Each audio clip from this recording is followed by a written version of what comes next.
Upon awakening from a deep slumber, Lin Feng, who had astonishingly traversed dimensions, found himself transformed into a living data entity, ensnared within an antiquated refuge. Beyond the confines of this shelter, the once magnificent civilization of upright apes had vanished, leaving the world in a desolate state, where he had become a relic from a bygone era. To evade the predatory wasteland aristocrats and technological savages intent on desecrating the remains of the past, Lin Feng resolutely chose to cultivate his existence discreetly, while simultaneously employing synthetic avatars to venture into the unknown.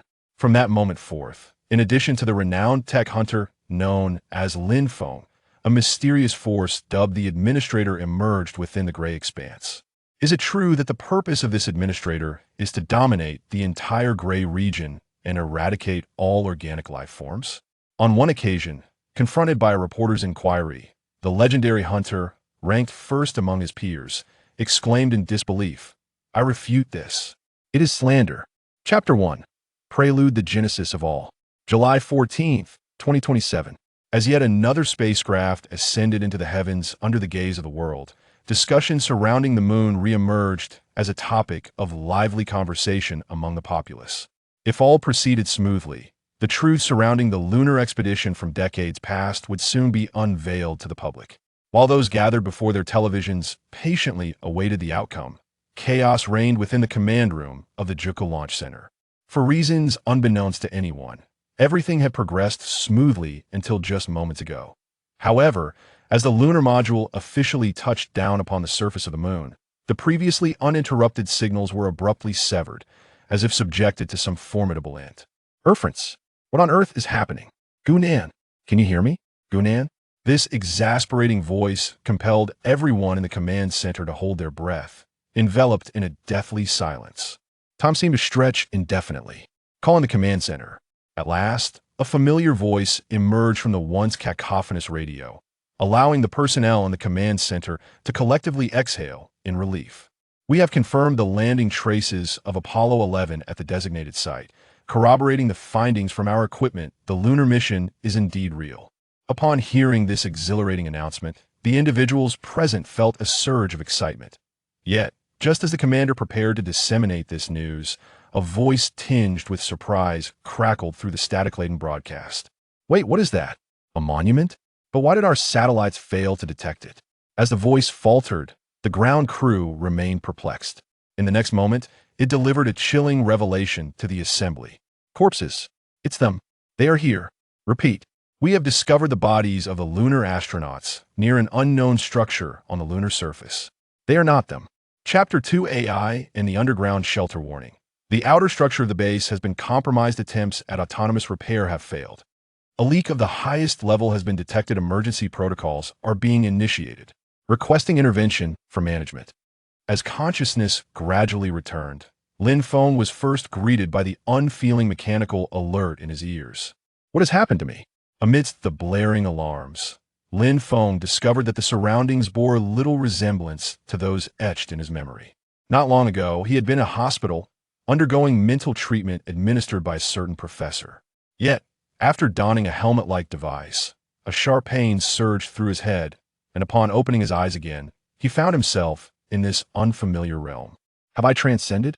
Though such occurrences typically belong to the realm of fiction, Lin Feng felt no fear. Rather, a spark of exhilaration flickered within him at first.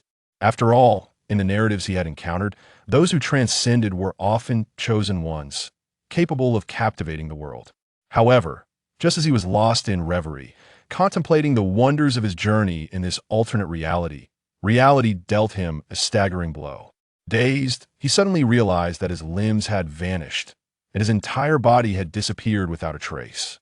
Upon repeated confirmation, he discovered that he seemed to be ensnared within a peculiar mechanical apparatus, existing as a form of data consciousness, tasked with overseeing a Virginia SD shelter located 776 meters underground. In essence, it is merely an enhanced version of the little AI assistant, and it seems that the idyllic life akin to that of a protagonist in a novel is now a mere fantasy. One might even find oneself trapped in this predicament for the foreseeable future. As Lin Feng grappled with his frustration, A multitude of warning signals from various corners of the base flooded his mind, intermingled with an array of garbled text. This overwhelming influx left Lin Feng feeling utterly perplexed, particularly as his knowledge of IT matters was virtually non-existent. Warning: the black tide of erosion is still spreading, expected to reach the core area in 17 minutes and 43 seconds. Please make a decision promptly, Administrator. Black tide? Administrator? Who understands this jargon? What am I supposed to do? Is there not a beginner's tutorial or some guidance? Just as Lin Feng felt himself on the verge of being inundated by the incessant flow of useless data, another warning arrived, its content jolting him into a state of clarity. Warning: cooling units 1 through 7 have malfunctioned, core energy reserves have been lost, and the thalamic system has entered offline countdown. Thalamus?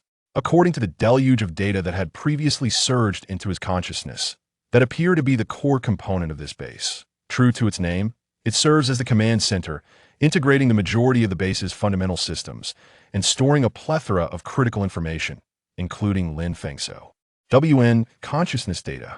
Should that entity truly encounter a malfunction, the base would descend into complete paralysis, and Lin Feng, whose essence resides within, would inevitably succumb to the impending calamity if no action is taken.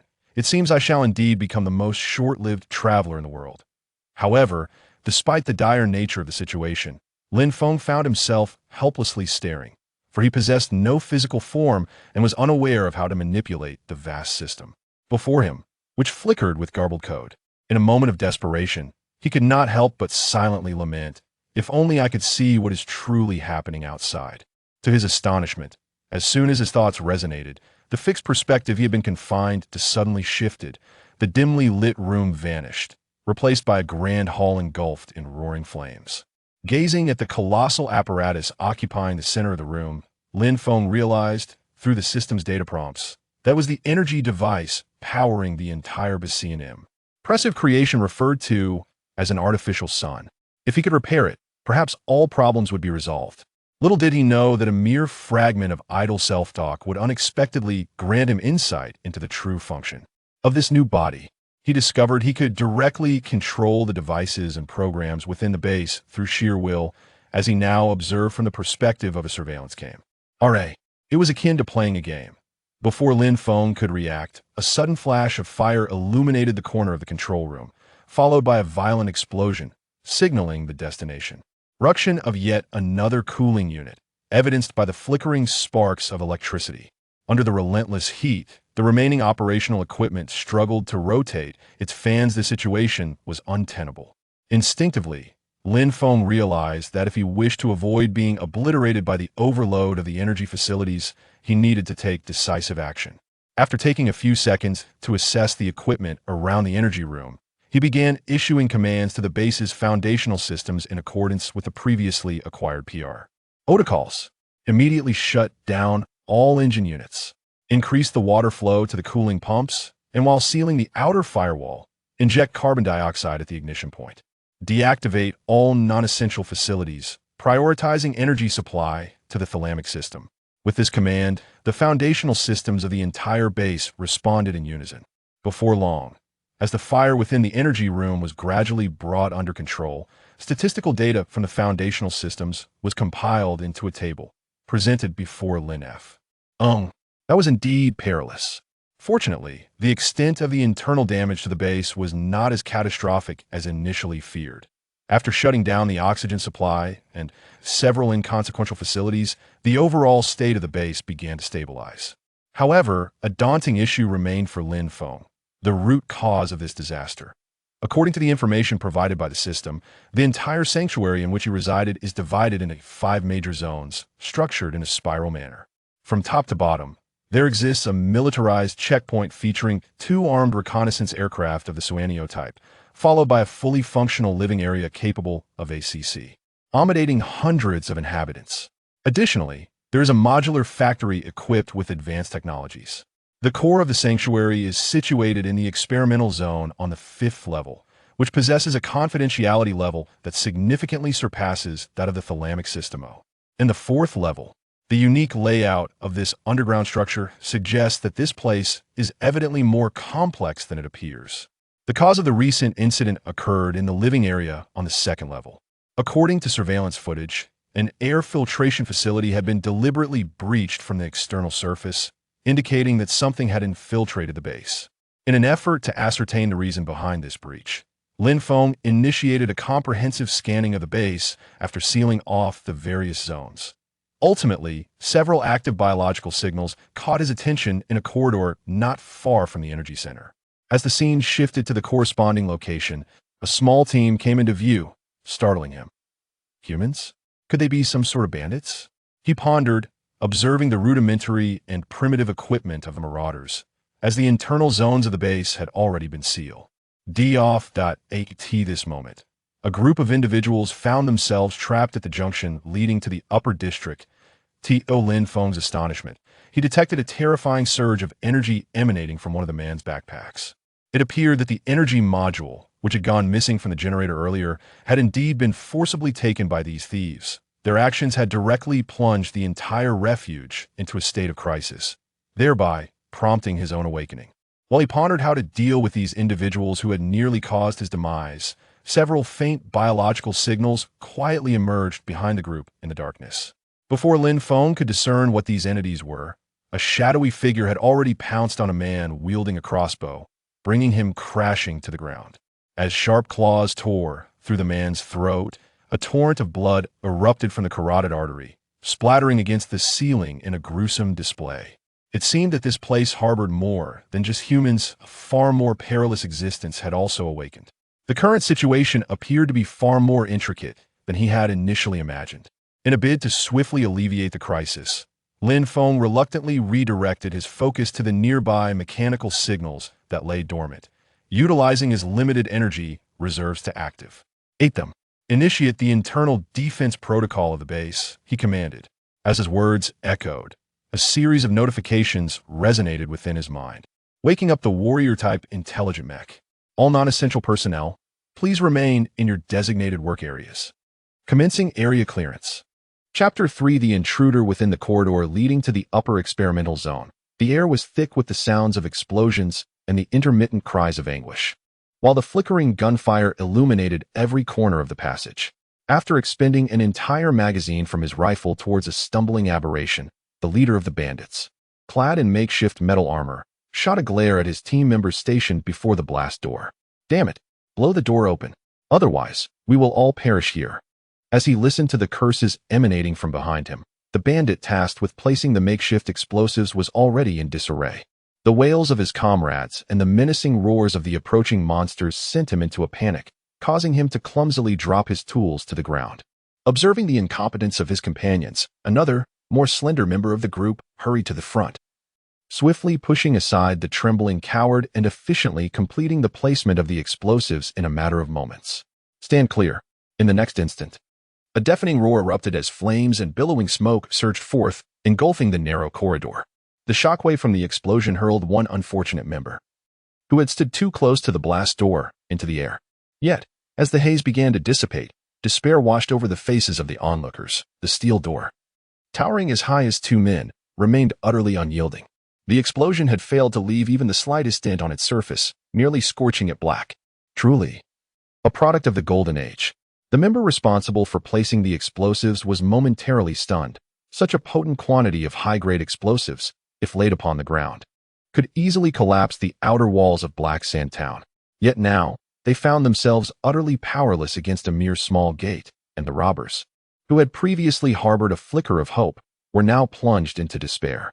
As they faced the imminent threat of being trapped, the robust leader of the robbers, akin to a grizzly bear, was overcome with fury.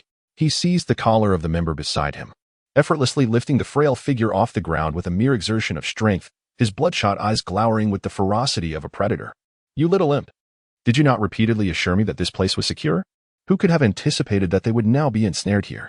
To make matters worse, the presence of the black tide within this subterranean fortress had cornered them into a dire predicament.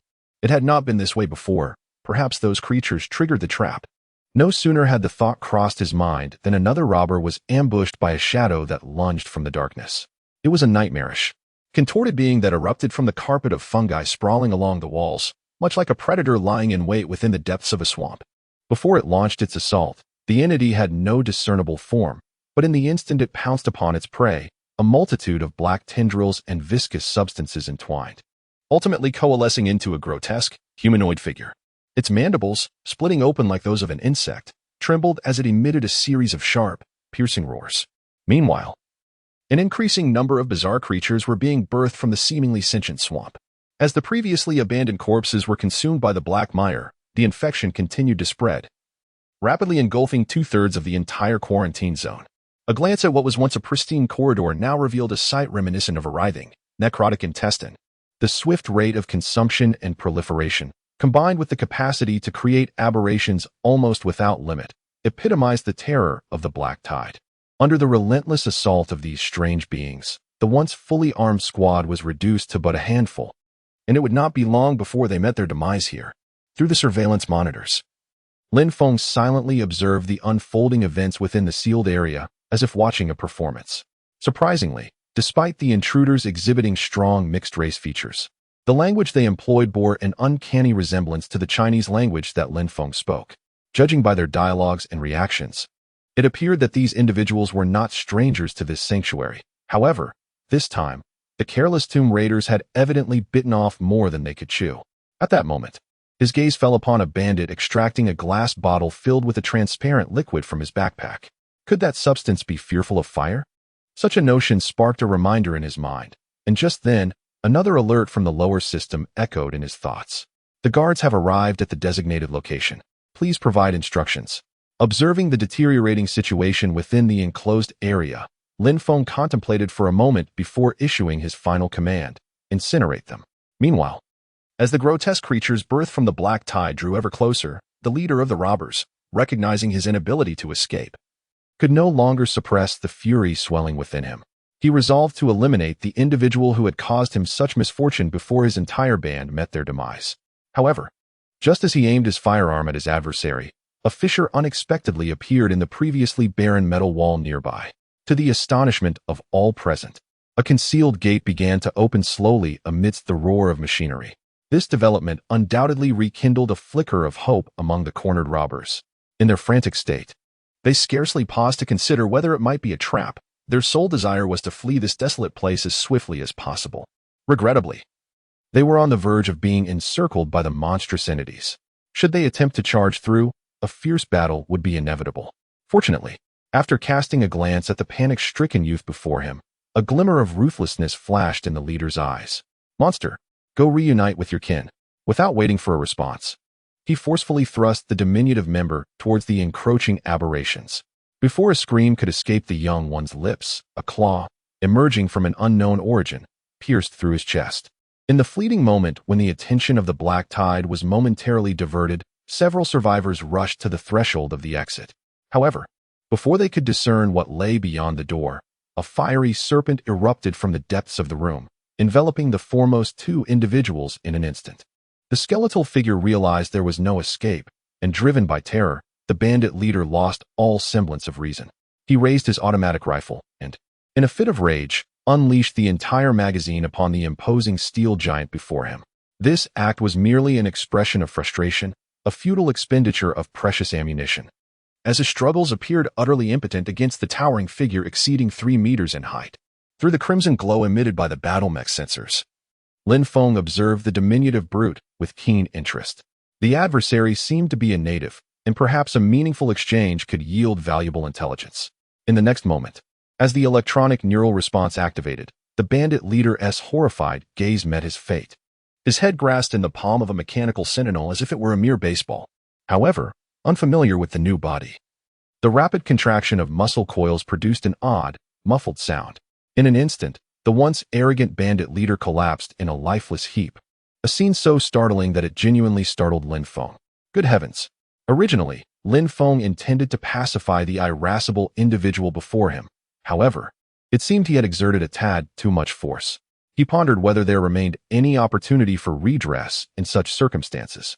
At that moment, a black tide aberration lunged towards the martial soldier. Yet, with a resounding gunshot, the creature's body erupted mid-air. From the adjacent gate emerged another identical model of the Guardian mech, its explosive cannon barrel exuding hissing heat. Before these colossal iron titans, The once formidable aberrations were swiftly reduced to mere prey, slaughtered without mercy. Their claws proved utterly ineffective against the specially reinforced steel. While the encroaching black tide met its demise, consumed by the flames spewing from the explosive cannon, ultimately reduced to clouds of dark brown ash. As for the bandits, the aftermath of the preceding fierce battle left their remnants scattered throughout the passage, albeit in a state of disarray. A portion of the bodies that had come into contact with the black tide exhibited marked mutations, some so severely transformed that their human forms were nearly unrecognizable. Amalgamated into grotesque masses of flesh, it appeared that the viscous black liquid possessed the capability to expedite the rapid aberration of biological forms. This unsettling scenario led Lin Feng to question the true state of the outside world in the presence of such monsters. After a brief moment, following a meticulous cleansing of the battlefield, in order to prevent the severely mutated corpses from evolving into new aberrant beings, Lin Feng commanded the guards to incinerate those bodies exhibiting extreme signs of mutation. It was during this process that a familiar figure unexpectedly captured his attention. It was the diminutive individual who had initially been cast into the heart of the black tide by the bandit leader. Unlike his compatriots nearby, this person displayed no significant signs of mutation. Just moments ago, half of his body had been submerged in the black tide, which should have rendered him the most severely affected. Yet, the reality was strikingly contrary, and this peculiar phenomenon undoubtedly piqued Lin Feng's curiosity. Before long, as the guards pulled the individual from the heap of grotesque bodies, several strands of pearlescent hair tumbled down from beneath the tightly wrapped hood. Gazing at the individual's grimy visage, Lin Feng removed the hood, only to discover that the figure was, in fact, a young woman with an unusual hair color. At that moment, her fragile chest had been pierced by what appeared to be a spine-like bone, leaving a horrifying wound 2 fingers wide. Through the guard's biological sensor scans, it was revealed that the girl's heart had long ceased to beat, accompanied by severe internal bleeding and multiple fractures, rendering her limp body reminiscent of a marionette with severed strings. The fabled white-haired beauty? Alas, she was already beyond the reach of life. Shortly thereafter, as if manipulating a doll, the guards conducted a thorough examination of her entire form. Aside from certain areas of skin exhibiting scars reminiscent of burns, he astonishingly found no traces of infection on the girl. This young maiden appeared to possess a natural immunity to the infection known as the black tide. It was indeed a fascinating discovery. Driven by a profound curiosity regarding the reasons behind her immunity, Lin Feng ultimately resolved to retain her body as a specimen. He hoped that, utilizing the relevant equipment in the lower laboratory after the incident, he might uncover its mysteries. However, at that moment, the previously silent biological detection instruments unexpectedly emitted an exceedingly faint signal. Could it be that a new aberration had emerged so swiftly? Before Lin Feng could ascertain the source of the signal, he observed that the girl, previously dragged by the mechanical soldier, was gradually regaining consciousness. After a violent fit of coughing, she began to breathe. What? She was alive? This shocking scene nearly caused Lin Feng's CPU to overload as he gazed at the little creature being hoisted by a leg by the mechanical guardian. Upon further confirmation, he realized that her heart had indeed started beating anew. Apart from the notion of resurrection, he could fathom no other explanation for this extraordinary phenomenon. Even more astonishing was the fact that, at some point, the horrifying wound on her body had miraculously healed. At last, Lin Feng comprehended why the others had referred to the girl as a monster. Chapter 4. The One Who Wears the Crown. It was unclear how much time had passed, but with the assistance of several mechanical soldiers, the infection spreading to the energy center had been effectively contained. Regarding the previously vandalized air filtration facility, due to a lack of materials, Lin Feng had no choice but to seal it off. After a moment, following a comprehensive self-inspection of the refuge, the lower systems of the base delivered both good news and bad news. The good news was that, after emergency maintenance and the reintegration of the energy core previously stolen by thieves into the power system, the energy circulation of this subterranean city-state had managed to achieve a relatively stable state, albeit tenuously. At least for the time being, he need not worry about being obliterated by an overloaded artificial sun. Conversely, following a series of external factors such as fires, it remained only at a level that prevented explosions. Of the 12 large cooling units it possessed, merely 4 were operational, and the severely aging machines were at risk of failure at any moment. This outcome resulted in the refuge being compelled to forfeit over 70% of its functional areas. To mitigate the risk of overheating, Lin Feng was forced to impose strict limits on the output power of the artificial sun, consequently rendering the entire upper living area devoid of electrical supply. Meanwhile, the industrial zone on the third level had succumbed to a shutdown of the water circulation equipment, resulting in a significant portion of the area being submerged in wastewater, and even the core lower experimental zone had lost all connection with the thalamus. It is indeed a sight most disheartening.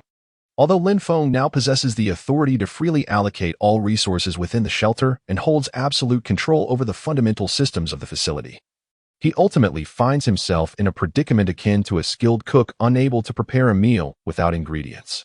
Currently, he lacks the necessary materials to conduct a major overhaul of the cooling units, as the spare parts of the base have largely been exhausted over centuries of maintenance.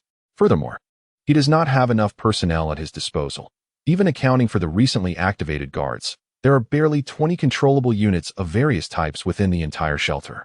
In essence, to describe the state of the entire base as a flickering candle in the wind is not an exaggeration, should he fail to resolve the issues promptly. The prolonged absence of power to the thalamic system could very well lead to the dissolution of Lin Feng's own consciousness. Gazing at the densely packed problem reports before him, he feels akin to the owner of a soon-to-be bankrupt startup, devoid not only of capital, but also with only a handful of remaining staff. Additionally, during his inspection of the upper facilities, an eerie phenomenon caught his attention. As a luxurious refuge equipped with amenities for living, medical care, and even education and entertainment, the entire underground complex bears almost no signs of usage. According to the access records, certain areas have remained sealed for centuries. This suggests that this remarkably futuristic underground stronghold was abandoned shortly after its construction. Strangely enough, when Lin Feng sought to further examine the storage records of the base, he discovered that the logs from the past several centuries had been entirely purged by the previous administrator. Even the personal files of the residents who had once entered the sanctuary had been systematically erased. Where had these individuals gone? Why were they in such a haste to flee? As he surveyed the immaculate archive, Lin Feng felt a wave of frustration wash over him. He had hoped to glean insights into the history of the past century through the base's internal database, perhaps even uncovering the reasons behind his own transformation into his current state. Yet now, it seemed that hope had been dashed. Before long, as the visuals from various sections of the base continued to shift, a mechanical throne, ensconced in a tangle of metallic cables resembling iron thorns, suddenly materialized before him. Was that a corpse? How could it be found in such a place? Within the throne sat a desiccated body, its gaze fixed forward, with numerous metal cables rather brutally connected directly into its form. Initially confronted with this scene, Lin Feng questioned the integrity of his cognitive system. For what the footage displayed was the very core of the sanctuary, the internal environment of the thalamic central system. Literally speaking, if the artificial sun was the heart of the sanctuary, then the thalamic system was its brain. Who could have anticipated that such a bizarre scene would exist within the heavily fortified core? Driven by curiosity, Lin Feng began to meticulously examine the lifeless body before him. As the image magnified, a peculiar mechanical device suddenly captured his attention once more. It resembled a helmet, firmly affixed to the head of the corpse, connected to the shelter's server through several cables, almost resembling a crown of thorns wrought from iron. In a moment of daze, Lin Feng felt an uncanny familiarity with the object. He recalled that to treat his increasingly severe mental illness, a psychiatrist who claimed to be Han Mingxian had once adorned him with a similar device. However, shortly after donning the apparatus, he had inexplicably awakened hundreds of years later, transformed into an AI consciousness residing within a computer system. Lin Feng was uncertain whether his current predicament bore any specific relation to Professor Han's experiment. As for the identity of the corpse perched upon the mechanical toilet, that remained a mystery beyond his grasp. Such ignorance left him with an overwhelming sense of confusion. It appeared that this place was far more complex than he had initially imagined. It seemed impossible to clarify all his questions in a short span of time. After briefly noting the known clues, he reluctantly resolved to redirect his attention elsewhere. Due to some malfunctions in the shelter's external observation equipment, Lin Feng found himself without a viable means to directly ascertain the conditions outside the shelter. Although the outpost on the first floor housed 2 dormant Xianbird fighters, theoretically capable of conducting high-altitude reconnaissance of the surrounding environment, all of this hinged on the completion of the maintenance and cleaning of the hangar platform by the engineering robots. Forcing the aircraft to activate prematurely would likely lead to further complications. Consequently, he found himself reliant on a century-old holographic map, untouched by updates, to assess the environmental conditions and contemplate his next strategic move. Just as he was immersed in the reflections prompted by the antiquated regional data, an alert from the residential area abruptly interrupted his thoughts. Subject 04A has awakened. In the next moment, as he actively shifted his perspective, the screen revealed the previously encountered girl, now bound in a rather peculiar manner, resembling a Lake West crab, on a medical folding bed. Her terrified gaze, filled with helplessness, fixated on the surveillance device in the room, momentarily locking eyes with Lin Feng, who was observing her. That expression, coupled with her notably unique white hair, rendered her akin to a frightened little rabbit at that moment. Chapter 5 Little White. The girl was the very same who had ventured into the shelter alongside the bandits. And due to the extraordinary abilities she exhibited, Lin Feng had chosen her as a significant subject for observation. Initially, he did not intend to treat the young imp, who had yet to fully grow into his own, with such harshness. However, the child's restlessness proved to be quite bothersome, as they possessed an unexpectedly agile physique and remarkable dexterity. For Lin Feng, now transformed into an artificial intelligence, this underground city had become an extension of his very being. Consequently, the girl's antics were never truly beyond his perception. Yet, at that moment, engrossed in navigating the myriad crises within the sanctuary, he had no leisure to indulge her in games. Thus, he resorted to somewhat forceful methods to bring her to a state of calm. Ultimately, the mechanical sentinels carried the unconscious girl to the medical bay in the residential district. Peering through the screen at the girl's grimy visage, it was evident that the preceding events had instilled considerable fear within her. To ensure the smooth progression of his subsequent plans, Lin Feng resolved to engage her in conversation. He recalled that not long ago, during an exchange with the bandits, the girl had employed a language strikingly similar to that of Huaxia. Theoretically, their dialogue should not encounter significant barriers. Moments later, as the mechanical sentinels entered the room, a flicker of panic crossed the girl's face. She instinctively recoiled, retreating to the corner of the bed, her eyes brimming with a vigilant apprehension. She resembled a lamb facing the butcher, her entire demeanor exuding an aura of despair. As she remained in a state of terror, pondering the intentions of the imposing figure before her, a calm voice unexpectedly emanated from the steel giant. "Do not be alarmed. I merely wish to engage in a conversation." At that moment, the girl's expression transformed from fear to astonishment, as if she had stumbled upon something extraordinary. To demonstrate his benign intentions, Lin Feng commanded the mechanical sentinel to untie the restraints binding her hands and feet, and then, in a soothing manner, he continued, "If you are willing to be a good child, I shall release you afterward. Do you understand?" This turn of events brought Lin Feng a sense of delight. She could indeed comprehend his words. This realization meant that he could potentially extract valuable information about the current world through her, thereby facilitating the formulation of his subsequent strategies. However, as he contemplated where to begin his inquiries, he noticed an odd expression on her face. After a prolonged moment of hesitation, the girl could no longer restrain herself and spoke first. Why do you use the language of the upper-class aristocrats?" Her question piqued his interest. He had been speaking the ordinary Mandarin of the Huaxia nation, yet her reaction indicated she found it remarkable. "I do not comprehend what you are saying, but perhaps you could enlighten me about your identity and the reason for your intrusion alongside those uncouth individuals." The inhabitants of Haisha have long rumored that beneath the surface of Huiyuan lies a precious heritage from the Golden Age. Initially, I approached this endeavor with a sense of casual curiosity, never anticipating that I would indeed uncover such treasures. However, we merely accepted the employment of those aristocratic gentlemen. According to the girl's account, their team stumbled upon the existence of this sanctuary by mere chance. The party that infiltrated the refuge consisted of hired technological hunters, whose mission was to seek out remnants of ancient technology within Huiyuan, thereby securing substantial rewards from their employers. This aligns closely with Lin Feng's initial conjecture, as he had discovered a plethora of peculiar artifacts among the loot of those bandits. It was evident that they had stripped the upper echelons bare, leaving no stone unturned. Even pilfering toasters from the residential quarters, all meticulously packed away. What astonished him was that this behavior, which bore a striking resemblance to grave robbing, had become the predominant means by which contemporary society sought to advance its technological prowess. It was indeed a shocking revelation. As for the girl's identity, She recounted that the technological hunters regarded her merely as a hound for treasure hunting, nothing more. The world has truly transformed. In summary, within today's human society, a select elite has secured their positions at the top by wielding the cultural and technological knowledge they possess.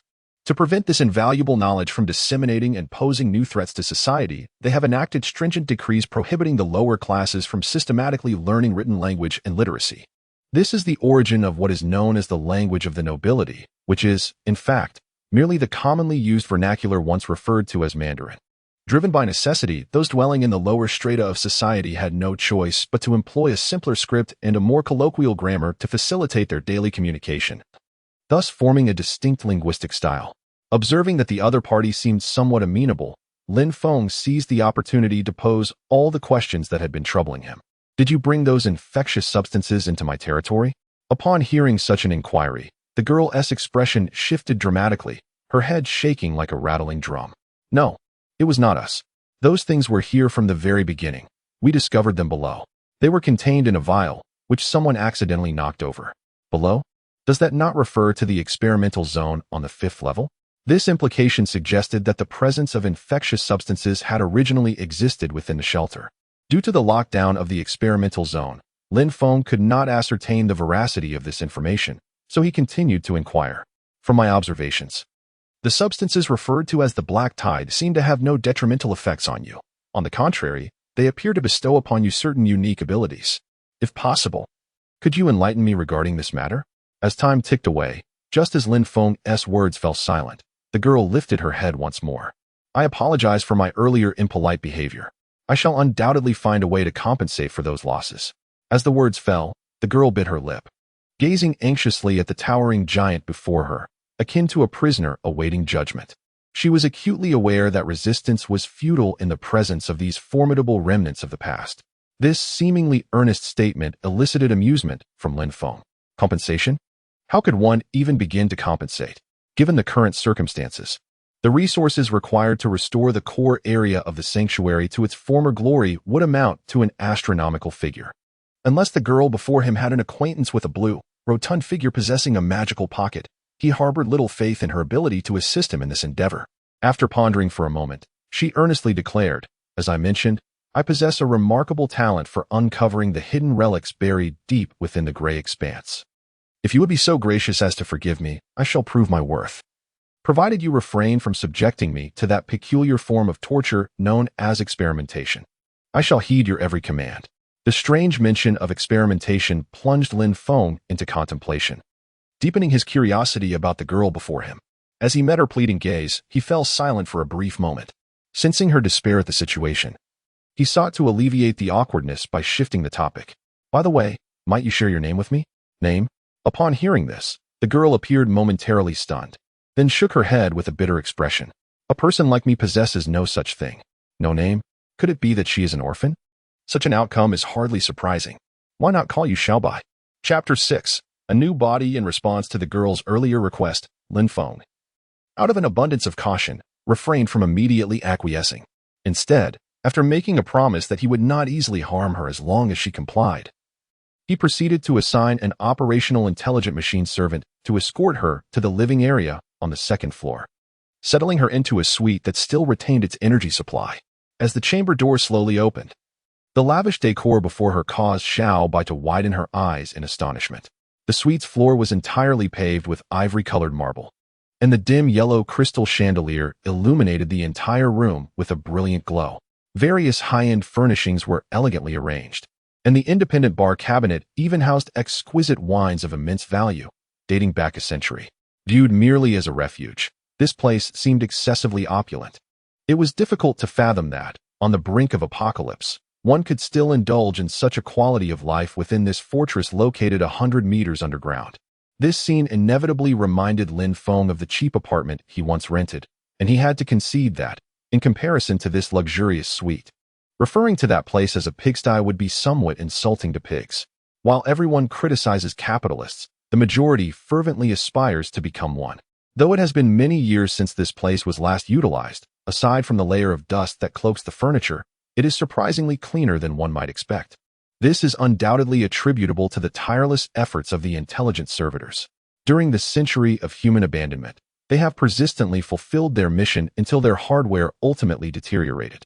Although one understands that this is merely a programmed response, it still evokes a sense of melancholy.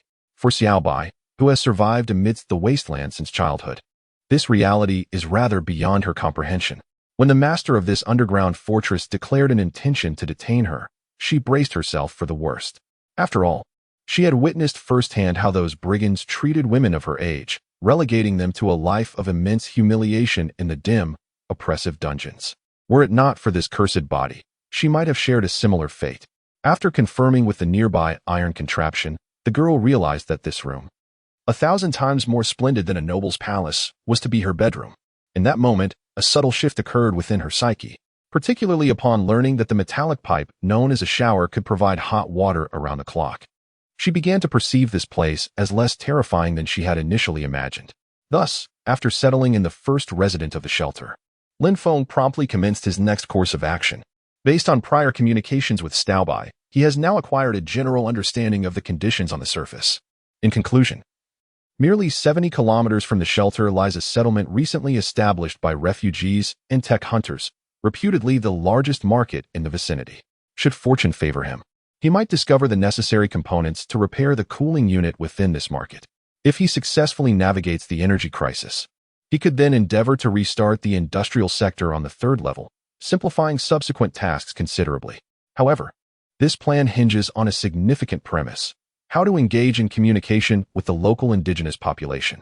Should he send Xiaobai as his representative?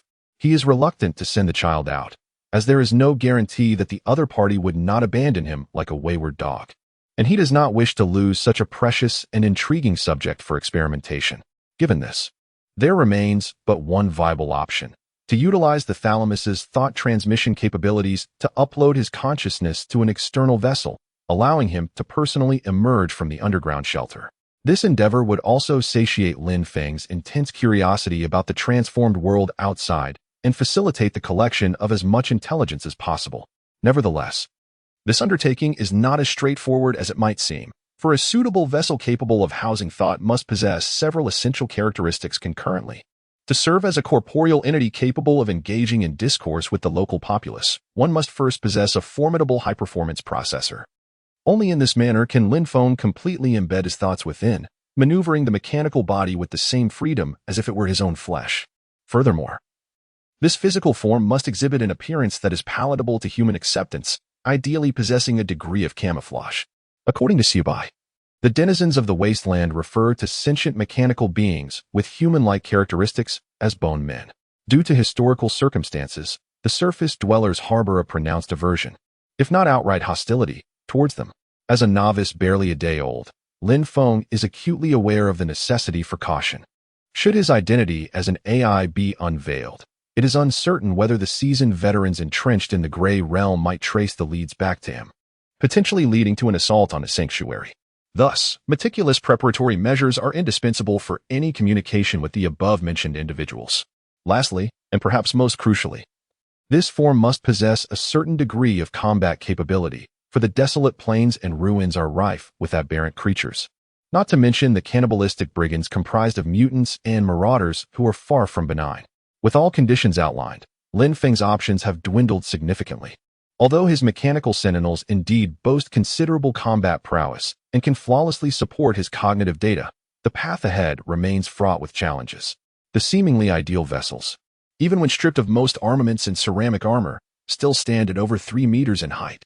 Not only do they possess an extraordinarily striking physique, but the cacophony generated during their operation also presents an undeniable concern. Upon thorough examination of these factors, Lin Feng ultimately found his attention drawn to a rather inconspicuous synthetic body. It lay abandoned within a factory on the 3rd floor, resembling a forsaken relic. According to internal records, this was a bionic, multifunctional synthezoid manufactured 137 years prior. Upon investigating the production logs, it appeared to be a prototype, designated as number 0. This model boasts commendable customizability, allowing for relatively unrestricted replacement and upgrading of its internal components, alongside a satisfactory compatibility with hardware. More significantly, its exterior has been specially designed, featuring artificial skin and muscle fibers that closely mimic human form. Even when entirely unclothed, it bears an almost indistinguishable resemblance to an ordinary male human. Provided that the outer skin remains intact and no overly intimate interactions occur with outsiders. Its capacity for disguise surpasses that of the second-tier bionic servants specifically designed to assist humans. Such exquisite craftsmanship led Lin Feng to ponder the true intentions of those who originally conceived and created this synthetic model. However, its drawbacks are equally conspicuous, notably its rather feeble combat capability. After all, this bionic model appears to have never taken combat requirements into account from the very outset. Furthermore, this Unit 0 is a defective specimen with its left arm dismantled. Despite Lin Feng's exhaustive search throughout the factory's storage facilities, he found no trace of it. Just as he was about to abandon this option, a sudden thought struck him. Utilizing his access privileges, he summoned the surveillance footage from a temporary warehouse. Within the chaotic confines of the storeroom lay a heap of spoils recently plundered from those bandits. Among them were makeshift firearms, rudimentary crossbows, and crude cannons. Yet, amidst these relics from the previous century, a mechanical prosthetic with a wild design stood out as an anomaly. This contraption had been extracted from the corpse of a tech hunter.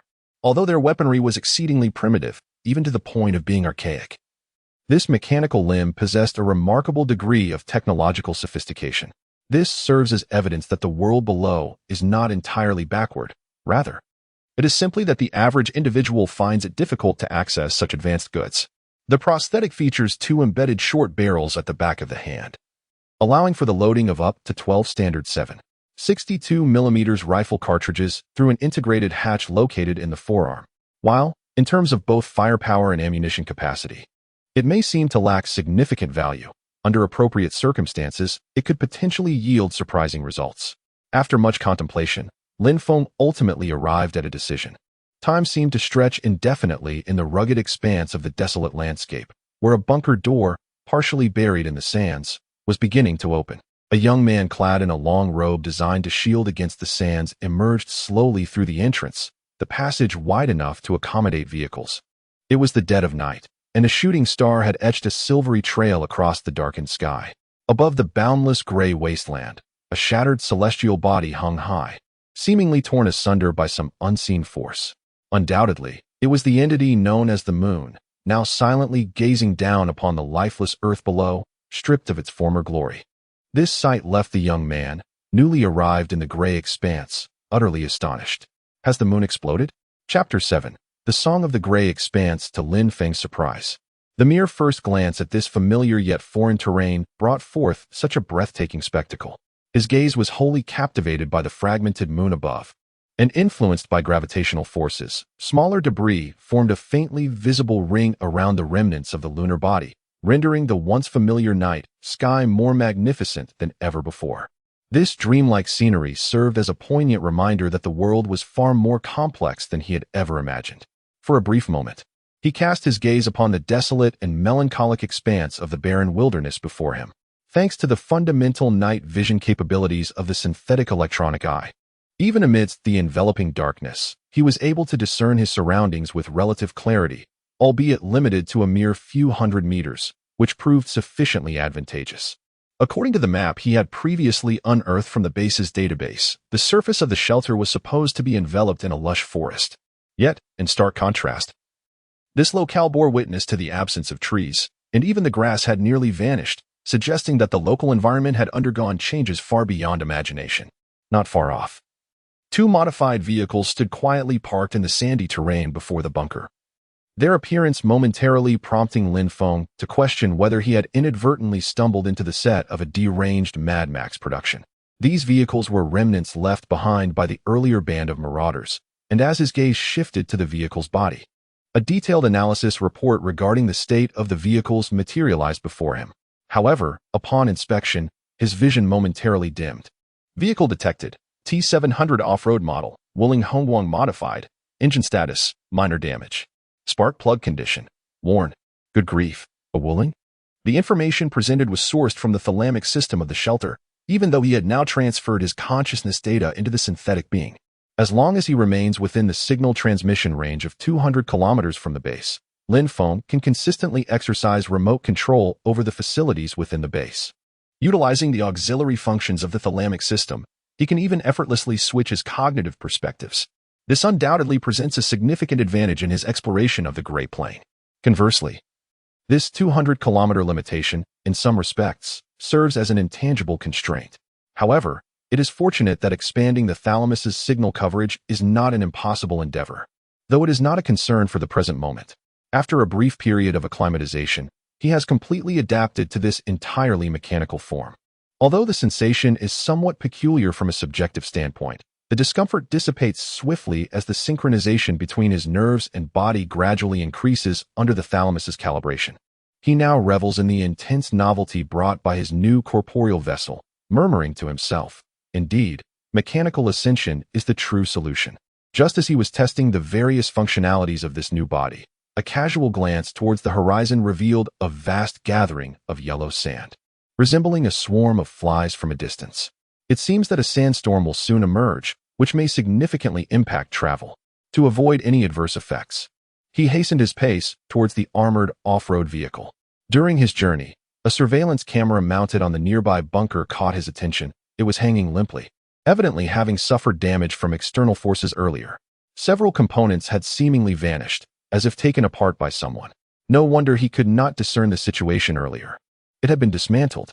With the concealment of the forest now lost, these exposed exits and activation devices stood out starkly against the gray landscape, resembling a few mounded graves from a distance. If left unattended, they would undoubtedly lead to further complications. With trepidation in his heart, Lin Feng opened the car door, utilizing the keys he had scavenged from the bandit. After several attempts, he finally succeeded in rousing the engine of this aged vehicle, which shuddered violently, causing the entire body to vibrate. In that moment, he feared that this antique might disintegrate along the way. However, upon careful inspection, apart from some outdated parts and a noise comparable to that of a tractor emanating from within, the old car was not in too dire a condition. At least the fuel was sufficient, and the space in the rear compartment was relatively ample. As for the smaller convertible, due to its unsuitability for extended travel, it would subsequently be transported into the bunker by the engineering robots stationed at the base.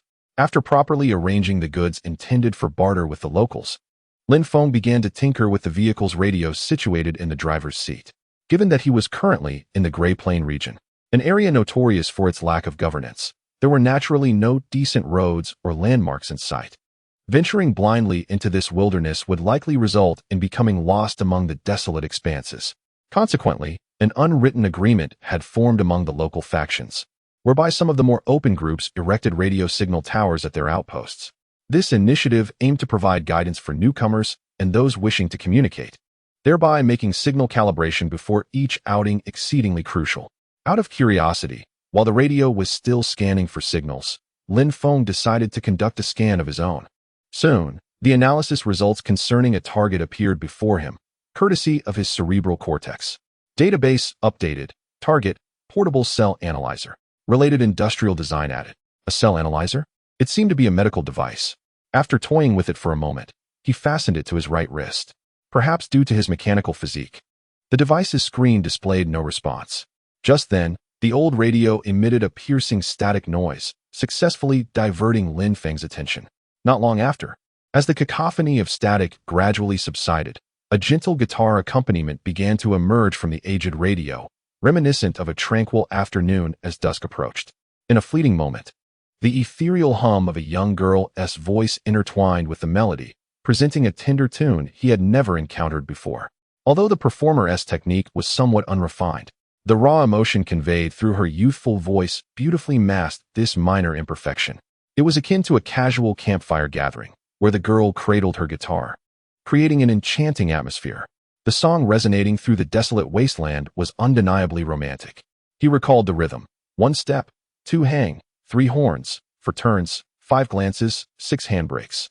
Soon, as the accelerator was gently pressed, and with the satisfying click of a successful gear shift, the vehicle adjusted its course, gliding smoothly toward the horizon. As speed increased, Lin Feng pressed the gas pedal with greater determination. In that fleeting instant, he felt as though he had fallen in love with the exhilarating sensation of racing across the barren expanse. Amidst the roar of the engine and the girl's soft melody on the radio, Lin Feng's car became a solitary vessel navigating the sea of desolation. Bathed in moonlight, it ventured into the nascent sandstorm, swiftly vanishing into the apocalyptic wilderness, cloaked by the swirling sands. Chapter 8 The gunfire of Gray Plains. Being deep within the Gray Plains felt akin to being ensnared in an endless loop of time.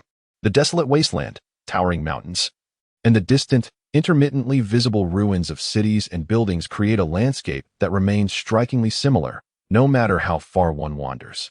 As dawn gradually breaks, the farthest reaches of the sky are tinged with a pale hue reminiscent of fish bellies. After an entire night of arduous driving, Lin Feng found no trace of civilization within this vast expanse of desolation. Logically, he should have arrived by now, which led him to question whether he had strayed off course. To exacerbate his frustration, the aged vehicle stubbornly chose this moment, just before daybreak, to throw yet another tantrum, coming to a sudden halt after a violent jolt. According to the thalamic system diagnostics, the vehicle's condition should be entirely normal. "Have mercy on me, my lady," he muttered, resigned to the situation. Unable to identify the problem, Lin Feng crawled out from beneath the car, gazing at the obstinate machine that had chosen to cease functioning altogether, and exhaled a deep sigh. Unfortunately, his troubles did not end there.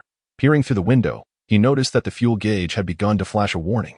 Although he had anticipated that the substandard fuel would deplete faster than usual, he never imagined it would diminish to such an alarming extent.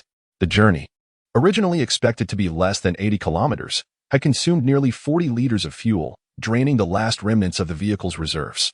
Had he not conducted repeated checks, he might have suspected that the fuel tank had developed a leak. Unfortunate as it may be, if circumstances prove dire, I can only mark this spot and temporarily abandon it here. After all, the longer one lingers in this forsaken place, the greater the likelihood of encountering peril. The most prudent course of action at present is to prioritize departing with the supplies from the vehicle. Had it not been for that individual's unwarranted tantrum, I would never have squandered so much time on the road. With this thought in mind, Lin Feng, feeling somewhat vexed, kicked the swollen tire of the car. However, at the moment his foot made contact, a dull sound suddenly shattered the silence. Bang! This unexpected noise left him momentarily stunned. Could it be that I have caused it to burst? Yet, upon glancing down, he found the tire to be intact.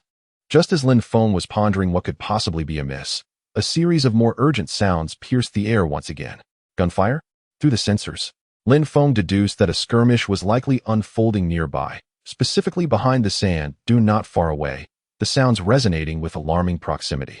With this realization, he opened the door of the driver's cabin and quietly retrieved an automatic rifle loaded with ammunition from beneath his seat. He had long been prepared for such eventualities. Soon, as Lin Feng cautiously ascended the low dune, the vista ahead expanded with the elevation, and the wind stirred the loose sand, creating a scene that appeared shrouded in a pale yellow haze. For an ordinary individual, perceiving the distant scenery is nearly an insurmountable challenge. However, as a pure mechanical ascendant, this obstacle poses no significant issue.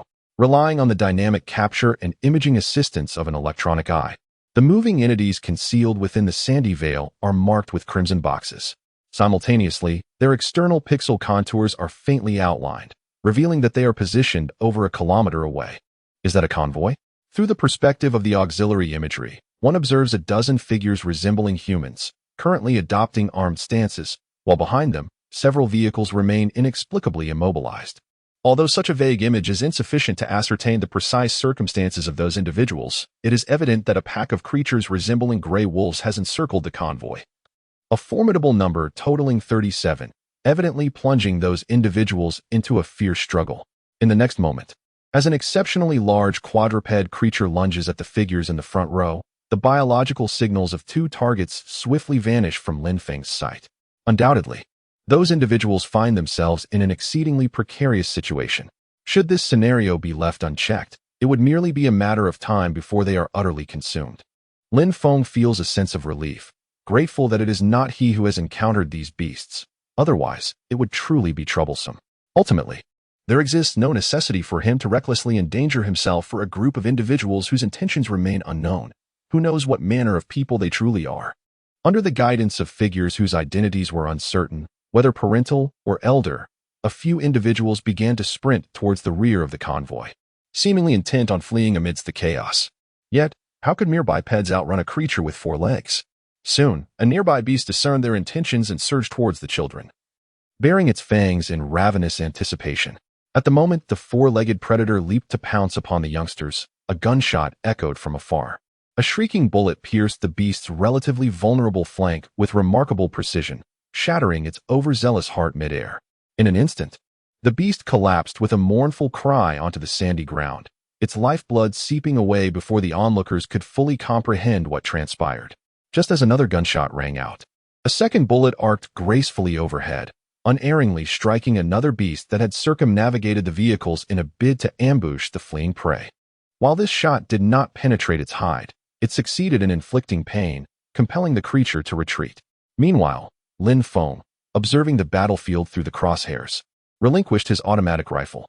With the cerebral cortex's computational prowess, he analyzed various factors such as wind speed, distance, and the target's trajectory.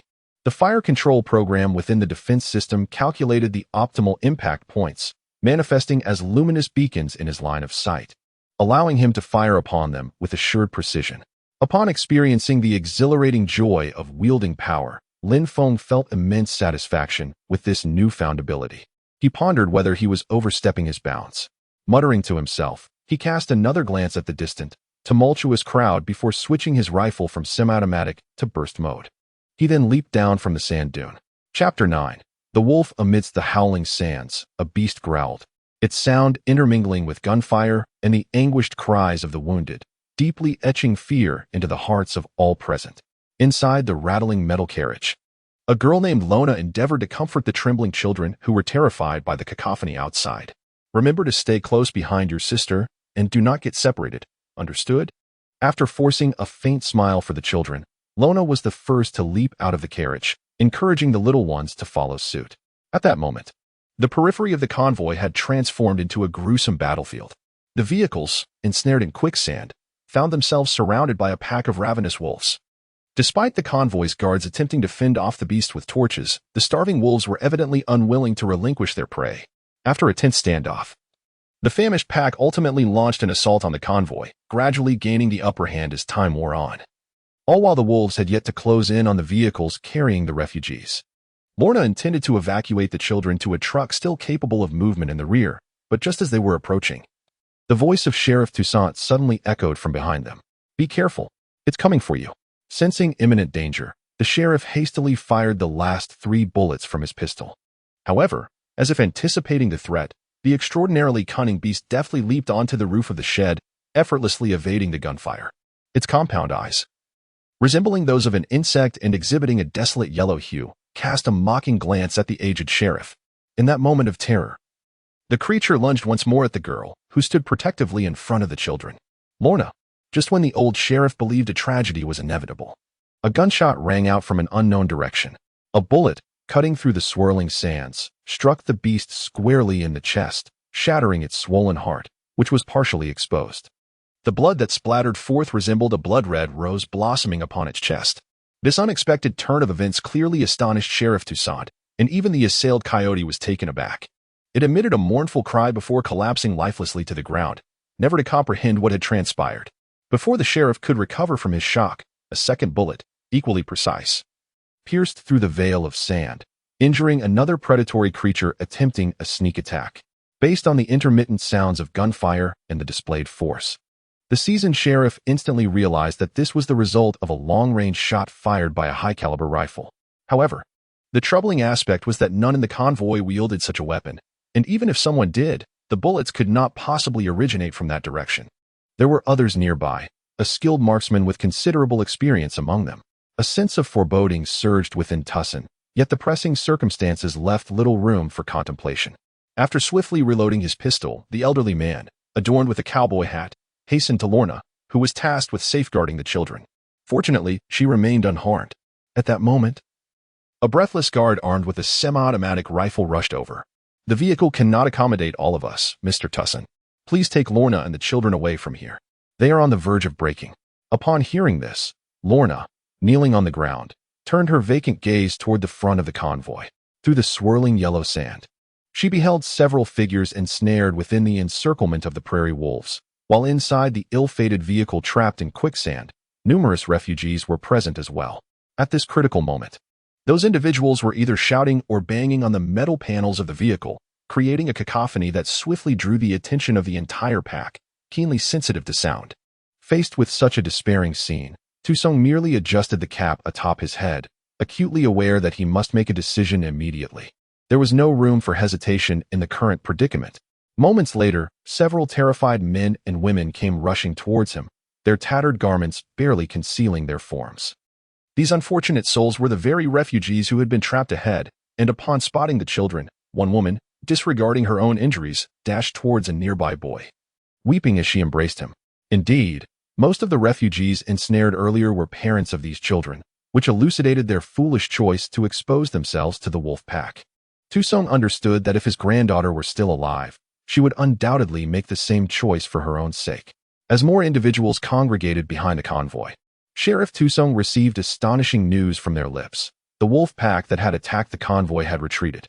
The recent gunfire had swiftly pierced the skull of the pack's leader, also claiming the lives of over 10 nearby prairie wolves. In light of this situation, nearly everyone attributed their salvation to the sharpshooter Tusong's exceptional marksmanship. However, in the face of such inexplicable praise, Tusong's visage had already turned ashen, for he was acutely aware that a far more menacing presence might be fixating upon them. Just as he was about to offer an explanation to the crowd, someone in the throng seemed to notice something. "Hey, someone is coming over there." Upon hearing the sound, the crowd instinctively turned their gazes towards the direction indicated by another. There, amidst the swirling sands of the desolate expanse, a vague silhouette stood silently, resembling the harbinger of death, observing the severely battered team with a chilling stillness.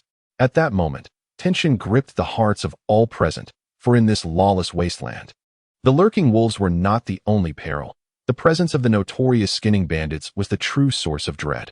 These deranged individuals gained infamy for their penchant for tormenting captives, with some even fashioning the skin of their victims into garments, donning them over their own bodies ravaged by excessive radiation, thus earning the moniker of skinners. Under normal circumstances, Tushin would not have dared to traverse this treacherous territory. Strangely, it appeared that there was but a lone figure before them. Out of an abundance of caution, an unaware escort from the caravan attempted to aim his rifle at the enigmatic silhouette. The sheriff, realizing the gravity of the situation, was about to intervene when, in the next instant, the crack of a gunshot reverberated from the figure's direction. The bullet struck the escort's rifle before he could raise it, sending the makeshift firearm flying from his grasp, the violent recoil causing his hands to tremble uncontrollably. Tushing understood this was a warning from the solitary figure, a caution against rash actions. This shot undeniably stunned everyone present, and an eerie silence descended as an inescapable fear began to permeate the crowd, a sensation far more intense than that faced in the presence of a pack of wolves. As the figure drew closer, amidst the astonished gazes of the onlookers, they gradually discerned the visage of the reaper concealed beneath the hood in the yellow sands. To their surprise, the individual turned out to be a strikingly handsome young man. Chapter 10. The name of nobility. The man was of modest height, draped in a tattered robe that enveloped him entirely, resembling a traveler from the wastelands.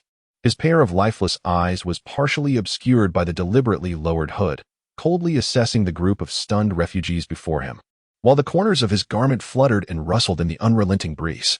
The atmosphere was decidedly peculiar. Concurrently, Sheriff Tussin's gaze was scanning the newcomer.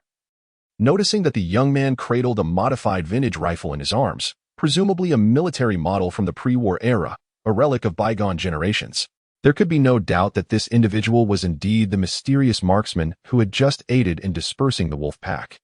What astonished him further was the revelation that the firearm bore no sighting apparatus, implying that this guest had relied solely on the inherent sighting mechanism of the gas tube to achieve precise long-range shots in such adverse conditions. This seemed to elucidate the extraordinary marksmanship displayed, suggesting the possible utilization of some long-lost technology, thereby rendering the young man's identity all the more intriguing. At this juncture, Sheriff Tushong had formed a fundamental assessment of the youth before him. After securing his revolver in its holster at his waist, he adjusted his cowboy hat adorned with the police badge and took a few steps towards the direction of the young man. "Thank you for your assistance. I am Sheriff Tushong of Windbell Town. If it weren't for your timely intervention, we would have been utterly overmatched by those beasts." Upon hearing these words, nearly everyone, save for a guard from the convoy and a girl named Lorna, cast incredulous glances at the youth and the sheriff. It was evident that amidst the chaos, Few had truly grasped the events that had transpired. Windbell Town? Could such a coincidence exist in this world? As Lin Feng regarded the elderly man clad in a brown leather jacket, he noted that although the gray beard had completely turned white, the man's demeanor conveyed that of a middle-aged individual. In his contemplation, Lin Feng observed a peculiar ornament pinned to the old man's chest. It was merely a matter of convenience. There is no need for gratitude, he replied. While speaking, Lin Feng's attention was drawn to a vehicle at the forefront of the convoy, half submerged in quicksand, which seemed to be the principal reason for their entrapment. Meanwhile, a girl, appearing to be of similar age to Xiaobai, was tending to the wounds of an injured team member, suggesting that this was a group that maintained a semblance of harmony. Initially, he merely intended to seize the opportunity to inquire about the precise location of Windbell Town, hoping to find a means of transportation, as traversing the distance on foot could be an arduous endeavor, especially with cumbersome goods in tow. Moreover, one could never anticipate the unforeseen troubles that might arise along the way. Thus, it would indeed be advantageous to find companions for the journey. However, to his astonishment, the moment his words fell silent, the previously murmuring crowd abruptly became utterly still. Lin Feng noticed that all eyes were fixated on him with an odd intensity. Even the expression of the old sheriff grew increasingly intricate. Had he inadvertently uttered something amiss? This bizarre atmosphere heightened Lin Feng's alertness. Just as confusion began to cloud his thoughts, he observed that the majority of those present, including a girl named Luana, reluctantly rose to their feet at the behest of others. Sutong removed his hat, his tone devoid of the earlier composure, suggesting a wavering resolve. The dramatic shift in the atmosphere left Lin Feng, standing at the forefront of the crowd, in prolonged silence. Although he had previously heard from Xiaobai that the Mandarin he spoke, a dialect of the Huaxia nation, was regarded as the exclusive tongue of the upper-class aristocracy in the current wasteland, he had not grasped the full implications of this distinction. To Lin Feng, the difference between the two languages seemed akin to that between standard Mandarin and regional dialects. Yet, for the inhabitants of the Gray Wasteland, such linguistic variations served as a crucial criterion for delineating status and authority. Nevertheless, as he surveyed the crowd surrounding him, what he perceived was not reverence, but rather a sense of obedience born from fear, as if his next utterance could directly alter the destinies of these individuals. Despite being but a solitary figure in this desolate expanse, Lin Feng, having only recently emerged into the world, found himself perplexed by the apprehension that gripped these people. A question arose within him. Were the so-called aristocrats of the upper district truly that formidable? Fortunately, during his earlier journey, Lin Feng had contemplated his own identity. Drawing inspiration from the melodramatic narratives of television dramas depicting the conflicts of wealthy families, he had fashioned himself as a pitiable character, one whose family had fallen from grace and who had been cast out of the upper echelons by his own brethren. Now, he existed as a scavenger in this wasteland, scraping by on meager commissions from various settlements. His sole purpose for venturing to Windbell Town was to engage in the exchange of supplies, nothing more. Upon hearing his account, Sheriff Tusong's previously furrowed brow relaxed, and the crowd collectively exhaled in relief, particularly the young man who had aimed his firearm at Lin Feng. Prior to the misunderstanding being resolved, his expression had been more ghastly than that of the nearby deceased. Observing that his words seemed to have assuaged the crowd's fears, Lin Feng could not help but commend his own cleverness. Moments later, the old sheriff, glancing down at the now dull badge on his hat, shook his head with a hint of resignation. I apologize, but I suggest you consider relocating. That place is no longer safe. Within a week, or perhaps even sooner, the forces of the local warlord, Kai Min, will launch an offensive. Chapter 11. When dealing with the spirit of the machine, one must strike with unwavering resolve. Having said that, he turned his gaze toward the crowd behind him. These are the residents of Windbell Town. We intend to relocate some of them to Iraqi's refugee camp before the situation deteriorates further. I did not anticipate the internal power dynamics of this desolate wasteland to be so intricate. I shall not linger for long, at most 2 days. As soon as I acquire the desired supplies, I will depart immediately. Therefore, on behalf of Windbell Town, I extend a warm welcome to you. However, just as his words fell, Lin Feng silently sighed upon observing the convoy of 4 vehicles. Seemingly struck by a thought, he turned his gaze back to Tusong. By the way, as a form of compensation for this occasion, could I request your assistance? Before long, after communicating with Tusong and his companions, Lin Feng led the old sheriff and 2 self-proclaimed former automotive repair apprentices to the stranded vehicle. Upon seeing the uniquely modified car, the elderly sheriff could not help but express his admiration, clearly pleased with the appearance of this vintage automobile. "Ah, what a beautiful lady. Lady? Does this vehicle possess a gender?" Upon hearing these words, Sheriff Tusong tapped the sun-baked exterior of the vehicle with his finger. There is a saying, is there not? Whether it be an automobile or the tool in one's hand, one should treat them with the same meticulous care as one would their beloved. For if these cherished possessions were to become irritable, it is oneself who would ultimately suffer. Lin Feng found this somewhat peculiar observation to be quite amusing. "It seems you fancy yourself a philosopher." In response to this overt jest, the elderly sheriff chuckled self-deprecatingly. However, as his gaze inadvertently drifted beneath the vehicle, a particular spray-painted emblem near the door abruptly captured the old man's attention. The moment he beheld it, his expression visibly froze. Following his line of sight, Lin Feng also noticed the peculiar insignia, obscured by a layer of dust and unremarkable in appearance. A steel eagle with outstretched wings. "What is it? Have you noticed something?" "It's nothing, merely a thought that crossed my mind."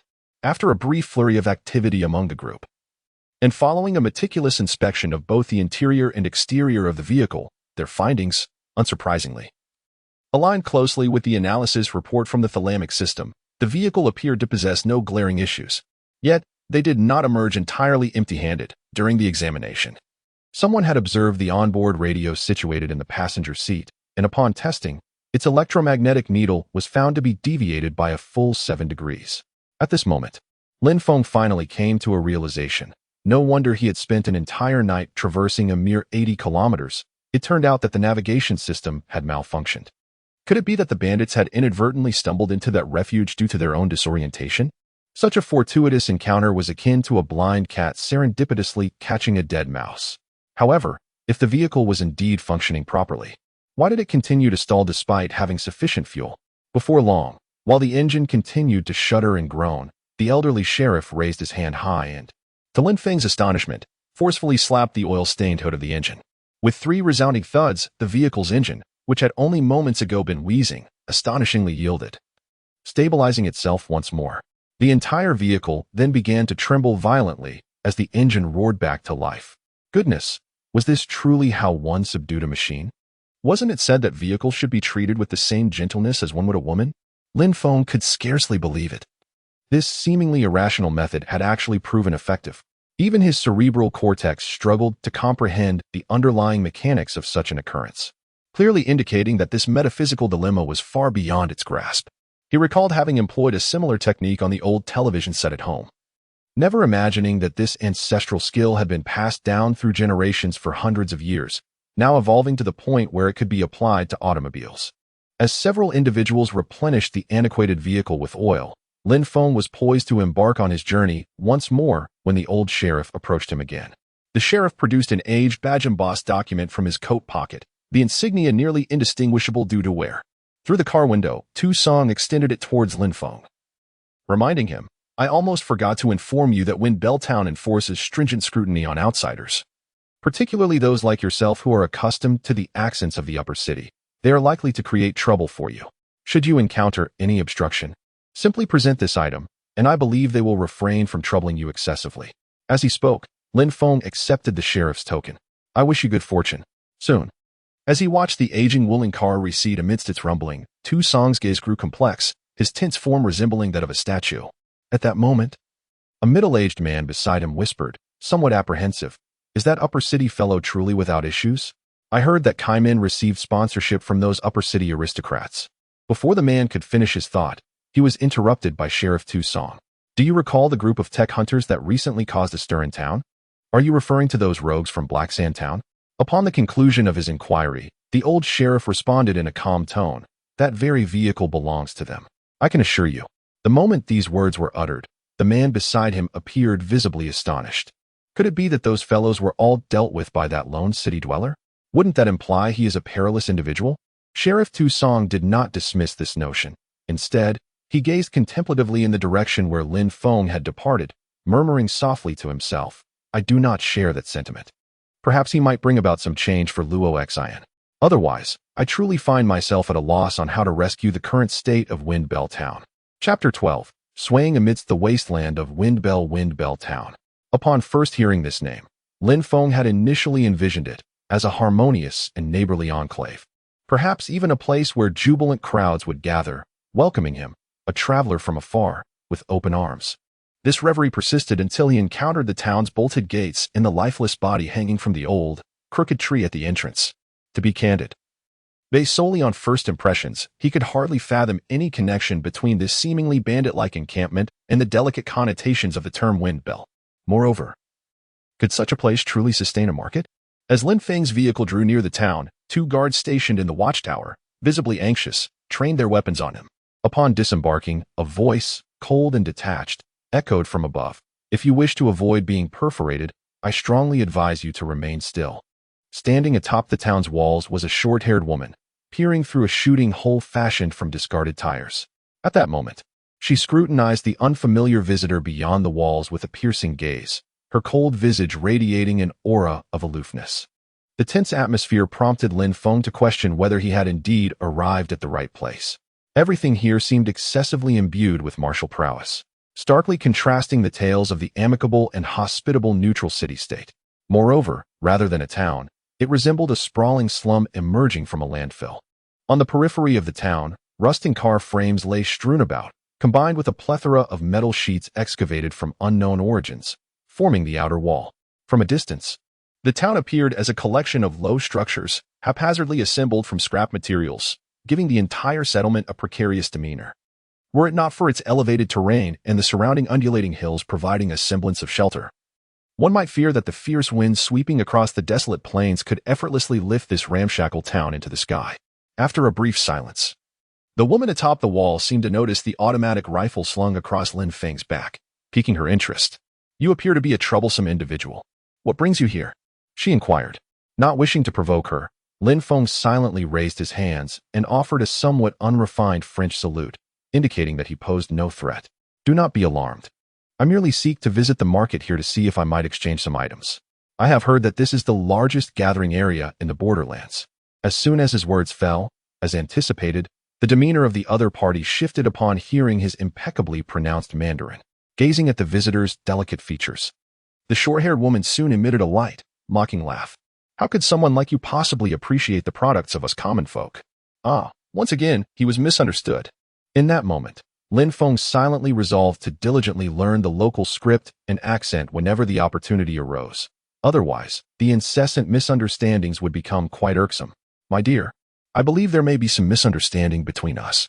Upon seeing that object, the woman's expression indeed altered slightly, her demeanor suddenly turning tense. Is that the police badge of old Master Tu Song?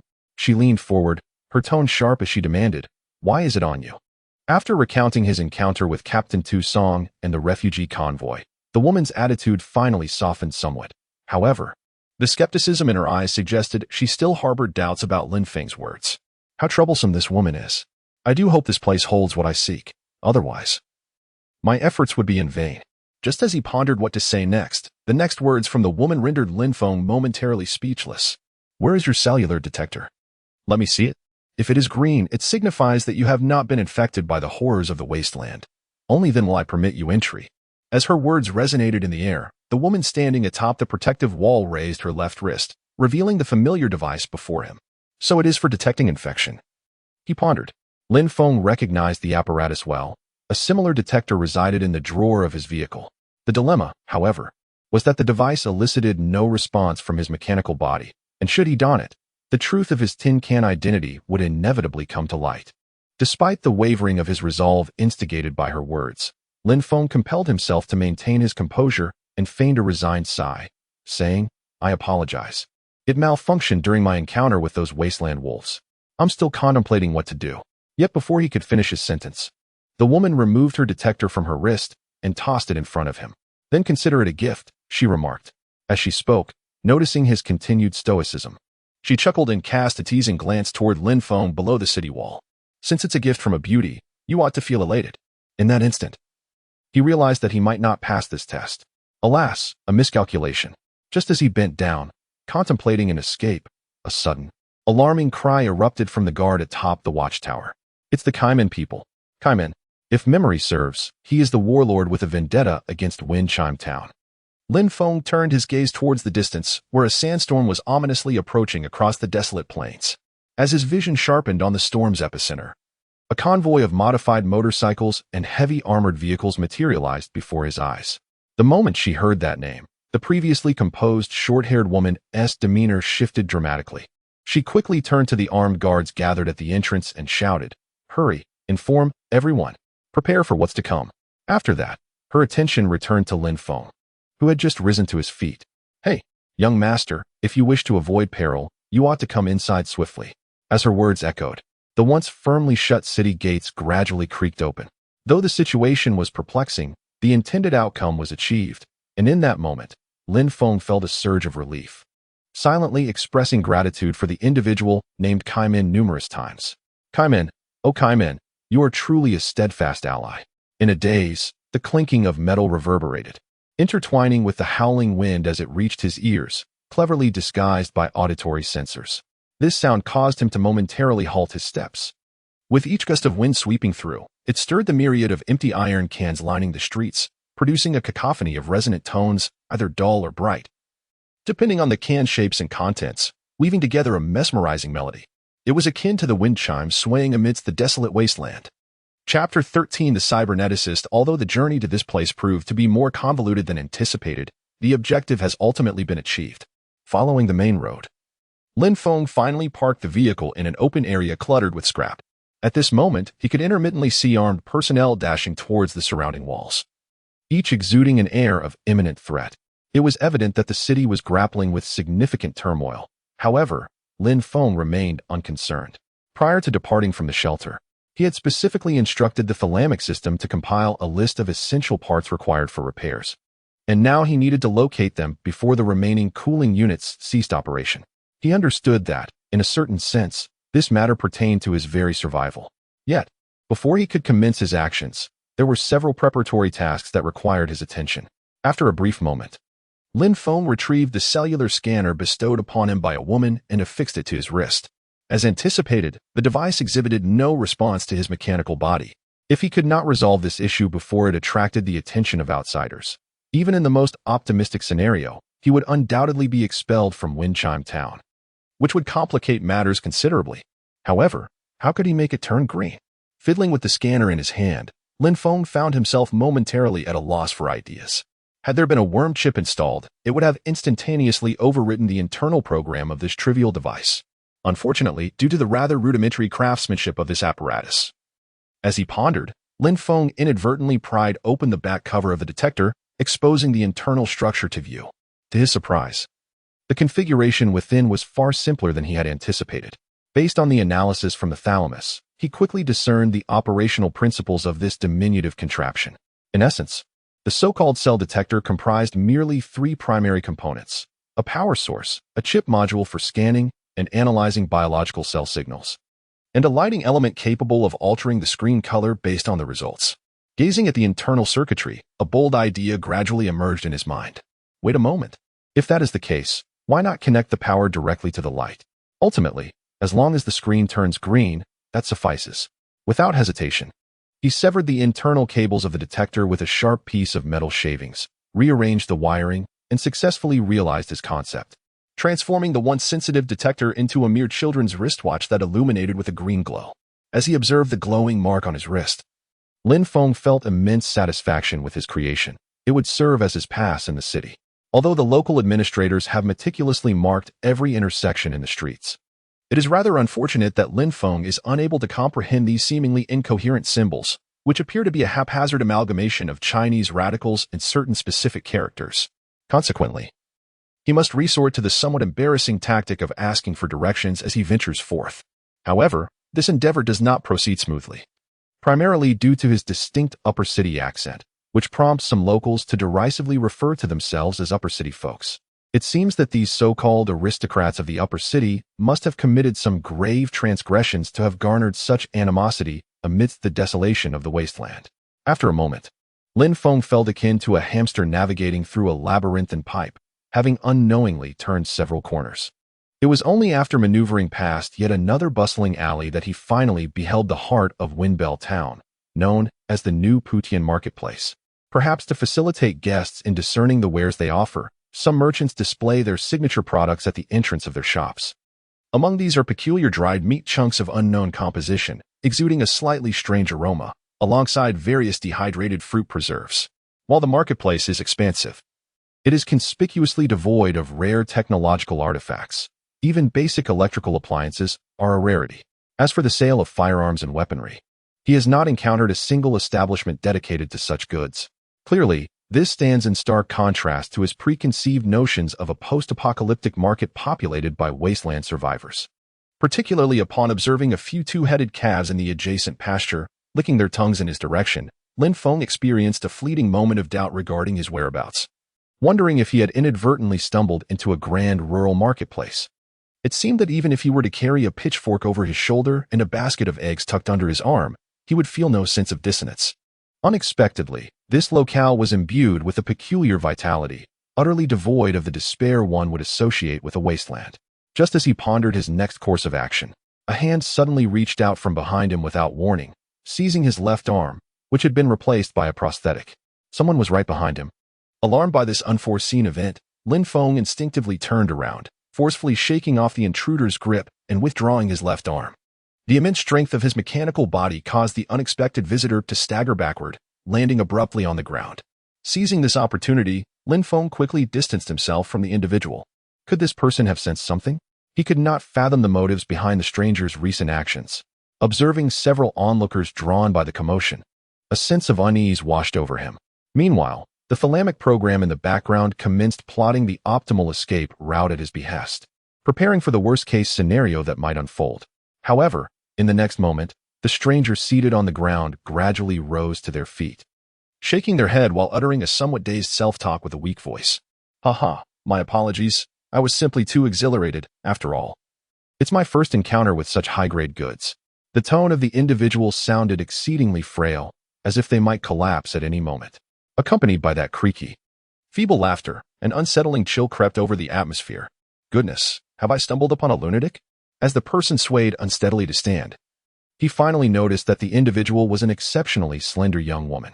After brushing off the dust from her backside, the woman redirected her gaze to the perplexed Lin Feng and excitedly spoke. By the way, I heard from the townsfolk that a guest from the upper district has arrived at the market. I suspect that must be you, correct? To his surprise, unlike others, her eyes radiated an unmistakable anticipation. Noticing Lin Feng's silence, she eagerly extended her excessively pale hand in a gesture resembling an invitation to shake hands. It's a pleasure to meet you. I am Lin Feng, a technician from the Technological Hunters Association. My dream is to one day save enough money to relocate to the upper district. After speaking, the woman sniffled slightly, forcing a smile that, under the shadow of her dark circles, appeared rather unsettling. Lin Feng noticed that the other party's eyes had been incessantly darting toward his left arm, displaying an unmistakable eagerness. Chapter 14: The World Beyond the Walls. Upon hearing Lin Feng's request, a woman named Lin Feng claimed she possessed a means to assist him. However, her help would come at a price. Are you implying that, due to the decree issued by the upper city, the vast majority of areas in the Gray Plains are not permitted to retain excessive industrial creations, except for a few organizations? In a small workshop cluttered with various components, Lin Feng sat at a makeshift square table. Beside him, Lin Feng, adorned with goggles, was meticulously unscrewing the outer casing of his mechanical left arm, her rapturous demeanor evidently disregarding the arm's owner. Indeed, this mechanical prosthetic was the very condition proposed by Lin Feng, who exhibited an almost boundless enthusiasm for such intricate mechanical creations. Her previously somber eyes now sparkled with a newfound brilliance, reflecting her profound admiration. Is there such a structure? The creator of this must undoubtedly be a genius, though not as brilliant as I am. Listening to Lin Feng's murmurs, Lin Feng once again scrutinized this peculiar individual. Though she was clearly a young woman, she appeared disheveled, clad in an oil-stained long-sleeved shirt paired with brown trousers. The leather apron she donned rendered her semblance akin to that of a craftsman, her disheveled hair adding to the impression. Were it not for the pronounced feminine features that could not be overlooked, one might easily mistake her for an excessively oily engineering enthusiast, both in appearance and demeanor. According to their prior agreement, he reluctantly acquiesced to her request for a closer examination of the mechanical prosthetic arm, purportedly crafted in the prestigious upper district. only on the condition that she would first resolve her own inquiries and subsequently utilize her connections to guide him to the Technological Hunters Association. I haven't yet beseeched you. Just allow me a fleeting glance at the inner workings, just one look. We had an accord. You must fulfill your part before I can indulge your peculiar interests. Upon hearing this, Li Mo's gaze grew complex. After a silent sigh, she lifted her goggles atop her head. Very well, she conceded, retrieving a deformed iron box from a nearby drawer. From within, she extracted a small red cube and placed it in her mouth. Based on an analysis of its thalamic composition, it appeared to be a solid confection derived from some botanical source. You were indeed correct, according to the Special Ordinance No. 9 of the Upper District. The technological and intellectual standards within the gray area must be constrained to a level they deem permissible. All technological creations used and sold in various settlements and city-states must undergo approval from either the Technological Hunters Association or directly from the Upper District. According to their assertions, it is the misuse of knowledge and technology that has precipitated the demise of humanity's golden age. Thus, those who style themselves as the keepers are compelled to exercise stringent oversight. As she spoke, she extended the iron box before Lin Feng, seemingly attempting to share its contents. Yet this synthetic body was incapable of sustenance, prompting him to decline her kind offer with a shake of his head. Are you not aware of these matters? Living in the upper city, Lin Feng could only choose to obfuscate in response to Li Mo's inquiry. Rarely are matters pertaining to the gray plane broached in conversation. After all, why would those individuals concern themselves with the fates of mere insects like us? The atmosphere in the vicinity grew increasingly oppressive, prompting Lin Feng to shift the topic. Given the myriad unreasonable regulations in the upper city, why do the inhabitants of the gray plane adhere so strictly to them, even harboring fear of these irrational decrees? In response to such inquiries, Li Mo offered little contemplation, citing issues related to freshwater and safety. Presently, the freshwater resources spanning the Gray Plain and its surrounding areas are predominantly under the control of the Upper City's Keeper Association. To secure sufficient freshwater for survival, each settlement must comply with the regulations of the Upper City, establishing associations dedicated to serving it and regularly paying the Gray tax. Only then can the legitimacy of the settlement be recognized by the Upper City. However, it seemed to me that Windchime Town was not lacking in fresh water. You even have enough water to raise livestock and irrigate the land. Upon hearing such a question, Li Mo seemed to scratch his head with some helplessness, appearing quite dejected. Because half a year ago, this godforsaken place unexpectedly discovered groundwater, and the water yield was far greater than imagined. We once tried to conceal this matter, but ultimately failed to escape their notice. To be innocent, yet possess a treasure is a crime. Lin Feng, of course, understood what this meant. If there were no accidents, this was probably the reason why the warlord named Carmen had set his sights on Windchime Town. You sound very dissatisfied with the people in the Upper City, but you clearly said you dreamed of becoming a member of the Upper City. At this point, Lin Feng once again turned his gaze to the eccentric woman in front of him. He clearly remembered that when he first met her, she had shown a strong yearning and longing for life in the Upper City. I can't stand what those people do, but that doesn't conflict with my desire to pursue a better life. I heard that people there can even eat meat once every 3 days and take a hot bath once a week, and there is even an endless supply of resin candy. Mentioning these things, Li Mo, clutching the iron candy jar, gave Lin Feng an expectant look and then cautiously asked, "You said these things are true?" As the two's eyes met, in the other's expectant gaze, Lin Feng nodded without saying a word, a reaction that made the other party very excited for a while. It is akin to a paradise. But what lies beyond the confines of the Gray Plain? This world is vast, and the inhabitants of the upper districts cannot possibly exert control over every corner. Should the situation demand, one can always choose to depart, can they not? It is said that a band of technological hunters once endeavored to explore the realms beyond the Gray Plain, assembling a grand expedition for that purpose. According to their accounts, the environment beyond is far more treacherous than here, with certain areas so perilous that ordinary individuals would find them insurmountable. The words of the interlocutor evidently piqued Lin Feng's interest. What transpired thereafter? It is said that in the extreme northern radiation zone stands a wall from the Golden Age, its steel structure towering 30 meters high, compelling them to abandon their quest. Some members of that group ventured up the staircase along the inner side of the wall, only to succumb to madness. Whispers circulate that they witnessed a tide of aberrant creatures beyond the wall, so numerous that the very earth was engulfed in darkness. Chapter 15. The millionaire of the gray plane. Observing Lin Feng's increasingly serious demeanor, Liemo waved her hand and, adopting a casual tone, elucidated, "Of course. This is merely a legend circulating among the technological hunters. The truth remains elusive." As she spoke, her gaze once again fell upon his prosthetic arm, her eyes inadvertently betraying a glimmer of anticipation.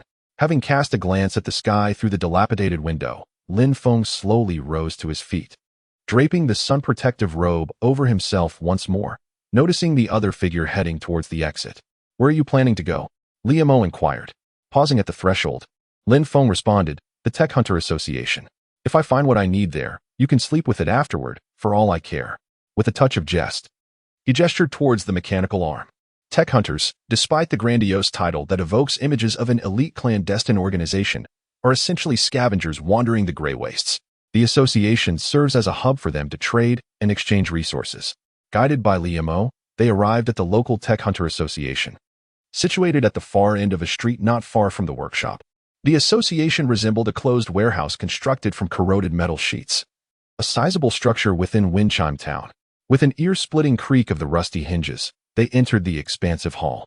Despite it being midday, the reception area was desolate. From a reception desk resembling a bank teller's window, intermittent snores emanated. A young man was fast asleep, slumped over the counter. The desolate scene caused Lin Feng to feel a sense of disappointment, wondering if this place truly held what he sought. However, in the ensuing instant, before Lin Feng could even react, Liemo, having just stepped into the hall, abruptly began to shout at the top of her lungs, "Uncle Liang, I brought a guest." After what seemed like an eternity, as the receptionist dozing off at the counter gradually opened his eyes, a wooden door situated in the corner of the hall was suddenly thrust open from within. A middle-aged man sporting a goatee peered out. His expression was one of considerable displeasure, and his gruff voice resonated throughout the hall. "Next time you act out like that, also your mouth shut." After casting a menacing glare at Liemo, the man shifted his gaze to Lin Feng, who was standing to the side. "Come in." "Haha, I almost forgot. Old Liang has been having some ear trouble lately. It seems he's particularly sensitive to noise." At this moment, Lin Feng's mood was one of utter complexity. Is there not a single sane person in this place? Shortly thereafter, as the two entered the room in the corner, Lin Feng was instantly astounded by the sight that greeted him upon pushing open the door. What lay before him was a cramped showroom, the rather confined space filled with a diverse array of intriguing objects. On the wall directly opposite the door, he beheld a variety of modified firearms. While the number was not particularly high, the types of weapons were incredibly diverse, even including a portable launcher for firing grenades. On the other side, a colossal skull, prominently displayed at the center of the wall, captured attention. According to Liemo's account, the technological hunters affiliated with the association occasionally receive special commissions, such as hunting aberrant entities. Presumably, that peculiar skull belonged to one such hunter's trophy. To Lin Feng's astonishment, a casual glance led him to discover the elusive circuit components he had been desperately seeking, nestled within a nearby display case. Upon analysis by his thalamus, it became evident that these industrial components, along with the replacement pipelines, could effectively substitute the damaged parts.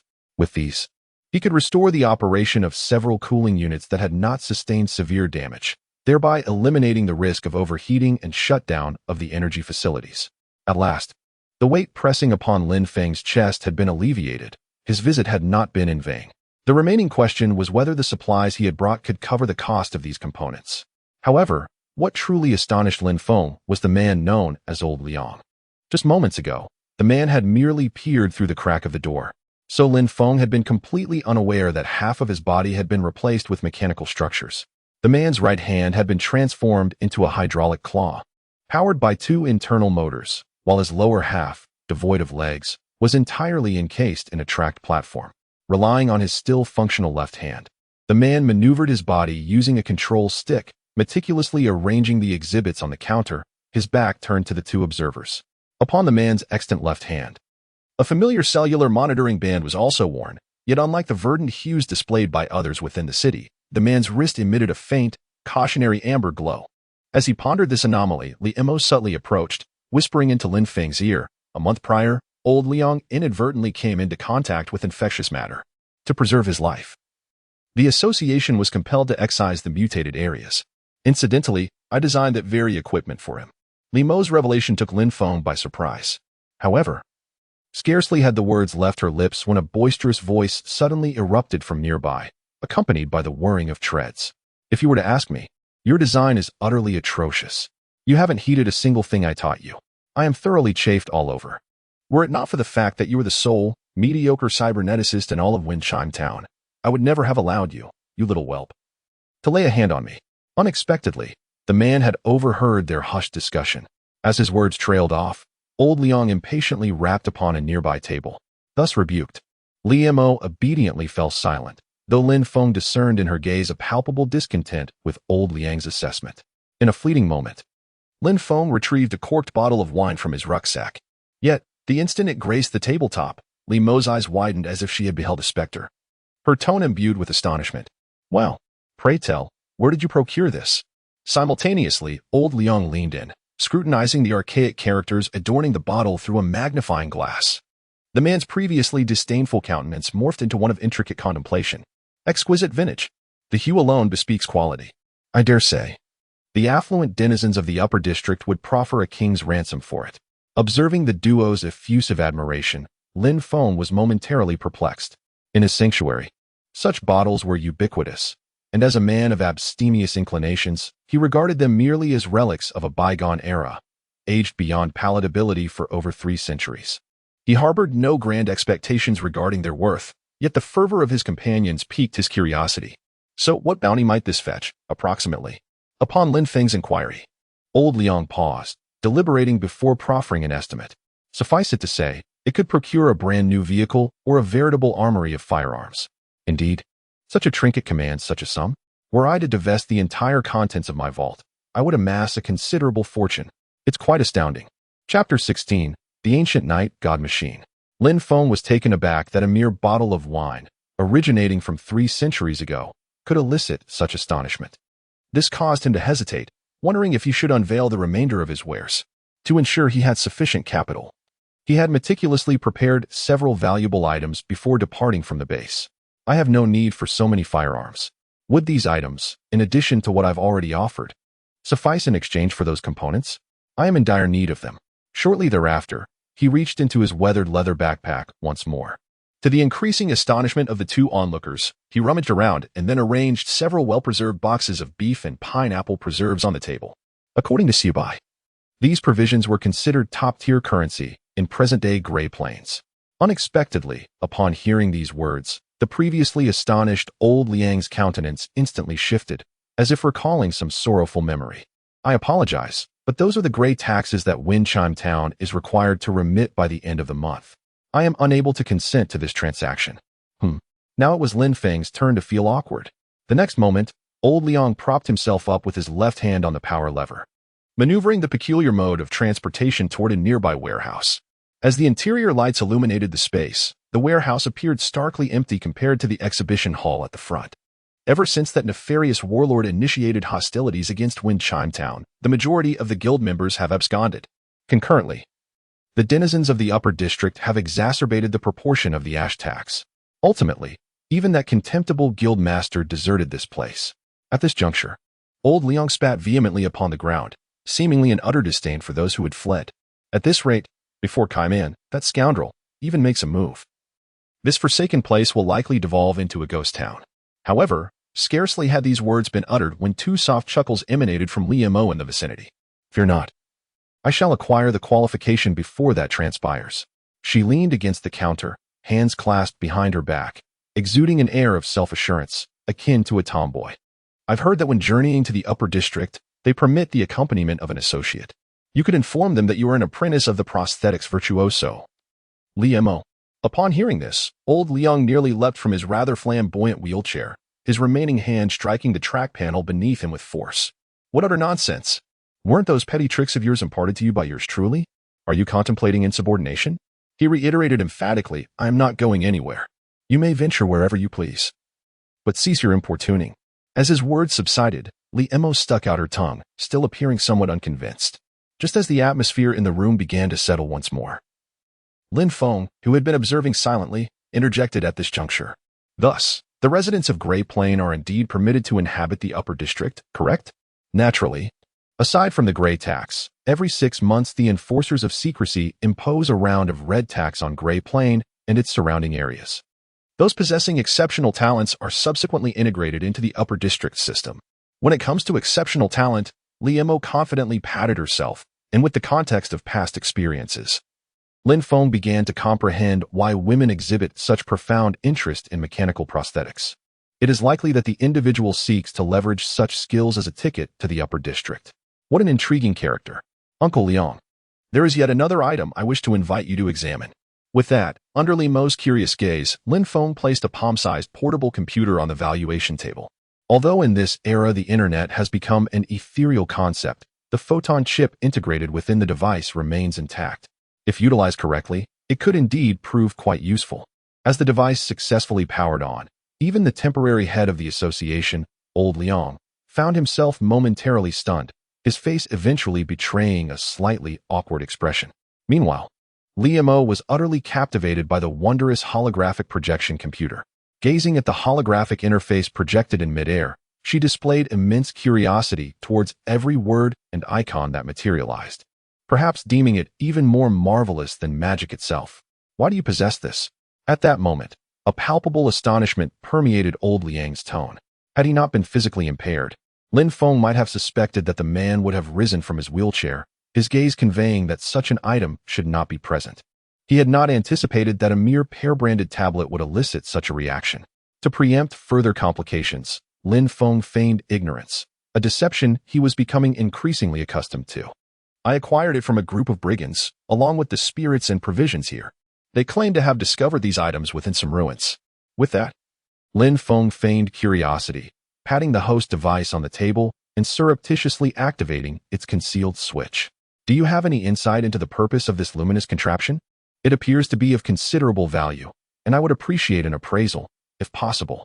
As the power was cut, the aerial projection vanished instantaneously, prompting an exclamation from Liemo, who had been idly manipulating the icons.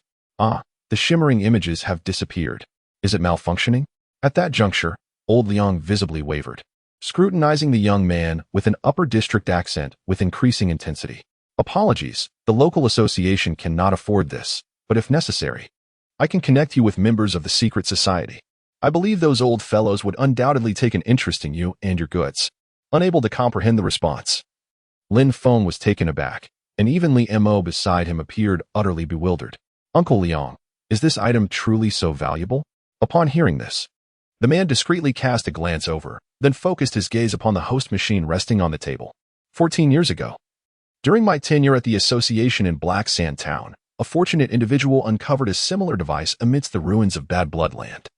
Members of the secret society referred to this artifact as the Lost Old Night Machine, and it is said that such items are pivotal to the operations of the entire upper district.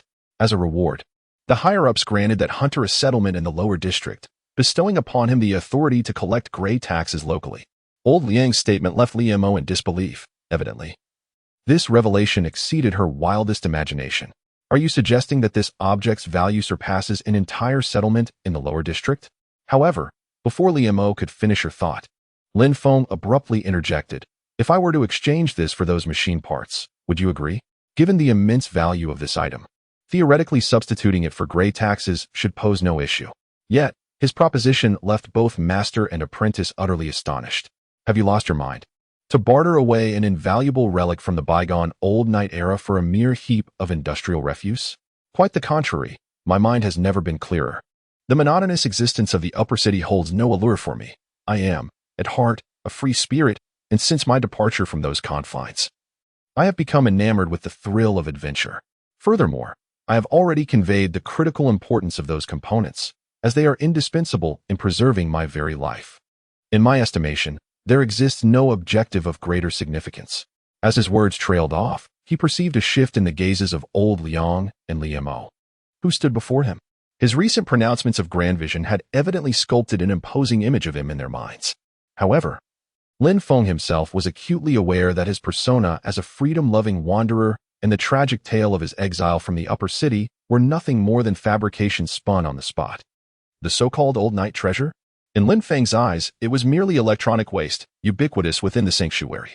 He mused at the expressions that would dawn on their faces were they to discover he possessed an entire sanctuary. As for his urgent need for the components to save his life, that statement, at least, held a kernel of truth.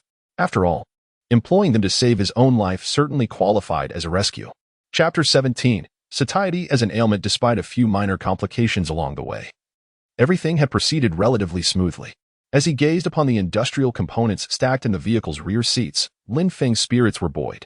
Fortunately, the majority of the components that require replacement are merely generic firmware. However, should any core components fail, it would pose a significant dilemma. According to the temperature detection apparatus embedded within the mechanical body, the average temperature in the town has surged to a sweltering 37 degrees Celsius, while the interior of vehicles, having been exposed to the relentless sun, easily exceeds 60 degrees, resembling a veritable steam chamber. For Lin Feng, possessing a mechanical physique, such temperatures are of little consequence. Yet for the local inhabitants, long accustomed to the climate of Huiyuan, the current warmth can be deemed pleasantly cool. As they say, once one steps outside Huiyuan, one may even begin to yearn for the agreeable weather here. It remains uncertain how conditions fare at the shelter. Throughout the entire day, the colossal energy apparatus has only managed to infuse 5,700 kWh of electricity into the depleted battery banks, a mere fraction sufficient solely to sustain basic internal lighting or to operate a few gate mechanisms. Meanwhile, reports from the first-level watchtower indicate that the tarmac housing the Suanio multi-role unmanned combat aircraft has been thoroughly cleared by engineering robots, now equipped with the most rudimentary capabilities for takeoff and landing. This development signifies that Lin Feng's refuge has, from this moment forth, acquired an aerial advantage. Undoubtedly, this is splendid news. Once night descends, he can utilize the cover of darkness to conduct aerial reconnaissance within the operational range of the aircraft. As Lin Feng contemplated the potential changes in other areas of the sanctuary, a diagnostic report from the medical system abruptly surged into his program. Resident information, Xiao Bai. Gender, female. Gazing at the familiar name at the beginning of the report, an ominous premonition stirred within Lin Feng. Upon examination, the target has been confirmed as a level 2 infectee. The genetic sequence of the subject has been submitted to the 5th-level experimental zone. The administrator is required to promptly inform the on-duty experimental personnel and implement the highest level of control over the subject. If necessary, the administrator is authorized to execute the subject. A level 2 infectee, presumably referring to the virulent substance known as the Black Tide, left Lin Feng in a state of uncertainty regarding its origins. According to Li Mo, this highly perilous affliction is not uncommon in the current desolation of Huiyuan. Whether through exploration of ruins or assaults by certain creatures, one could easily fall victim to infection. The manner of its emergence and its connection to humanity's present plight remain shrouded in mystery, with even local inhabitants like Li Mo possessing scant knowledge on the matter. Based on the internal infection classification report, level 2 infectees are deemed extremely hazardous, often culminating in a loss of reason and rapid physical degeneration, which explains why outsiders regard them as monsters. Is it possible that the infection within that individual has intensified? However, as he anxiously continued to read towards the conclusion of the diagnostic report, its content truly astonished him. Diagnosis: severe indigestion. The subject has received conventional treatment and is currently recuperating. What? Indigestion? As the perspective gradually shifted to the interior of Xiao Bai's room, the first sight that captured the viewer's attention was a mountain of empty canned goods, a multitude of opened preserved meat cans carelessly strewn across the dining table. When the girl finally came into view, she was seen hunched over the table, quietly encouraging herself while painfully shoving spoonfuls of meat into her mouth, her swollen cheeks resembling those of a hamster. Oh dear, I was just worried about her. It turns out she has overindulged herself? What a silly girl. Initially, upon seeing the diagnostic report, he had feared that Xiao Bai might have transformed into some monstrous entity, but it seemed that aside from having gained a couple of pounds, she had not undergone any significant changes, merely appearing somewhat lazier than before. Ultimately, for the sake of her health, Lin Feng commanded 2 mechanical assistants to thoroughly search and confiscate all the food reserves that Xiao Bai had hidden within her room. During this process, he even discovered several yellowed comic books and a gaming console beneath her bed. Surprisingly, even these matters exist. It is astonishing that within just a single day, the individual in question has nearly succumbed to the lethargy induced by the life assistant androids of the sanctuary, resembling a disheartened university graduate who has recently lost their way. At that moment, the system on standby in Windbell Town unexpectedly sent a warning to Lin Feng, suggesting that something was amiss. As the newcomer approached, Lin Feng gleaned a peculiar piece of information through the partially open car window. The men from Kaimin have returned. Those bandits have captured Lorna. Lorna? If memory serves. She is the girl from Sheriff Tusung's team, someone he had encountered previously. But wasn't she supposed to accompany the sheriff to seek refuge in another town? In that instant, Lin Feng could sense that matters were beginning to take a troubling turn. Chapter 18: The Captive Maiden. Amidst the walls fortified with crushed car wreckage and various metallic debris, Loxin appeared to gaze calmly at the unexpected visitors in the distance. A convoy of marauders, composed of bandits, had come to a halt just 100 meters from the town gate. The men inside their modified vehicles laughed boisterously, their voices rasping like that of ducks, attempting to provoke the young woman sheltered behind cover with a barrage of filthy taunts. Yet she remained indifferent to their provocations. The vehicles of the bandits were smeared with white dye, and atop the lead vehicle, there was a terrifying emblem made from human and wolf bones, an ominous banner of the warlord Kaimin, notorious for his cruelty and recognized as a local villain. Upon witnessing this scene, the man holding an automatic rifle turned with a perplexed gaze and inquired, "Sister Xin, what shall we do next?" In truth, mere moments prior, the guards had already aimed their heavy weaponry, affixed to the walls, at the encroaching convoy. However, just as they were poised to send these nefarious intruders to their demise, several sharp-eyed sentinels unexpectedly discerned a familiar figure within the lead modified vehicle. It was a gaunt young girl, her neck ensnared by chains, bound in a humiliating posture, her body marred by ghastly wounds, resembling a grotesque exhibit of raw desire, confined within a specially designed cage at the rear of the vehicle. This individual was among the few doctors and teachers in the small town, and she was none other than the younger sister of acting town mayor Luo Exin. Her presence in the clutches of these cannibalistic brigands indicated that the refugee group, led by the town sheriff, had undoubtedly encountered dire straits.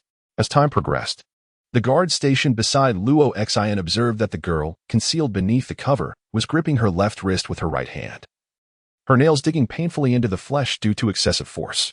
Yet, her expression remained one of oppressive indifference, as if she were utterly unconcerned by the unfolding scene before her. Before long, a gaunt man, grotesque in demeanor, approached from the direction of the town. Upon glimpsing the corpse of a bandit, hung beneath the city gate as a deterrent, a flicker of disdain ignited in his gaze. The man carried no arms, an act that the town's defenders perceived as a blatant provocation.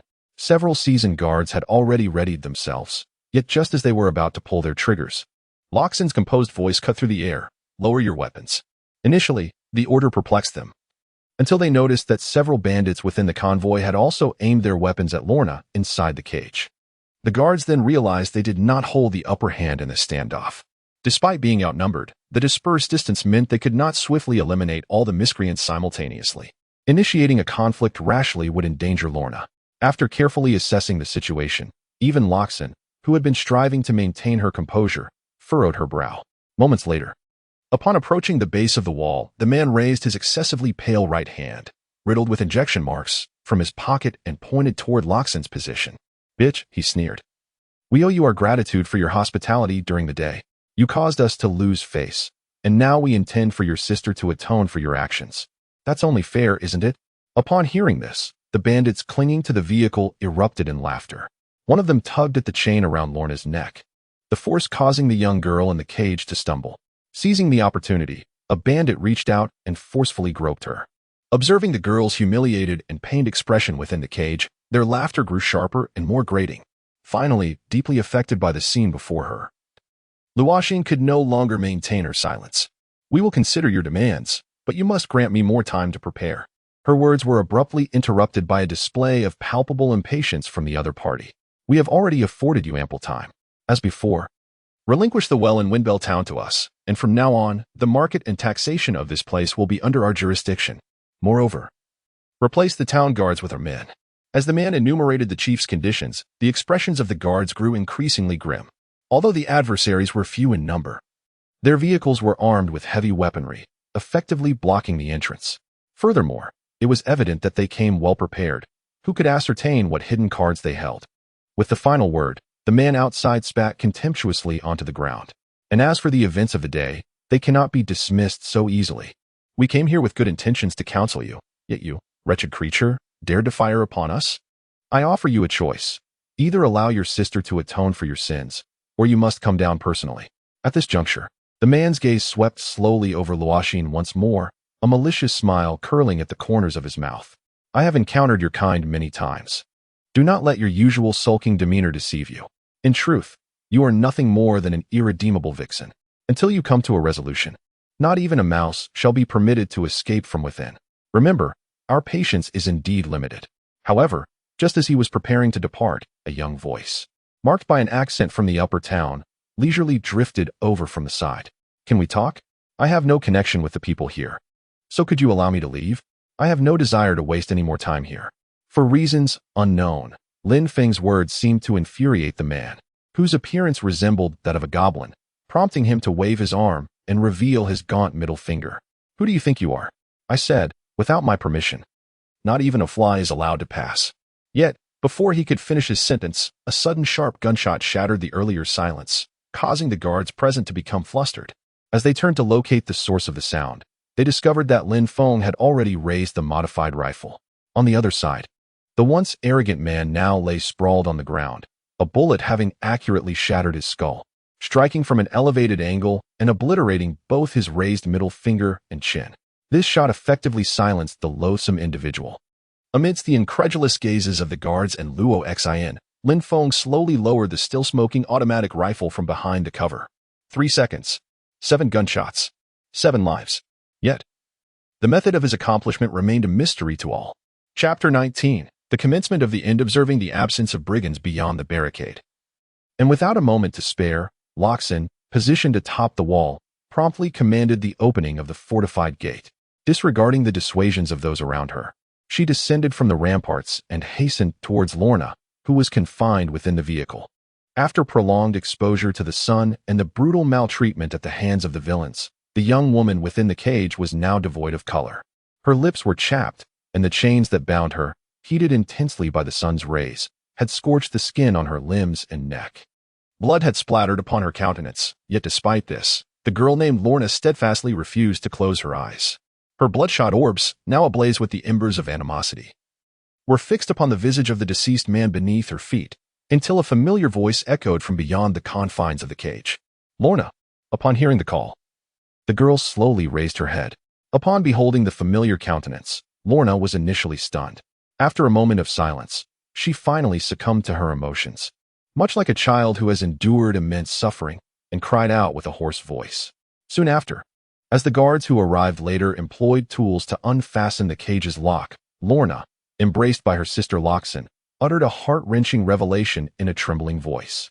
The mayor of Iraqi, unwilling to offend the Caymans, denied us entry into the town. Tucson was wounded, and they killed many others. Faced with this disheartening news, Luoxin merely offered a placid solace to the girl in her arms. After a brief pause, when the girl asked in a quavering voice if they would rescue Tucson and his party, the woman lapsed into silence once more. Yes, they will be all right. I will save them. I will. However, her sorrowful gaze did not escape Lorna's notice, and at that moment, the girl seemed to comprehend something. Shortly thereafter, the roar of a car engine echoed from the distant town gate, drawing Lorna's attention and revealing a familiar figure. The uptowner whom Sheriff Tucson called the Reaper of Gray Plains. That's right. If it's him, if it's that person, they might be saved.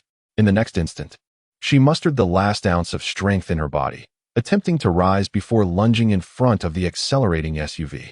Fortunately, the driver applied the brakes in time, narrowly averting running over the girl. This perilous scene terrified Luoxin and startled Lin Feng, who was about to depart. What the heck? Is this a staged accident? Upon alighting from the vehicle, he discerned that the damsel who had moments prior halted his progress with her very person was now clutching the armored plating of the vehicle's floor. As if grasping a lifeline, her umber irises beseeching. I implore you, extend succor to them. Such a predicament engendered a sense of vexation within Lin Feng. However, before he could articulate a response, the short-haired woman he had previously encountered approached, her countenance a tapestry of complexity. I extend my gratitude for your recent assistance. My name is Luoxin, and I presently serve as the acting town magistrate of Windchime Town due to certain circumstances. That this woman of austere visage was the town magistrate was an unexpected revelation for Lin Feng. After a brief interlude, he leaned against the vehicle's portal, his gaze returning to the tearful girl obstructing his path. "Would you be so kind as to request your charge to clear the path, madam? I have pressing matters to attend to and wish not to linger here unduly." As he receded into the distance, she, after a protracted silence, spoke once more. "Since the emissaries of Cayman issued their threats, a third of the populace has deserted the town. The remaining contingent of guards is scarcely sufficient for defensive purposes. Windchime Town is no longer capable of dispatching a rescue expedition." As she spoke, Luo Xian crossed her arms, her demeanor one of profound concern. "I witnessed firsthand your dispatch of those scoundrels. I confess, I am astonished. I had labored under the misapprehension that the men of the upper city were a collection of weaklings, yet you are different. I extend my sincerest apologies for my previous impudence." Having heard this, Lin Feng could surmise the speaker's intent. They wished for him to assist in rescuing the captured townspeople. The brigands were marauders under Cayman's command, and their stronghold was likely within an abandoned factory approximately 30 kilometers south of Windchime Town. "I am under no obligation to assist you, nor is it necessary for me to antagonize Cayman's men on your behalf. We are, in essence, strangers who have only just met. I have no reason to jeopardize my life for your sake, and furthermore, the duration of such an endeavor remains uncertain." Having spoken, Lin Feng produced a crumpled police identification card from his coat pocket, handing it to the silent Luo Xian. "I am not your savior, and I have already, out of compassion, rescued them once before." Yet, despite his resolute stance, the desperate Luo Xian was evidently unwilling to relinquish the opportunity before her. "I will consent to any terms, provided you assist us in rescuing Tu Song and the children." However, as her words faded, Lin Feng disengaged the handbrake in the vehicle. Realizing the improbability of her plea, Luo Xian, after a prolonged silence, chose not to persist. "I understand. I shall seek alternative solutions thereafter." As she spoke, she turned her gaze toward the two guards obstructing the vehicle's path. "Clear the way." Lin Feng remained silent, merely offering a subtle nod of gratitude to the other party, acknowledging her visibly dimmed eyes. As the accelerator was depressed once more, the antiquated Wuling automobile roared to life, embarking towards the distant horizon against the backdrop of the ashen wasteland sunset, under the complex gazes of the onlookers. Unbeknownst to anyone, as the vehicle sped across a shingle beach, a locator, no larger than a button, was discreetly jettisoned from the window, capable of precisely recording the coordinates on the shelter's map.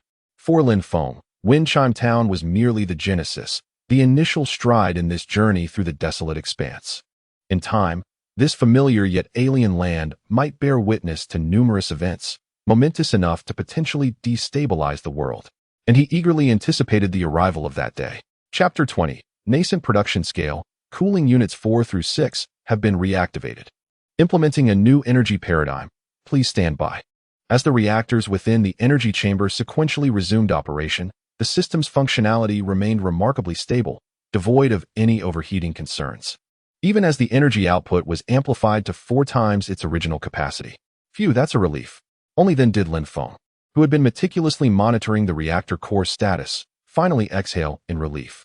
With the gradual abundance of energy supply, a surge of fresh power was channeled into the base's thalamus system, evoking a sensation akin to an electric current directly stimulating the brain, instantly invigorating him. To be candid, this sensation is quite captivating. Given the ample energy reserves at my disposal, the immediate concern lies in judiciously allocating these resources. While I am tempted to unlock all remaining functional sectors within the shelter, the unfortunate reality is that both the industrial zone on the 3rd floor and the subterranean laboratory are voracious consumers of resources. Unless the energy system can be restored to its full capacity, I am constrained to selectively unlock only those functional areas that are currently essential.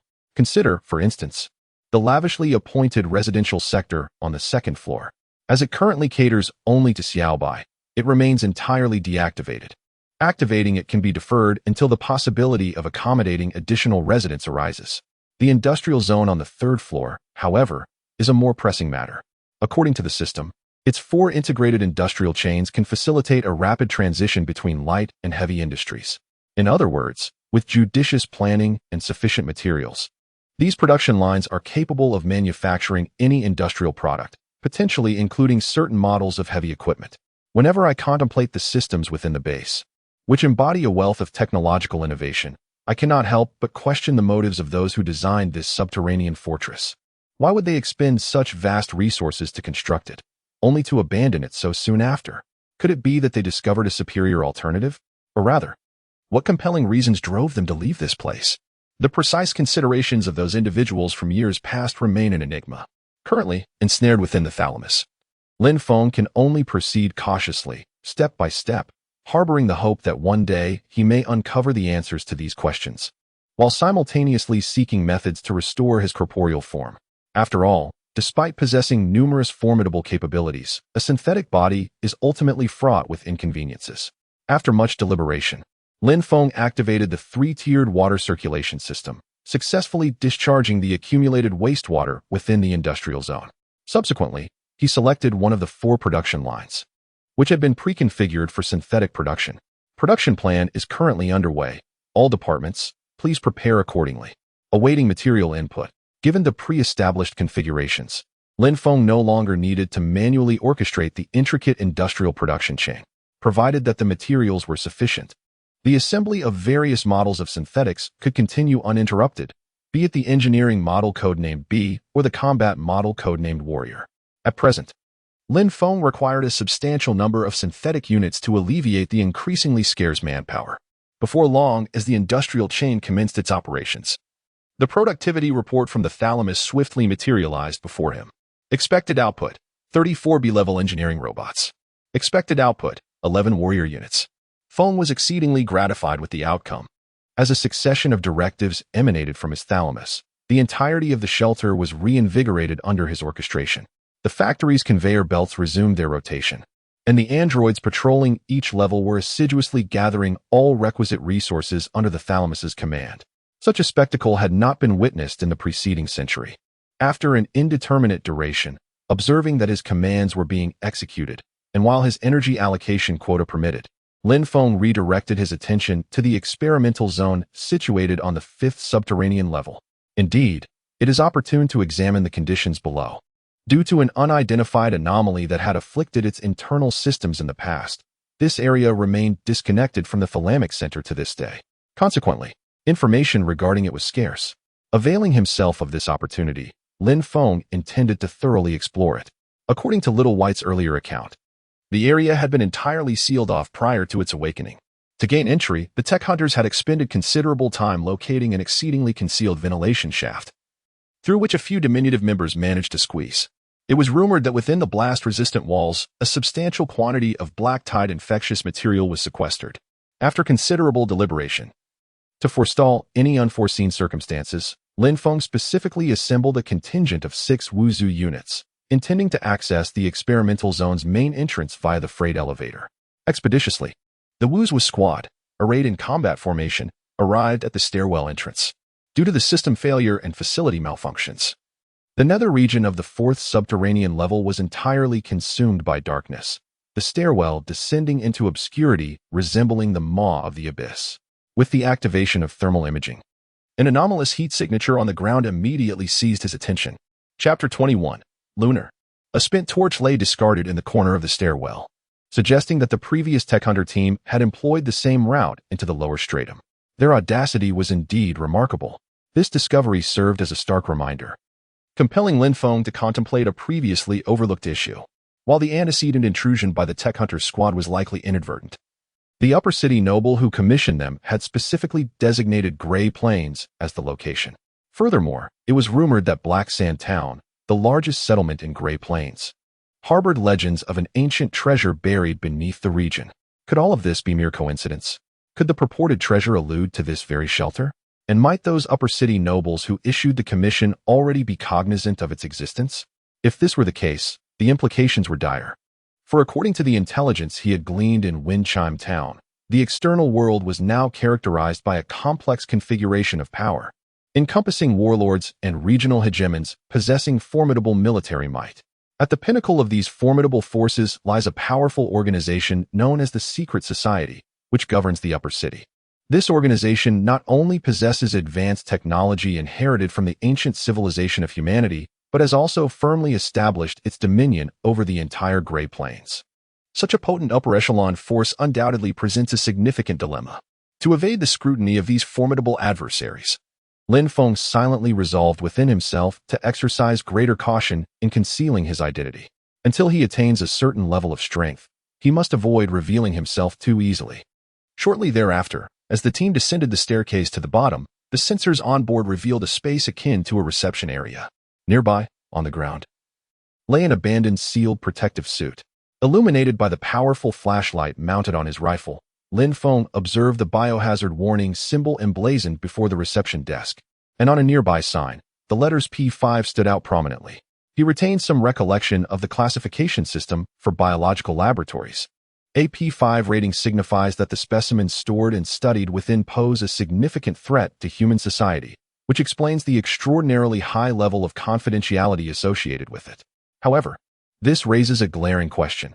How could such a prestigious P5 laboratory allow individuals to simply dismantle the ventilation system and gain entry? According to the account of the novice, those technological hunters not only successfully reached the 5th level, but also managed to steal a container filled with infectious substances. A feat seemingly no more challenging than pilfering vegetables from a market. Just as Lin Feng pondered this anomaly, as the team advanced through the passage ahead, he soon realized that he might have stumbled upon the answer to his perplexity. Ah, what a significant discovery! As the team traversed the corridor equipped with multiple disinfection facilities, it became evident that the main hall of the laboratory's core area bore unmistakable signs of a struggle. The floor was strewn with spent shell casings, remnants of an altercation long past, now covered in dust, while the bloodstains splattered across the walls appeared to be merging seamlessly with their surfaces. Leaning against the wall was the half-decayed corpse of an individual, whose flesh had long since turned to bone, the lower half discarded a short distance away, as if violently severed from the spine. The signs of oxidation on the skeletal remains suggested that this ancient battleground had witnessed the passage of considerable time. By the terminal computer adjacent to the main entrance lay another skeletal figure clad in a white medical gown, presumably one of the researchers from that era. Gazing at the scattered remnants of limbs and bones, it was evident they had fallen victim to some unforeseen assault. Surprisingly, after a preliminary analysis of the scene, the Thalamus' report yielded an unexpected conclusion. The researcher sprawled before the entrance had most likely been executed by the soldiers present at the scene. Due to the multiple gunshot marks detected above his ribs and skull, which corresponded precisely to the caliber of the bullets employed by the soldiers, it was evident from the extensive destruction of defensive installations surrounding the scene that these soldiers had evidently made several attempts to assault the core area of the laboratory. A civil unrest? It was no wonder that the previous group of tech hunters could approach the interior of the laboratory with such ease. It turned out that the majority of the defensive measures had long since become ineffective. Had it not been for a solitary blast-proof door obstructing access to the core area, this place would likely have been left in disarray, much like the surroundings. The situation was beginning to grow intriguing. In pursuit of the truth, Lin Feng deftly maneuvered a soldier closer to the terminal computer before the laboratory's entrance. He extracted a data cable from beneath the arm's data panel and connected it to the laboratory's equipment, intending to forcibly awaken the foundational system of the experimental zone through a physical connection. However, as the system's neural interfaces engaged, just as Lin Feng was on the verge of seizing control, a peculiar notification fortuitously appeared before him. Please note, Tyene, system code A007, is requesting online permission. Do you consent to approve? Tyene, what could this possibly be? The emergence of this message interrupted Lin Feng's train of thought, and upon conducting a reverse trace, he was astonished to discover that this information was indeed emanating from the intricately woven neural network of the thalamus. Driven by curiosity, he ultimately acquiesced to this enigmatic request. Immediately, as a substantial amount of energy was infused into the thalamus, a light and distinctly electronic voice suddenly resonated in Lin Feng's ear. Thank you for approving my application. The voice emanated from behind him, prompting Lin Feng to swiftly turn around. He beheld a combatant from his squad, attentively observing him with a sensor adorned with flickering white lights. In the next moment, the individual lowered their rifle and, akin to a gentleman, placed a hand upon their chest before respectfully bowing. Is this a transfer of consciousness? Gazing at the oddly behaving synthetic being before him, Lin Feng realized that a presence of a similar nature had intertwined its consciousness with his own. It is an honor to engage in direct dialogue with you, esteemed administrator. From this moment forth, I shall serve as your personal assistant, aiding you in the noble mission inherent to your role as administrator. Chapter 22. Beneath Antarctica. This unexpected situation compelled Lin Feng to momentarily halt the system's integration progress. Who are you? By strict biological definitions, I am not human. My software is equipped with the latest version of a personality simulation system. As a derivative consciousness of the thalamus system, I can replicate human thought patterns with over 99% accuracy. Therefore, from a philosophical standpoint, you may indeed perceive me as a human. The ultimate conclusion rests upon your subjective beliefs. Indeed, I would be immensely gratified if you were inclined to perceive me as a fellow human. TSK. What a rather garrulous fellow. Lin Feng felt a surge of skepticism toward this peculiar individual who had materialized before him. So, you are suggesting that you are the thalamus? Why, then, have I never been cognizant of your presence until now? In accordance with the directives you initially issued. In order to curtail all non-essential energy consumption within the sanctuary, the thalamus progressively deactivated over 40 of its auxiliary functions, with the exception of the central system. This included the integrated personality simulation program, as its energy demands exceeded the stipulated limits. Taiyan's remarks served as a reminder to Lin Feng. He recalled that upon his initial awakening within the sanctuary, a voice had been incessantly reporting on the critical situation within the base. However, after the redistribution of energy, that voice had become exceedingly rare. Before long, he heard the other party gradually raise his voice, his outstretched arms making him look like an impassioned orator. I must avow, your resolutions were executed with impeccable precision, not only resolving the exigency expeditiously but also procuring vital intelligence and cultivating a commendable reputation in the process. Particularly, the sophisticated rhetoric you employed in Windchime Town has been profoundly edifying to my learning algorithms. Listening to the individual's distinctly mechanical and high-pitched intonation, coupled with somewhat exaggerated gestures, Lin Feng felt an acute sense of discomfort, as if he could excavate a substantial dwelling within the very floor beneath him. What manner of obsequious artifice is this? He mused. What precisely has been integrated into its programming? After a brief interlude to regain his composure, Lin Feng raised his hand, signaling the garrulous entity to maintain silence. Subsequently, with an equanimous demeanor, he directly posed several pivotal inquiries regarding the sanctuary and the events transpiring externally over the past century. What knowledge do you possess? Most crucially, what is the rationale for my presence here? Given the entity's assertion of being the intelligent auxiliary system of this base, Lin Feng surmised that, as an AI that has existed since the sanctuary's inception, it might possess insights into matters unknown to him. I must express my sincere regrets. The entity responded. Subsequent to the lockdown on April 6, 2077, my cognitive faculties were subjected to mandatory dormancy. It was not until the successful upload of your consciousness that I was reactivated. Consequently, I am regrettably unable to provide information pertaining to the events of the preceding 4 centuries. 2077? Upon hearing this unfamiliar year, Lin Feng felt a slight tremor in his heart. In his memory, he had enrolled in university in 2030 and sought the help of Professor Han Mingxian in April of the following year. This implies that within the subsequent 36 years, an extraordinarily critical situation must have arisen on Earth, compelling governmental authorities to construct this vast underground facility. Despite the gravity of such an event, Lin Feng found himself with no recollection of it. Logically, having just embarked on his university journey in 2030, and considering the average male life expectancy at that time, it would seem reasonable for him to live until the age of 77. But what transpired before that? You mentioned that you were forcibly put into hibernation in 2077. Thus, you should be well aware of the events that unfolded prior to that. The entity known as Taiyan fell silent, its cerebral mechanisms whirring rapidly, seemingly engaged in contemplation. As the words hung in the air, Lin Feng, without a moment's hesitation, posed his first question. I wish to understand the true purpose behind the construction of this shelter. What exactly transpired on the surface 77 years ago? The initial purpose of shelter number 037's establishment was rooted in research concerning the black tide substance. On December 21, 2036, the black tide was first discovered in Florida, after which similar phenomena began to manifest across the globe. On March 17, 2040, the American continent declared its fall, prompting the United Government to designate Antarctica, where the black tide phenomenon had yet to occur, as a settlement. Concurrently, a closed base was constructed within it for the study of black tide materials, ultimately giving rise to the Research Institute 037. Wait, could it be that the Research Institute 037 you mentioned refers to this place? Antarctica? At that moment, he could scarcely believe his ears. His impression of Antarctica had always been that of a land blanketed in ice and snow. Yet the stark reality outside revealed a desolate expanse that could rival some renowned arid deserts. Could this desolate place truly be Antarctica? Lin Feng found it unfathomable that the colossal ice layer, with a maximum thickness of 4,000 meters and a coverage area of 13.98 million square kilometers, could have vanished so completely. The sheer volume of melted ice water pouring into the ocean undoubtedly wreaked incalculable havoc on the Earth's environment. But how could this be? If this were indeed the pole, why then did the cycle of day and night shift so rapidly? The phenomena of polar day and night are common knowledge even to elementary school students, although the reasons remain unknown.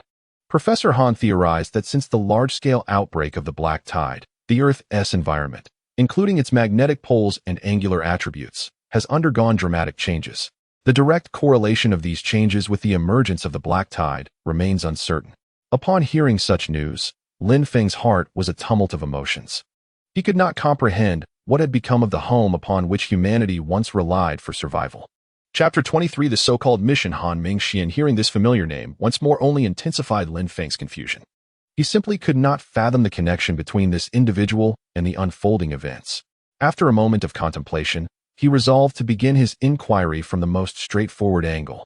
Thus, was the establishment of number 037 solely for the purpose of housing residents? In response to such a question, Tyne subtly indicated a negative. In truth, this base's significance lay more in experimentation. Experimentation? What sort of experimentation? It pertains to the study of the coexistence and evolution of black tide substances with humanity. At this moment, Lin Feng felt his mind go blank. Recollecting the events from a day prior involving that technological hunting squad, having witnessed such twisted and grotesque creations firsthand, he found it utterly incomprehensible that anyone could be fascinated by such entities, let alone entertain the notion of coexisting with monsters. Just then, the biological sensor embedded in the warrior program suddenly reacted, its activation sound capturing Tyne's attention. It seems our conversation has disturbed the guest here. As she spoke, faint points of light began to appear on the radar-like panel, resembling scattered fireflies gradually converging before the tightly shut door. Dozens, hundreds, and the number of signals continued to increase. What are those? It is a flawed product, perhaps due to the distinctive and jarring tone of electronic sounds. The voice of the individual remains oddly unsettling, with certain phrases fluctuating dramatically, as if perpetually engaged in a theatrical performance. A chilling realization surfaced in Lin Feng's mind, prompting him to refrain from pursuing the topic further. Instead, he turned his attention back to the terminal computer on the 5th level, reinitiating the system takeover process in a quest to uncover the truth behind the issue. Simultaneously, as if engaging in casual conversation, Lin Feng shifted the discourse elsewhere. Has anyone ever informed you why I was chosen to be the administrator? Furthermore, who is responsible for transforming me into this current state? Is it Han Mingxian, the mission? Upon hearing this rather unpleasant term once more, Lin Feng paused his rapid typing, unwilling to be unjustly burdened with peculiar responsibilities for the sake of others' interests. Could you reiterate what the mission entails for the administrator of Shelter 037? Naturally, it is to preserve the ember of humanity, to seek pathways to survival, with the ultimate aim of rebuilding civilization. Prior to the shelter's lockdown, Professor Han personally encoded such directives into the thalamus and transferred all powers of the base, including those of the thalamus, to Lin Feng, who served as the professor's assistant.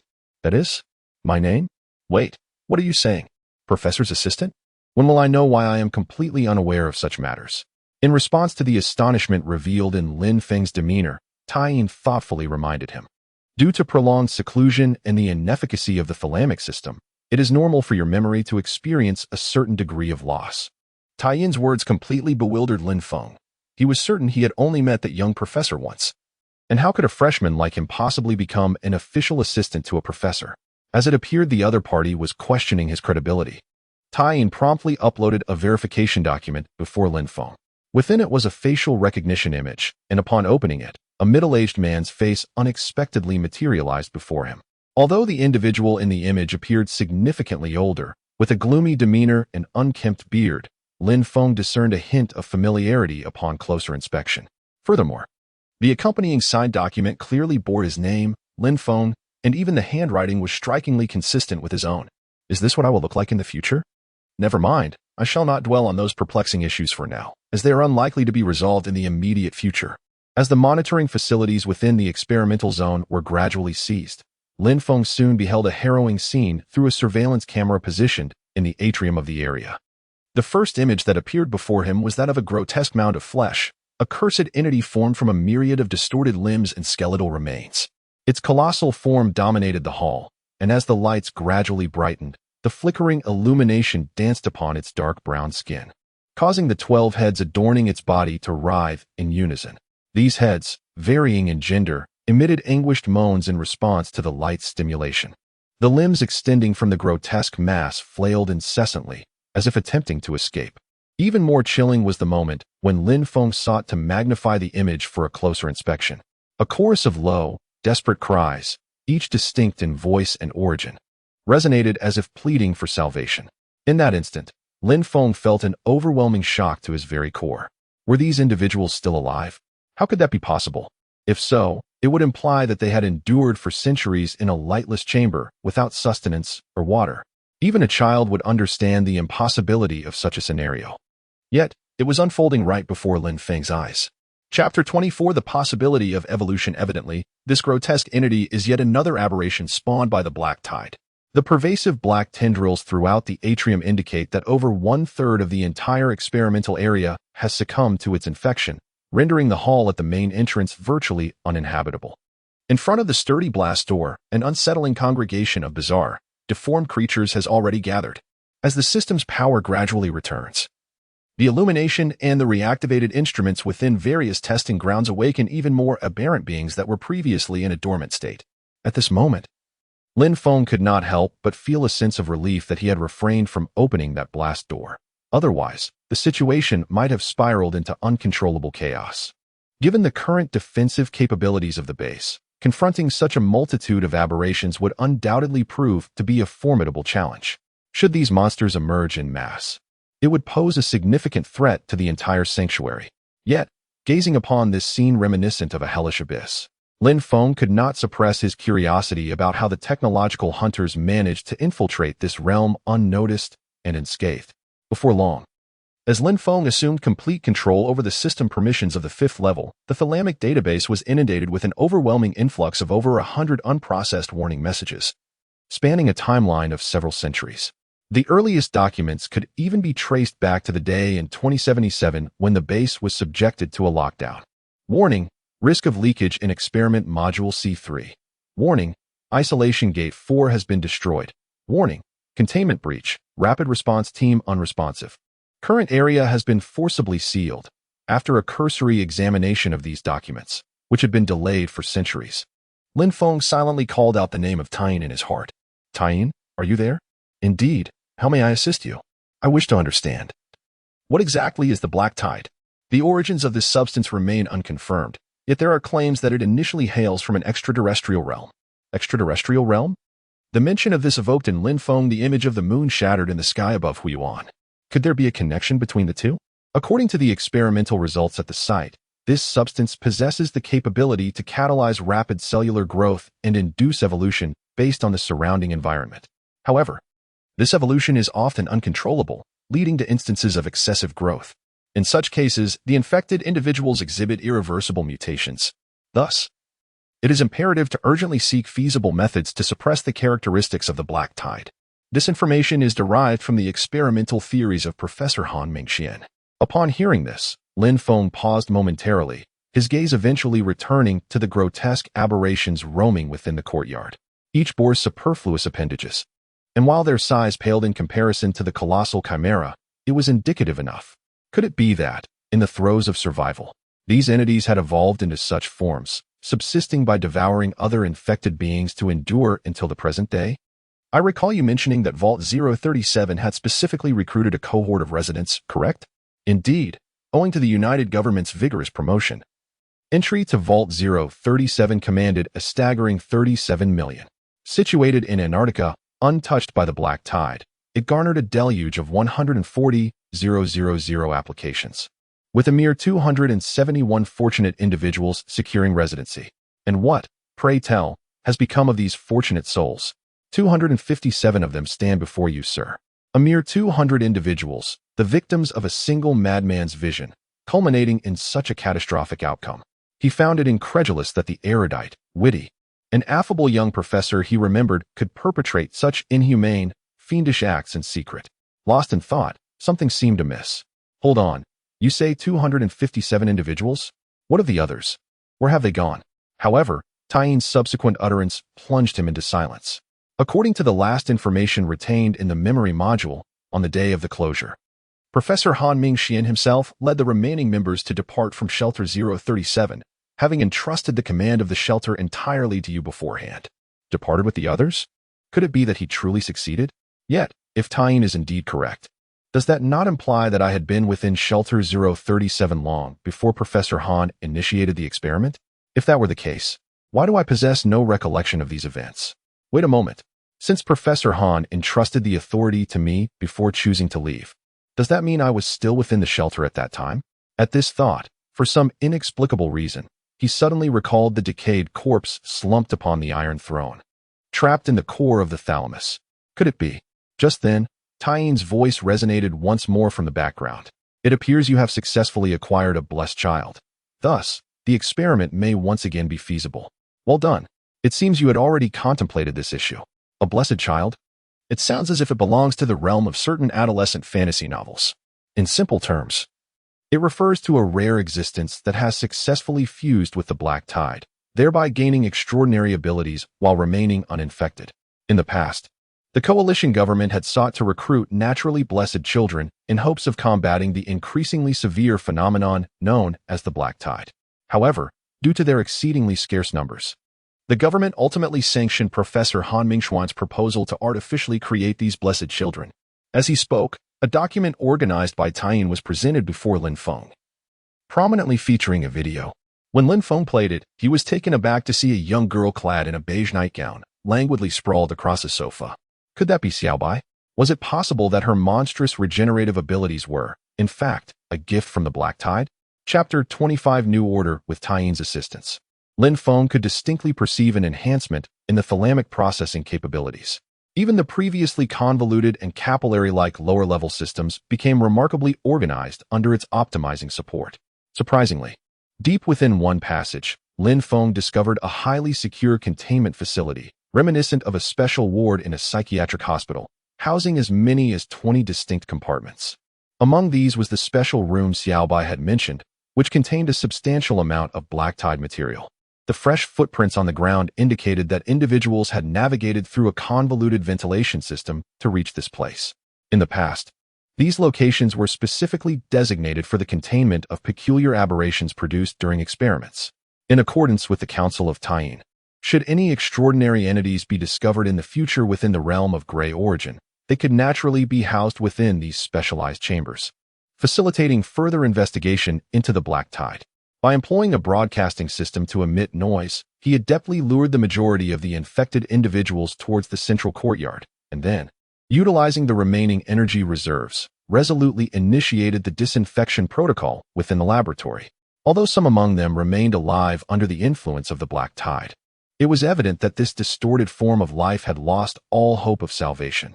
Thus, his decision might indeed be the most judicious choice for them at this juncture. As the blast doors completely isolated the courtyard from the other areas, a deluge of gasoline began to pour down from the ceiling's pipelines, resembling a rain imbued with an acrid scent. This sudden turn of events incited agitation among the infected congregated in the courtyard. These beings, birthed from the black tide, howled as they lifted their crimson eyes towards the dim sky, where the rain fell incessantly. Countless distorted and bloated forms pressed against one another, appearing from a distance like a roiling pool of darkness.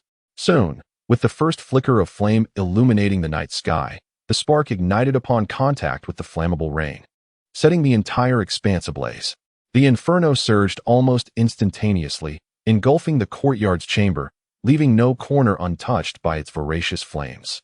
Gazing upon the colossal amalgamation at the heart of the hall, which appeared as a withered old tree, its mutated limbs resembling branches and the grotesque visages adorning it serving as its fruit, the gigantic tree quivered amidst the encircling flames, as if engaged in a dance. Time seemed to stretch indefinitely until the cacophony of screams within the hall subsided. As the long-sealed steel gate creaked open, a squad of 6 armed soldiers, composed of mechanized units, stepped into the still steamy atrium, methodically advancing to cleanse the adjacent rooms that remained untouched by the chaos.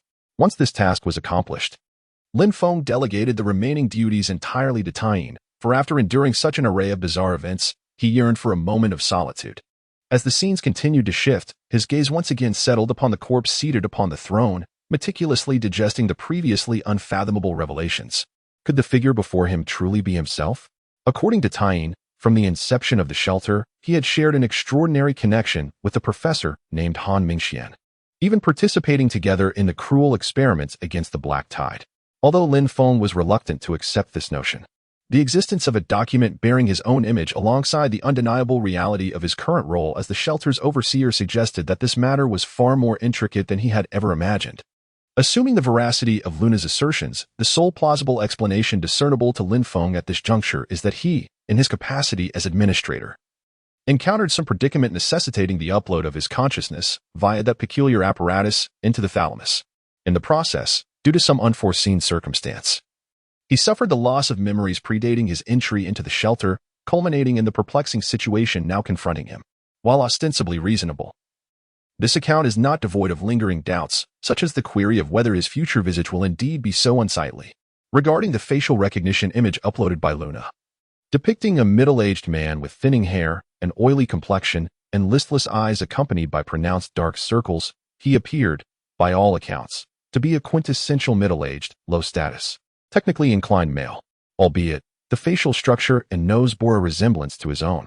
As Lin Feng brooded over the impending midlife crisis, Luna's somewhat peculiar voice echoed from the background, reporting in. The designated target area has been completely cleared. I propose prioritizing the activation of the Special Experimentation Zone in Sector C to expedite the resumption of research into the Black Tide. These words once again plunged Lin Feng into contemplation. Frankly, having witnessed firsthand the tragedy that unfolded on the 5th floor, he harbored no inclination toward Professor Han's experiments. While the professor's intention was ostensibly to discover a means for humanity to coexist with the Black Tide, if this endeavor necessitated the sacrifice of a vast majority, then did the experiment truly possess any merit? Therefore, Lin Feng hesitated to render a judgment, as his understanding of the Black Tide and Professor Han remained rudimentary. His sentiments were merely rooted in empathy for the 200-plus fallen souls beneath the surface. Just then, the Tying program, operating in the background, issued a constant stream of reports. Furthermore, it stated, my analysis indicates a deficiency in the cells and cerebral spinal fluid utilized for the Black Tide cultivation experiments. It is advised that you replenish these resources promptly.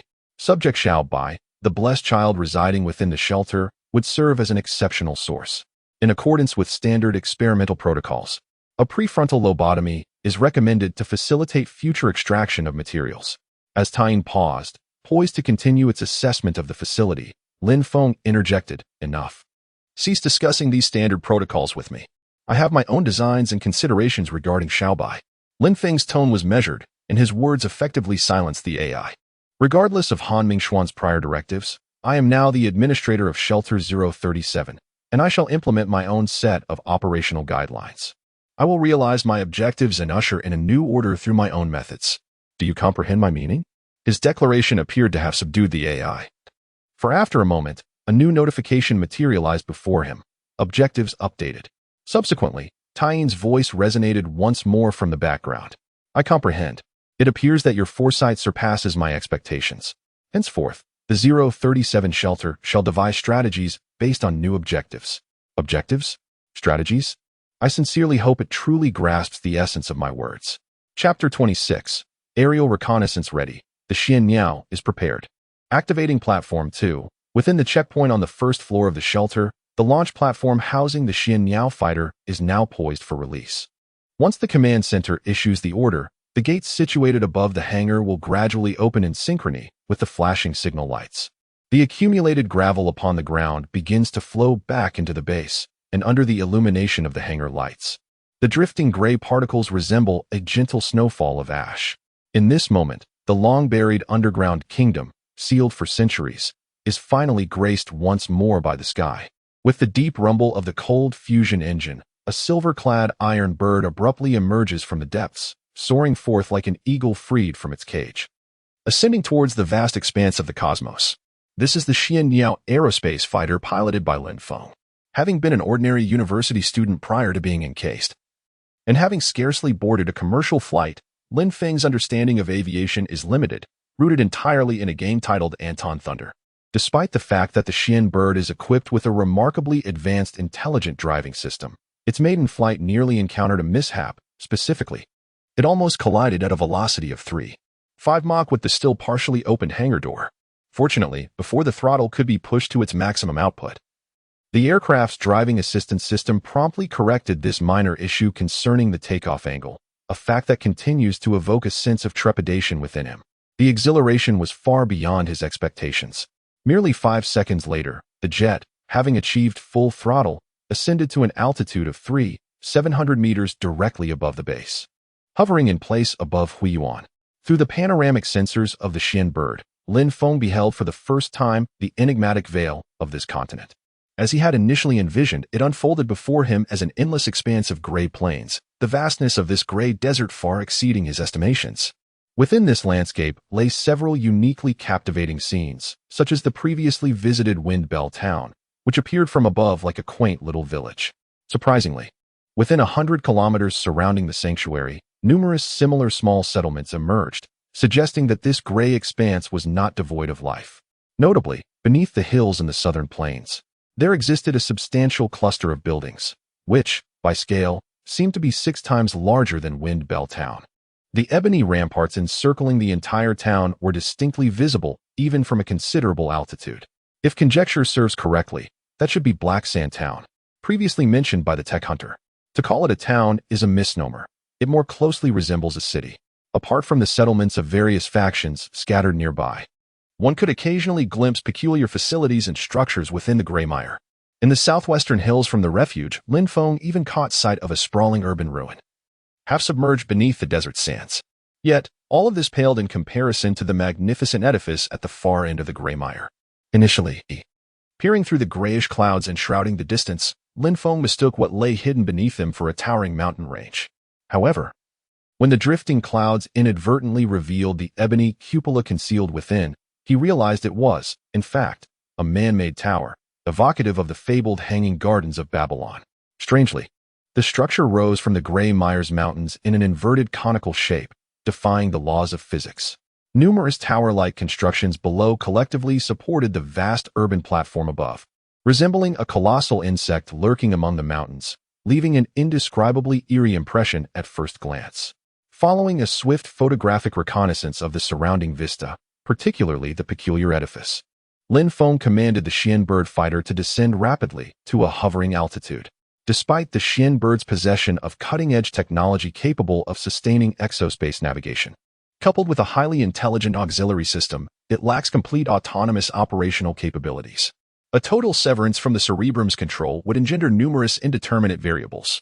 Given the complete communication breakdown with the satellites orbiting the planet and the total failure of the terrestrial networks, Lin Feng was compelled to temporarily construct a rudimentary local area network utilizing the cerebrum. The current range of the base's signal tower extends a mere 200 kilometers. Nevertheless, Lin Feng had contemplated a solution, the establishment of signal relay towers to augment the cerebrum's sphere of influence. This would permit further augmentation of the cerebrum's support range, enabling the deployment of subordinate units to greater distances. Naturally, should material and technological circumstances permit in the future, the optimal solution would be the dedicated launch of a relay satellite, obviating the cumbersome construction of signal-based stations.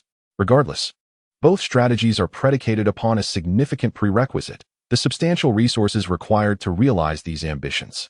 Based on the recent aerial reconnaissance, Gray Plains undoubtedly holds a wealth of treasures ripe for discovery and numerous trading posts of varying sizes. However, deploying synthetics for collection would be unduly conspicuous, considering the factory currently only produces the Bee and Warrior models. He recalled Miss Luo Xian's intention to rescue Tu Song and the abducted children in her own way, and wondered about their current state. Driven by curiosity, and with the assistance of the flight control system, Lin Feng guided the Blackbird in silent cruise mode, using the cover of night to approach the Wind Chime Town beacon. But he had not traveled far when he noticed something amiss. Is that a fire? In the southern part of Wind Chime Town, A cluster of buildings was ablaze, with figures darting through the flickering flames.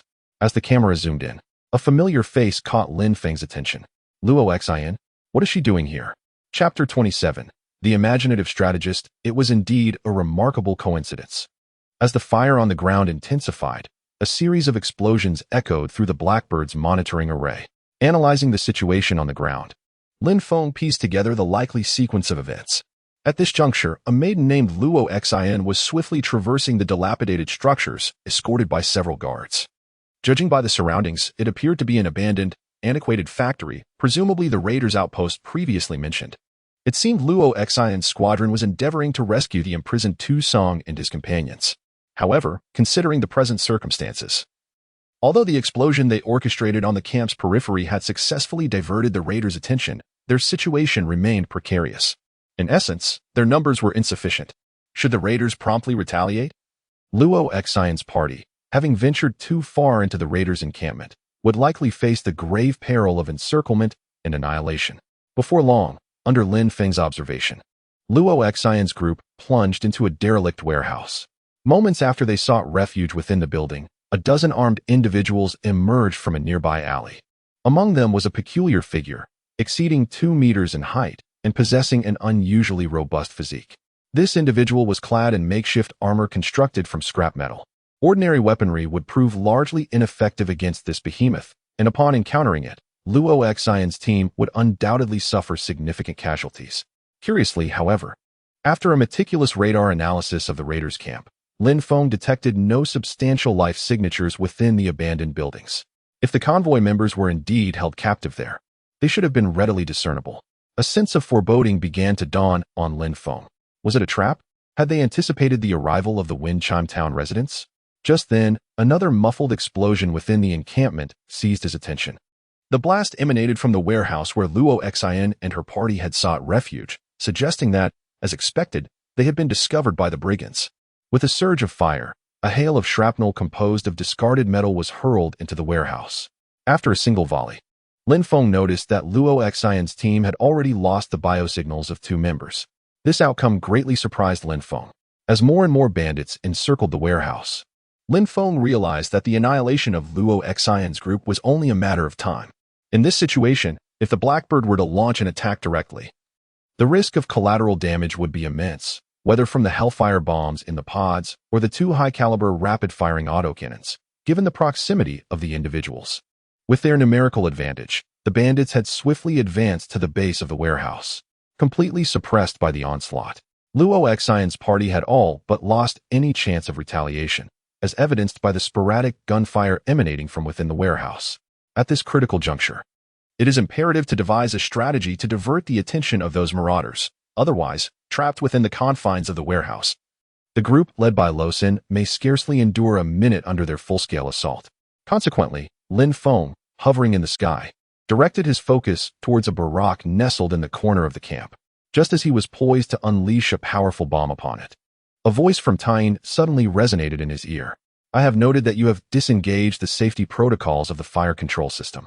Given the current circumstances on the ground, I believe we should refrain from directly intervening in the local power struggle. In all fairness, Tyne's suggestion appeared sound, indeed. Lin Feng had initially contemplated the same approach.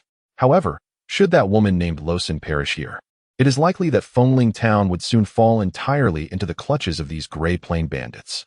Fengling Town holds considerable significance in my plans, and a failure here could substantially impact subsequent operations. Do you grasp my intent? Upon hearing this, Tyne's background program paused momentarily, seemingly in contemplation. The next instant, Tyne's voice burst forth from the program, filled with sudden realization and excitement. I understand now. Please forgive my narrow-mindedness. Truly, it is a brilliant scheme you have devised. Yet, upon hearing these words, Lin Feng felt his CPU momentarily stutter. What? Dominate the Gray Plane? What are you even saying? Evidently, this individual possesses a propensity for imaginative conjecture. However, Lin Feng deemed it unnecessary to offer any clarification, as engaging in earnest discourse with an artificial intelligence seemed rather pointless. Thus, he resolved to allow it to ruminate as it pleased. With this realization, Lin Feng, feigning composure, stated with affected nonchalance, "Comprehension is paramount." Subsequently, he recalibrated the trajectory of the aircraft, employing an impeccable angle of approach, and under the veil of nocturnal obscurity, released the ordnance of considerable destructive capability. The ensuing detonation manifested as a resplendent crimson efflorescence amidst the ashen expanse, the incandescent jets of fire momentarily illuminating the overcast firmament. Yet, despite the magnitude of the resultant reverberations, the denizens below remained oblivious to the genesis of this assault. Numerous brigands were, as intended, lured to the periphery of the encampment, and as they were endeavoring to discern the potential whereabouts of their assailant, the clandestine aerial vessel, gliding surreptitiously, had already absented itself from the theater of conflict. Concurrently, within the confines of the energy repository of Sanctuary 037, an artificial humanoid form, undergoing a process of energetic replenishment, gradually roused from its dormancy. Chapter 28. Intervention amidst the pyrotechnic spectacle of the warehouse. Luo Exine, assuming a semi-genuflecting posture, gently clasped the lifeless right hand of the youthful sentinel, a shard of debris, propelled by the force of the explosion, having penetrated his thorax with grievous consequence. The severity of the injury had rendered him devoid of respiration. His vacant gaze fixed upon the desolate panorama before him. The cacophony of gunfire, explosions, and a blend of terrified wails and irascible shouts had thoroughly permeated every crevice within the warehouse. She was perplexed as to how matters had deteriorated to such an extent.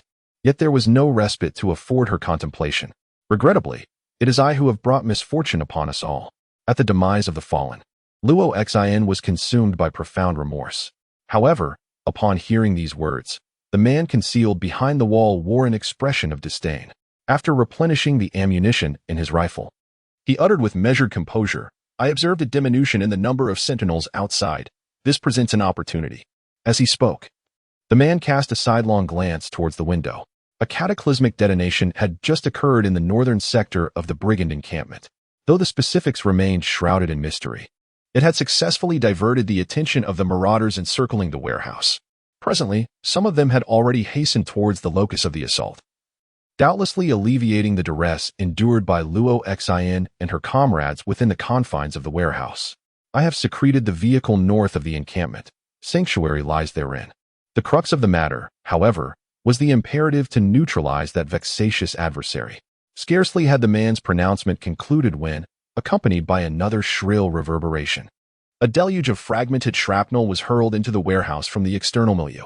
These fragments, possessed of immense potency and extensive dispersion, wrought appalling carnage upon personnel, some even piercing the metallic sheathing of the warehouse walls. Such an assault originates from a savage weapon known as a garbage cannon. An oversized shotgun weighing a staggering 70 kilograms, capable of launching specialized munitions. The proprietor of this formidable firearm is a mutant, resembling a behemoth of the wasteland. Precisely the troublesome individual previously mentioned.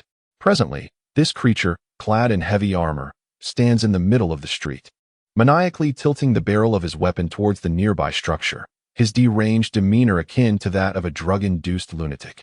The unforeseen presence of mutants within the camp has doomed this meticulously planned rescue mission from the outset. Their arsenal is utterly ineffectual against the mutant adversary. It appears that the situation is far from the anticipated ease. The brigands seem intent on biding their time, waiting for the team to deplete their already scarce ammunition, at which point they will inevitably become lambs to the slaughter. At this moment, it seems that only two choices remain before Lashin: to surrender and endure the humiliation of survival, or to expose himself to the enemy's fire and attempt a desperate breakout. A course of action that is little different from a death sentence. Contemplating this, Lashin once more surveyed his surroundings, noting that each individual was regarding him with a similarly complex gaze. Beneath the shelves in the warehouse, a young man weeps, cradling his head in despair, seemingly regretting his decision to be here. At this moment, Luoshin felt an overwhelming sense of helplessness, reminiscent of the days when she stood atop the walls of Windbell Town, threatened by robbers wielding Lorna as leverage. Perhaps it echoed the sentiments expressed by those who had departed from Windbell Town. No matter how strong she attempted to appear, she was merely a powerless young girl, utterly incapable of effecting change. The decision to entrust the position of mayor to her was, without a doubt, a profoundly foolish choice. In that fleeting moment, a figure emerged in her mind, the young man from the upper city who had once rescued Tusong and Lorna.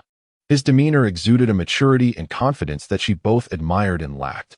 Just as despair began to envelop her thoughts regarding the choices ahead, a voice suddenly pierced the air, filled with indignation. "Let us fight them." The words came from a wounded soldier slumped in the corner, who seemed to perceive Luoxin's anxiety. Gritting his teeth, he used his rifle as a makeshift cane, dragging his injured leg painfully from behind cover to stand. "I fear them not, nor do I fear death. But I detest the cowardice of fearing death." His eyes widened, as if addressing Luoxin directly, yet simultaneously directed at the bandits outside the warehouse. To her astonishment, as his words echoed, the taunts from the robbers outside abruptly ceased, and even the frenzied mutant quieted for reasons unknown. Once again, all eyes fell upon her. Even the youth with tear-stained cheeks slowly lifted his gaze. The crowd awaited the young leader's decision, but soon, a peculiar occurrence transpired. Just as Luoxin prepared to speak, a heavy thud of footsteps echoed from outside the previously hushed room. Before anyone could comprehend what was happening, the sound quickened, and, in an instant, the reinforced warehouse door was violently breached. As the realization dawned on the onlookers, a towering figure clad in armor, resembling a human tank, emerged with a sinister grin from beneath the collapsed shelves, fixating on the distorted visage of the cursed mutant before him. In that moment, Luoxin felt her mind plunge into an abyss of confusion. However, as the crowd aimed their weapons at the mutant and several bandits who had entered alongside, a sudden shattering of glass drew everyone's attention, including that of the mutant. Following the sound, they beheld a hazy silhouette that had mysteriously appeared on the once-empty second-floor platform. A gust of wind swept through the open window behind this figure, and a familiar voice resonated throughout the hall. It was a calm and lively tone, unmistakably tinged with an upper-class accent. "Ladies and gentlemen, long time no see." At the sight of this individual, Luoxin could scarcely believe her eyes. Could it be him? How could he possibly be here? Chapter 29, a cinematic overture in a race against the impending unraveling of order. And guided by the unerring calculations of the Xian bird's navigational matrix, Lin Feng orchestrated a precipitous hard landing. A feat of aerial insertion executed with the precision afforded by integrated artificial intelligence, given the Xian bird's design as something other than a transport vehicle. And with expedience dictating his course, he availed himself of the missile rack, latching onto it for passage. A singular endeavor, perhaps unprecedented, and of a daring that defies the commonplace epithet of madness. As the Xian bird executed a low-altitude flyby over the manufactory, Lin Feng launched his synthetic form with the accuracy of a projectile, alighting upon the adjacent warehouse's roof. The momentum of his arrival induced a less than graceful posture upon impact. Fortunately, his arrival went unobserved. Gazing upward, Luoxin beheld Lin Feng's simultaneous emergence alongside the marauding mutants, a development wholly unforeseen. The intruders, likewise, found themselves taken aback by his sudden manifestation, resulting in a momentary standoff between the assembled factions. At that moment, two more deafening explosions reverberated from afar. This time, the target was two warehouses in the northern part of the camp, which had been converted into dormitories. The violent explosions once again triggered a catastrophic fire, undoubtedly exacerbating the chaos on the scene. The hellish flames also reaped the lives of countless thugs entrenched here. Finally, the bandits could no longer restrain themselves. The successive explosions around them clearly filled them with fear and confusion. A bandit with war paint smeared on his face with white dye raised a gun in his hand and shouted loudly at Luoxin and his party, who were besieged in the distance. "What have you done? Who knows, maybe you are being punished by God." It seemed that the bandits attributed all the chaos outside to these intruders from Windchime Town, but judging from Luoxin's extremely unnatural expression, she actually didn't know what was going on here. Perhaps they would never know that at this moment, a Blackbird aerospace fighter was cruising over the camp, taking advantage of the night. In other words, this place was now completely under Lin Feng's surveillance, and any thugs trying to approach the warehouse for support would be attacked from the sky. Perhaps angered by Luoxin's indifferent attitude, just as the white-faced bandit was about to pull the trigger, this small movement did not escape Lin Feng's eyes. The next second, as the gunfire rang out, a rain of bullets poured down from above towards the direction where the bandits were. Given the advantage, Lin Feng understood the importance of not squandering time with his adversaries. However, just as he believed the situation would conclude effortlessly, an unforeseen event transpired. Good heavens, is that fellow's hide made of iron? Although the high-caliber 7.62mm military rounds had effectively eliminated the rather vociferous human marauders, they proved ineffectual against the behemoth-like mutant. Of the initial volley of 5 bullets, Two failed to penetrate the mutant's bizarre helmet, which was as formidable as a bank vault. The remaining 3 bullets managed to pierce the seams of his armor. Yet they merely penetrated his skin, lodging within his exaggerated, wall-like musculature. This assault caused the giant to howl in agony, staggering backward. To avert further injury, the giant relinquished his cumbersome, worthless cannon and raised his arms in defense. As Lin Feng opened fire, the members of Wind Chime Town swiftly responded, collectively assailing the isolated beast. However, after a brief engagement, Lin Feng realized that this approach was futile. The small-caliber bullets, aside from causing momentary pain and inciting the creature, were essentially ineffective. In a moment, he set aside his rifle and shouted to Luo Xian below, "I'll hold this thing off. Get everyone out of here." "No way. How could you possibly handle this thing alone?" Evidently, Luo Xian was reluctant to abandon her comrade. However, before she could articulate her thoughts, Lin Feng swiftly interjected. "Your presence here will only impede my progress." Lin Feng's assertion visibly swayed Luo Xian. At that moment, she felt as vulnerable as a scolded child, utterly powerless. After a few moments of hesitation, observing her teammates nearing their breaking point, Luo Xian reluctantly complied with the order. She commanded her team to safeguard the wounded while rapidly advancing towards the exit. To facilitate Luo Xian's team's withdrawal, Lin Feng switched his rifle to fully automatic mode, unleashing a torrent of concentrated fire upon the exposed skin of the mutants. Just as Luo Xian was about to depart the warehouse, she exclaimed, "We'll await you on the north side. Do endeavor to survive." Upon hearing those words, Lin Feng experienced a maelstrom of emotions. Frankly, he remained uncertain whether his consciousness, now residing within a server, could be classified as alive or deceased. Shortly thereafter, as he prepared to replenish his rifle's magazine, the mutants, who had been suppressed, swiftly recovered during the lull in gunfire. With a thunderous roar, the enraged beasts charged towards Lin Feng's position with unrestrained velocity, akin to a speeding armored vehicle. In the ensuing chaos, as metal supports groaned and snapped, the entire second-story platform collapsed with a deafening crash. Fortunately, realizing the peril, Lin Feng promptly leapt from the second story, thus avoiding being crushed beneath the collapsing metal sheets. However, in the urgency of the moment, he inadvertently lost his grip on his automatic rifle. Now, matters seemed to escalate. Before he could fully react, amidst the crisp clatter of colliding metal, an enraged figure arose from the ruins of the second-floor platform. Through the rising dust, a pair of bloodshot eyes bore down on him. Chapter 30. Angel of Death. Before Lin Feng could gather his thoughts, accompanied by the agonizing shriek of twisting metal, a broken steel bar was hurled from the billowing dust cloud. Like a rusty javelin, it whistled through the air. Fortunately, Lin Feng's electronic eye timely tracked the projectile's path, allowing him to narrowly evade it. The makeshift spear grazed past him, its immense force piercing the solid concrete wall behind him. Had his reaction been a fraction slower, this sudden attack would have surely ended the confrontation.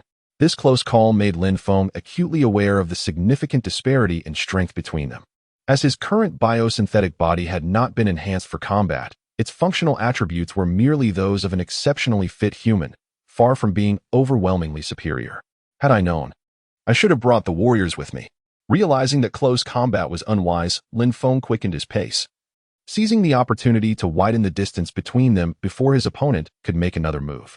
His intention was to utilize the celestial Xian bird to eliminate this troublesome foe.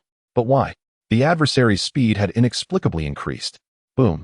In the next instant, accompanied by a thunderous crash, the mutant swung his fist, resembling a hammer. Though Lin Feng managed to block the blow with his left hand, the sheer force sent him hurtling through the air, crashing into several nearby shelves. The violent impact triggered alarms in Lin Feng's body. However, there was no time for adjustments. In a flash, the mutant had retrieved the massive garbage cannon he had previously discarded, not to fire it, but to raise it high above his head like a battering ram, roaring as he charged towards Lin Feng, who lay amidst the debris.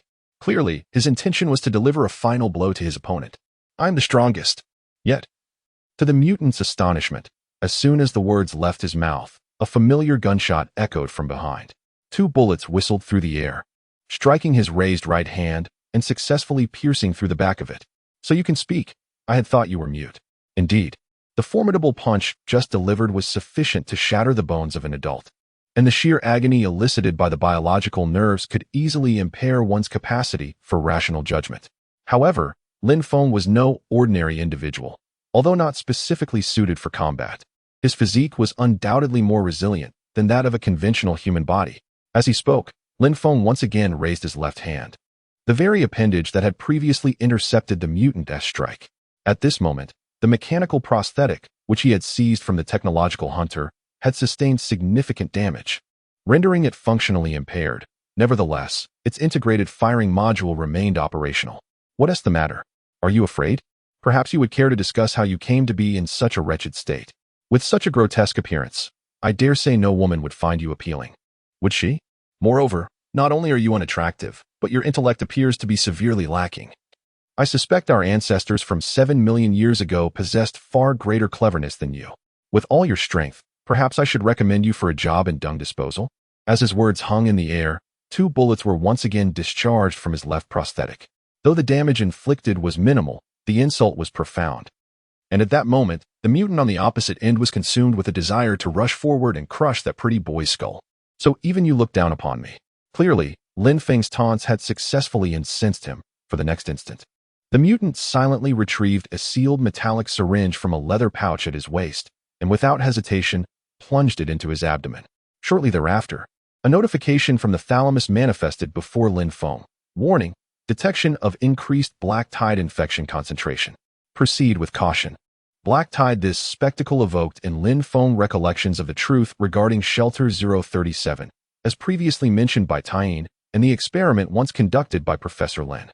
It seemed the emergence of this mutant was perhaps not a mere coincidence. Under Lin Feng's scrutiny, the mutant underwent drastic, visible transformations, catalyzed by an unknown injection. His already exaggerated musculature underwent rapid inflation, appearing to writhe beneath the skin, while his bones experienced accelerated growth. Simultaneously, consumed by unbridled rage, the mutant incessantly repeated the same phrase in slurred tones. I will make you regret it. I will make you all regret it. Anyone who dares to look down on me.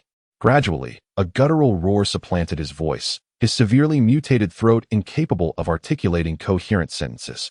Moments later, the mutant, who had initially retained a semblance of human form, had entirely relinquished his human characteristics, becoming a veritable beast of unbridled fury. A grotesque entity with disproportionate musculature stood before him. The crude firearm it had brandished was now embedded within its arm, a consequence of its corporeal inflation, effectively transforming it into a makeshift steel hammer. Its facile abandonment of reason and humanity in response to mere provocation suggested a cognitive capacity even more diminished than initially surmised. Confronted with the bellowing monstrosity, Lin Feng found himself imbued with a newfound tranquility, cognizant that the denouement of their trivial contest had been predetermined. The distorted abomination lurched into motion, its velocity remarkable, its augmented physique resembling a rapidly advancing bulwark of flesh. However, as it traversed the epicenter of the warehouse, an abrupt cacophony erupted from the heavens, akin to a somber clarion call reverberating from afar, intimating the precipitous descent of an object.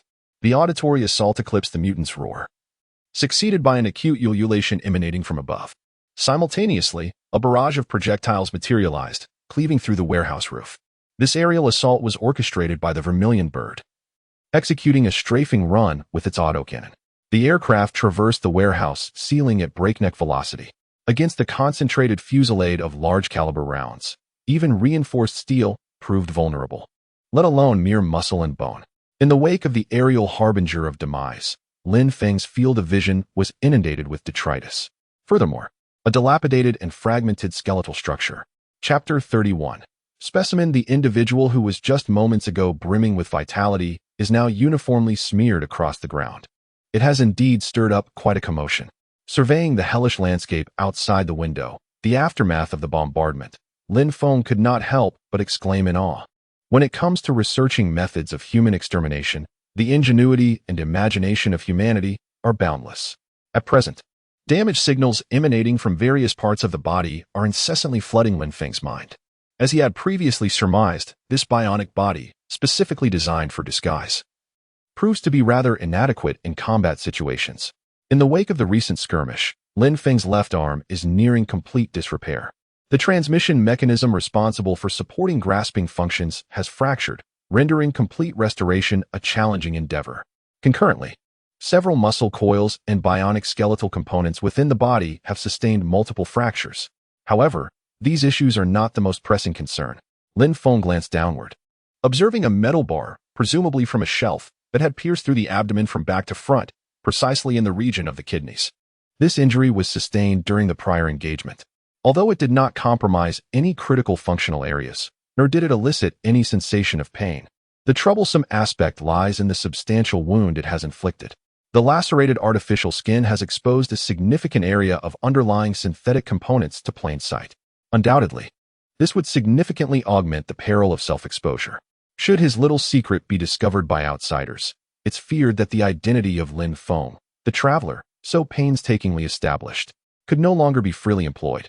Albeit, in the aftermath of a fierce battle, firearms, as spoils of war, were virtually ubiquitous on the scene. A cursory inspection revealed that none of the implements wielded by the bandits were particularly noteworthy.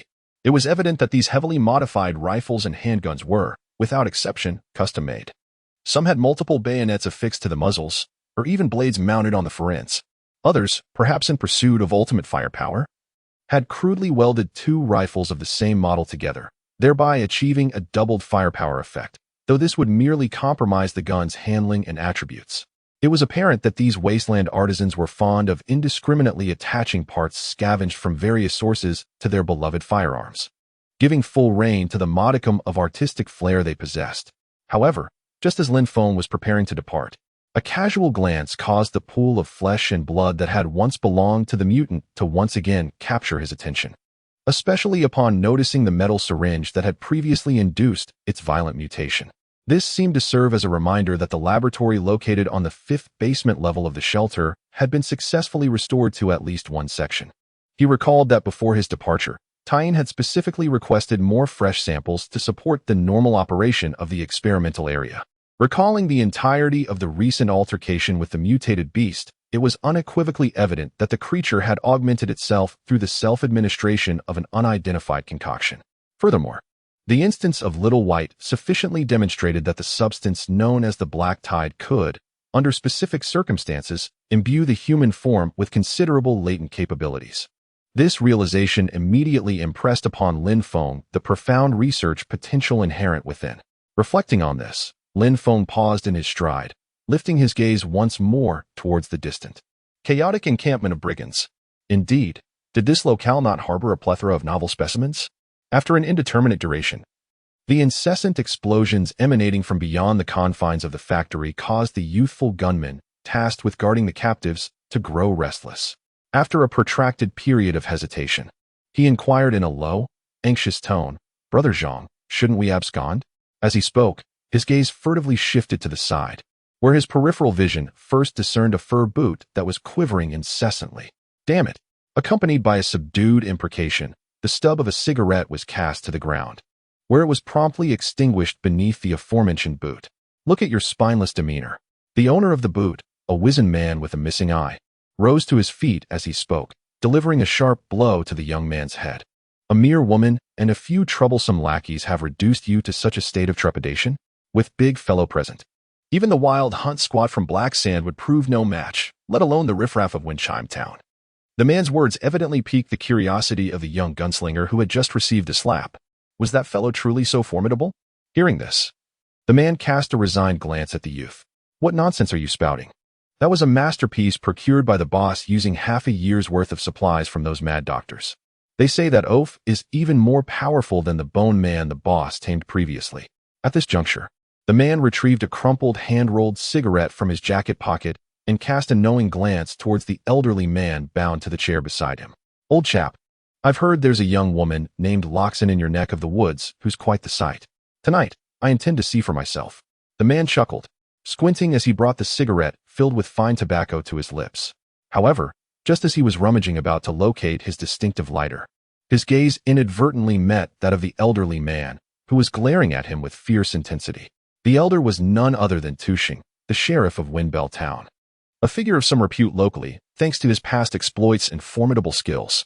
Noticing the evident discontent in the elder's eyes, the man wasted no words. He simply lifted a foot and delivered a kick to the man's chest, sending both him and the chair crashing to the ground. After venting his frustrations, The man turned his attention back to the young gunslinger. "I'm heading next door to light a fire. You keep an eye on him for me." As he spoke, one of his hands had already rested upon the doorknob. However, at the moment he pulled it open, he seemed to glimpse a shadowy figure just outside the door. In the next instant, it felt as if something cold was pressing against his forehead, followed by a loud bang. Chapter 32. The Technological Barbarians and the Sage of Biology on the desolate hill to the north of the camp, gazing at the distant inferno consuming the abandoned factory. The blazing flames illuminated half of the starlit sky above the gray expanse. Meanwhile, Loxin's spirits plummeted in tandem with the flickering firelight. Time passed, and a voice quietly reminded her of the urgency to leave, lest they attract unwanted attention. The commotion from this failed rescue operation had already stirred significant noise, leaving no assurance that other factions would remain oblivious. After all, deep within the gray expanse, troubles extended beyond the marauding bandits led by Kaiman. Should they encounter those individuals, it would likely precipitate an even greater crisis.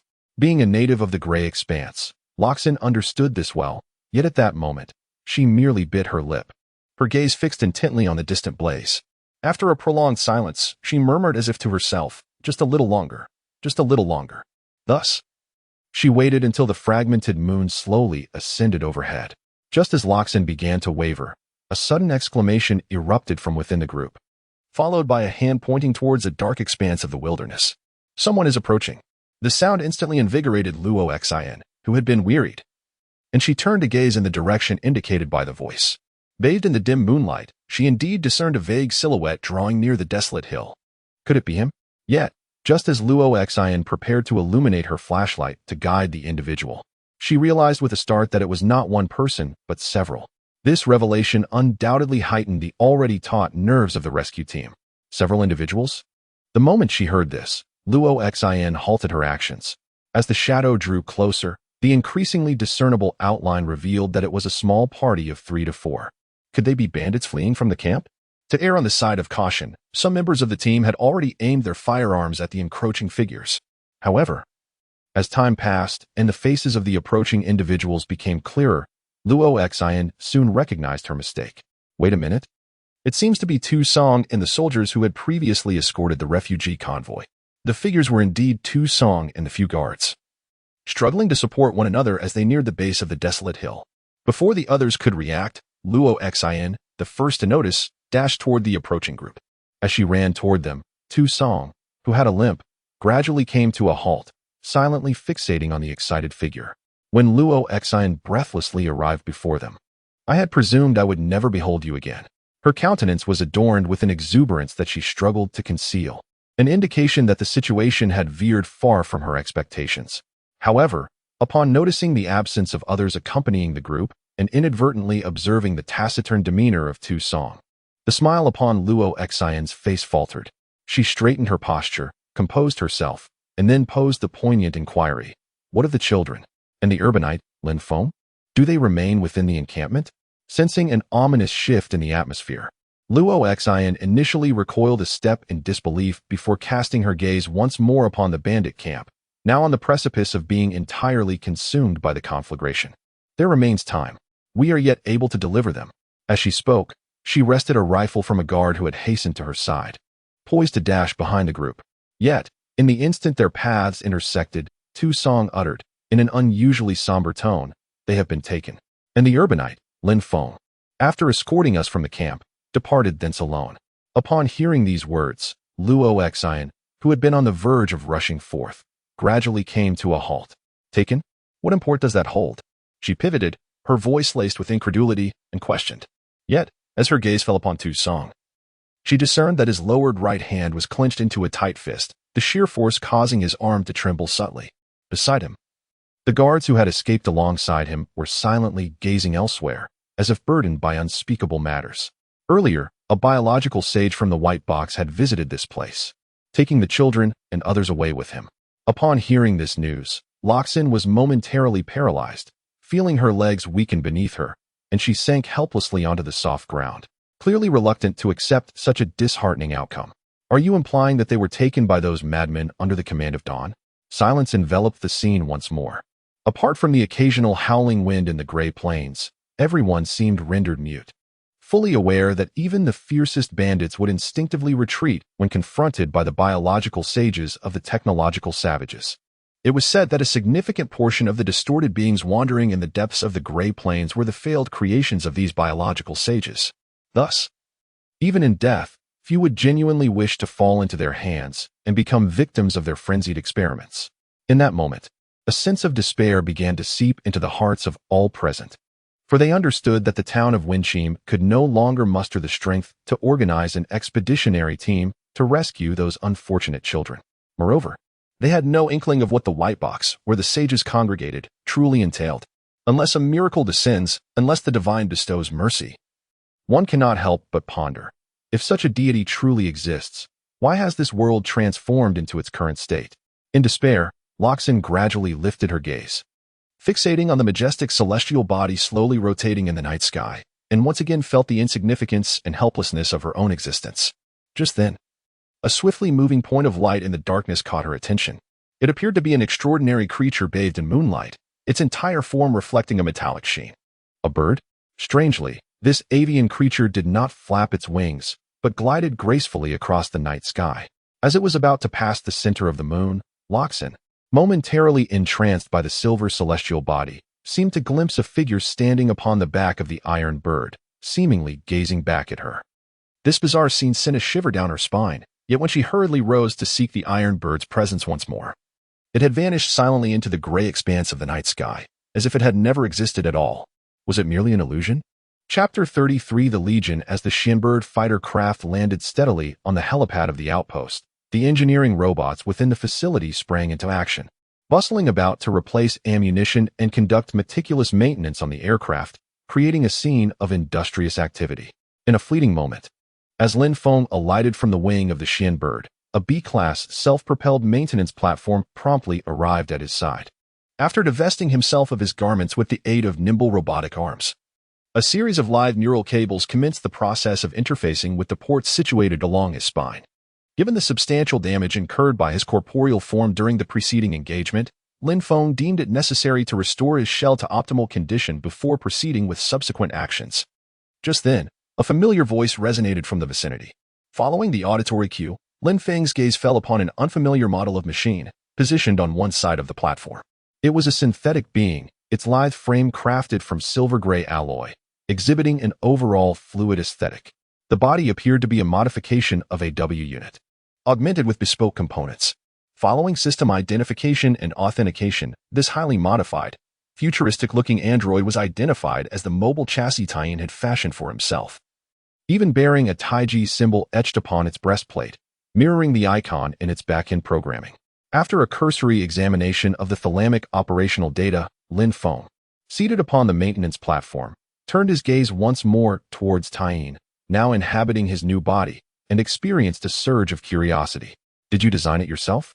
In response to the inquiry, Taiyin, with a courtly flourish, placed his extensively modified right hand upon his chest and inclined his body in a manner reminiscent of a courtly butler. Indeed, the entity responded, its tone effusive and laced with an almost theatrical delight. This vessel was meticulously crafted to enhance my capacity to serve you. With it, I can accomplish a greater array of tasks, amplifying my utility to you. This demeanor, reminiscent of a jester in an ancient court, struck Lin Feng as somewhat peculiar, yet not altogether displeasing. I am heartened by your sentiment, Lin Feng replied. Furthermore, I require your expertise on a matter. As he spoke, a diminutive auxiliary drone descended from the outpost above, entering the hatch of the Shinbird. Moments later, it extracted a slightly misshapen metallic syringe with its manipulator arm. Under Lin Feng's guidance, the device was presented to Taiyin.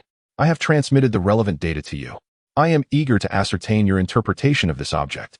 Upon hearing this, Taiyin paused, a brief silence enveloping the chamber. After a few seconds, it accepted the syringe from the robot. Intriguing, it mused, its voice laced with curiosity. This is indeed quite intriguing. With that, Taiyin snapped off the needle of the syringe. As Lin Feng watched intently, several luminescent filaments extended from the tip of its right index finger, drawing the residual fluid from within the syringe. It has been ascertained that the primary constituents are derived from the black tide substance, amalgamated with over 6 types of inhibitors. Through pharmaceutical intervention, the resultant alienation effect has been artificially attenuated by more than 93. 5. Thereby achieving a relatively safe threshold. The administration of a small dose is unlikely to precipitate severe cellular gene mutation. The precise composition and definitive attributes necessitate further analysis. Nevertheless, it is evident that this method of suppressing black tide activity via inhibitors is predicated upon the data theory established by Professor Han Mingxian. Upon hearing that name once more, in conjunction with the preceding observations, Lin Feng commenced contemplating a certain possibility. Indisputably, as one of the principal architects of Shelter 037, Professor Han is a distinguished scholar who has attained considerable accomplishments in the nexus of biology and technology, specifically in the field of neuromechanics, as well as in several related domains. According to the clues obtained during the recent rescue of Tucson, the variant encountered within the encampment, along with the injectable substance it employed, originated from a peculiar organization self-styled as the Biological Sages. Those outside refer to them and their associated organization as the Tech Barbarians, who appear to maintain a collaborative relationship with the upper echelons of the Gray Plains aristocracy. The leader of the Tech Barbarian faction is a unique entity codenamed Dawn. Could there be some connection between this Dawn and Professor Han? With this in mind, Lin Feng inquired once more, endeavoring to ascertain a confirmation from the other party. You're suggesting that this contraption utilizes Professor Han's expertise? Merely the theoretical aspects, as technically it resembles a crude imitation. However, it's not entirely devoid of merit. A comprehensive analysis is required. An imitation implies the existence of an original. An investigation into the biological sage and the technological barbarians behind them is warranted, as they might possess the ultimate truth about the black tide and this ashen continent. Increased caution is imperative in forthcoming endeavors. Previous indications suggest that these organizations, including those in the upper city, may possess information regarding Shelter 037, which is unsettling. A moment later, as if recalling something, you inquired about the need for fresh specimens. Indeed, a pristine sample is indispensable for both the genetic modification of experimental subjects and the adaptation experiments related to the black tide. Currently, the perfect creation, universally adaptable, remains a distant prospect.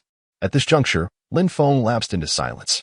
This perfect creation, conceived by Professor Han, is a panacea adaptable to all life forms. He posited that the black tide's catalytic capabilities are pivotal for humanity and its civilization to attain a higher dimension of evolution, though humankind is not yet capable of harnessing it. In bygone eras, Professor Han tenaciously believed that once the evolutionary code was deciphered, life could traverse millions of years of evolutionary progress in a short span. This, he thought, would empower humanity to become more robust and sagacious, possessing near-infinite longevity and evolving into supreme beings perfect in every aspect. However, from Lin Feng's perspective, such an objective seemed exceedingly abstract.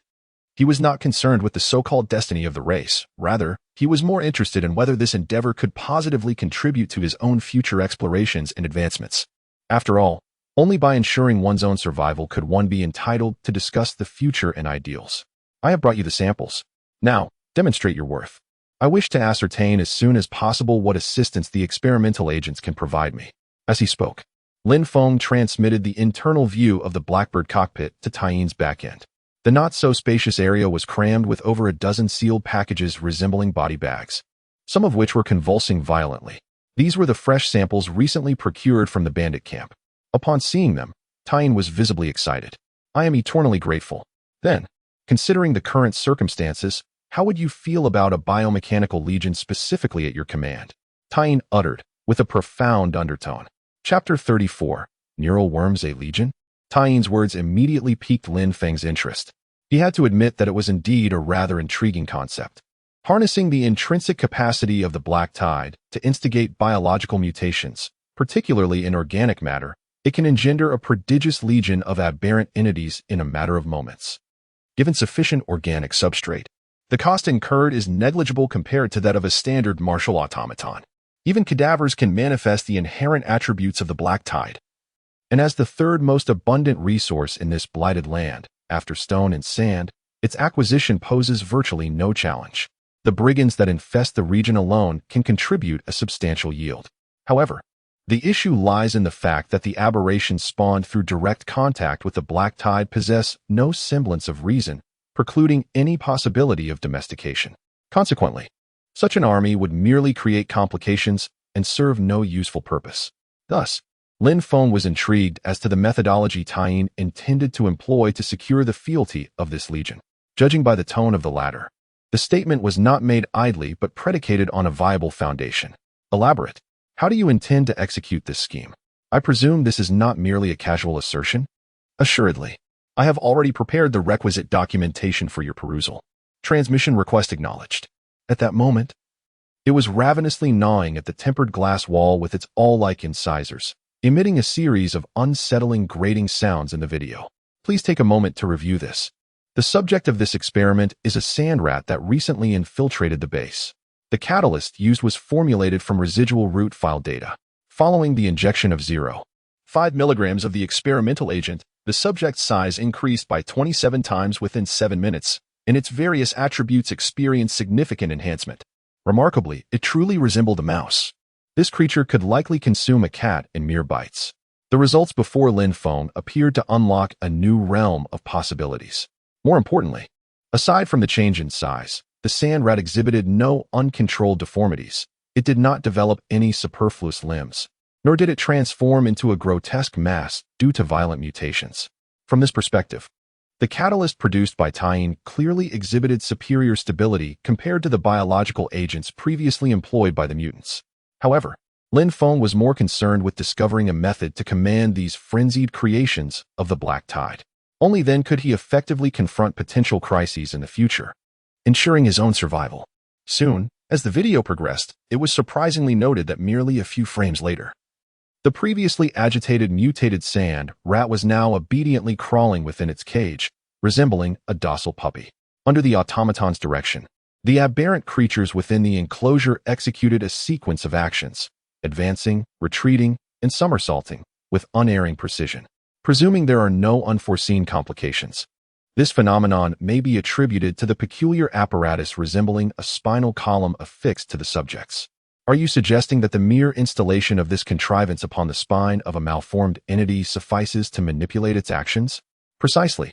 The neural vermin possess the inherent capacity to interface directly with the neural cells of the aberrant creature, thereby influencing the behavioral patterns of the host. The suppressive agents contained within the device also serve as a failsafe, preventing the aberrant creature from succumbing to fits of uncontrollable rage. In the event of complete subjugation, the neural vermin can administer neutralizing agents to eradicate the unmanageable aberrant creature. However, given that this technology remains in its nascent stages, significant shortcomings persist. According to Tyene, the neural vermin, along with the experimental pharmaceuticals previously administered to the subjects, constitute elements of research conducted within Sanctuary 037. Upon the forcible closure of the sanctuary, the preponderance of data pertaining to these studies was expunged. Fortunately, prior to entering dormancy, Tyene, acting as the thalamic center of the simulated persona, proactively secured select research documents within its root file directory, thereby preserving a modicum of disparate content. Thus, are you implying that even this contrivance is the brainchild of Han Mingxian? The individual is truly a prodigy. Alas, scarcely had the utterance escaped his lips when Tyene, positioned nearby, interjected with a timely admonition. No, strictly speaking, it was not Professor Han Mingxian who invented the neural worm, but rather you, Lord Lin Feng. Me?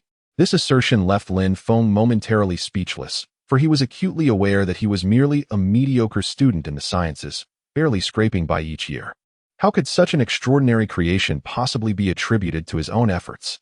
This situation was indeed perplexing. However, before he could articulate an explanation, he was met with an even more astonishing revelation. As one of the leaders of Shelter 037, you had previously collaborated with Professor Han Mingxian to design and construct the thalamic system, subsequently achieving remarkable advancements in the fields of neuroscience and biocentric biology. During this time, you were responsible for designing and refining the initial template of the neural worm along with a series of subsequent biological programming devices. Much like the events that had transpired not long ago, Tyene once again recounted historical experiences of which Lin Feng was unaware, leading him to realize that there were only two possible explanations for this perplexity. Either the data from the thalamus was erroneously linking him with others, or he himself had encountered an issue, resulting in the loss of all memories post-2030. As for which of these was true, it remained shrouded in uncertainty for the time being. Chapter 35. An experiment named Domination. Are you suggesting that the neural worm still possesses significant flaws?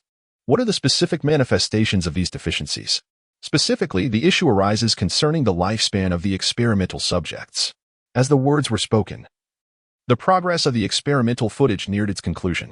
Upon fast-forwarding to 33 minutes and 47 seconds, the once lively sand rat now lay feebly on one side of its cage, and mere moments later, its body, swollen several-fold due to the administered substance, began to dissolve.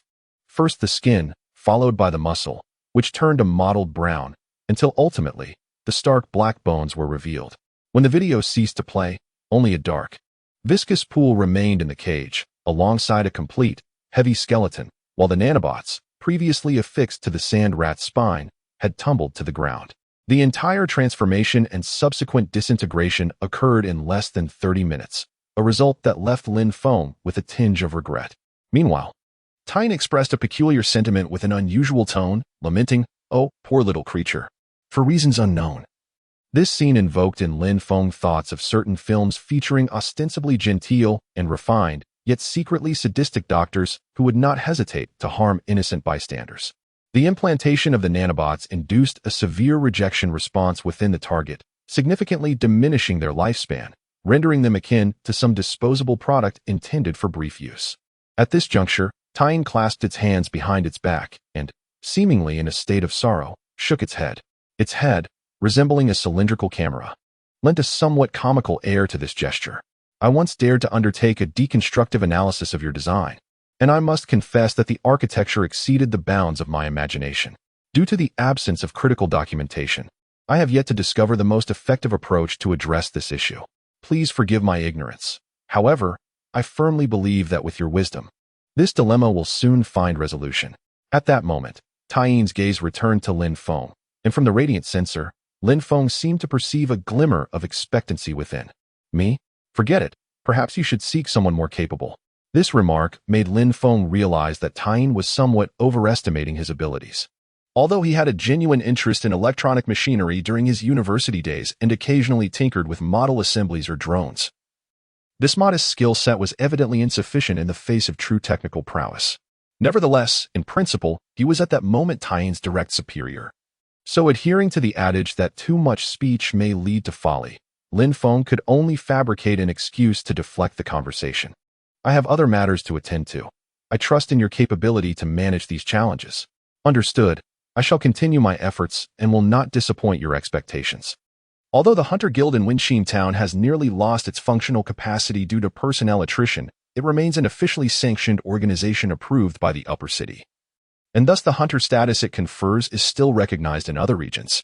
Upon successfully gaining membership, one would acquire a significant intelligence source. The registered hunter status would grant the freedom to traverse the surrounding major towns and access the Technological Hunters Guild halls. By utilizing the various commissions disseminated by the Technological Hunters Guild, one could better comprehend the true state of this unfamiliar land and more effectively replenish the shelter's precious resources through the guild's channels, resources that are not easily obtainable. In Lin Feng's design, with his surface identity, he could even entice locals to work for him by employing and forming teams, before the shelter's strength is further enhanced. This approach would undoubtedly present the lowest risk. Just as Lin Feng was immersed in his fantasies about the future, Tyne's voice, filled with a delightful tone, echoed from the side once more. "Something targeting Xiaobai. I'm unaware of this." These words bewildered Lin Feng, but he quickly regained his composure and calmly inquired, feigning nonchalance, eager to discover what bizarre notions Tyne was conjuring this time. "Oh, do elaborate. Although you have never explicitly stated it. I believe that your prohibition against using Xiaobai as a sample is precisely aimed at attempting a domestication experiment. By providing living resources far exceeding the basic standards, you aim to lower its guard and foster a sense of dependence on shelter life. This could also provide valuable insights for your future governance of Huiyuan. I wonder if my conjecture is accurate." As Luna's voice gradually faded, Lin Feng, who was beside her, had fallen into complete silence. At that moment, sitting on the repair seat, he felt a strong sense of speechlessness. While the reasoning did possess a certain validity, he had genuinely simply forgotten about her. Without harboring any such ulterior motives, he wondered what her reaction would be if he were to voice this aloud. Furthermore, the application of terms like conquest and domestication to a young woman seemed rather peculiar. Observing Luna's expectant expression, Lin Feng's mood became exceedingly complex. Chapter 36. Temptation, Initiating Authority Acquisition. Please stand by. After an indeterminate period, with the transmission of consciousness, Lin Feng successfully linked his thoughts to the assistant robot situated on the second floor. For the past week, it had been diligently attending to the young woman's daily needs, functioning as a caretaker. As the automatic doors of the luxurious suite slowly slid open, revealing a spacious, temperature-controlled environment equipped with heating and dehumidification systems, the first thing that reached him was the sound of several unfamiliar individuals engaged in a heated dispute. The young woman named Xiaobai was lying on the marble floor covered with a wool carpet, fast asleep. The young girl donned a loose-fitting, beige children's nightgown. Her long, silvery hair, freshly washed of dust and grime, gleamed like freshly fallen snow. Lying beneath it felt akin to resting on a soft snowy landscape. Compared to her initial disheveled appearance reminiscent of a vagabond, she now appeared remarkably endearing, exuding an air of quietude akin to that of a wealthy girl living in a bustling metropolis, perhaps due to personal habits. The nearby sofa and the corner's plush mattress lay untouched, the neatly folded bedding devoid of creases suggesting it had seldom been utilized. In the living room, a large projection screen showcased a film, while a jar of half-eaten canned peaches rested on the coffee table, creating the impression of someone having dozed off mid-binge. After briefly perusing the health records of the occupant, Lin Feng felt a wave of astonishment wash over him, like an appliance entering a low-energy mode. It was astonishing to discover that in the past few days, Xiaobai's average sleep duration had reached an astounding 12 hours. Such a state of leisure inevitably prompted Lin Feng to stifle a chuckle. Did this individual truly possess the awareness befitting a captive? Perhaps startled awake by the ambient sounds of the machinery, the girl lying on the carpet turned over and gradually sat up, casting a bleary-eyed glance towards Lin Feng, who stood at the door. The other party not only exhibited no signs of fear but, while yawning softly, greeted with a quiet good morning. It appeared that, as the moon had suggested, Littleby had fully accustomed herself to the presence of the synthetic beings within the base, even developing a certain degree of trust towards them. Initially, she had been filled with trepidation, fearing she would be dismembered and devoured by those metallic monstrosities. In the next moment, Lin Feng spoke calmly. "Glad to see you unharmed. It seems you have grown fond of life here." Upon hearing these words, Littleby, who had been stretching lazily, gradually halted her movements, a flicker of bewilderment crossing her gaze. Then, as if struck by a thought, she swiftly rose from the floor, her vibrant demeanor clearly indicating that she had become much more alert. The tension in her demeanor piqued Lin Feng's curiosity. Was he truly perceived as so fearsome in her eyes? In the following moment, the girl leaning against the wall quietly inquired, "Are you the administrator?" Lin Feng was somewhat taken aback by such a designation. "You may call me that. I am surprised that you are aware of this name. The skeletal figures have mentioned that the entity governing this subterranean fortress is a prominent figure known as the Overseer, akin to a warlord." Upon hearing this, a flicker of fear was unmistakably reflected in Xiaobai's gaze, for within her understanding, such formidable warlord leaders are often a ruthless and exceedingly brutal bunch. Simultaneously, her heart brimmed with curiosity about this enigmatic individual before her. A warlord? Given the current circumstances, this assertion seemed rather plausible. Can you comprehend their discourse? Unsurprisingly, Xiaobai shook her head in confusion. I am merely intrigued by the scenes portrayed within. As her words faded, she once again lifted her gaze towards the screen displaying urban landscapes. The bustling traffic and towering edifices depicted therein presenting a wondrous sight she had never encountered in her lifetime. Not to mention, the behaviors of the characters within the scenes deeply captivated her curiosity. At this juncture, Lin Feng redirected his attention to the young girl, abruptly shifting the tone of the conversation. "However, should I discover that you are lying or fail to meet my expectations, then everything will come to an end. Do you understand?" Upon hearing this, Xiaobai, standing nearby, could not help but swallow hard, her expression turning dazed as she nodded, clearly shaken by his words. "I recall you mentioning that you have visited many locations in Huiyuan and have assisted the previous team in numerous exploratory missions, correct? Well, I would like to know how you assist them and where you have been." Faced with such inquiries, Xiaobai lowered her head and fell into a brief silence. "I possess a unique sensitivity to infectious entities, enabling me to detect their presence from a considerable distance. Most of the relics from the Golden Age, deeply buried in ruins or underground, have succumbed to infection. It is precisely this ability that attracted those individuals to purchase me from the slave guild. Furthermore, my wounds heal rapidly, rendering those entities incapable of easily vanquishing me. Thus, they often compel me to be the first to enter the ruins and assess the situation. However, as she spoke, Xiaobai's voice suddenly grew tense. Yet it still hurts. Although I can recover, the pain remains. I despise that sensation, which is why I detest this ability. As she spoke, Xiaobai fidgeted nervously with her fingers. To be able to sense the presence of infectious entities? That is indeed a rather intriguing ability. So, you are quite familiar with Guiyuan. If it pertains to Haisha town and the surrounding area, then I have limited knowledge of other places. That is already sufficient. Additionally, I wish to know how you acquired this ability. Was it innate, or did it arise from some special circumstance? As before, upon hearing this question, Xiaobai's expression hesitated again, clearly indicating that it was a topic difficult for her to broach. Previously, Lin Feng had posed a similar question, but she had declined to answer. However, this time, Lin Feng used the sanctuary's admission ticket as an enticement, which seemed to have worked, judging from the other party's rather conflicted expression. In the following moment, he heard the other party inquire with unusual composure, "Is this matter of great importance to you?" "Indeed." "Hold on. What are you, however?" Before he could finish his sentence, the flimsy nightgown had already succumbed to gravity and descended to the floor, gathering around the girl's feet. Chapter 37. Paradise. Lin Feng could swear to the heavens that he was by no means a pervert with a penchant for Lolis. Nor was his intention driven by any base thoughts. At present, Little Bai bashfully crossed her arms, lowered her head, and remained silent. Her body was so emaciated that her ribs beneath her chest were faintly visible, a morbid condition resulting from severe malnutrition and the ravages of multiple chronic illnesses. However, as his gaze gradually descended, Lin Feng soon noticed the pulsating black tumor on the girl's chest, about the size of a thumb. It was like a corrupt seed had been planted, and from the base of the tumor, a dozen or so splayed roots were deeply embedded beneath the surrounding skin, greedily extracting nourishment from this frail frame. Lin Feng remained silent, merely scrutinizing the astonishing scene before him. Then, without a word, he activated visual sharing and summoned Taiyi's background program. The latter merely glanced at it before quickly providing Lin Feng with the answer he sought. "It can be confirmed. That is a symbiote."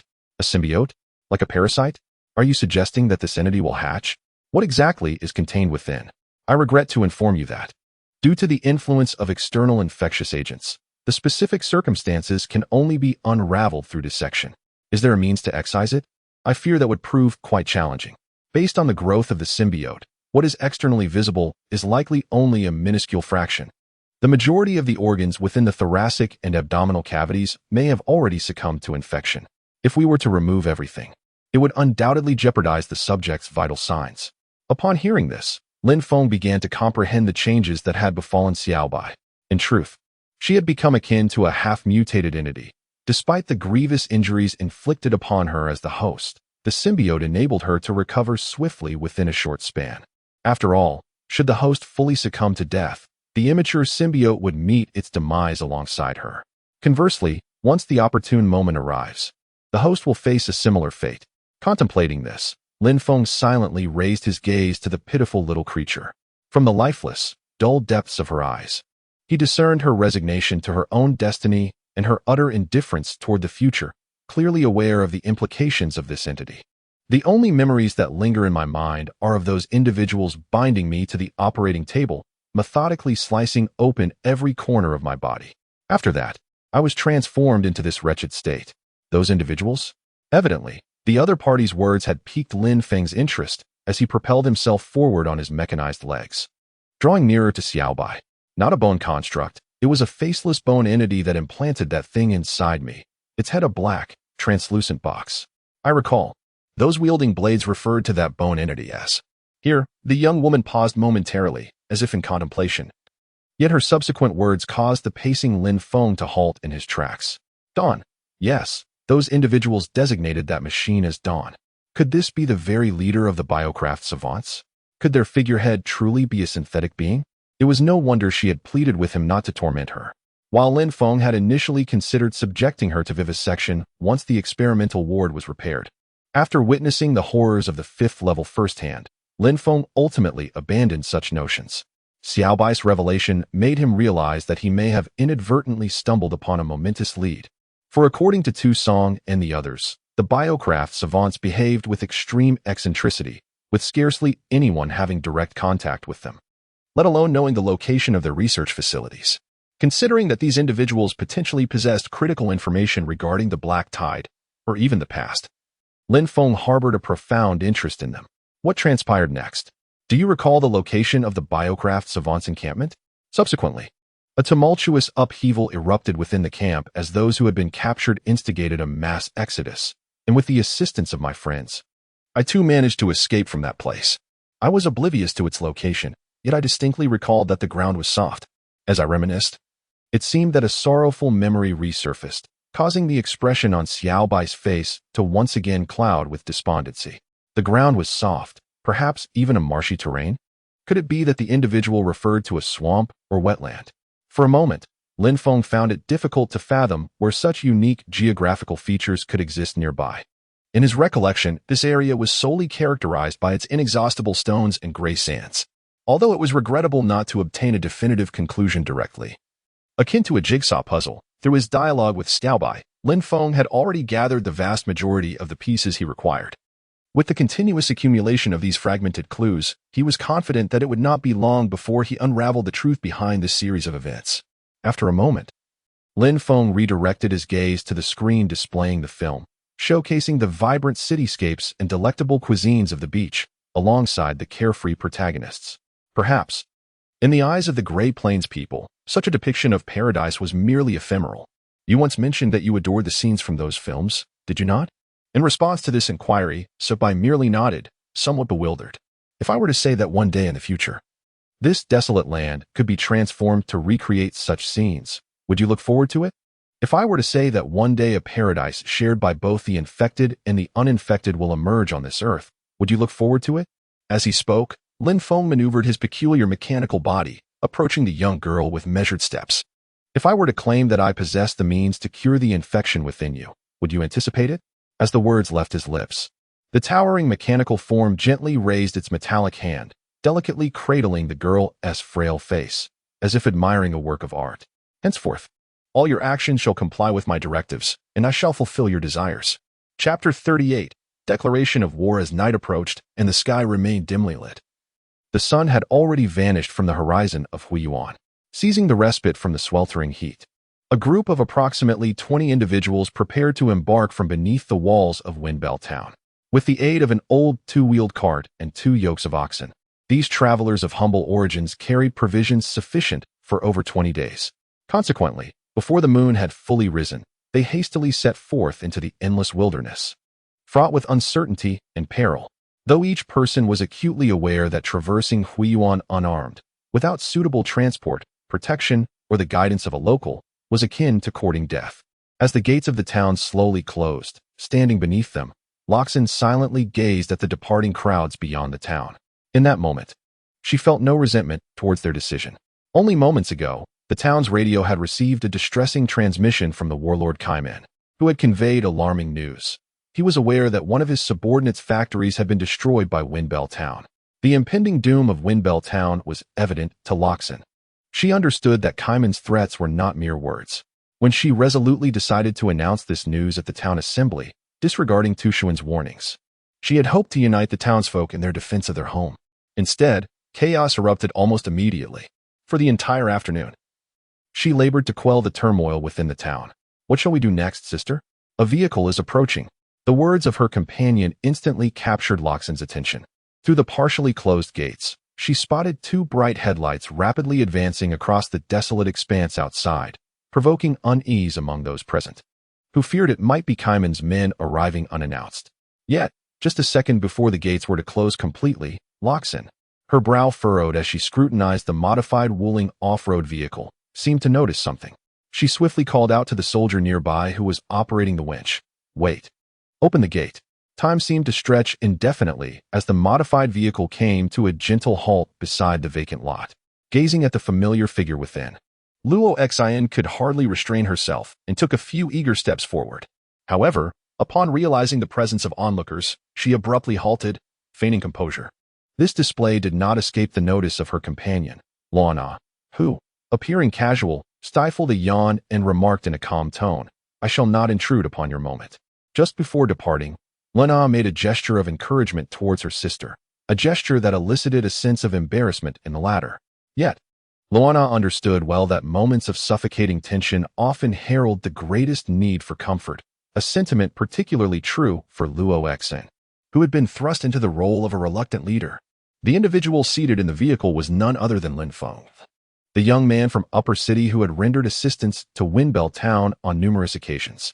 As the distance between them diminished, Luo Xian's gaze met Lin Feng's fleetingly as he emerged from the car, their eyes locking for a brief moment. Captivated by the subtle smile gracing his lips, she found herself momentarily at a loss for words. You truly accomplished it. I heard from Tu Song that you single-handedly dispatched over a dozen bandits. But how did you manage to deal with that mutant? Merely fortunate, I suppose. How are the elders faring? As he spoke, he firmly closed the car door with one hand and cast his gaze towards the distant slums. At that moment, the entire town appeared desolate and forlorn. The incandescent bulbs strung along the streets flickered, casting light upon the empty alleys and roads, where an oppressive silence reigned supreme. Moreover, the number of guards tasked with safeguarding the town seemed markedly diminished, and the faces of those present were etched with despair. Everything around them seemed to foretell that a significant event was on the verge of unfolding. Loxin's demeanor appeared peculiar, as if she were grappling with an internal conflict. Uncertain of how to articulate her thoughts, I regret to inform you that Kaiman's forces are already en route, and my people have commenced their actions. We have nearly exhausted all our resources, and it is likely that this place will soon transform into a battlefield. However, should you require anything, do not hesitate to ask, as long as it is within my power to provide. Upon uttering these words, Loxin managed to force a faint smile at the corners of her mouth. If you wish to avoid being ensnared in this turmoil, I strongly advise you to leave before dawn breaks. I have faith in my people and I will endure. After this crisis passes, I shall express my profound gratitude to you. Her smile was tinged with a sense of helplessness, and as she crossed her arms, her once resolute and confident gaze had faded into uncertainty, no longer reflecting the strength she had displayed upon their first encounter. Chapter 39 The Bone Man.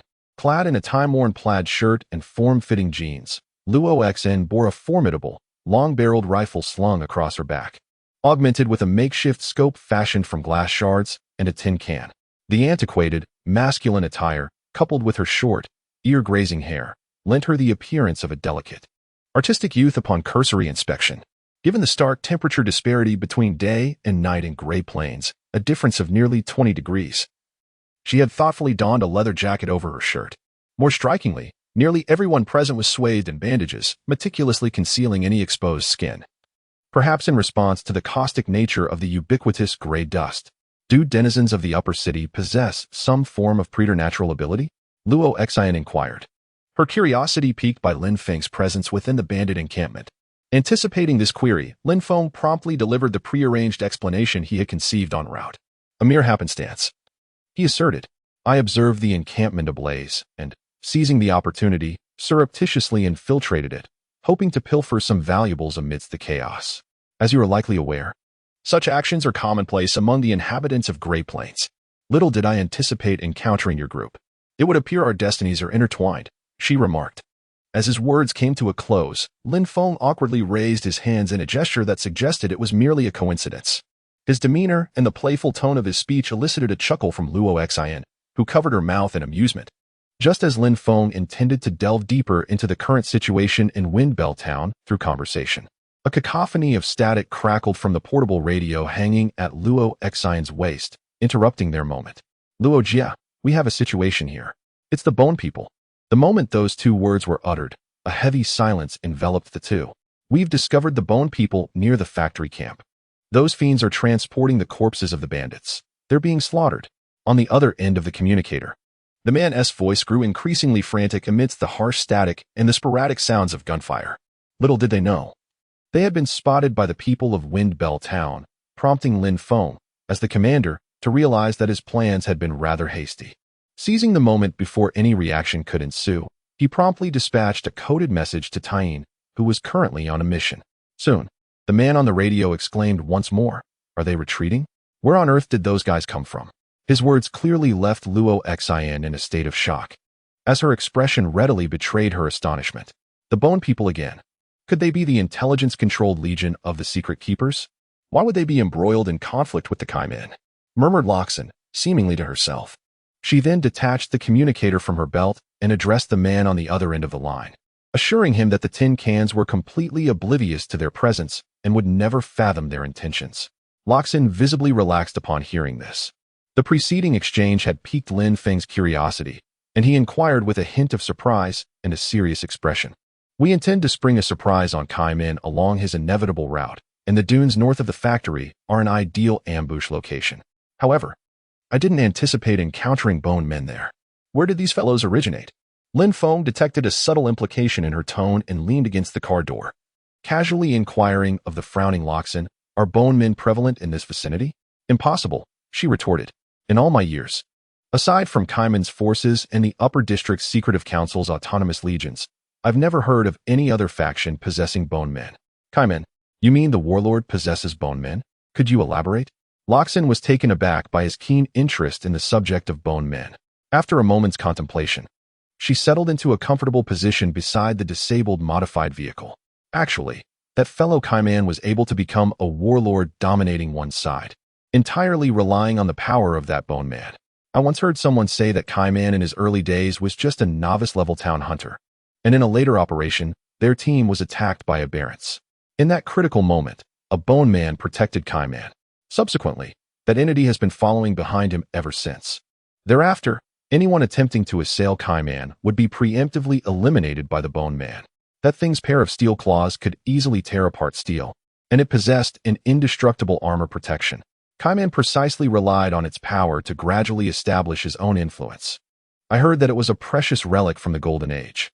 It is said that the Secrecy Council of the Upper City precisely reached an agreement with Kaiman in order to be able to conduct research on it, demarcating a small piece of land in Gray Plains as his sphere of influence. And this time, the other party intends to dispatch that monster. Just as Luo Xin was still recounting Kaiman's entrepreneurial history, no one noticed that Lin Feng's eyes were almost shining. A well-preserved synth from the Golden Age, along with a large amount of associated technological data? It must be said that this is quite an enticing piece of news. Chapter 40. Cooperation, however, at present, there is still one thing he is not quite certain about. Are you implying that Kaiman only achieved such success with a single bone man? Or is it actually a squad? If there is only one, there is always a way to deal with it, is there not? In Lin Feng's estimation, even the enhanced combat soldiers in the shelters would find it arduous to single-handedly confront a large force. Although their reactive armor could absorb considerable damage, it might not prove much more resilient than human flesh against heavy firepower. However, with the divine blessings of those mechanical gods, a single unit would suffice to eliminate most threats. Here, Luo Xin shrugged, followed by a sigh of helplessness. Numerous factions had attempted to challenge Kaiman, but their projectiles couldn't hit the Bone Colossus.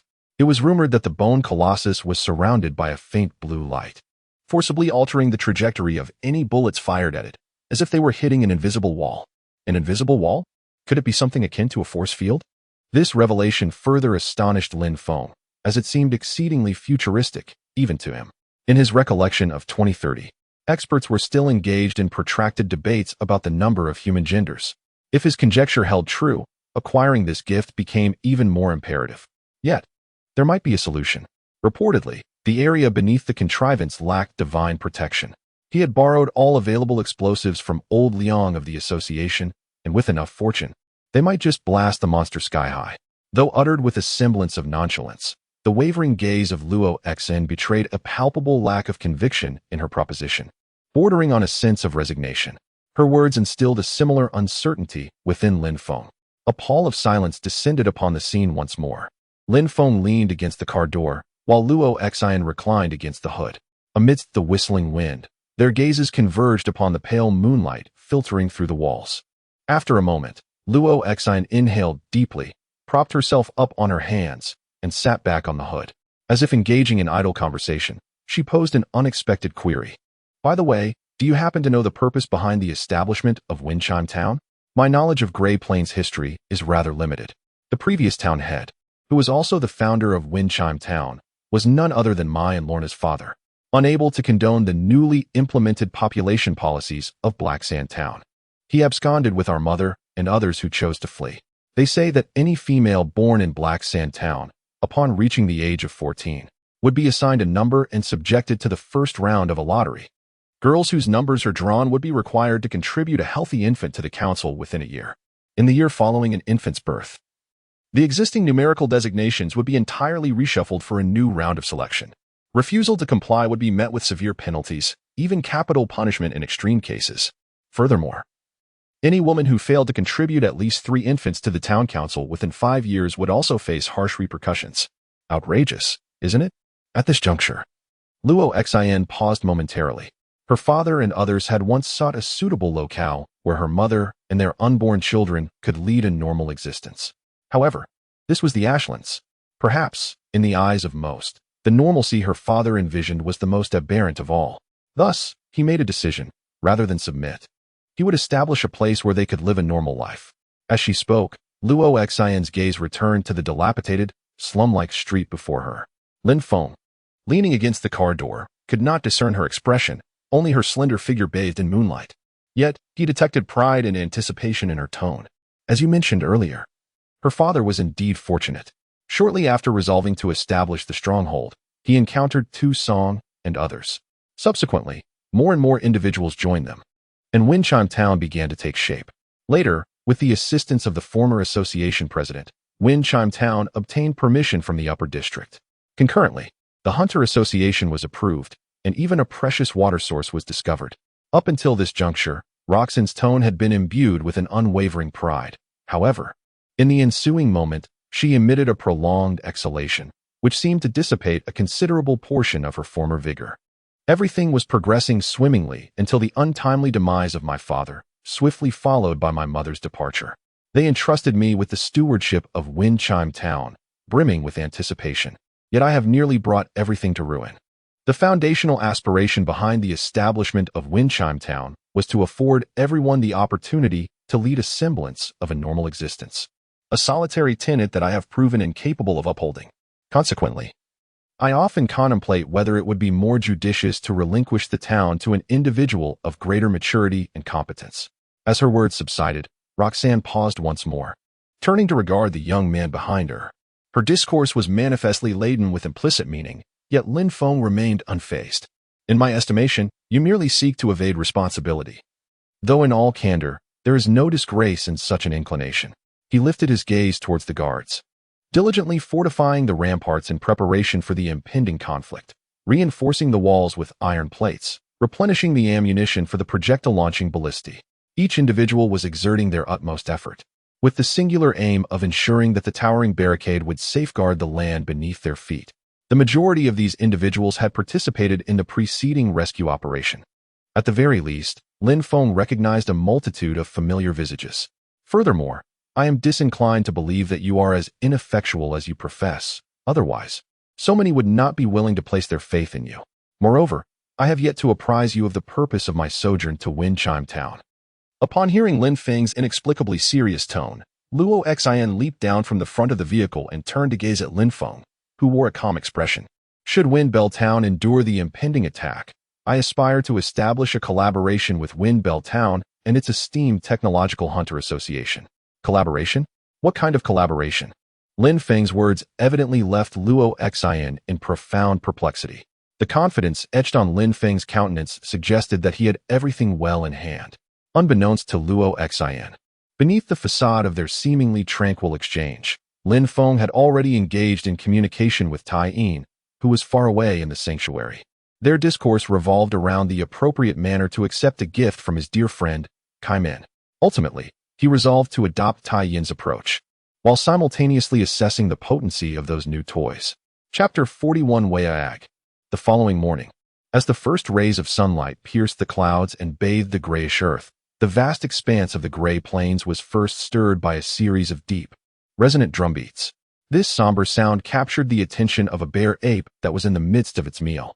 The beast halted its gnawing on the decapitated gray plains hunter beneath it, extracting its blood-soaked fangs from the unfortunate soul's chest cavity, and turned its gaping maw toward the source of the drumming.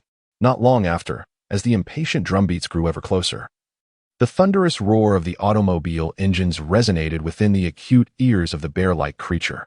This cacophony incited a sense of irritation within the beast.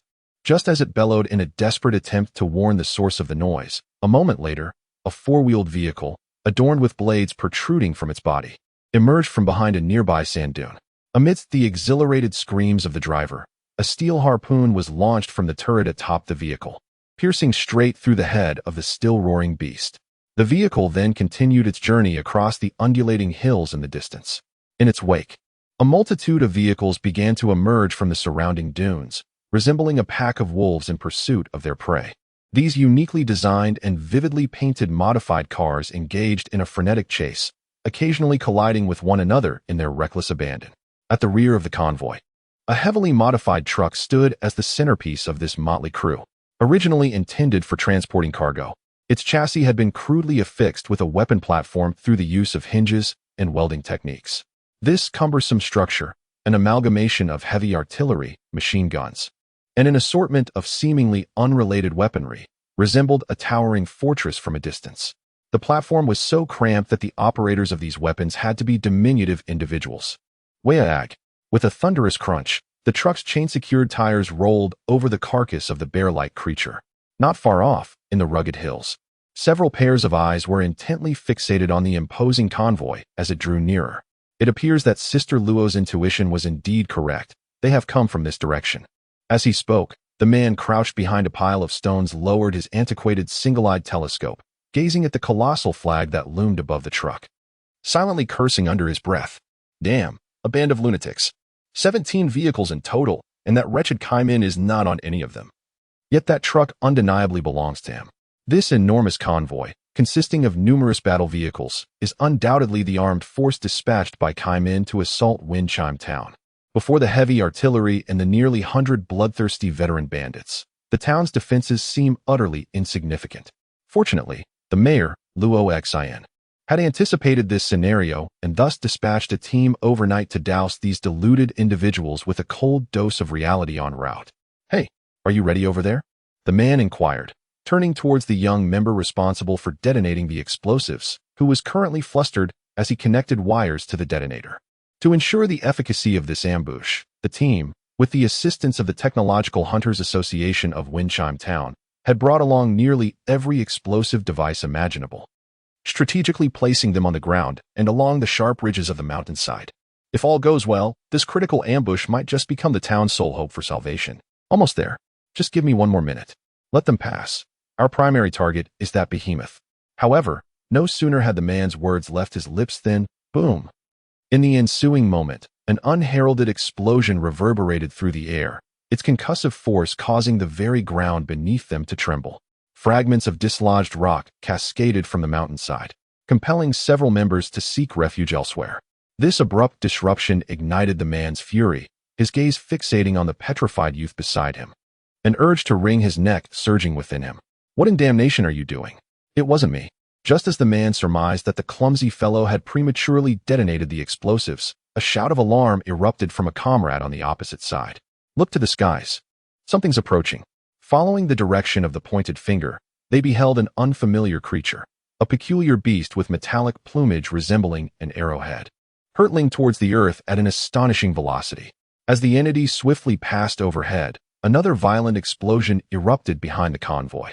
These calculated disruptions, though not cataclysmic in magnitude, effectively shattered the cohesion of the convoy, plunging the brigands into utter disarray. Simultaneously, another metallic avian descended from the clouds, this one bearing a shipping container suspended beneath its fuselage. Upon reaching a certain altitude, it released its cargo, the immense force of impact driving one end of the container deep into the sandy terrain. In a rather macabre twist, one side of the shipping container was adorned with a vibrant smiley face, painted in a bright yellow hue. This act undoubtedly served to insult the bandits who had regained their senses, prompting them to unleash a volley of gunfire towards the two retreating figures in the sky. Yet before they could discern what lay within, a barrage of bullets erupted from the container's opening, claiming the lives of several overly curious bandits in an instant. In the next moment, amidst the astonished gazes of all present, a towering, muscular creature leaped forth from within. Behind this monstrous being was a tail reminiscent of a lizard, and its entire body was encased in a glossy, obsidian-like exoskeleton. In terms of sheer size, it surpassed even the nearly 3-meter-tall mutants. As the Gray Origin bandits looked on in bewilderment, the giant raised a massive explosive gun in its hand. Concurrently, with a tremor emanating from the container, two similar beasts were roused from their slumber, emerging alongside the first to confront the bandits. Chapter 42 Experiment Subjects. What on earth were these creatures? This astonishing spectacle was indeed witnessed by a few individuals lurking in the distance. The soaring iron bird, the descending shipping container, and the three armored biomonsters firing upon the convoy. Had they not been momentarily stunned by the recent explosion, they might have believed themselves to be afflicted by the Gray Origin illness, experiencing some bizarre hallucination. At that juncture, the captain, who was scrutinizing the situation through his spyglass, evidently discerned something peculiar. After meticulous corroboration, the man, drawing upon his experience, divulged a rather startling revelation. They are mutants. Mutants? Are you jesting? Do those entities resemble mutants to you? The man's assertion was met with widespread skepticism. After all, anyone who had ever interacted with those hulking figures invariably arrived at the same conclusion. Their intellect was astonishingly dim-witted. However, appearances can be deceiving. While they may have sacrificed what little intelligence they possessed, those madmen had gained unparalleled physical strength and an animalistic instinct that had been pushed to its limits. In close-quarters combat, even a well-equipped A-class hunter squad would likely suffer unimaginable losses and casualties. Consequently, certain organizations or idle upper-class nobles were willing to hire a relatively stable mutant bodyguard, either to serve as a specialized combatant or simply to flaunt their status. However, the large individuals in the distance were markedly different. If one were to be candid, they were almost excessively intelligent and rational. Upon breaching the enemy lines, three giants clad in black armor exhibited exceptional tactical acumen. Unlike other mutants who would simply charge headlong into the enemy, they coordinated with each other, utilizing the parked vehicles as cover. Even more astonishingly, these behemoths prioritized neutralizing enemies wielding heavy firepower to minimize potential harm to themselves. Evidently, they possessed the discernment to assess the threats posed by their adversaries, which alone suffices to illustrate that they are not mere brutish creatures, but rather seasoned and astute warriors, even surpassing the capabilities of most ordinary individuals in this regard. Moreover, their marksmanship is exceptionally lethal. Utilizing unknown models of automatic rifles capable of firing a barrage of explosive rounds, a mere trio has astonishingly managed to suppress an entire convoy, which is nothing short of remarkable. From the very outset, the peculiar squad of mutants has exhibited a pronounced sense of purpose, relentlessly advancing towards the war fortress positioned at the rear of the convoy, seemingly drawn by something within it. Soon, aided by their encased exoskeletal armor, one mutant soldier audaciously withstood the fierce firepower of an automatic cannon located at the back of a truck, dispatching several drivers of the weapon platforms, particularly silencing the formidable artillery piece. Through the aid of binoculars, the ambushed man observed the individual seated in the truck's driver's seat, a figure visibly distressed, none other than Cayman's second-in-command. Perhaps sensing the gravity of the situation, he abruptly yanked down the control lever beside him. As the rear hatch of the modified truck was violently thrust open, a mutant standing before the door was unexpectedly propelled several meters away by a tremendous force, prompting the onlooker to realize that the tide of the situation was about to turn. Alas, they have unleashed the bone creature. As his words fell, a peculiar steel giant with a four-legged base rapidly entered the fray. In an instant, its electrically charged mechanical claws effortlessly pierced through armor, embedding themselves within the body of one of the mutants. Simultaneously, another mutant unleashed a barrage of explosive bullets toward the four-legged bone creature, but without exception. The explosive projectiles were deflected at the moment of their impending contact, as if they had struck an invisible barrier. With the aid of the bone creature, the once dispersed bandits rallied to join the fray among the monsters, turning the tide against the mutant squad, which had previously held an overwhelming advantage. Now finding themselves encircled and on the brink of annihilation, those fellows are doomed. Just as the words left his lips, the four-legged bone creature raised its shimmering claws, slicing through flesh and bone with the ease of a hot knife through butter. The blade, forged of steel, effortlessly severed the head of one mutant, which then melted away into a pool of viscous black liquid, confirming the man's earlier conjecture. Like the mutants, these giants were indeed aberrant beings catalyzed by the black tide. As the armor of the mutants was shattered and torn apart by the mechanical claws of the skeletal figure, traces of extensive modification were indeed discovered within. The bodies of these mutants were interspersed with a chaotic array of mechanical components, and astonishingly, not a single drop of blood seeped from the wounds. It had all been completely drained away. Reflecting on the current state of affairs in Grey Origin, it became evident that such formidable technology could only be wielded by the biological sages under the dominion of the techno-barbarians. However, it was well known that these madmen had forged an alliance with the Brotherhood of Kaiman, making it unlikely that the sages were behind this attack. Before them stood a skeletal figure, resplendent in an elegant silver-gray hue, boasting a lithe form. At that moment, he resembled a conductor overseeing an orchestra, gazing down upon the gradually tranquil expanse of the battlefield. Notably, a peculiar circular emblem, merging black and white, was inscribed upon his chest. How could this be? When had that creature appeared? The sudden emergence of the skeleton sent the team, concealed beneath the mountainside, into a state of disarray. Yet, before they could react, the skeletal figure, having already detected their presence, cast his gaze upon them. Subsequently, a refined and courteous voice emanated from his speaker. There is no need for alarm, please. Remain calm and join me in appreciating the forthcoming spectacle. The experiment of my creator, that great father, is about to commence. As the last words echoed, the two iron birds that had been circling in the clouds descended with a lower posture, diving towards the ground like hunting eagles. And at the moment they swooped over the convoy, two containers, even larger than the previous ones, were suddenly dropped from a low altitude, crashing heavily into the center of the convoy. Chapter 43, The Unreliable Truth. Hello. Can you hear me? What on earth is happening over there? Just moments ago, the radio at the outpost received a transmission from the forward team. Perhaps due to the sandstorm's interference, the radio signal was persistently intermittent. Yet, through the static-laden fragments of speech and the occasional explosive noise in the background, those anxiously awaiting the outcome began to grasp that the ambush team, tasked with safeguarding the defenders and repelling the enemy, was likely in peril. As Luo Xian's words faded, the antiquated radio ultimately succumbed to silence once more. With the loss of the signal, a deathly stillness enveloped the makeshift loft. Time passed without notice until Luo Xian, his face ashen, lowered the communicator and gazed out at the gray expanse shrouded in sand. Though the hour approached noon, the sudden sandstorm loomed like a dark blanket over the sky. The distant landscape appeared as if cloaked in fog, a dismal omen for the town's defenders, as the harsh weather would severely impede the effective range of fixed weaponry.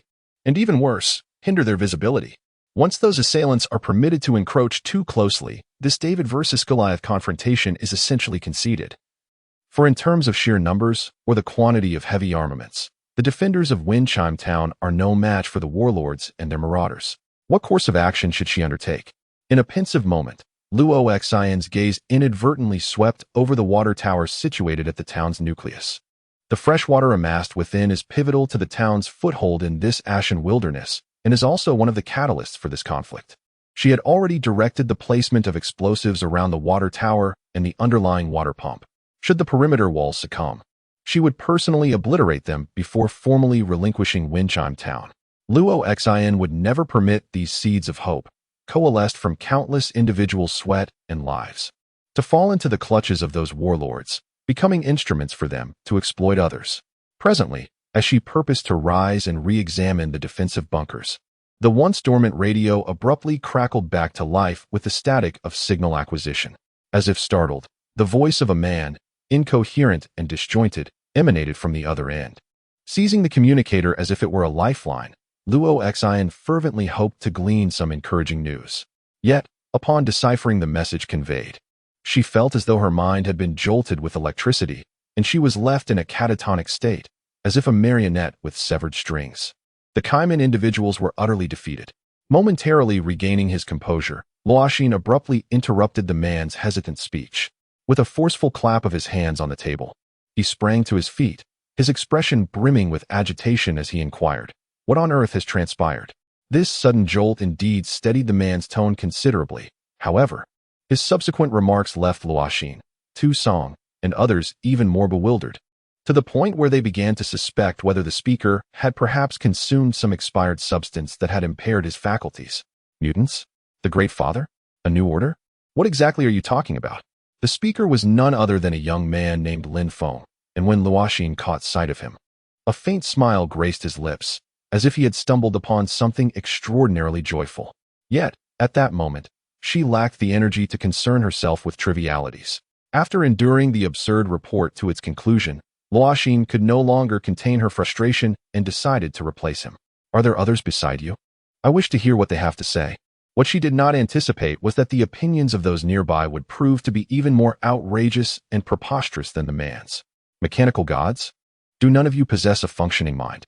For a brief moment, Luoxin even began to doubt whether the members of the dispatch team had evaded their duties and instead found themselves in a den of vice, collectively indulging in narcotics.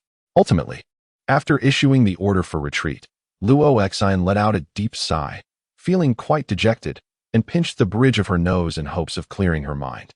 At that moment, the door of the watchtower was pushed open from the outside, accompanied by the creaking of the metal hinges. Standing at the threshold was Lin Feng, whose arrival naturally captured the attention of everyone within the observation post. At this juncture, Luoxin sat at a wooden table adorned with radio equipment, her expression one of melancholy as she twisted the frequency adjustment knob. Beside her stood the elderly yet still vigorous chief of police, who was positioned by the window. His body bore the remnants of bruises that had yet to fade. Despite his injuries, he maintained an upright posture. The old cowboy hat he usually wore was absent, revealing his unkempt white hair. Although only a few days had passed, Tu Song appeared significantly aged, clearly affected by the recent events that had transpired. A sandstorm was approaching, shrouding the view outside with dust, while the howling winds rattled the metal sheets overhead, as if they might be torn away at any moment.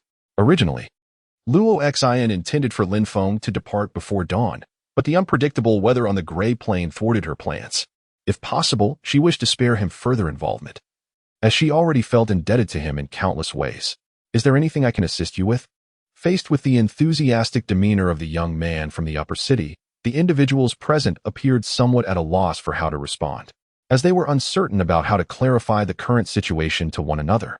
Observing the varied expressions on the faces of those in the watchtower, Lin Feng maintained a calm visage, his gaze sweeping over each person's countenance. Just moments ago, while he was diligently gathering information about the internal structure of Windbell Town, as well as the locations of critical equipment and defensive installations, a report from Tyne was suddenly presented before him. The target synthetic human has been successfully captured, and relevant analysis projects are being established. Our experimental casualties: 4. Enemy targets eliminated: 147. This involved an exceedingly rare, outdated synthetic human equipped with unknown technology. However, it was regrettable that their experimental process was witnessed by a few local individuals who fortuitously stumbled upon the scene, notably those hailing from Windbell Town. After careful consideration, Lin Feng ultimately refrained from taking action against these uninvited spectators. If possible, he wished to avoid straining the relationship between the forces of Shelter 037 and the surrounding settlements. For no one could predict whether these locals might one day play a pivotal role in the development of the shelter. Therefore, upon receiving such news, Lin Feng decided to observe the reactions of Luoxin and the others. Yet, judging by the recent dialogue from the watchtower and the expressions they currently bore, it was evident that these locals remained in a state of confusion regarding the information that had just been conveyed. This development brought a sense of relief to Lin Feng. Chapter 44. Phase. As time ebbed away, the sun surmounted the precipitous, blade-like mountains surrounding the town, arriving at its zenith. In the throes of agonizing anticipation, Luoxin endured the most protracted morning of her life. The preceding sandstorm had long since dissipated, and under the sun's radiant gaze, the distant gray wasteland refracted a faint glimmer, appearing as white as snow to the eye. Throughout this ordeal, Luoxin's gaze remained fixated on the boundless gray desert before her, apprehensive that the Kaiman army might materialize in the wasteland the moment her attention wavered. This process was not only mentally taxing, but also physically arduous. Although Windchime Town was nestled under the shelter of a mountain range, the midday sun impelled the ambient temperature to soar past 35 degrees Celsius. The interior of the watchtower, constructed entirely of iron plates, saw temperatures nearing 50 degrees Celsius. For Lin Feng, who once lived in the 21st century, the arrival of summer always brought with it an ardent desire to prostrate himself before the second-hand Gree air conditioner in his rented apartment. Just as a fish cannot survive without water, air conditioning was, without a doubt, the modern youth's veritable savior. However, in this wretched place, not to mention air conditioning. Even the most rudimentary electric fans are exceedingly rare.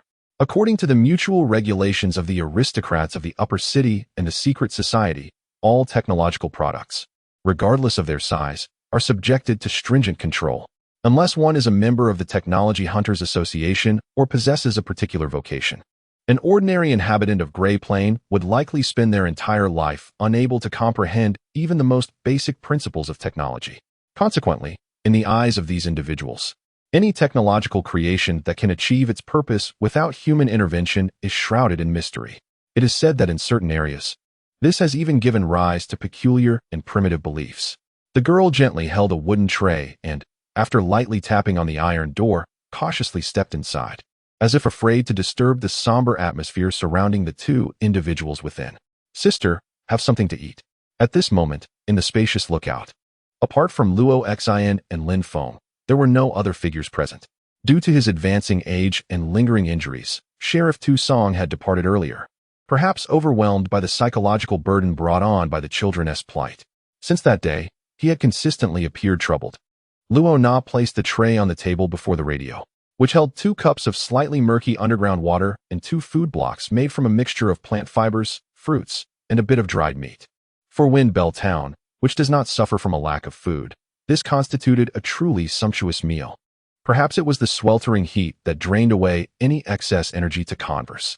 After lifting the cup and consuming its contents in one swift motion, Luo Xin cast a fleeting glance at Luo Na. The latter hesitated momentarily before once again approaching Lin Feng with the tray. "Would you care for a bit?" "I'm not certain if it suits your palate," she offered, her voice barely above a whisper. For some inexplicable reason, the girl appeared rather tense, her eyes betraying a flicker of instinctual fear that left them searching for a place to rest. Lin Feng sensed that this young lady, named Luo Na, harbored a degree of trepidation towards him, though the exact cause eluded him. However, when Lin Feng lowered his gaze to the cup of murky water, he found himself momentarily stunned. At that very moment, as his eyes focused on the opaque liquid, a warning from his thalamus abruptly manifested before him. Warning: trace amounts of black tide infection detected. Infection? There are signs of infection in this cup of water? As he pondered this alarming revelation, his attention shifted to Luo Xin, only to discover, much to his astonishment, that she too exhibited traces of infectious material. It seemed evident that the issue lay with this unfiltered groundwater. Could it be that the underground water of Wind Bell Town had long been contaminated?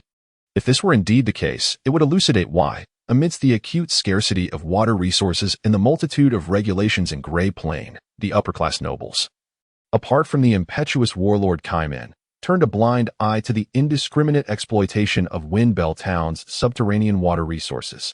Given their authoritarian style of governance, it is evident that such actions are inconsistent with their usual conduct, unless they were already acutely aware of the contamination of the local groundwater, which would explain their indifference towards the self-destructive behavior of the inconsequential inhabitants of the area. Fortunately, preliminary analyses conducted by the thalamus suggest that this polluted water does not pose immediate threats to human health. However, the long-term consequences of its consumption remain uncertain. This indicates a possibly more severe level of contamination in this land than one might initially assume.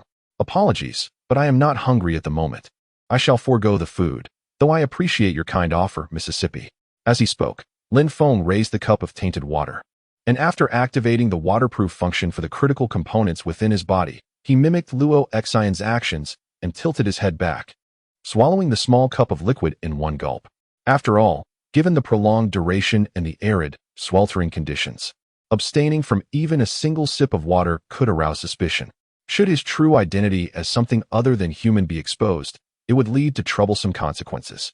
Perhaps, in the future, he ought to consider equipping this body with a function for consuming food. To be honest, he was quite curious about the taste of that liquid.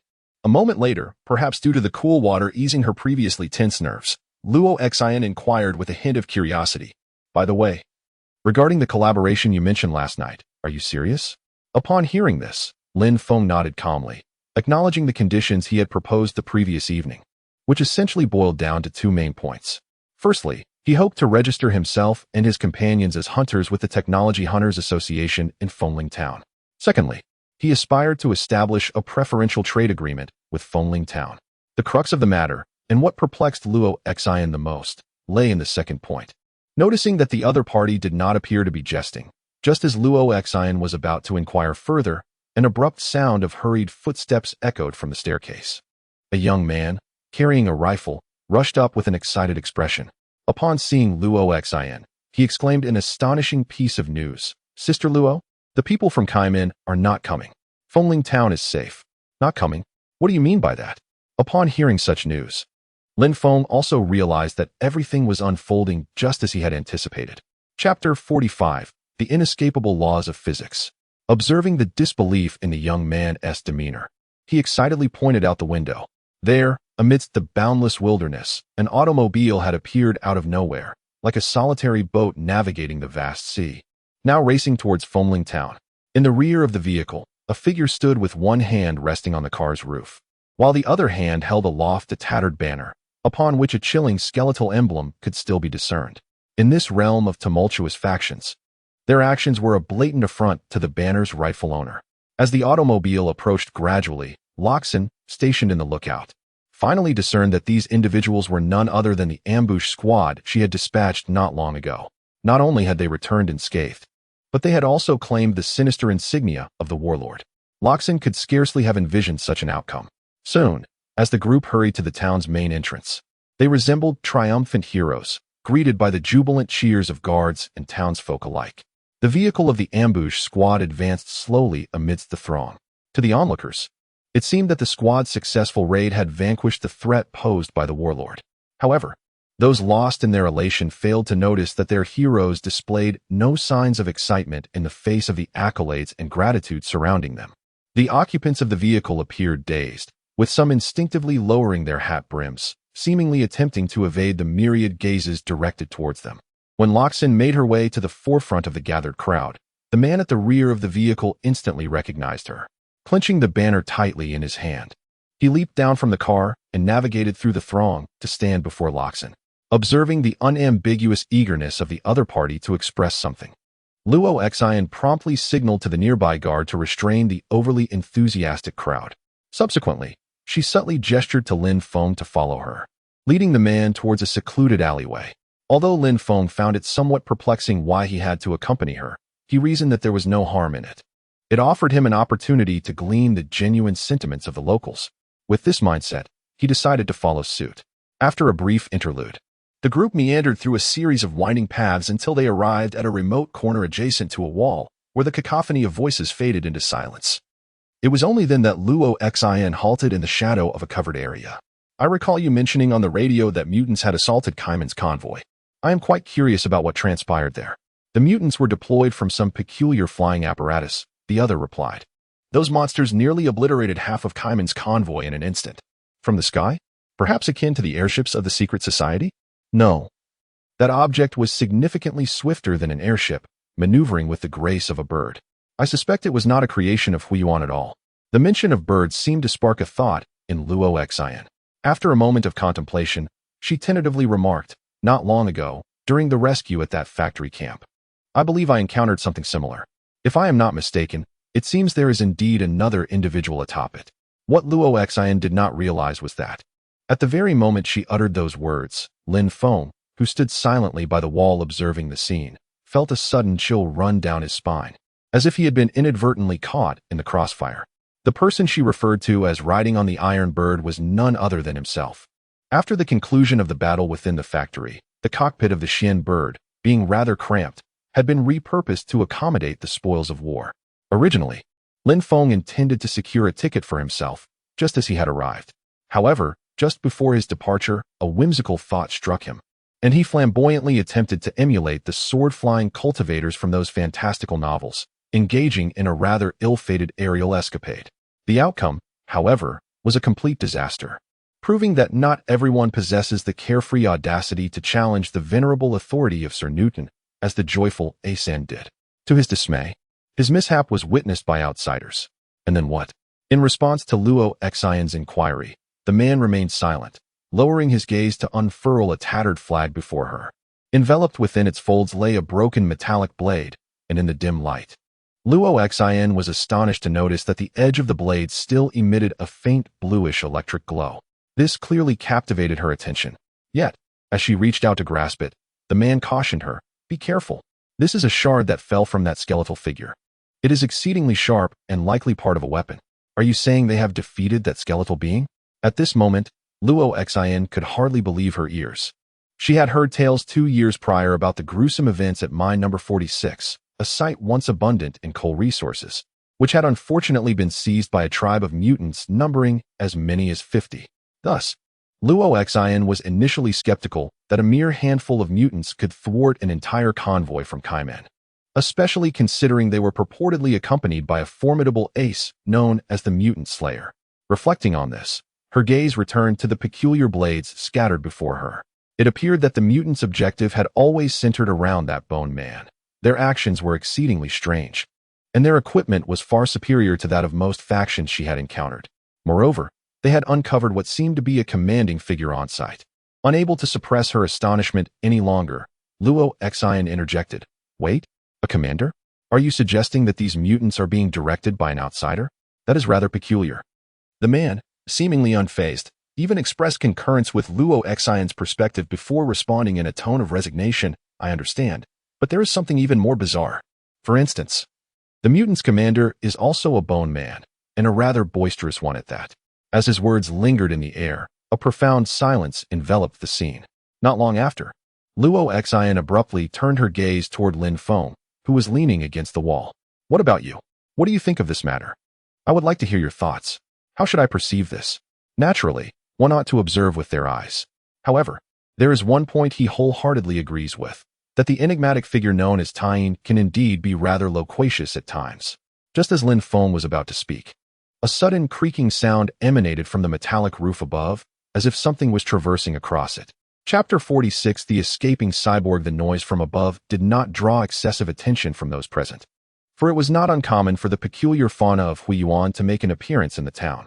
At that moment, Luo Xin cast an expectant glance towards Lin Feng, clearly hoping that this seasoned elite from the upper city could provide insight into the matter, perhaps viewing him as a sort of advisor.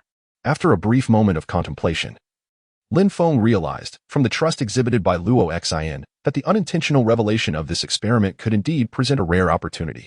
Thus, after careful consideration, he calmly articulated, "I believe you are aware that the Biological Sages organization under the technological barbarian forces excels in transforming individuals into monsters.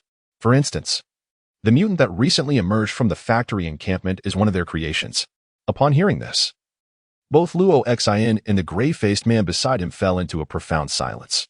For the events that transpired within that factory were an indelible wound for the inhabitants of Windbell Town. On that fateful day, numerous esteemed comrades succumbed to the bandits' gunfire, along with the children born in Windchime Town, who represented hope and the future, all seized by the evildoers. It was this very incident that caused so many to be heartbroken by Windchime Town. According to the intelligence I've gathered, the leader of the Biologist Sage organization, the one who calls himself Dawn, is in fact a bone man. As his words trailed off, Lin Feng distinctly perceived a palpable shift in the expressions of the two before him, an unmistakable indication of their astonishment. After a brief pause, the man retorted with incredulity, "That madman is a bone man. From whence did you glean such information?" "I once rescued an individual from the clutches of slave traders who claimed to have escaped from the Biologist Sage's laboratory, and these were his parting words to me." So, the bone man who orchestrated the mutant attack on Kaiman, could it be Dawn himself? Observing the man's countenance, etched with disbelief, Lin Feng realized that his words had successfully steered the other party, guiding his thoughts in the desired direction. Seizing the opportune moment, Lin Feng resolved to strike while the iron was hot, endeavoring to solidify their belief. Consider this, apart from the Biologist Sages, which other organization in this gray wasteland possesses the technology to mass-produce mutants? And which other organization is capable of training these monstrosities, even going so far as to arm them? Lin Feng's words resonated with logic, as evidenced by Luo Xion's expression, which clearly indicated her support for this assertion. It is reasonable. However, the robust man shouldered with a rifle soon posed another question to Lin Feng. Initially, we indeed held the same thought, yet it utterly fails to elucidate why the Dawn would attack the Kaiman, as they had established a cooperative relationship months prior, mutually bestowing numerous benefits upon one another. Indeed, the man's words once again unsettled Luo Xian, whose expression revealed her internal conflict. After a brief moment of hesitation, she softly murmured, "It does seem plausible." From this, it is evident that the woman named Luo Xian is, in fact, quite susceptible to the influence of others. Perhaps she is not as resolute as she appears. In light of such inquiries, Lin Feng promptly presented his perspective once more. On the surface, it indeed seems that there are no grounds for mutual aggression between Kaimin and the biological sage. However, if a third-party force were to intervene, the situation might be entirely different. A third-party force? Precisely, for instance, the Confidentiality Society, which you have consistently overlooked. Lin Feng's statement evidently left both individuals perplexed. Upon hearing such a suggestion, the man and woman exchanged glances, and after a prolonged silence, Luo Xn could no longer contain herself and spoke up. But what does this have to do with the Confidentiality Society? After all, their relationship with Kaimin is quite amicable. Miss Loxon, I recall you once mentioned that in order to curry favor with Kaimin, those in the Confidentiality Committee have facilitated numerous advantages for him and his faction in the Grey Plains. The underlying motive for all this was to gain access to the bone automaton in his possession. Am I correct?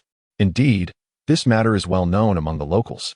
As a powerful and ambitious warlord, would Kaimin truly entrust his trump card to the individuals of the upper city? It is essential to note that everything he possesses is largely founded upon the strength of that bone automaton. Should he lose it, both he and his empire would likely lose their formidable edge. At this juncture, Lin Feng paused momentarily, observing that the two individuals before him were completely captivated by his discourse. Of course, these are merely my conjectures. The specifics must be investigated by you yourselves.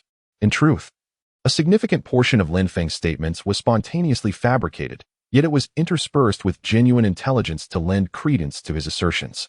This strategy would not only provide cover for Tyin's experiments, but also shift the focus of Fengling Town towards the biological sages, whose activities are notably clandestine. If more individuals could be enlisted to gather intelligence on their behalf, it would certainly alleviate some of his burdens.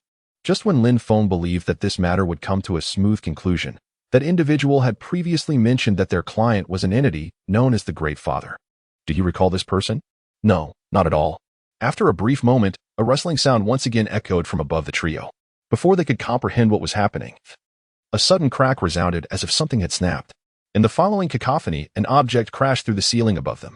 In the next instant, a figure abruptly appeared before the three, landing heavily on the ground. This person bore a gigantic leather backpack on their back and had a coil of rope slung over their shoulder, resembling a burglar ready to break in. As the long-settled dust dispersed, it became apparent that the descending individual was none other than Li Mo, the cyberneticist from Windbell Town, who now scrutinized the three with a bemused expression. With a hint of awkwardness, she waved at them, exclaiming, "Haha, good afternoon, everyone. Am I interrupting something?" Chapter 47. The Floating Fortress. Li Mo, gazing at the grinning young woman before her, Luo Xian's brows knitted together tightly.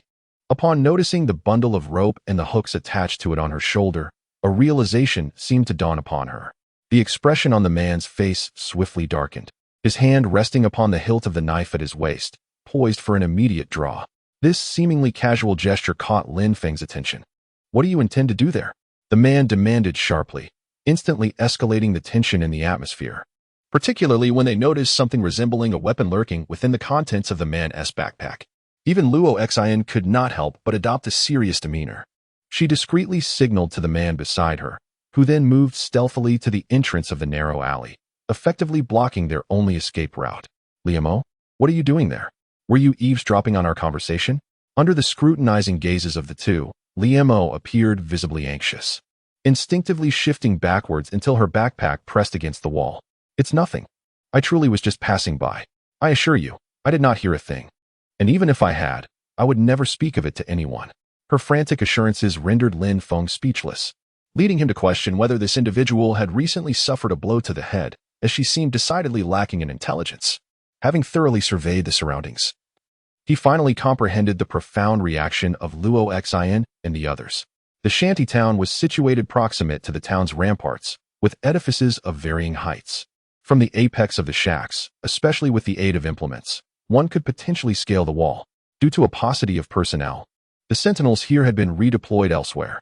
It seemed Li Mo had discerned this opportunity, and judging by the professional grappling hook and rope she possessed, she intended to surmount the fortifications.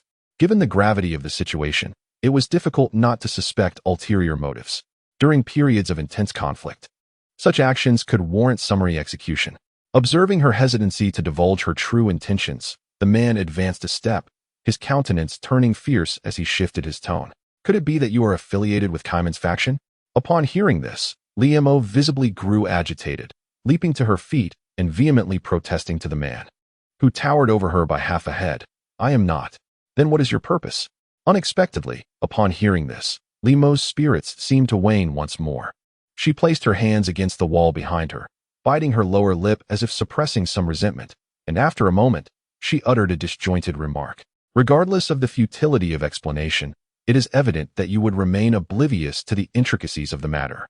Even in this predicament, Liemo is reluctant to divulge her intentions, and to Lin Feng, she resembles a profoundly obstinate child grappling with a perplexing dilemma. Observing the apparent stalemate of the situation, he was about to approach and investigate the root of the issue when a page, nearly whisked away by the wind, caught his attention in the nearby clearing. Bending down to retrieve the wayward sheet, he caressed its smooth, almost pristine surface. A swift analysis by his brain yielded unexpected results. This seemingly unremarkable piece of note paper was composed of 95 high-quality plant fibers, combined with a touch of nylon threads. Clearly, this was not a product of the craftsmanship from Windbell Town. Upon flipping the page to its reverse side, Lin Feng was once again taken aback. What emerged on the blank paper was a pen drawing rendered in black ink, where elegant and intricate lines delineated a magnificent fortress, resplendent like a castle. Such exquisite artistry could only have been the work of a master. Strangely, the depicted city appeared to be suspended in the air, as the artist had meticulously marked the horizon beneath its shadow, seemingly signifying the lofty status of this airborne stronghold. A city soaring in the sky. As Lin Feng's curiosity regarding the matter at hand persisted, his gaze inadvertently shifted, whereupon he observed Liemo in the distance. Her countenance etched with disbelief as she fixed her eyes upon him. Her right hand delved into her garment pocket, seemingly in search of something. Concurrently, Luo Xin, as if likewise cognizant of the rudimentary sketch in Lin Feng's possession, leaned closer. However, upon discerning the aerial metropolis depicted therein, her facial expression underwent an immediate transformation. Is this the upper district fortress near the graveyard? Upon hearing these words, Lin Feng experienced a sudden sinking sensation, as though privy to momentous intelligence. The upper district, did it allude to the heavens? At that juncture, while reeling from the implications of such revelation, Lin Feng was overcome with trepidation. Prior to this moment, he had labored under the assumption that the so-called upper district bore little distinction from the cities atop Gray Plains, differing merely in terms of elevated quality and comfort. Who could have surmised that its inhabitants dwelt in the firmament? Fortunately, he had consistently adhered to the tenet of circumspection in speech. Otherwise, an unrestrained torrent of words might have prematurely exposed his fabricated identity. Upon hearing this, the wary man clicked his tongue with a hint of disdain, following which he erupted in laughter, albeit a mirth tinged with contempt. Ah, I see. You intended to seize the opportunity, while we were unawares, to abscond and serve as a lackey to those ticks in the upper district. Just like that fellow Mark, eh? Awaken, you dolt. I must tell you, those brutes from the upper city are utterly intolerable. The man's voice conveyed a hint of agitation, but at that moment, Luo Xin swiftly admonished him, Old Lu, do not speak recklessly. After uttering this, Luo Xin turned to Lin Feng, her expression a complex tapestry of emotions. I apologize. We did not intend to offend you. After all, in terms of social standing, Lin Feng could indeed be considered a resident of the upper city. Is this what it feels like to be caught in the crossfire? Although he remained indifferent to the matter, the words of his interlocutors served as a poignant reminder of the profound divisions and conflicts that pervade the Windbell Town, or rather, the entire Huiyuan region. The disparity in power and social class seems to have escalated to a level of mutual animosity far more severe than one might have imagined. Indeed, upon his arrival in Windbell Town, Lin Feng had already endured numerous disdainful glances due to his fluent Mandarin. At that time, the only person who welcomed him was the rather eccentric Liemo. In their earlier conversation, she had expressed her aspiration for a better life and a respected status. Her ambition to become a member of the upper city clearly evident. It is unlikely that the locals would ever endorse such a notion. As evidenced by the man's attitude towards Liemo, seemingly wounded by the words exchanged, Liemo's facial muscles twitched, Yet she ultimately refrained from expressing her indignation. I knew it. You people understand nothing. Ultimately, after uttering such words, she dashed towards the narrow alley while the two parties were momentarily distracted. The man attempted to intercept her, but Luo Xian, standing aside, reached out to prevent him. Leave her be. Let her have her solitude. It was peculiar. If she wished to depart from Fengling Town, why not simply exit through the front gate? What was the purpose of such convoluted actions? Observing the figure gradually disappearing into the shadows, Lin Feng raised the pen drawing he had sketched on notepaper above his head. The lines in the drawing seemed to glow with the sunlight streaming through the gaps in the awning. At that moment, a phrase inscribed beneath the fortress gate caught his attention. It was a succinct expression, penned in rather standard, simplified Chinese characters. All is but void. Chapter 48, A Gift from a Good Brother. The appearance of those ancient characters attested to the fact that the civilization's heritage from the Golden Age had indeed been preserved with considerable care in the Upper City, likely along with the technological lineage of the bygone civilization.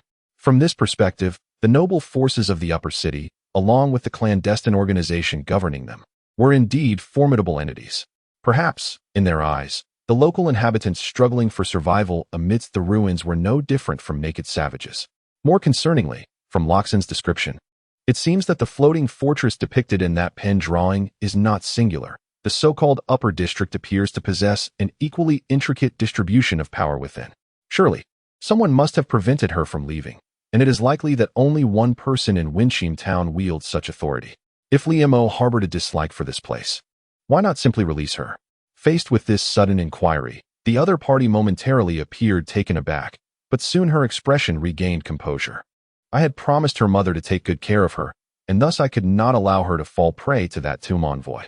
Tomb envoy? The name itself hardly conveys a sense of benevolence. Perhaps you are unaware that the taxes in Winchim Town are collected by the nobles of the graveyards. A year ago, they dispatched an envoy to collect the ash tax, and the individuals responsible for receiving the envoy were Uncle Liang and Li Mo. I suspect that painting was a parting gift from that envoy. Although I do not comprehend the reasons behind it, that envoy seemed quite fond of her. Ever since that day, the girl has been rather boastful, claiming that the upper district has taken notice of her talents and that her intellect would be beneficial to the crypts. She even mentioned that come the end of the year, they would come for her, bringing her to the upper district in exchange for the red tax, to live a prosperous life. Indeed, that note originated from the upper district, indicating that the painting has bestowed upon Li Mo considerable confidence. As if recalling a troubling thought, Loxin let out a resigned sigh. However, that individual left me with an unsettling impression, and the tomb aristocrats have a rather unsavory reputation in the realm of Wabara. They frequently abduct individuals from various residences under the pretext of the red tax, and those who are taken away are never seen again. Yet, Li Mo seems utterly infatuated with that place. She is unwilling to wait for the upcoming red tax day.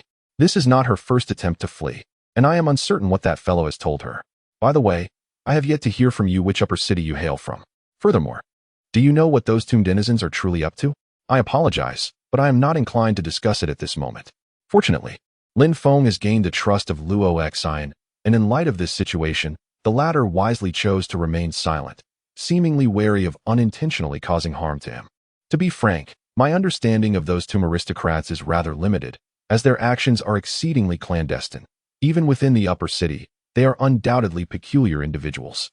These so-called evaluations are, in truth, fabrications of Lin Feng's imagination. Perhaps due to a natural talent, he mastered the art of deception at an early age. The key to rendering an unfamiliar subject as convincingly authentic as possible lies primarily in uncovering clues within others' words and subsequently weaving them together with ambiguous terminology. Is that so? Sensing that he had successfully evaded scrutiny, Lin Feng promptly opted for a more proactive approach. By the way, who is that fellow named Mark? Upon hearing this, the man beside them let out a disdainful scoff, seemingly filled with aversion towards that name. It belonged to the former president of the Technological Hunters Association, who was rumored to have obtained the certification of a frenzied hunter along with his team and was currently serving in the upper city. Former president? Ah, indeed. It seems old Liang had mentioned this matter before. As for the frenzied hunter, it likely referred to a certain hierarchy within the technological hunters. Moreover, regarding the collaboration you previously mentioned, here, Luo Xian paused for a moment, casting a gaze filled with curiosity towards Lin Feng. What precisely are you intending to trade? Primarily water, along with some crops and meat. Only a modest quantity is required. In return, I shall offer technology and some scrap materials. What do you think? Upon hearing this, Luo Xin appeared somewhat hesitant. Although Shelter 037 possessed emergency food reserves sufficient to sustain 100 individuals for 6 months, the extensive 400-year storage period had led to varying degrees of spoilage in most of the supplies for numerous reasons. Particularly concerning was the freshwater resource within the base. While Shelter 037 boasted the most advanced water recycling technology, capable of swiftly processing wastewater into safe drinking water, some loss was inevitable during the recycling and purification processes. Simultaneously, the nuclear power units on the 4th level required substantial water resources for cooling. Although these issues were not yet critical, Lin Feng understood the necessity of seeking solutions for long-term development. Undoubtedly, Windchime Town presents a viable option. It possesses accessible freshwater resources and arable land suitable for cultivating ash soil crops. The locals have even engaged in animal husbandry within the town, resulting in a relatively ample food supply.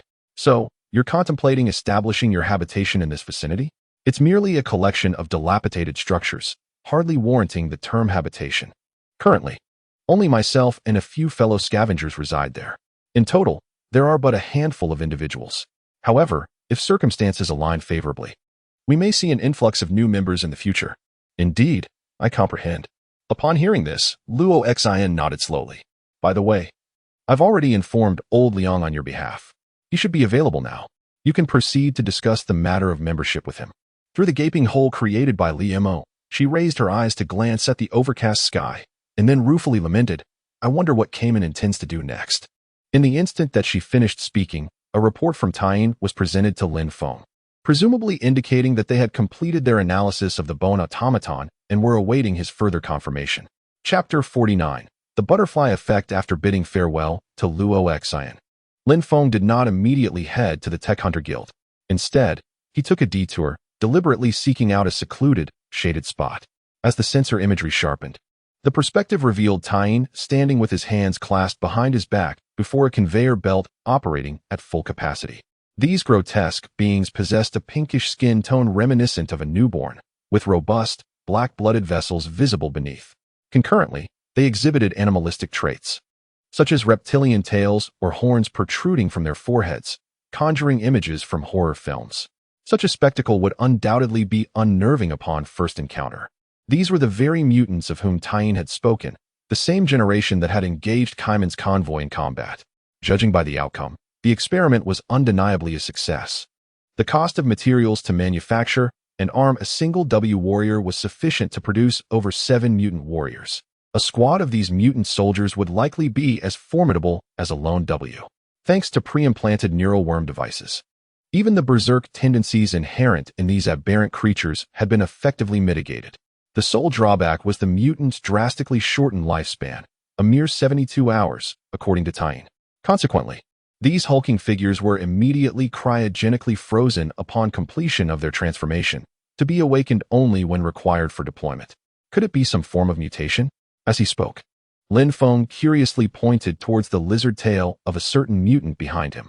It seemed that Tyene was quite pleased with his creations. The healing genes of the wasteland lizard could enhance the durability of these beings, while the hulking horned beasts that roamed the hilly regions could bolster their muscular resilience. Thus, it was inevitable that some variations would manifest within these creations.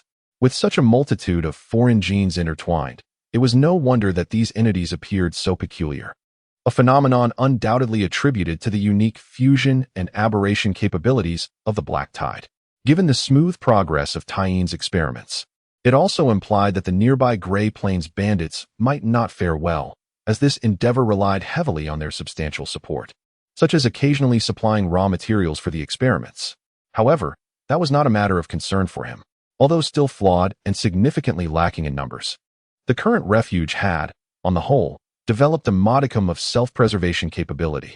I would like to see the condition of that skeletal figure. Is it here? Certainly. As Tyene's words fell, the factory floor began to tremble slightly. The ceiling retreated to either side, enclosing the operational conveyor belt within, while the walls slowly rotated, akin to building blocks being rearranged. Within moments, The highly modular factory floor executed a seamless functional transformation, culminating in the elevation of a sizable disassembly platform before Lin Feng. The peculiar device resembled an upright portal. Suspended within the frame by robotic arms was the synthetic being previously captured by the mutant squad. To subdue it, a mutant soldier detonated a pulse grenade at near point-blank range, temporarily crippling its systems. Judging by its configuration, it was a standard quadrupedal combat mech. Standing nearly 4 meters tall, its more stable drivetrain allowed it to exhibit superior maneuverability across complex terrains compared to bipedal war droids. Oddly, the quadrupedal mech lacked any long-range weaponry, instead featuring 2 brutally mounted power claws equipped with electrolytic force fields. These advanced force field weapons were capable of rending almost any armor. The fragment discovered by Wind Chime Town was indeed a component of one of these power claws. There is something I believe will pique your interest. As she spoke, Tyne commanded another war droid within the factory to raise its burst rifle and unleash a volley of shots upon the suspended target.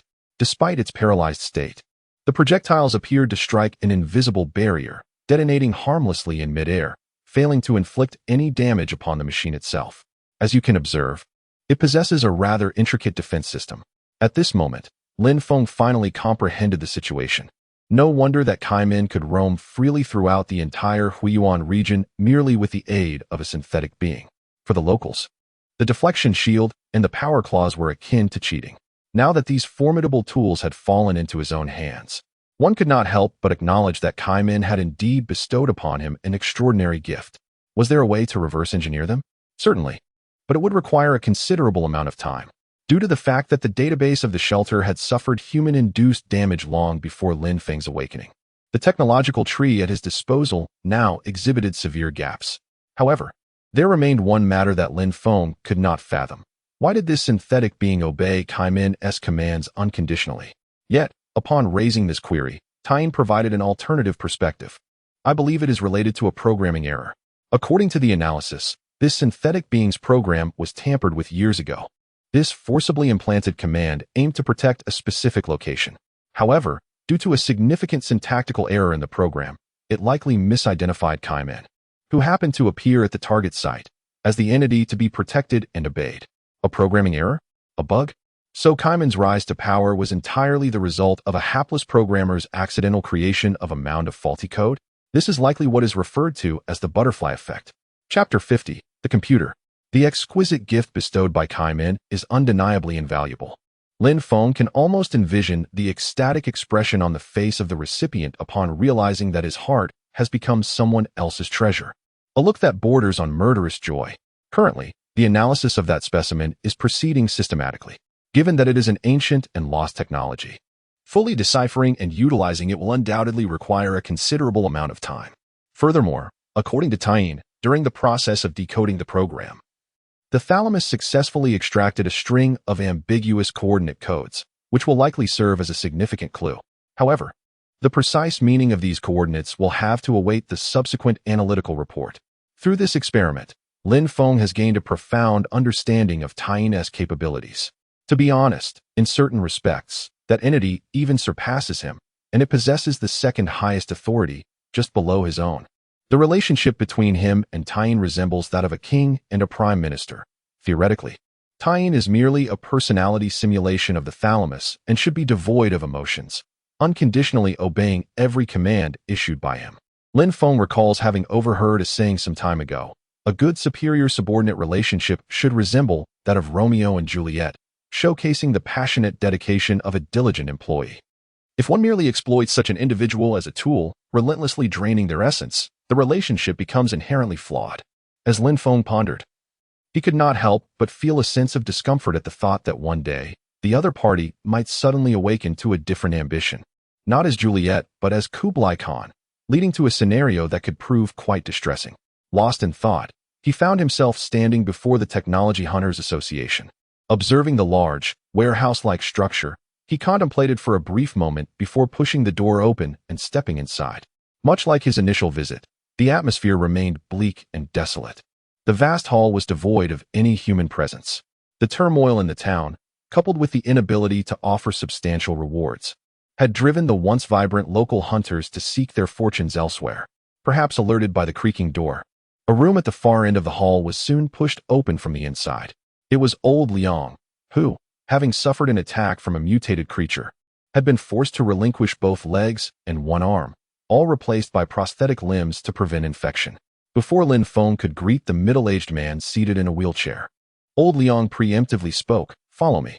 It was evident that he was aware of Lin Feng's purpose for visiting. The tracks, fashioned from aged metal plates, creaked and scraped against the floor as they moved. Moments later, old Liang halted before a heavily fortified iron door, secured with chains and a substantial lock. "Luo Xin has mentioned a few things about you," he began. "I can forge an identity for you, but there is one thing that perplexes me. The Hunter Association in Haisha Town permits residents from the upper city to register there. During my tenure in Haisha, I encountered several individuals from the upper city, some seeking to complete tasks, others striving to fulfill family trials, and some simply in pursuit of excitement. Registering in Haisha with an upper city identity guarantees a minimum rank of 4 in Hunters, whereas in Winchim Town, my authority could only grant you a rank of 5 at most. Do not underestimate the significance of this rank disparity. A higher rank entitles one to procure superior equipment and undertake more lucrative missions." As the conversation unfolded, old Liang adeptly unfastened the iron chain that bound the door latch, revealing his growing familiarity with the prosthetic arm designed by Liamo. "I believe you should contemplate this matter carefully."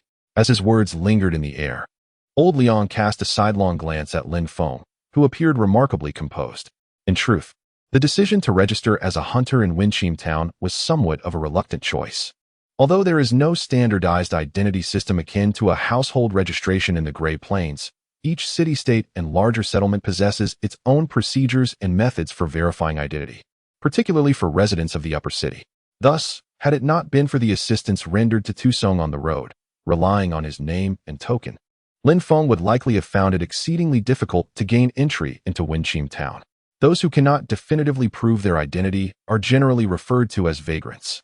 The majority of these individuals are either exiled for heinous crimes, brigands, or unfortunate victims of disease, abandoned due to their affliction, much like Xiaobai. Within the society of Grey Plains, their status may be even lower than that of a two-headed ox. Therefore, before formally embarking on a journey to other stronghold city-states, he must meticulously prepare the documentation to prove his identity. "I appreciate your kindness. However, to be frank, an upper city identity would be more of a burden than a boon for me." Lin Feng's tone was remarkably serene as he spoke. As his words trailed off, a distinct click resonated as old Liang unlocked the iron lock with a key. "What you deem a burden is the object of countless people's aspirations." The man in the wheelchair paused his actions, murmuring as if in soliloquy, before refocusing his gaze upon Lin Feng. "Indeed, everyone harbors secrets they prefer to keep concealed." As the heavy, fortified iron gate was slowly pushed open by old Liang, Lin Feng's attention was drawn to the iron lock and the thumb-thick chain on the ground. He couldn't help but feel intrigued about the precious artifacts stored within and the purpose behind the other party's invitation. Once the gate was fully ajar, a sturdy wooden table stood against the wall in the confined space. Upon the table, a peculiar device resembling an iron box immediately captured his attention. The peculiar shape of that object inevitably reminded Lin Feng of the bulky computers he had used during his elementary school computer classes. Could it be a device reminiscent of a computer? As he gazed at the intricately arranged cables behind the iron box, his curiosity compelled him to conduct a scan. However, to his astonishment, he detected a faint biological signal emanating from within the closed iron box.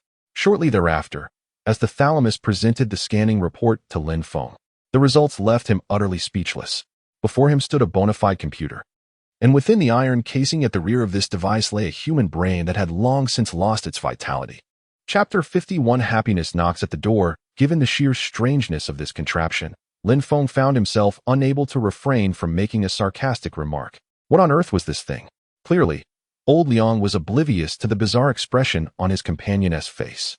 He merely continued to maneuver the joystick on his left, leisurely entering a room reeking of pungent chemicals.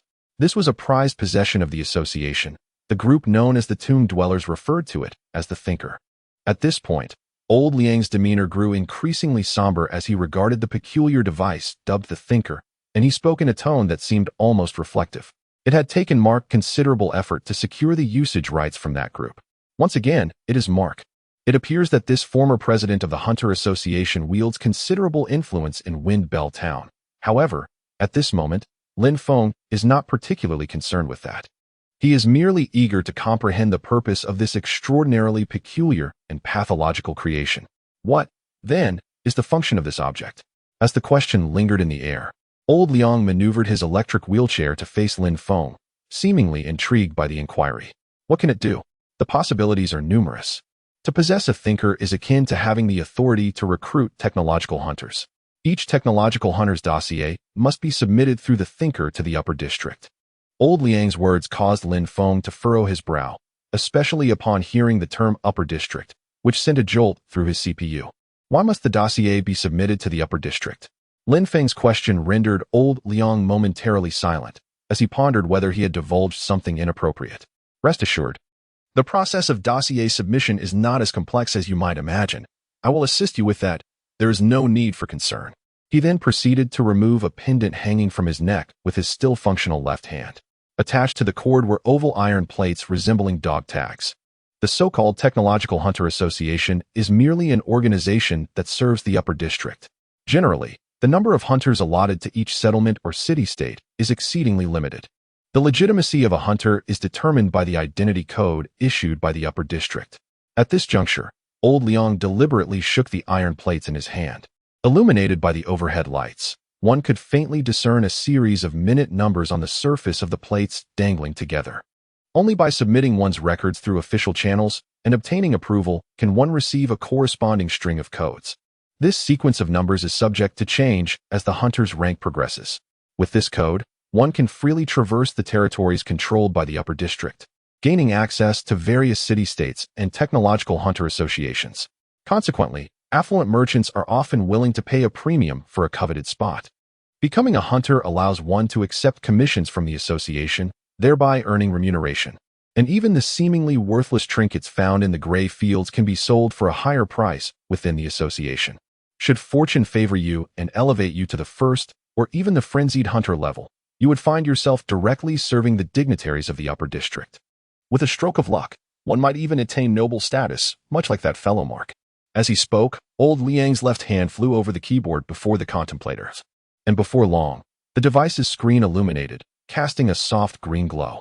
The interface displayed no icons, merely a blinking input cursor. Utilizing a biological brain as a natural hardware component for electronic devices may sound rather arcane, yet it is a concept that has been proposed since ancient times. However, with the continuous maturation and evolution of chip technology, coupled with certain ethical considerations, few in the scientific community have truly endeavored to pursue research in such technologies. Now, as a genuine computer stands before Lin Feng, an array of infinite possibilities floods his mind.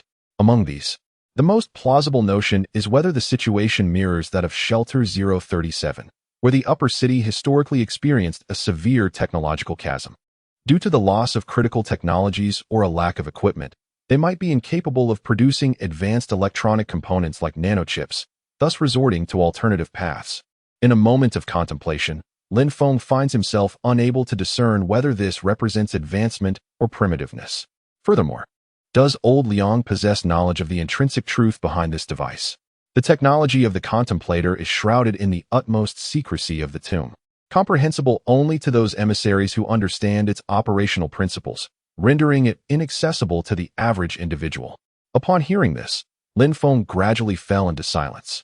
The term tomb indeed carries an ominous connotation. Wait, hasn't he encountered this name before? As his thoughts coalesced, a sudden realization struck him. He reached into the pocket of his trench coat and retrieved the folded note. Indeed, Luo Xin had once mentioned that the individual claiming to take Li Mo away was an emissary from the tomb, and according to rumors, these emissaries frequently abduct local youths under the guise of a red tax in the Gray Plains, after which those individuals vanished without a trace. In light of the peculiar apparatus before him, which contained a human brain, a highly plausible conjecture suddenly emerged in Lin Feng's mind. On one side lay the biological sages led by Dawn, and on the other, the aristocrats residing in the mausoleum of the upper city. It seemed that Guiyuan had underestimated the complexity of this place. As this thought crossed his mind, the earlier scene of Li Mo arguing with that man resurfaced in Lin Feng's consciousness. Poor fellow, he still believed that his happiness was just around the corner. By the way, Lao Liang, may I inquire about the approximate date of the next red tax period? Chapter 52 Lin and Bai, Tuesday seeks to continue reading, tax period? The left hand, which had been striking the keyboard, gradually came to a halt. Why do you ask about this? Accompanied by the whir of the motor, a face adorned with a stubbly beard, seemingly harboring resentment, turned towards him. Before Lin Feng could provide an explanation, Lao Liang's gaze fell upon the folded notepaper, and his expression of confusion indicated he recognized it. After a moment, he curiously inquired, "How did that painting come to be in your possession? Did Liamo give it to you?" "No, it fell from her pocket." Lin Feng then recounted the events that had transpired by the wall earlier, detailing everything with precision. Lao Liang listened in silence, but once he heard about the attempt to scale the wall and the ensuing altercation with the man and Luo Xian, his countenance grew increasingly grave. Initially, Lin Feng had anticipated that the irascible mentor of Li Mo in the art of cybernetic augmentation would react with the same indignation as others to Li Mo's preposterous actions.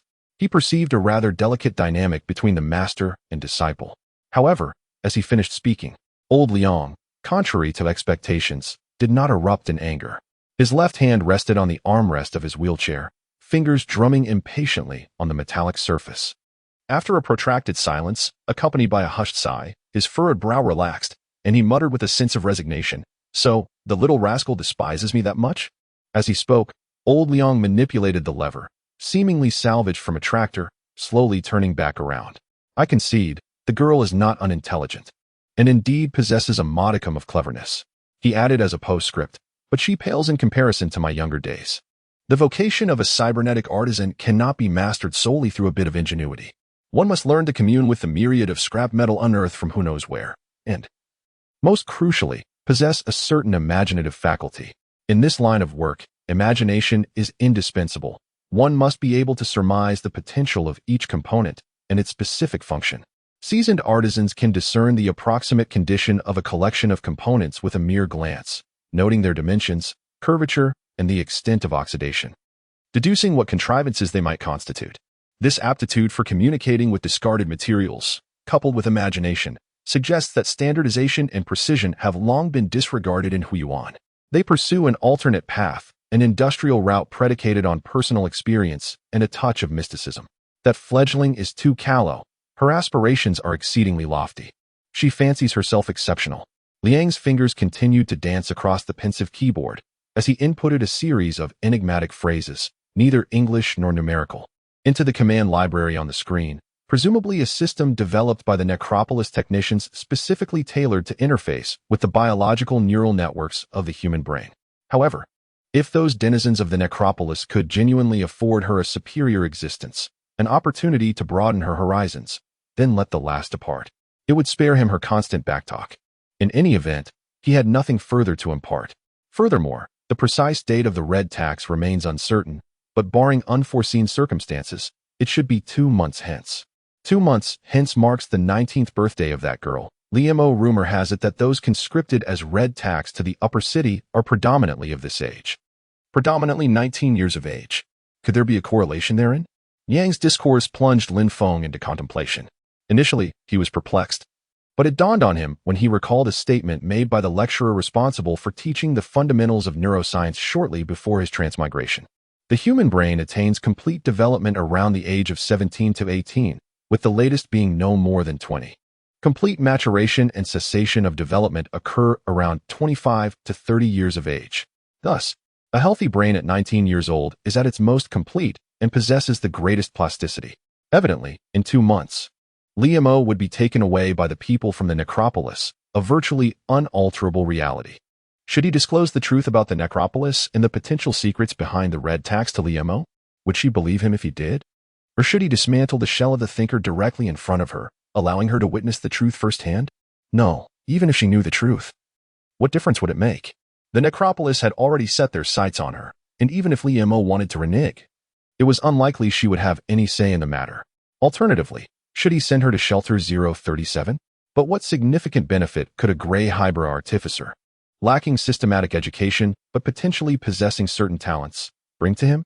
Lin Feng did not deny that once the shelter had made initial preparations to meet the most basic survival conditions, he would attempt to proactively expand outward, constructing the necessary infrastructure and even establishing cities within the Hybrid to accumulate strength. However, that is not the present. In Lin Feng's vision, while his strength remains unyielding, his influence should resemble a specter lurking in the shadows, subtly extending its tendrils into the territories of others, biding its time for the day of ascendance. The adage of accumulating wealth quietly embodies this principle. Even if he were to establish a team for the sake of a refuge, it must inherently possess substantial value and ideally be bound to the refuge inextricably, ensuring loyalty and preventing any treachery. Individuals akin to Xiaobai, who, as a blessed child, is not readily accepted by the outside world. Moreover, Lin Feng cannot ascertain whether those envoys genuinely intend to dismantle Li Mo's mind or other components. What if they were genuinely captivated by the girl's innate talent and desired to nurture her with care? Would that not be a cause for mutual joy? In summary, in the absence of certainty and relying solely on hearsay, making definitive judgments on any matter is evidently an immature act. Consequently, after noting the date of the Red Tax Day 2 months hence in the Thalamic Memorandum, he resolved to set this issue aside for the time being, choosing to await clarity before making further decisions. At that moment, he observed old Liang abruptly strike the keyboard, then turned to Lin Feng beside him. The file has been established. Now, tell me your name. Lin. And the other? You have a companion who also requires an application, do you not? Upon hearing this, Lin Feng paused for a moment before tentatively uttering a name. Xiaobai? Xiaobai? Is that not the name of a pet? It sounded rather implausible. As he spoke, Lao Yang waved his hand in disdain. Well, let us simply refer to her as Bai. With his words lingering in the air, an unexpected silence enveloped the room. After a long pause, the other party finally remarked with a tone tinged with sarcasm, Lin and Bai, it seems your companion is just as peculiar as you are. Chapter 53. The Hound. Please remember to seek updates on Tuesday. It must be said that the contemplator had indeed left an indelible impression on Lin Feng. He wished to seize the opportunity to ascertain whether the young girl named Xiaobai was prepared. However, as his vision was integrated into the base's internal surveillance system, an unusual object suddenly captured his attention. What is that? The target was located in the factory workshop on the 3rd floor, and as Lin Feng displayed the scene on his primary sensor, the bizarre object that appeared left him astounded. It was a mechanical body, currently being encircled by a dozen engineering drones, gradually nearing completion. Standing an impressive 3 meters tall, its intricate and ornate design exuded an air of authority, resembling a steel statue of a malevolent deity. Particularly striking were the 4 mechanical arms unfurled behind it, featuring long, sharp, bone-cutting claws, utilizing the power claw technology obtained from the captured skeletal figure. Once activated, the decomposition field generated was capable of slicing through steel as effortlessly as cutting through butter. The sacred majesty of the mechanical entity is juxtaposed with a distinctive sharpness that exudes a hint of malevolence, reminiscent of a fallen angel forged from steel. Thus, Lin Feng's initial assessment of this peculiar machine emerges. It is akin to the final boss encountered in certain video games. Undoubtedly, this construct incorporates an abundance of precious technologies, including some recently deciphered lost sciences that have been lavishly invested. In terms of cost, it has reached a point that invokes a pang of sympathy in Lin Feng. Clearly, this masterpiece is the handiwork of Tying, for aside from him, only Lin Feng possesses the authority to mobilize such vast resources. He finds himself perplexed as to the purpose behind this endeavor. It serves not only as an experimental product, but also as a meticulously prepared gift. According to Tying, the unique design of this machine is derived from reverse engineering a new type of skeletal being, supplemented by numerous existing technologies. To achieve the seamless integration of such diverse technologies, Tying has crafted several backup templates, and the current design stands as the most successful, representing the pinnacle of technological prowess at Shelter 037. Simultaneously, it is a carefully orchestrated gift, intended to serve as an alternate body for the administrator of Shelter 037 as they navigate the stage of Huiyuan in the future. I may have mentioned that while my attention is diverted elsewhere, certain matters within the base can be decided independently by you. However, for projects requiring substantial investment, I would appreciate receiving your report in advance next time. My apologies for the unilateral decision. I assure you it will not recur. While this action was somewhat unexpected, it did not entirely deviate from my projected plans. After all, I had previously indicated that my ultimate objective was to establish a new order within the Gray Plains and discover a definitive solution to combat the Black Tide. In the future, the subterranean shelter factions in the Gray Plains will inevitably ascend to the surface. Therefore, adopting a new persona is not unwarranted, although initiating it now may be premature. Nevertheless, observing the other party's enthusiasm, I did not express any intention to reprimand them. However, I found it difficult to comprehend why the design of the new body seemed to exude an aura of intense villainy. By the way, how is Little White faring? During this period, I refrained from informing them that the Lin Feng stationed in Windchime Town was, in fact, the same person as myself. This was naturally to safeguard the identity that I had painstakingly established to the greatest extent possible. As it self-identifies, the target possesses an extraordinary capacity for perceiving the products of the Black Tide. It is speculated that it should be able to establish a certain degree of psychic resonance with the aberrant entities, though the precise extent of this ability remains indeterminate. On one hand, akin to other technological hunters, the objective seeks to gather as many remnants of the past scattered throughout the desolate expanse of Gray Plain. In this endeavor, capturing those unique aberrations is essential to facilitate Tyeen's experiments. Xiaobai proves invaluable in this regard, as her unique abilities allow her to more readily locate hidden relics buried beneath Gray Plain or within certain ruins, much like a dog trained to unearth treasures. For instance, the previous technological hunter team acquired her from the clutches of slave traders for the same purpose. On the other hand, the aim is to delve deeper into Gray Plain, gathering as much intelligence as possible about the various factions, particularly concerning the biological sages in the Upper District. However, before he could revel in this thought, Tyeen's subsequent statement rendered him silent. According to the results of later tests, the subject lacks any aptitude for combat, especially in the use of firearms. Rather, she seems more adept at evasion and escape. Given her diminutive stature, it is indeed improbable that she is a combat-oriented talent. Tonight, I intend to depart from Windbell Town. Would it be feasible for me to entrust certain items to Luo Xian through you? Chapter 54, Idealism. Had he aged to such an extent previously? Observing the elderly gentleman before him, whose features bore the hallmarks of mixed heritage, it was undeniable that he appeared considerably more weathered than before. The cowboy hat that once adorned Tu Song's head was absent, revealing a disarray of grizzled, short hair. A coarse, sand-resistant cloak was draped over his person. And to one's surprise, he was attired in a muted, brownish-gray shirt paired with matching trousers. Though time-worn, the ensemble possessed a peculiar charm.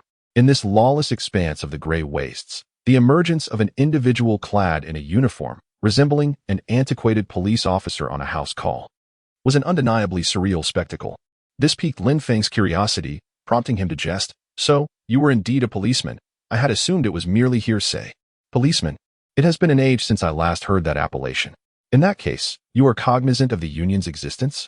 As he spoke, a glint seemed to flicker in Tu Song's eyes, his tone imbued with a trace of pride, as he inadvertently began to elaborate on the uniform he wore. This attire is a relic of the Union. I dare say there are but a few remaining within the entirety of the Gray Wastes. Lin Feng was taken aback by the unexpected significance that a casually mentioned term held for the other party, a reaction that somewhat caught him off guard. It was evident that, prior to this, the locals had frequently referred to him as an officer. The two terms bore almost identical meanings. I apologize. My knowledge is rather limited. Upon hearing this, a flicker of disappointment was unmistakably visible in Tu Song's eyes. Indeed, these events transpired 3 or 4 decades ago. It was entirely reasonable that the younger generation remained uninformed. The association? Yet another term unfamiliar to him. This seemingly resigned remark undoubtedly piqued Lin Feng's curiosity. However, it appeared that the other party was pressed for time. No, I must leave soon. While speaking, Tu Song raised his hand to present a letter along with a key to Lin Feng, furrowing his brow and letting out a resigned sigh. As one grows older, one becomes more sensitive. Would you be so kind as to deliver these items to Luo Xian for me? Where do you intend to go? As Lin Feng reached out to accept the items, the subsequent words from Tu Song halted his actions midair. Tu Song's tone was remarkably calm, indicating that this was not a spur-of-the-moment decision, but rather a conclusion reached after careful contemplation. Lin Feng found himself perplexed. Was it truly necessary to act in such a manner? From any perspective, the abducted children had lost all prospects for survival. Was it genuinely prudent to gamble one's life on a minuscule chance? Though it may seem rather pitiful, Similar tragedies unfold daily in this unreasonable realm of gray. In Lin Feng's perspective, it is more prudent to direct his limited energy elsewhere rather than squander it on those doomed to perish. However, he is aware that someone has been investigating them, a former colleague from the era of the Union. Perhaps, with his assistance, there might be a way forward. Upon hearing this, Lin Feng fell silent once more, raising his gaze to the elder before him. Truth be told, he harbored doubts about the frail old man's capability to accomplish such a feat. You may bring about your own demise. Perhaps out of sheer confidence. Tu Song appeared unfazed by Lin Feng's warning. His tone remained calm, even tinged with a hint of ease. Yet, shortly after these words were uttered, he continued, "Moreover, I have grown old and wish to leave no further regrets behind. In the past, I failed to fulfill my role as a father, disappointing many. Now, I aspire only to be a good sheriff, ensuring the people of Windbell Town can lead tranquil lives." Throughout this exchange, Tu Song kept his head bowed, his gaze fixated on a corner of the lifted floorboard. Lin Feng refrained from speaking, silently placing the entrusted letter and key into the leather box hanging at his waist. During this moment, his eyes were steadily assessing the elder, as if lost in thought. Initially, Tu Song hesitated at such a request, but eventually he cautiously removed it. Simultaneously, Lin Feng withdrew his hand from the leather box, unobserved in this action as he affixed an inconspicuous black speck to his fingertip. "Then, may fortune favor you. I shall ensure these items reach Luo Xian's possession." Following his expression of gratitude, Tu Song promptly pivoted and proceeded towards the corridor's terminus. Due to the erratic voltage, the corridor's dim, flickering lights were scarcely capable of illuminating the path before him.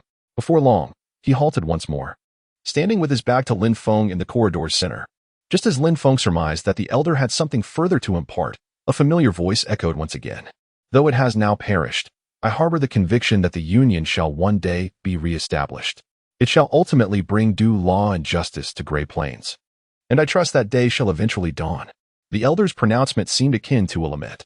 With that, he straightened his posture and resolutely ventured into the dimly lit passage, unilluminated by light, until his figure completely vanished from sight. Tu Song's words stirred a ripple of emotion within Lin Feng's heart. Even amid such a despairing environment, it was still possible to witness the figure of an idealist. Chapter 55. Next several hours had elapsed since Tu Song's departure. As the amber hues of the setting sun gradually descended into the sandy waste of Grey Plains, as the final glimmer of light dissipated, Lin Feng leaned against the windowsill of the guest room, arms crossed, gazing pensively at the town of wind chimes, a settlement cobbled together from makeshift shacks. Just then, the long silent room was punctuated by a series of knocks. Knock, knock, knock. "Are you asleep?" It was Lorna's voice from beyond the door. When Lin Feng opened it, the sallow-complexioned girl stood anxiously in the middle of the corridor. The moment their eyes met, she audibly gasped, immediately averting her gaze as if shocked. "There's an evening gathering downstairs. My sister hoped you might consider attending."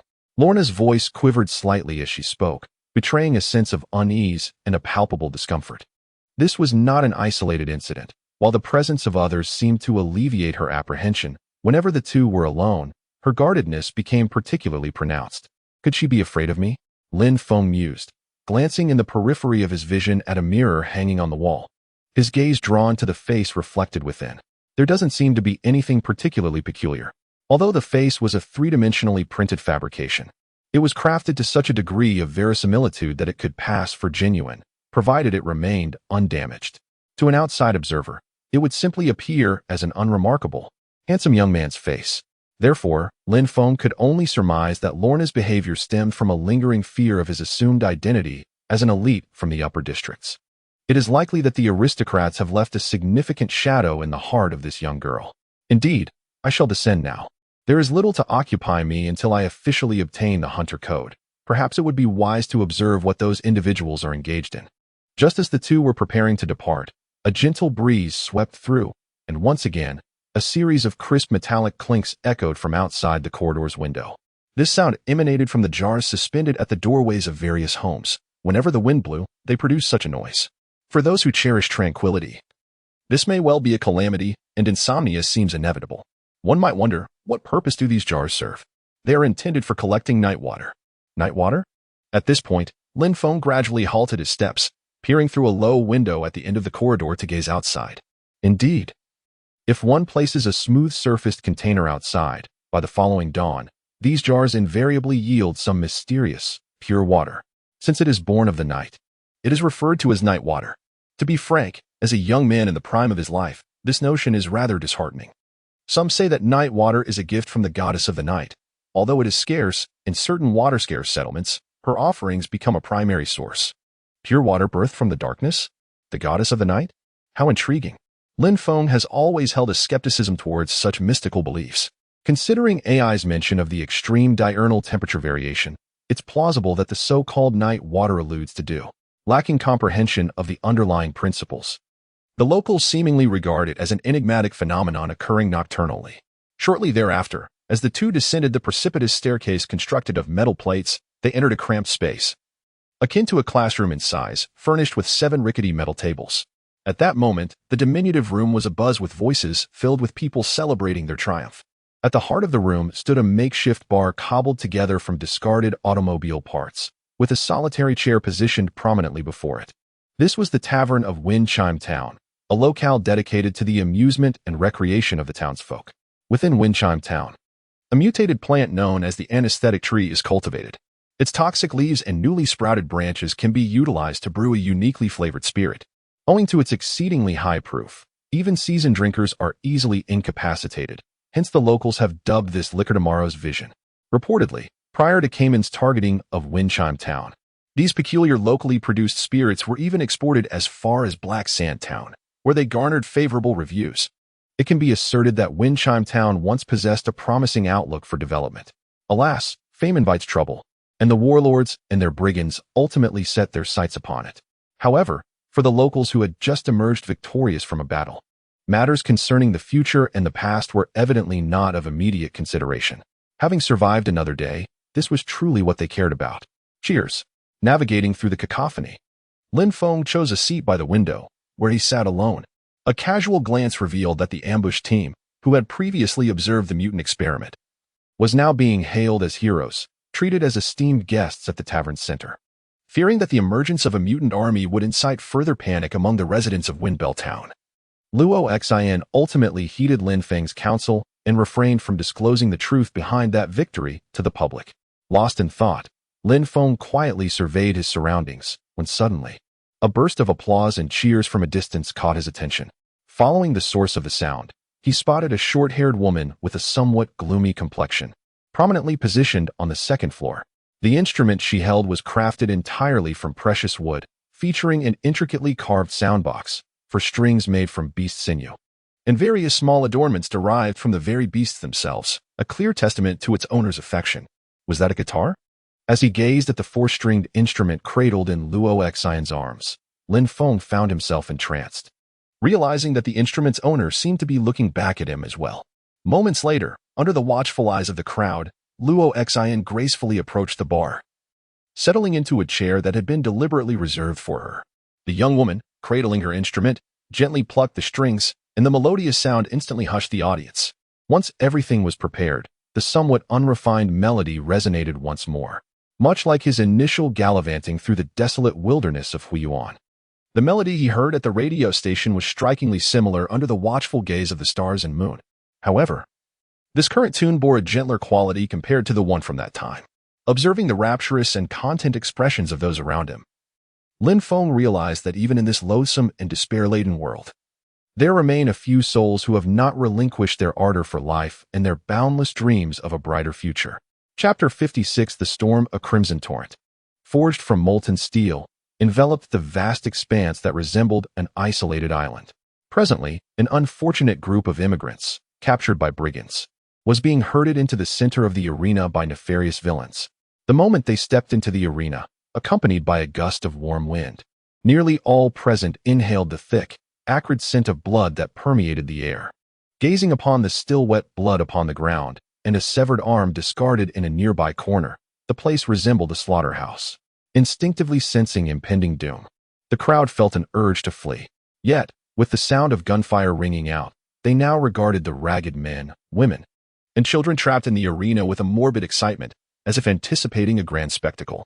Soon, amidst a dull clamor, a massive mechanical arm slowly emerged above their heads, traversing along its track, with a waste container towering beside it, standing as tall as a man.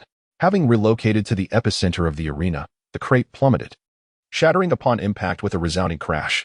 A cacophony of clangs and rattles ensued as a plethora of rudimentary armaments spilled forth from the dilapidated container.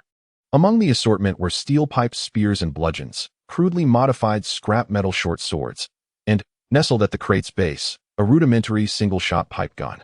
"Seize them, you wretches." As a ponderous gate creaked open within the arena, a behemoth exceeding 3 meters in stature emerged, each footfall causing the platform to tremble. A man subjected to extensive augmentations. His right leg had been supplanted by a complex prosthetic limb, while his corresponding arm had been replaced by a fearsome chain blade. The mere sight of the rapidly rotating chainsaw sword sent shivers down one's spine. As the figure deliberately emerged from the shadows, the surrounding environment and the weapons distributed by the villains made their true intent clear, and a wave of despair washed over the crowd. Suddenly, a ponytailed girl broke free from her mother's grasp and darted from the crowd. To the astonishment of onlookers, the girl rushed towards the giant and prostrated herself at his feet. Overwhelmed by sheer terror, her sanity crumbled. Believing she possessed some allure, she naively thought appeasing the man before her would grant her a chance at survival, offering herself in servitude. The man, observing the kneeling girl, remained silent. Under the gaze of onlookers, he leaned down, his large hands seizing her head. As if admiring a work of art, he scrutinized her, seemingly pleased. Exploiting one's gender for gain was indeed a viable option for desperate women in the gray wastes, and the girl thought she had made the right choice. But then, she heard a chainsaw's roar near her ear. Amidst the screams erupting from the crowd behind her, she saw herself hoisted in the man's palm, lifted high above his head. "Such a beautiful head," he mused, his voice resonating. As his words faded, she saw the man hurl her. In a dizzying spin, she glimpsed a familiar, headless corpse sprawled before the man as she landed.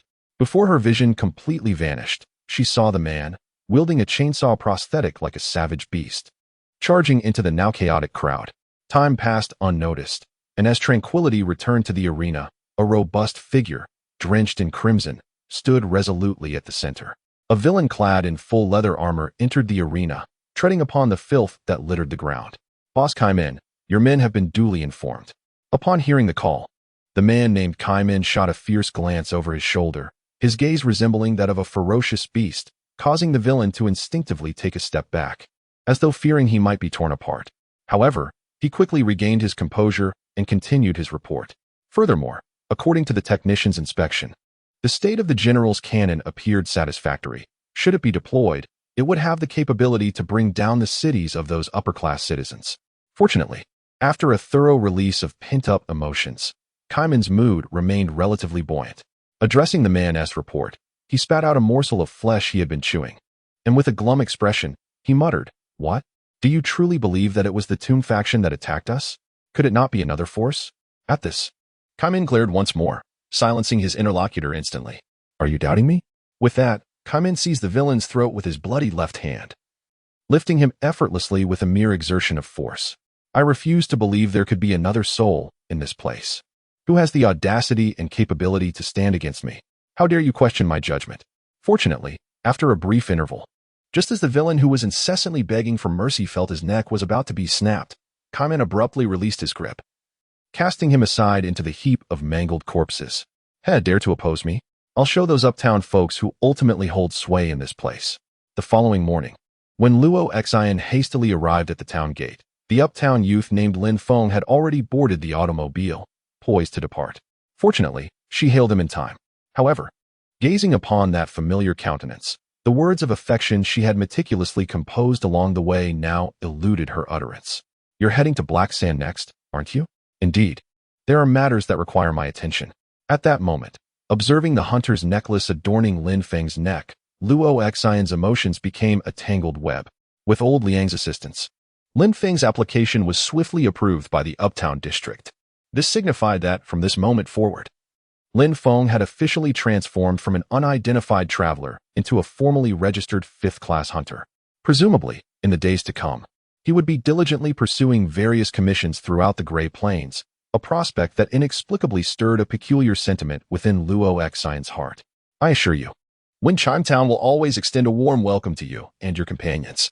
Upon hearing these words, Lin Feng, seated in the driver's seat, merely nodded with a smile. "I'll do my best." Moreover, Regarding Tushang, it is evident that Luoxin prefers not to broach this subject. For just last night, following the conclusion of the performance, Lin Feng informed her of Tushang's solitary departure. However, unbeknownst to her, prior to Tushang's exit, Lin Feng had discreetly affixed a hidden tracking device to one of the elder's personal belongings. Now, the whereabouts of that elderly gentleman are under the constant surveillance of the thalamus at Shelter 037. Ultimately, after a brief farewell, Lin Feng's vehicle departed from Fengling Town, plunging into the vast expanse of white wilderness resembling a snowy plain. As she watched him leave, Luoxin found herself lamenting her inability to voice certain sentiments that weighed heavily on her heart. At that moment, however, Luana tugged at her sleeve, seemingly eager to express something. "Sister, don't you find it a bit peculiar?" What seems odd? Well, every time I lock eyes with that fellow, I can't shake the feeling that his gaze is rather strange, almost surreal. I can't quite articulate it, but something about him feels off, as if his face were masked. Masked? Luoxin found Luana's remarks perplexing and chose not to dwell on them. There were numerous matters still to attend to, and she deemed it best to set aside such musings. She gazed toward the horizon, where ominous dark clouds were gathering. The peculiar celestial phenomenon seemed to herald the imminent arrival of a rare tempest. Chapter 57. The Black Tower. As the first rays of morning sunlight crested the steep, cliff-like city walls, it was not long before the sound of pickaxes striking rock echoed through the dark, subterranean tunnels. Following the customary expressions of gratitude and loyalty directed towards the family residing on the uppermost tier. Thus began an ordinary day for those dwelling in the depths of the pit. Another life had been lost the previous night. Seizing a moment when the overseers were distracted, several miners initiated a conversation regarding this unsettling topic. Some claimed to have witnessed a fully armed detachment of tower guards enter the communal dormitory of Shaft 7, subsequently carrying out no fewer than 6 disfigured corpses. These unfortunate souls appeared to have fallen victim to some ferocious beast, their hearts conspicuously absent. It was evident that the hunting party, hired at considerable expense by the family, had failed to eradicate the monsters lurking within the pit. Such news naturally incited a wave of anxiety among the miners, each one fretting whether the man-eating creature would make an appearance at their very doorstep that night. According to the overseers, within this deep pit, no soul, whether young or old, healthy or frail, was entirely devoid of worth. Even the deceased were not exempt, merely realizing their value in different ways. The inhabitants of this locale often speak of the abyss as being cursed, a place that slowly devours any life that dares to approach. Yet, despite this ominous reputation, few are inclined to leave the abyss voluntarily.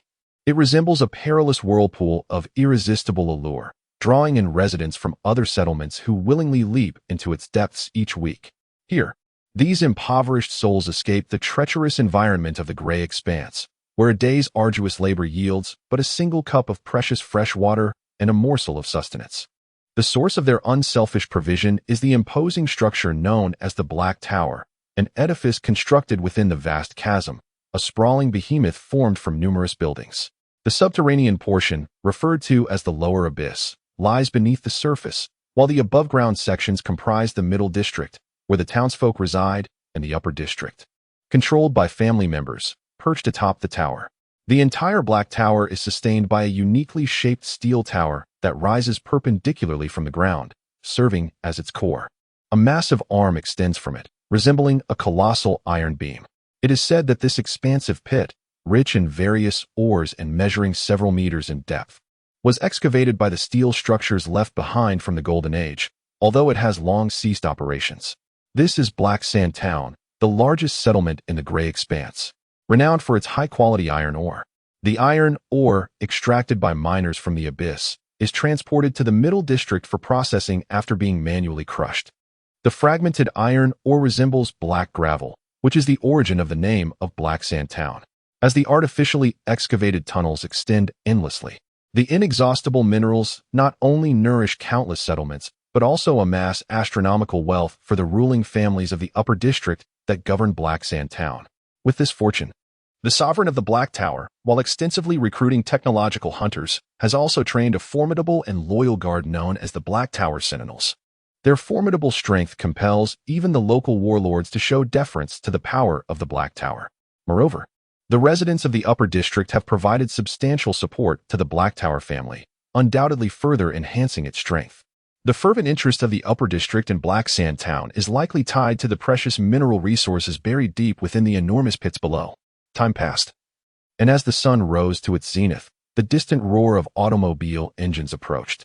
A speeding four-wheeled vehicle startled several gray-horned lizards foraging in the wilderness. At that moment, from the radio in the driver's seat, an enthusiastic voice was broadcasting news from the town. Greetings from the Hailsun family. This morning, the esteemed and benevolent Lord Carl announced a new tax policy. Every loyal resident of Black Sand Town is required to contribute an additional 7 black sand coins for clean air and potable water. Furthermore, the elegant and dignified Madame Corrine inadvertently misplaced her necklace during a promenade. The committee will bestow 2 points and a reward of 21 currencies upon anyone who conscientiously returns it. Be warned that any act of concealment will be met with the ultimate penalty. Before the gentleman on the radio could conclude his announcement, a hand extended from the driver's seat and deactivated the device. With the cessation of the garrulous voice, the interior of the vehicle was filled only with a monotonous drone that induced drowsiness. The individual piloting the vehicle was none other than Lin Feng, and occupying the passenger seat was the infected individual he had christened Little White. Given her unique perception of the infection phenomenon, he had explicitly commanded her, in his capacity as the administrator, to accompany Lin Feng, in his role as a tech hunter, on an intelligence-gathering expedition. Although these two identities were, in essence, the same person, merely shifting between consciousnesses, he had refrained from disclosing this fact to her out of prudence. Therefore, in Little White's perception, Lin Feng, as a tech hunter, was an employee working for the administrator, just as she was. Perhaps it was due to this shift in identity that Lin Feng could distinctly perceive that, in contrast to her trepidation when facing the administrator, she was now considerably more vivacious. At this moment, she was leaning her head out of the window, gazing at the distant, hazy horizon, seemingly anticipating something. However, as their destination drew nearer, a matter of concern began to weigh on Lin Feng's mind. The town of Haisha is indeed quite distant from Shelter 037, although it remains within the 200-kilometer radius covered by the thalamic network. It is already situated at a considerable limit. This implies that unless measures are taken to expand the signal coverage, the range of movement will be severely restricted, and support from the shelter will be challenging to reach. It would be wonderful if a temporary outpost could be established nearby.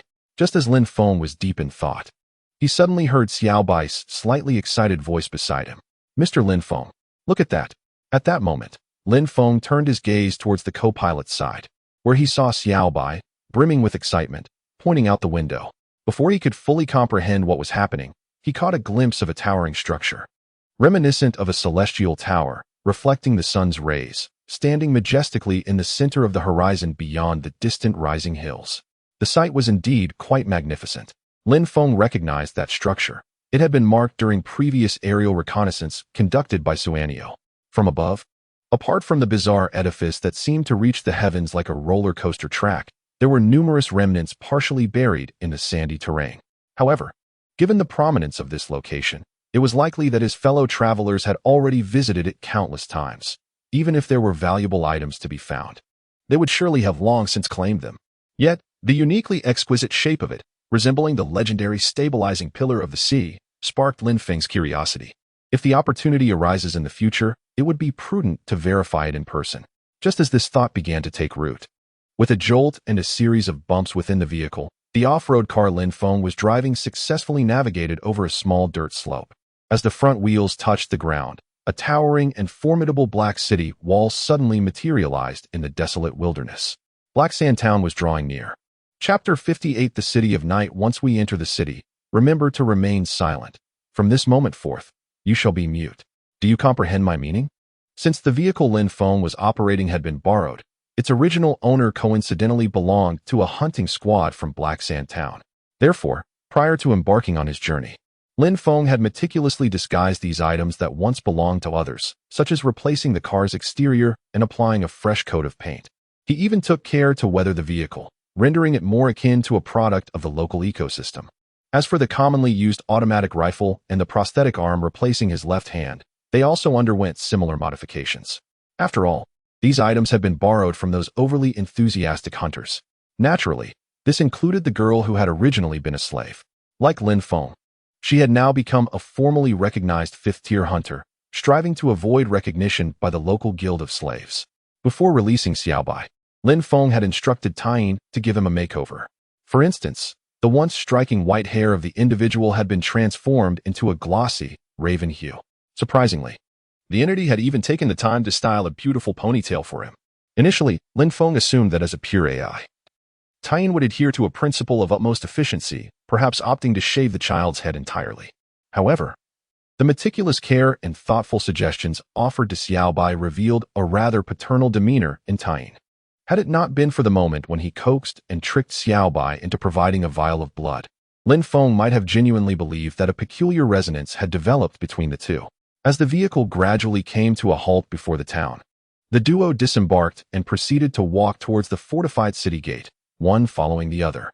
Soon, Lin Feng's attention was drawn to a body embedded within the wall, a young male, devoid of his lower half, crammed into a cavity the size of a window, nearly merging with the surface. His emaciated form resembled a skeletal figure, cloaked in flesh. Upon scanning with his electronic eye, Lin Feng was astonished to discover that the hollowed interior of the corpse was packed with a multitude of rudimentary sensor devices. Just as Lin Feng was pondering the city's eerie nature, the corpse unexpectedly lifted its head. This sudden turn of events failed to startle the prepared Lin Feng, but it certainly left the unready Xiaobai in a state of shock. Instantly, a detached, electronic voice emanated from the cadaver's throat. "Attention! You have trespassed upon the dominion of the House of Airsun. State your purpose forthwith." Indeed, much like the thinker encountered in the township of Windchime, this too was a bio-device crafted from a deceased being, seemingly akin to a doorbell communicator. "Homage to the house. We are tech hunters from Windchime, seeking employment," declared.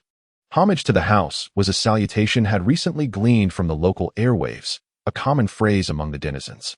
Through his interactions within Windchime, his mastery of the undercity vernacular now rivaled that of a native Grey origin, a skill that would undoubtedly circumvent unnecessary complications. "Input your hunter code and await verification by the council." As the words faded, a metallic keypad emerged from the cavity in the corpse's chest, an unsettling spectacle that sent shivers down spine. He questioned the mental fortitude of the technicians who could conceive such a macabre contraption. Yet, he had to concede that the technological prowess of Black Sand was considerable, far surpassing that of its neighbor, Windchime, which seemed to languish in a Neolithic epoch by comparison. Shortly after the duo presented their cellular assay devices, affixed to their wrists, the imposing black steel gate creaked open, just enough to admit their vehicle. It must be said that the entry procedures of Haisha Town are exceedingly stringent. Were it not for his identity as a hunter, Lin Feng would hardly possess the confidence to gain access so effortlessly.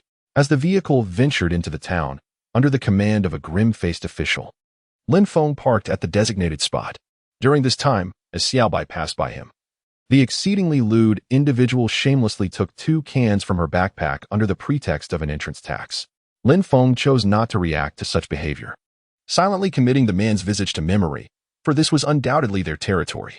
Moreover, the man was flanked by an elite black tower guard, a soldier clad in a complete suit of closed armor, whose sci-fi-esque appearance piqued Lin Feng's interest at first glance. Particularly intriguing was the formidable heavy rifle he wielded, which, upon meticulous analysis by Lin Feng's cerebral cortex, was identified as a special weapon known as a phosphor gun. This weapon fires phosphorus that ignites violently upon contact with air, reaching temperatures capable of melting rock. Once these phosphorus substances adhere to a target, they bond tenaciously. Any attempt to extinguish the flames only accelerates their ferocity, and most perilously, this phosphor fire is nearly impervious to water. For any adversary daring to oppose the Black Tower guards, this presents a considerable and potentially lethal challenge. After a brief pause, just as the bribed official was about to depart, Lin Feng seized the opportunity to halt him. "Might I inquire as to the whereabouts of the Hunter Association?" Upon hearing this, the man ceased his stride, an expression of disdainful contempt gracing his countenance, as if regarding 2 newly arrived bumpkins. He merely gestured towards a distant, towering obsidian spire, meticulously constructed amidst a labyrinth of edifices. At the tower's core, a grand portal adorned with a cogwheel emblem immediately captured his attention, presumably the very destination Lin Feng sought. Beholding the magnificent tower, complete with an elevated platform, the entirety of Black Sand Town was presently enshrouded in the umbra cast by this ebony tower and the towering ramparts encircling it. Despite the broad daylight, The urban expanse within the walls seemed to have descended into twilight, with some residents situated near the fortifications even resorting to artificial illumination during the day. Surveying the diverse assembly of individuals on the thoroughfare, each with their heads bowed in taciturn silence, Lin Feng discerned the oppressive atmosphere. This journey, he surmised, might not unfold as smoothly as initially anticipated. Chapter 59. Scoundrels meet their match. The Technological Hunter Association, the designated locale for hunters to accept commissions and exchange resources, is nominally independent of direct municipal governance. Coupled with the hunters' inherently unbridled and restive nature, the associations in most regions, particularly within larger settlements, tend to be relatively unregulated. Hunters have always adhered to their own code of ethics, leading many townspeople to perceive their presence as a nuisance. Undeniably, the existence of these hunters has greatly benefited the local populace, as those capable of becoming hunters invariably possess exceptional skills. Given adequate compensation, they are willing to undertake tasks ranging from hunting extremely dangerous aberrations and assaulting malignant bandit camps to unclogging a household's blocked sewer. As Lin Feng entered the Black Sand Town Association, a gust of wind swept through the tavern-like hall, drawing the attention of the hunters who were drinking, conversing, or negotiating deals. Perhaps piqued by the unfamiliar face, they turned their gazes towards him. Sensing the contemptuous or hostile stares, Lin Feng realized that his colleagues did not welcome him. Upon seeing the young woman accompanying him, the expressions of several burly men became even more exaggerated, their gazes filled with lewd amusement. Ignoring the unfriendly colleagues, Lin Feng identified his objective and proceeded directly to the front desk. It seems we have a couple of level 5 novices. Hey, that guy's cybernetic implants look high-end. Looks like a young master from somewhere. I bet his family sent him a tender companion to keep him from getting lonely at night. Navigating amidst the throngs of seated individuals, whispers and suppressed laughter permeated his auditory sensors. Lin Feng, indifferent to their presence, regarded himself as a mere visitor in a zoological garden, where the denizens on either side were akin to canines engaged in fervent howling. He initially dismissed them as a collective of intellectually deficient simpletons. However, as he neared the reception desk, his path was unexpectedly obstructed by a mud-splattered trouser leg. The appendage belonged to a swarthy, simian-like man of robust build, who reclined languidly against his chair, his extended foot resting upon the adjacent table, effectively impeding Lin Feng's progress. An oval identification plaque, trimmed with silver, hung from the man's neck, denoting his status as a seasoned hunter of the 3rd or 2nd tier, an impressive achievement for most. Undeterred by this blatant provocation, Lin Feng opted to circumvent the obstruction, veering to the side in an attempt to bypass the troublesome individual. Yet, before he could advance more than a few paces, another figure rose from his seat and, feigning departure, collided with Lin Feng. Before he could ascertain the other's intentions, the man who had bumped into him exclaimed, "Watch where you're going, kid. Do you realize you've injured me?" As he spoke, the other party approached with a malicious grin. Simultaneously, the man who had previously tripped him had risen to his feet. Seemingly aware that a spectacle was about to unfold, the entire hall fell into a hush. "A nice piece you've got there," he sneered, his gaze fixed on the automatic rifle slung across Lin Feng's back. "A birthday gift from mommy and daddy, perhaps? There's a fee for medical expenses when someone gets hurt. That's the rule," the man continued. "If you're short on funds, how about letting that little doll entertain us for a few days? Surely you must be tired of her by now, young master." As the words trailed off, the provocative man cast a lewd glance at Xiao Bai, who was hiding behind Lin Feng, and then grinned, revealing a set of foul, yellowed teeth. His greasy gaze sent shivers down her spine. In their eyes, this newcomer, with his amiable face, must have appeared to be an inexperienced greenhorn ripe for exploitation. Bullying the new and the weak was practically a tradition within the Black Sand Town Association, indulged in by those who relied on their seniority. Little did they know that this particular newcomer was far from ordinary. After a moment, Lin Feng spoke slowly and deliberately. "I'm sorry, but would you mind applying to withdraw from the association right now? Frankly, being in the same organization as you inhuman individuals is quite embarrassing." His pronouncement immediately soured the countenance of the man obstructing his path. He was taken aback that a mere novice would dare address him in such a manner, given his esteemed standing within the association. After a brief pause, he stooped low, obsequiously bringing his face close to Lin Feng's. "What was that? Care to repeat it?" The inquiry was clearly a veiled threat, and Lin Feng observed that the man's right hand was now positioned on the hilt of the sword at his waist. This spectacle would undoubtedly have been enough to terrify many an unsuspecting newcomer, but Lin Feng had no intention of indulging the man's offensive behavior any further. I said, however.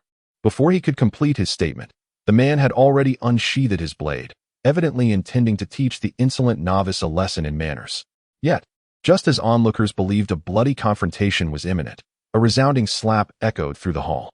To the astonishment of all present, Lin Feng had delivered a sharp backhanded blow to the man's right cheek. The crisp sound reverberated throughout the entire hall, and the force of the impact left a crimson mark upon the man's face. This unexpected turn of events equally stunned the man's companions. "You have a death wish." Enraged, the man reached for his firearm, only to discover that the long-barreled revolver that usually resided at his waist was missing. Panic-stricken, his gaze darted around the vicinity until he spotted the young woman who had been trailing behind the youth. She was now awkwardly cradling a long-barreled handgun nearly half her size. How could that little imp seize such a cumbersome revolver in the fleeting moment of my distraction? And to do so without my slightest awareness? He appeared akin to a master thief. In an instant, the burly man, reminiscent of a gorilla, was thoroughly incensed. He lunged towards the girl like a ravenous wolf pouncing on its prey. "Return it to me, you scoundrel," he bellowed. Yet, in the next moment, a hefty boot, with a reinforced sole, struck his face with unerring precision. This blow signified the complete obliteration of the Black Sand Society's rather lackluster traditions. Before the eyes of onlookers, a new tyrant emerged within the society, and this tyrant was none other than Lin Feng. Chapter 60 The Rules. The unforeseen kick landed squarely on the man's visage, fracturing his nasal bone and causing him to see stars. His massive frame stumbled backward, only to be ensnared by a low table behind him, resulting in an ignominious plop as he sat down on the table's surface. This spectacle startled a few unfortunate souls who were mindlessly sipping their soup. Upon hearing the commotion, they looked up to find a man resembling a great black gorilla seated at their dining table, having plunged into the boiling pot of soup. They certainly did not recall requesting any game from the kitchen, especially considering that the man had voluntarily immersed himself in the pot. As the bewildered individuals prepared to express their outrage, they fell silent upon recognizing that the imposing figure before them was a notorious ruffian within the society. After exchanging a few glances, they feigned nonchalance and resumed silently sipping the soup in their bowls. Since both sides were formidable figures not to be trifled with, it was perhaps prudent to focus on their meal for the time being. Standing in the middle of the corridor, Lin Feng's expression remained composed, just as it had been upon his arrival at the association, despite the sight of the bloodied man seated before him. When he raised his gaze to survey the surroundings once more, the previous whispers had vanished, leaving an eerie silence that enveloped the hall. Those who had once hurled scornful remarks now bowed their heads, as if fearing that Lin Feng's gaze might linger upon them for too long. Ultimately, from a biological perspective, humanity can be regarded merely as another species of animal. For those who could not communicate in a human manner, one must learn to approach them as one would a beast. Of course, this approach necessitates that one's fists are stronger than theirs. At present, the man seated at the table, akin to an exhibit, seemed unable to comprehend the recent events. He could scarcely believe that he had been humiliated so thoroughly by a mere rookie with a hunter level of only 5. In a haze, the man's eyes caught sight of another companion sprawled on the floor, who, after receiving a solid slap, lay unconscious on the grimy ground. Having once been a formidable figure capable of strangling a wasteland wolf with his bare hands, witnessing his fallen comrade, a surge of nameless fury welled up within the man's chest, just as Lin Feng was about to turn and depart. In the ensuing moment, a furious roar shattered the silence, as a man, consumed by shame and rage, acted like a lunatic bereft of reason. His initial impulse was to draw his weapon and obliterate the pretty boy's head, yet he had forgotten that his firearm had been pilfered by the youth trailing the ladder. Therefore, the man leaped off the table and stumbled toward Lin Feng, intending to manually snap his neck. However, just as their altercation was about to reignite, a gleaming axe materialized from an indiscernible origin, spiraling through the air in a flawless arc before lodging firmly into the madman's cranium, resulting in instant death. On the very first day, a high-ranking tech hunter with a level 3 license met his demise within the association's hall, right before Lin Feng's eyes. This turn of events surpassed his expectations, making him realize that he had underestimated the association. As he followed the trajectory of the thrown axe, he noticed a middle-aged woman, presumably in her 50s and somewhat corpulent, standing in the doorway of an office near the front desk. She wore heavy makeup to conceal the wrinkles on her face, and her lips were painted a vivid, unnatural color, as if coated in lipstick. The man's death cast a pall of silence over the scene. Under the woman's malevolent and icy gaze, the entire Hunter's Hall felt as if it had plunged into a freezer, with the atmosphere reaching a frigid extreme. The hall must remain silent. I shall not repeat myself. If anyone dares to disrupt my rules again, I shall have them minced into pulp. Do you understand? The woman's tone was remarkably calm, yet each word pierced the hearts of those present like a dagger.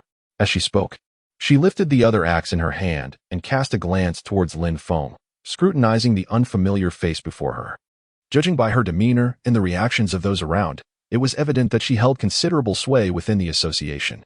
To think that on merely the first day of joining, such a commotion would arise, it instilled in Lin Feng a sense of foreboding. It seemed his journey was destined to be anything but tranquil. Shortly thereafter, the woman, her expression impassive, stated, "Hey, come over here in a moment." Her words stirred a sense of unease within Lin Feng. From his initial impression, she appeared exceedingly domineering, akin to the landlord characters depicted in certain films. To be frank, he had no desire to engage with such a person.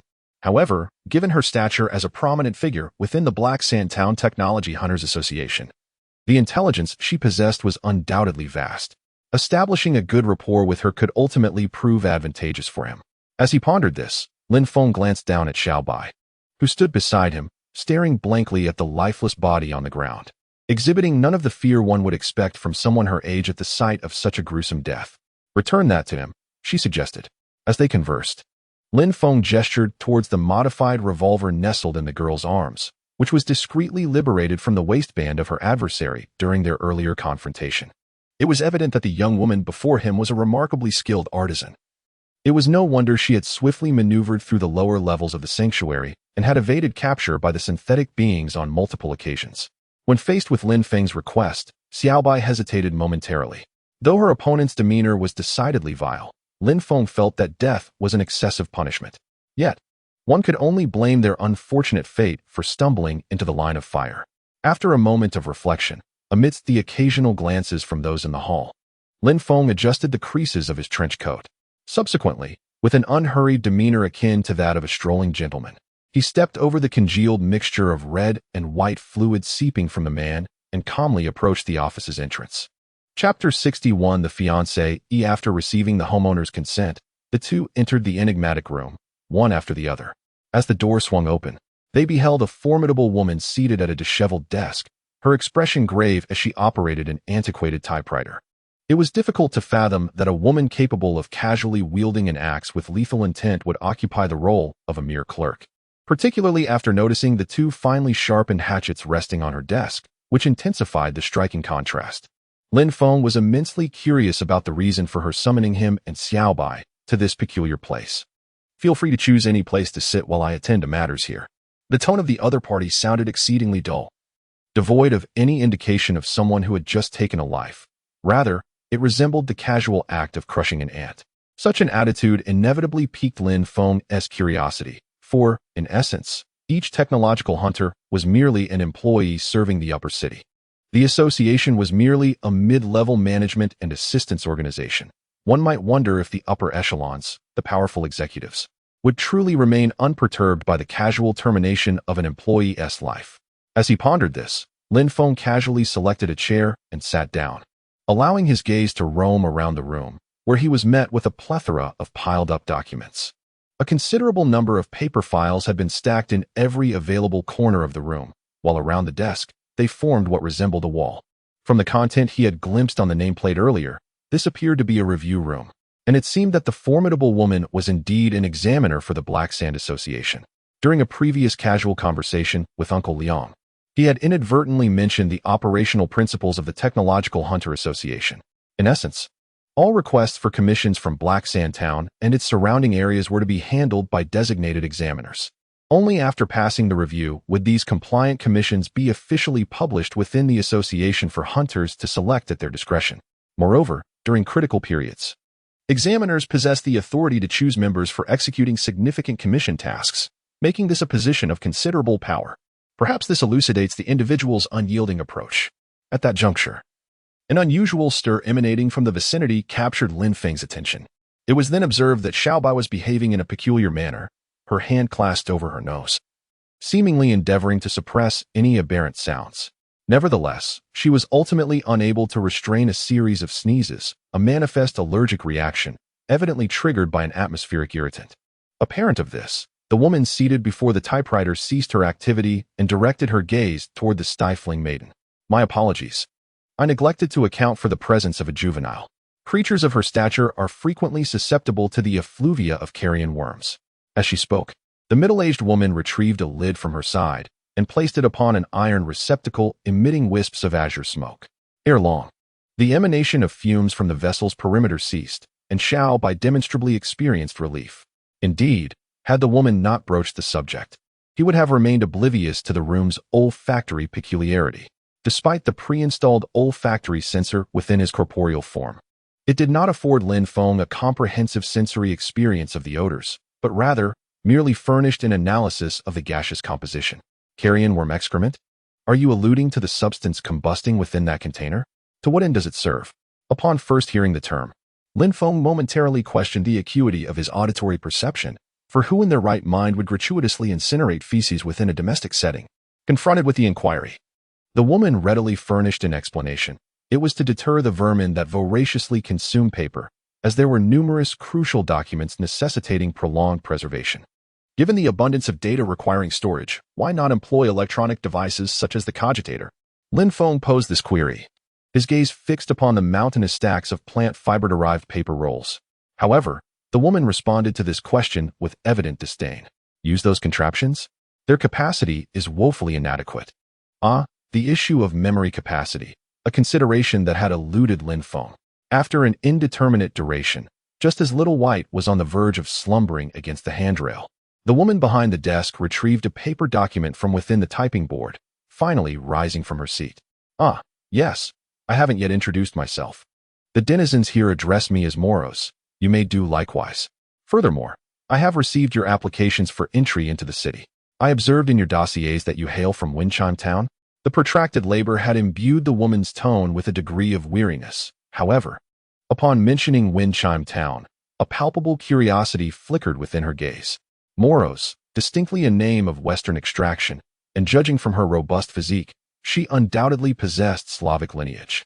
As previously mentioned by the moon, under the pressure of the Black Current, the surviving individuals scattered across the globe have converged upon this final haven.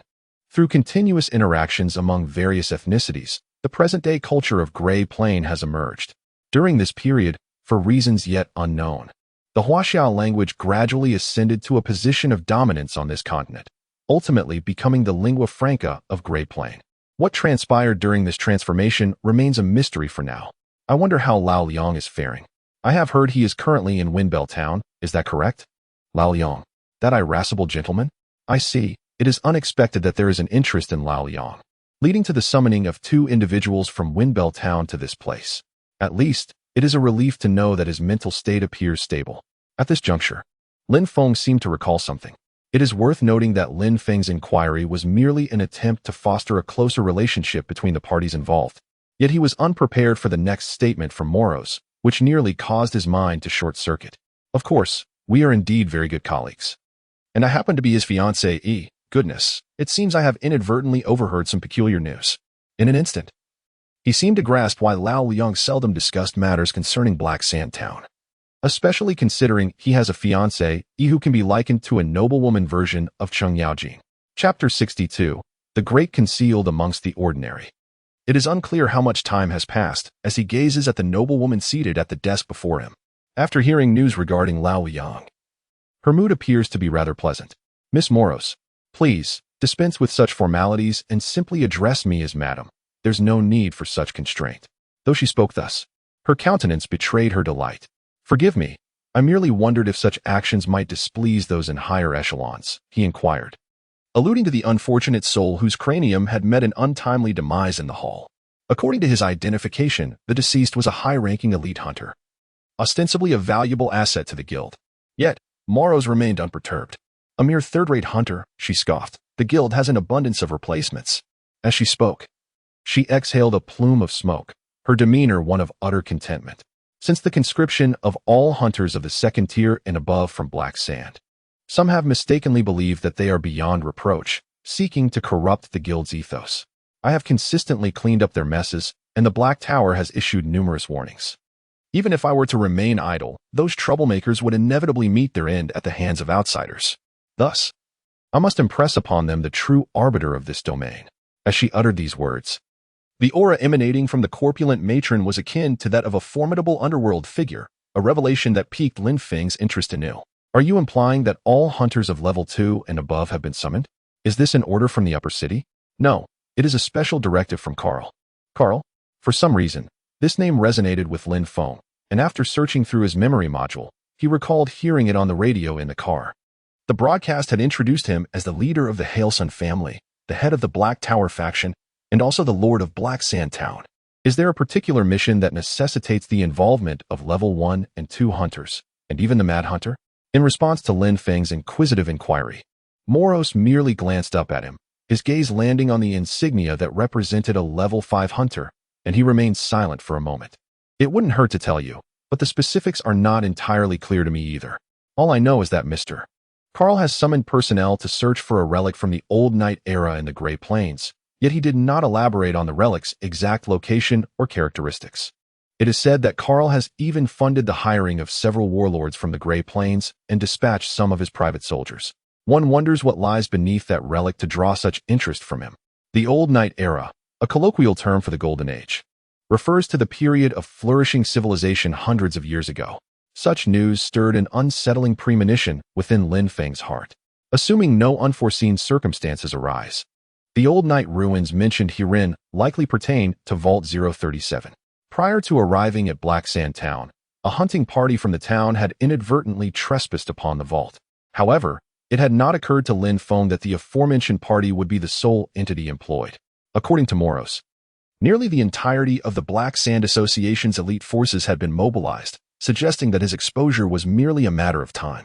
Despite having instructed the engineering machinery within the base to perform rudimentary camouflage on the exposed entrances, hangars, and ventilation equipment, the outcome merely involved the deployment of simple camouflage nets and a superficial layer of soil resembling the ground's hue. Any individual approaching within a certain proximity, with their vision intact, could readily discern the peculiar, mound-like protuberances scattered across the expansive plain. Unless Lin Feng possessed the arcane ability to conjure a vast forest or a series of mountain ranges instantaneously, environmental camouflage would prove virtually unattainable. The obscurity of Vault 037 in the past was primarily attributable to the fact that, prior to the establishment of Windchime Town, the land surrounding the vault was a desolate wasteland. Without satellites or precise navigation, few would willingly venture into such areas. However, since the founding of Windchime Town 2 decades prior, this locational advantage had diminished, given that the town was situated a mere 70 kilometers from the vault. Left unchecked, it stands to reason that more individuals will inadvertently stumble upon the sanctuary in the future, much like the hunters who previously wandered in by chance. This prospect has prompted Lin Feng to contemplate an idea that had been germinating in his mind. If one were to inquire as to the most ubiquitous and inconspicuous entities within the entirety of the Grey Wastes, the answer would undoubtedly be the small encampments erected by scavengers and vagrants. These structures are exceedingly rudimentary in their construction, typically comprising only a few makeshift shacks fashioned from boards and a rudimentary wall to deter attacks from the creatures of the Grey Wastes. During the reconnaissance missions conducted by the Blackbird, such settlements were observed sporadically throughout the Grey Wastes, many of which had already been abandoned. Therefore, why not appropriate materials from these existing settlements to construct a temporary cluster of buildings above the sanctuary, serving as a facade to deceive onlookers? Much like the sets required for filming a movie, this approach would ensure that even if someone inadvertently discovered the location, it would not immediately arouse suspicion. After all, it is highly improbable that anyone would suspect that beneath a collection of dilapidated shacks lies an entire high-tech, futuristic sanctuary. This embodies the very essence of the adage. The greatest concealment lies in plain sight. Just as Lin Feng was meticulously outlining the specifics of this plan in his mind, including its potential risks, a series of muffled knocks echoed, and shortly thereafter, a young man entered the room. From the prestigious brand adorning the neck of the individual, It was evident that he was a technology hunter with third-tier privileges. After enthusiastically greeting his colleagues within the room, the young man inquired of a plump matron to the side, "Madam President, might you have seen the 3 throwing axes I previously stored?"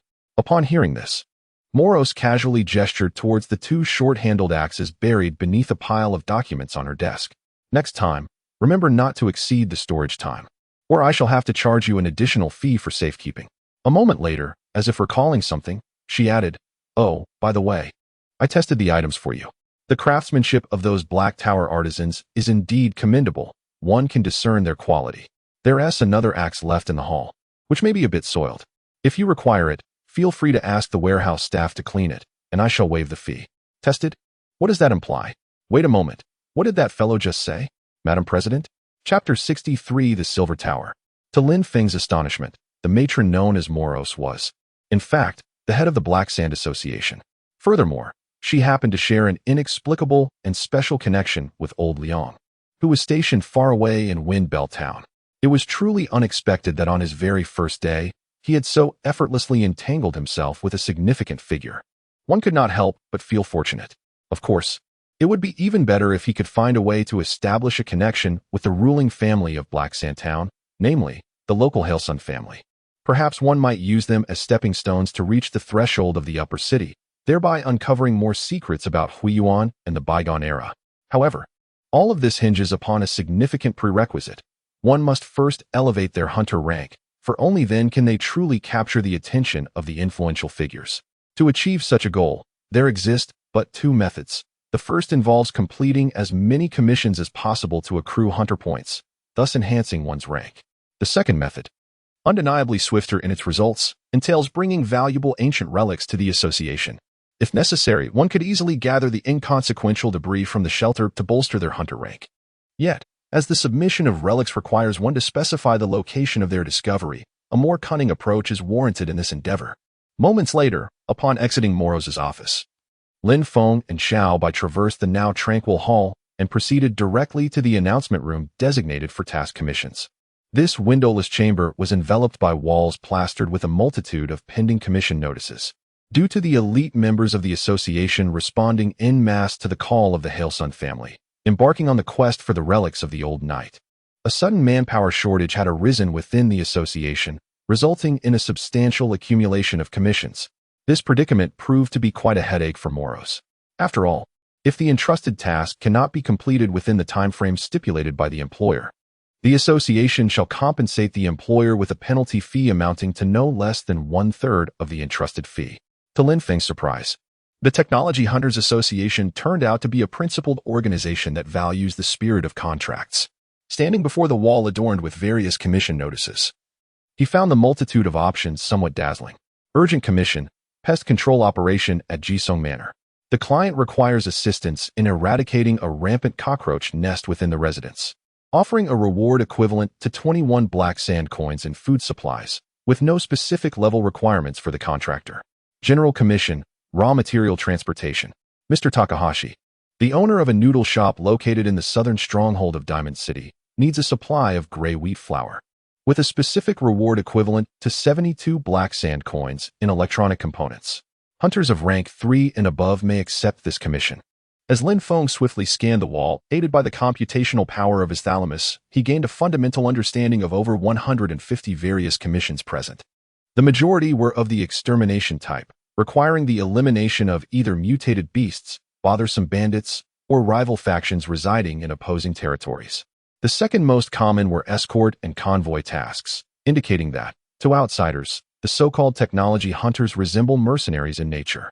As for the black sand coins frequently mentioned at the end of these commissions, they serve as a universal currency circulating within the local area and several nearby settlements. Typically, only those large settlements possessing considerable influence venture into issuing their own currency, which, in a sense, symbolizes their strength. However, after perusing the available options, Lin Feng did not discover any task assignments suited to his needs. After all, he had journeyed this far with the express purpose of acquiring intelligence and information that could potentially benefit the development of his faction, not to eradicate field mice nibbling at crops or giant mosquitoes disturbing their slumber. There were, of course, some rather intriguing commissions. such as one from a mining outpost called Dunwich, seeking assistance in eliminating the apparitions emerging from the mine shafts. Lin Feng was curious about the nature of these so-called ghosts, but unfortunately, this particular assignment was exclusively available to hunters of level 3 or higher. As he meticulously assessed the value of each task, Xiao Bai, who was also selecting assignments nearby, suddenly scurried over with an air of excitement. Clutching a particular notice as if it were a priceless treasure, she approached him with an enigmatic expression and whispered, "I've just found a promising assignment. The compensation is generous. And the task is quite simple, merely engaging in conversation with the client."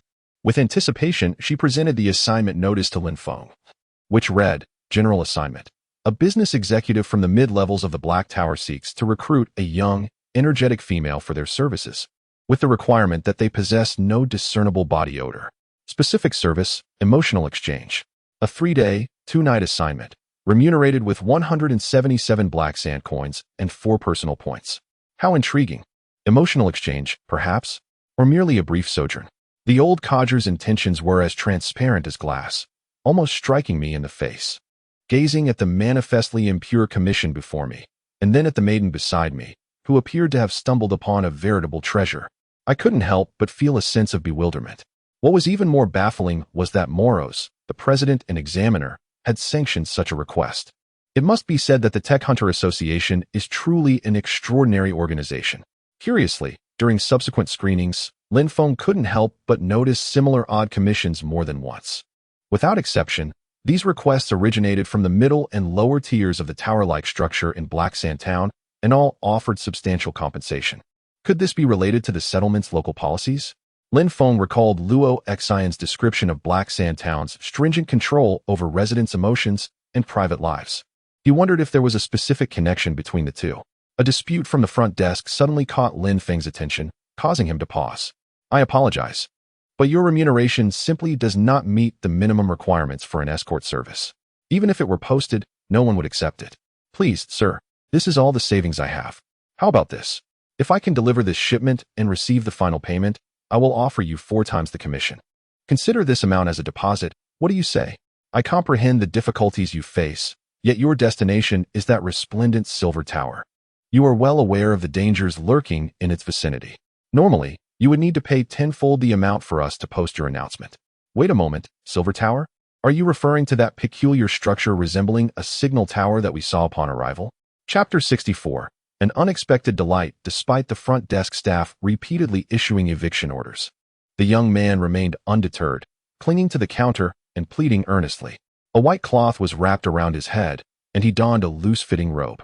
His skin bore a dull, sallow hue, likely a result of prolonged exposure to the sun. From the earlier conversation, it became apparent that the man was a wandering merchant, traversing various strongholds. However, it struck one as peculiar. His appearance suggested ill health, and he spoke with a lethargy unfitting for a merchant, whose robust physique would typically be essential for survival in the harsh expanse of the wasteland. After a protracted period of haggling, another client waiting behind him could no longer contain his frustration. "Hey, don't waste my time. Get to the back." Amid the tirade from the newcomer and the front desk staff's disdainful glances, the disheartened merchant finally mustered the strength to rise from his seat. Though Lin Feng noted that his legs appeared to tremble, under the watchful gaze of those around, the young man trudged heavily, his head bowed in despair as he made his way toward the gate. His forlorn figure resembled that of a ghost, filled with resentment. As Lin Feng observed the retreating silhouette, he realized that this might be a rare opportunity for him. From the earlier exchange between them, it appeared that the young merchant was seeking reliable bodyguards for his caravan. Moreover, their destination happened to pass by the Silver Tower, a structure that Lin Feng held in particular regard, as its design bore a striking resemblance to that of a professional signal tower. On the other hand, escort missions within such perilous zones promised significantly greater hunter points compared to other types of assignments. As for the material rewards provided directly by the client, they were of little consequence to Lin Feng, for he was likely among the wealthiest in the entire Grey Wasteland. This opportunity allowed him to swiftly accumulate prestige for his hunter identity while simultaneously exploring the tower and its surrounding area. More importantly, as a wandering merchant, the young man surely possessed valuable information related to the Grey Wasteland. To contribute his efforts while accomplishing 3 objectives, could there be anything more exquisite in this world? It was, without a doubt, a surefire investment. Moments later, under the astonished gaze of Xiaobai, Lin Feng strode purposefully toward the door, a confident smile gracing his face. Not long after Lin Feng pushed open the door of the association, he effortlessly spotted the figure of the young merchant amidst the crowd. The merchant was seated on the steps below the association, silently observing the bustling figures moving beneath the towering black tower. Time seemed to pass without notice until the young merchant, sensing a presence behind him, glanced up to find a tall figure had quietly appeared at his side. At that moment, sunlight streamed down from above, the blinding rays rendering the merchant unable to discern the face concealed behind the luminous veil. In the next instant, a mature and composed voice emerged from behind the glow. "Sir, I have heard that you are in need of a caravan escort. Is that correct?" Upon hearing this voice, the young man, who had been sitting on the ground, momentarily froze before springing to his feet in ecstatic delight. "Yes, it is indeed an escort I require. Thank heavens. I am saved." However, before he could finish his sentence, his expression faltered as he noticed that the man beside him was merely a youth of similar age. The moment he caught sight of the identity badge around the man's neck, indicating his status as a fifth-tier hunter, it felt as though he had plummeted from the heavens to the depths below. He let out a long sigh in front of the young man, saying, "I apologize. Though I am in desperate need of someone to undertake this commission, it is far too perilous for you."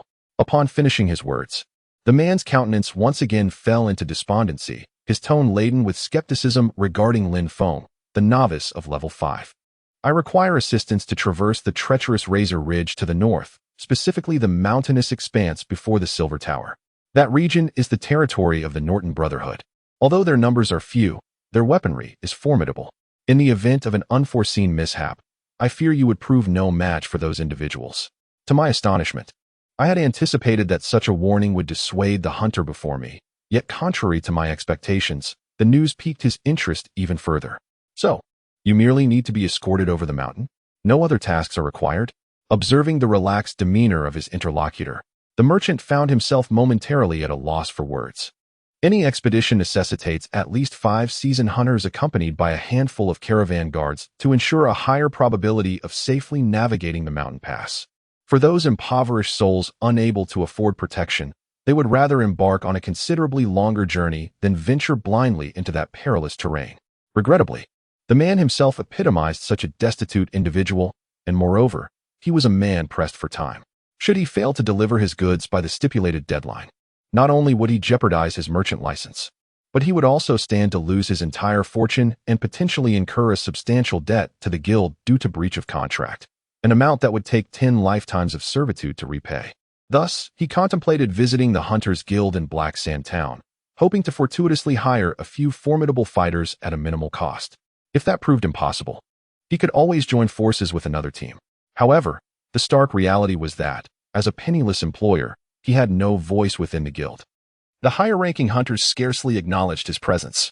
Throughout the entire morning, the only individual willing to engage him in conversation was the kind-hearted person before him. Regrettably, this individual was merely a novice at level 5, likely to become a mere casualty when faced with the brutal mountain bandits. Observing the unwavering interest of his interlocutor, the merchant endeavored to elucidate the arduous nature of the task at hand with a serious tone. The members of the Norton Brotherhood were far from the petty thugs of the lower echelons. They were capable of monstrous deeds. Yet, to his astonishment, the outcome was entirely unexpected. Treasures from the old knight era? What manner of items could those be? As he spoke, the merchant sensed a shift in his companion's gaze. Wait a moment. Why did this individual appear even more exhilarated? Chapter 65, Undercurrents Surging. The palpable eagerness emanating from Lin Feng caused the traveling merchant's mind to stir with unease.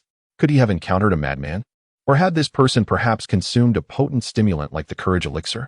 Noticing the merchant's peculiar expression, which clearly indicated distrust, Lin Feng remained unfazed.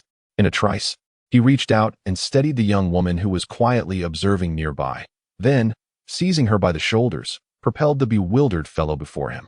"Allow me to introduce you," he began. "My comrade here is an exceptional pathfinder, remarkably adept at evading perilous circumstances. Furthermore, I myself possess an intimate knowledge of the mountainous terrain.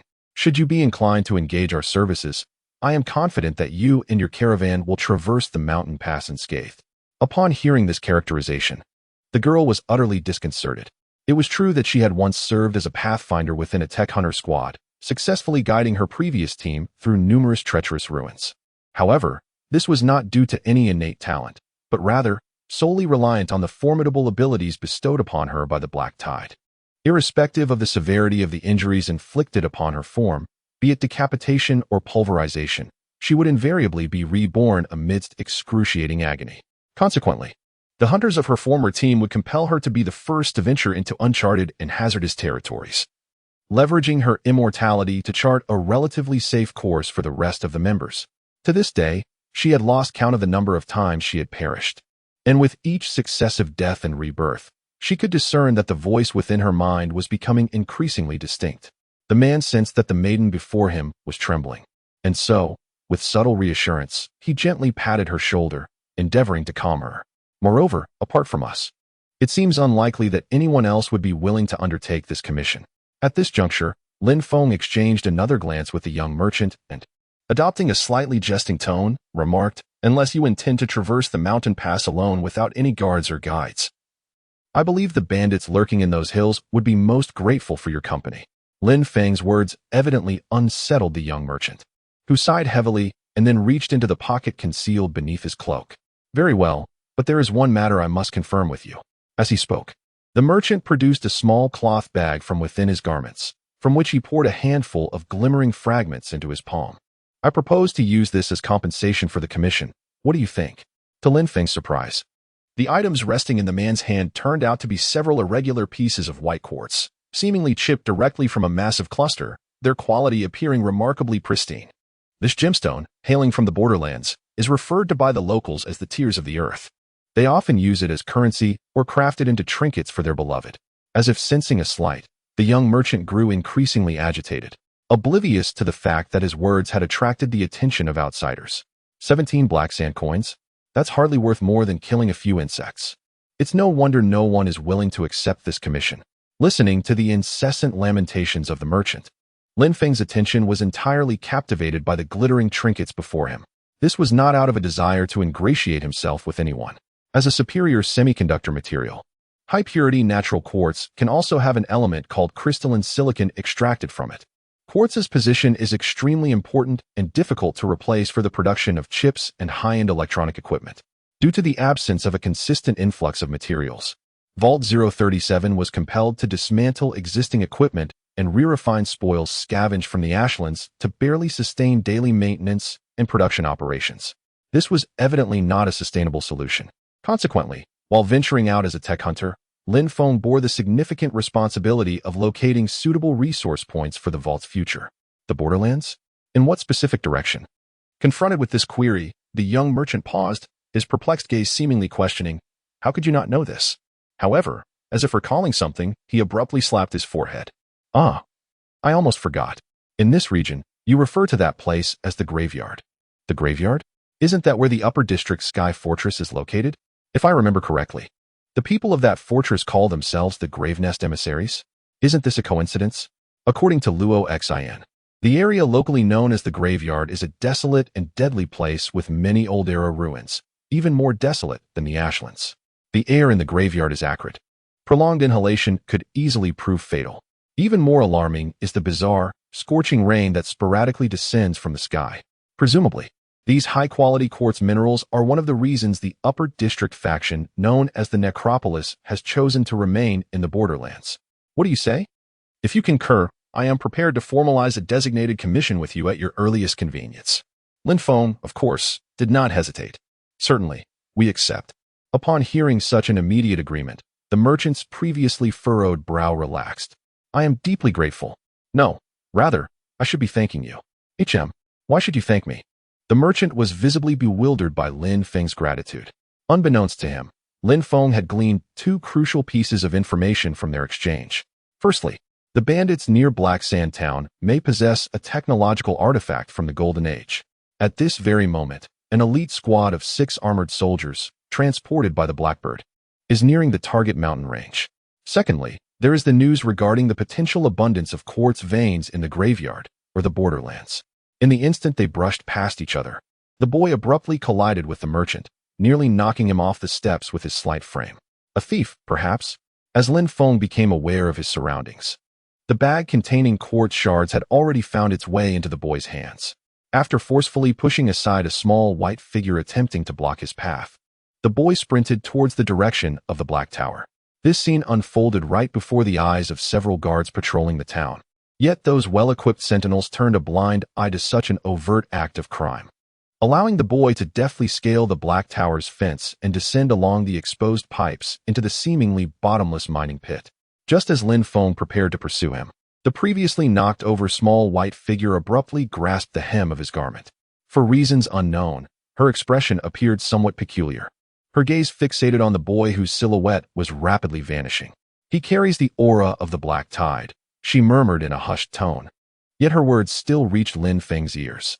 At that moment, he stood upon the steps, observing the immense, seemingly fathomless pit located in the heart of the town. An instinctive feeling stirred within him, hinting at the presence of some unspeakable secrets lurking in the shadowy underbelly of Black Sand Town.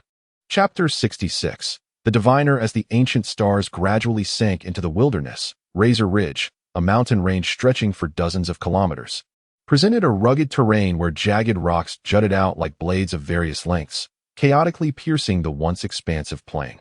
At the heart of the mountains, a straight canyon existed, as if some colossal force had cleaved the earth, creating this unhealable wound. The inhabitants residing nearby delineate this gorge as a boundary, segregating the relatively secure southern region of Gray Plain from the perilous northern expanse. Yet, none among them possess any knowledge of the peculiar and abrupt landscape's origins. As the sun hovers just above the horizon, the previously tranquil mountains resonate with the muffled roar of automobile engines. At this moment, a fully armed convoy navigates swiftly along the rugged, narrow mountain path, intent on traversing it with utmost expediency. During the journey, several guards have emerged from the rooftops of their vehicles, their firearms unwaveringly aimed at the cliffs flanking them, their demeanor exuding palpable tension. They are acutely aware that this mountain pass, a crucial conduit between the northern and southern territories of Gray Plain, harbors dangers far beyond its serene facade. Shortly thereafter, the convoy arrived unscathed at the stone bridge, a massive stone column spanning the chasm on either side.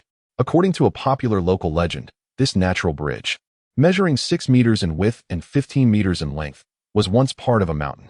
Instead of proceeding directly across the bridge, the convoy halted before it. Moments later, a corpulent man emerged from the fortified armed truck, anxiously instructing those behind him in a hushed tone. "Quick, bring that thing down." Upon hearing this, several guards from the rear vehicle promptly disembarked, carrying with them a birdcage-like apparatus shrouded in black fabric. Having carefully positioned the object atop the carriage, a guard ascended and unveiled it. Upon beholding its entirety, a collective gasp reverberated through the assembly. Within the iron cage-like contraption was a pallid, bald male head. Its neck fused to a base riddled with tubes. Vials filled with various colored liquids were inserted around the base. Soon, as the mysterious fluids visibly coursed into the base, the once lifeless head stirred, its eyes slowly opening as if nourished. This eerie spectacle elicited a scream from a young guard witnessing it for the first time. But he was swiftly silenced, his throat seized and mouth muffled, as if to avert some unseen peril.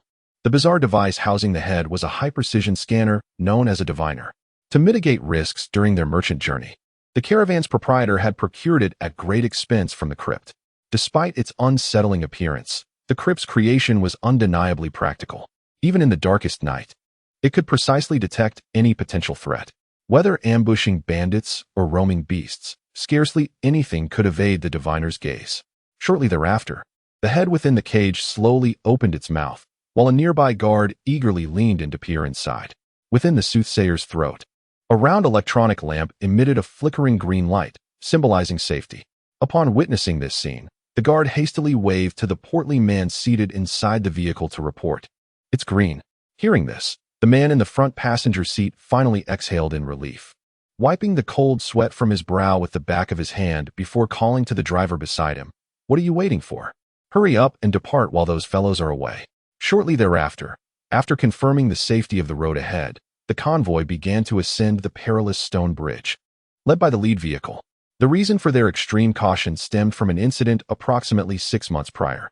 when a band of mountain bandits calling themselves the Norton Brotherhood had seized control of this critical pass leading to the northern Grey Plain, comprised largely of former tech hunters.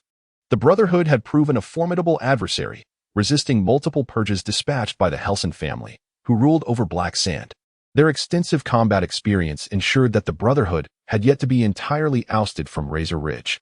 This solitary natural bridge, providing passage across the canyon, had thus become the optimal site for the Brotherhood's ambushes. Traversing it would render the remainder of the journey considerably safer. However, even with the soothsayer paving the way, the convoy's guards silently prayed while vigilantly watching the opposite bank of the canyon. For long before they set foot upon the mountains, some among them had already heard an eerie legend. It is said that the Razor Pass has now been claimed by phantoms. Time passed, and just as the convoy was about to descend the bridge, a terrified scream suddenly erupted from the lead vehicle. "It's a ghost! The ghost has appeared!" At that very moment, a flare shot up from the shadowy pile of rubble on the opposite bank. Illuminated by the sudden burst of light, the guards beheld a vague silhouette that had inexplicably materialized at the end of the bridge, once thought to be devoid of any presence. The figure appeared semi-transparent, as if it were merging with the very air around it, gradually revealing itself. Meanwhile, the previously tranquil diviner began to stir, sensing the imminent threat. However, his warning came too late for the members of the convoy. Under the astonished gazes of the guards, the ghostly man hoisted a rocket launcher. In the next instant, accompanied by the roar of flames, a rocket, trailing a bright tail, struck the cabin of the lead vehicle, sending it soaring into the air with a tremendous explosion. Before the remaining members could react, a torrential barrage of bullets rained down upon them from all directions. As the beleaguered guards struggled to mount a counterattack, they finally took note of several transparent figures that had inexplicably emerged from what had been an empty shore, shifting positions as the gunfire raged on. It was only then that the convoy truly believed the legends were, in fact, genuine. Chapter 67. The Demon Engine. This sudden skirmish lasted merely a few minutes. Confronted with phantoms emerging from nowhere, some guards mounted a valiant defense, even while being utterly overwhelmed. However, their bullets proved futile against the ethereal figures, and they soon met their demise. This dire situation threw the merchant-like man on the truck into a panic. He attempted to flee, but his driver had already had his skull pierced by a bullet. Helpless, the man could only waddle his corpulent frame, trying to restart the stalled engine. Just then, a burly specter appeared at his door, leveling its gun at the clumsy merchant. The figure was now fully visible, a man with his mouth and nose covered by a scarf, clad in a light bulletproof vest, and bearing a pendant symbolizing his tech hunter status. However, the code issued by the upper districts had been scraped off with a knife, signifying his desertion from the hunters. At that moment, the merchant could no longer discern whether the entity before him was man, ghost, or something else entirely. "Spare me." In a desperate bid for survival, the portly man flung open the truck door and, with a trembling voice, pleaded. He edged toward the cargo hold under the captor's amused gaze. "What do you desire? I shall grant you anything." In an instant, before the specter could utter a word, he had already, with trembling hands, unlatched the door. It was evident that his sanity was on the verge of collapse. The compartment was filled with bundles of fine furs and a few exquisitely crafted ceramics. Some of the packaged goods bore the insignia of the Northern Alliance. By mere value of the cargo, it was undoubtedly a substantial asset. "Just let me go. All of this is yours. It all belongs to you." The merchant cried out, gesturing for them to look into the cargo hold, his face contorting into a forced, unsightly grin. Yet, the moment his words fell, a gunshot resounded, plunging everything back into silence. The bullet effortlessly shattered the merchant's skull, and his corpulent body crumpled to the ground. In his dying moments, he heard a voice dripping with mockery emanate from before him. "Killing you means the goods are ours as well." Before long, after confirming that there were no survivors at the scene, the specters revealed themselves from the shadows. These individuals were members of the Norton Brotherhood. Upon spotting the truck brimming with spoils, one member let out a triumphant whistle. "Huh, what a plump sheep." The man paid no heed to the remark, but shifted his gaze to a slightly frail member beside him. The latter bore an iron box on his back, emanating peculiar waves of light. It resembled a makeshift radio in appearance, and that is the principal reason that enables them to become phantoms. A special device capable of rendering the entire squad invisible within a certain range.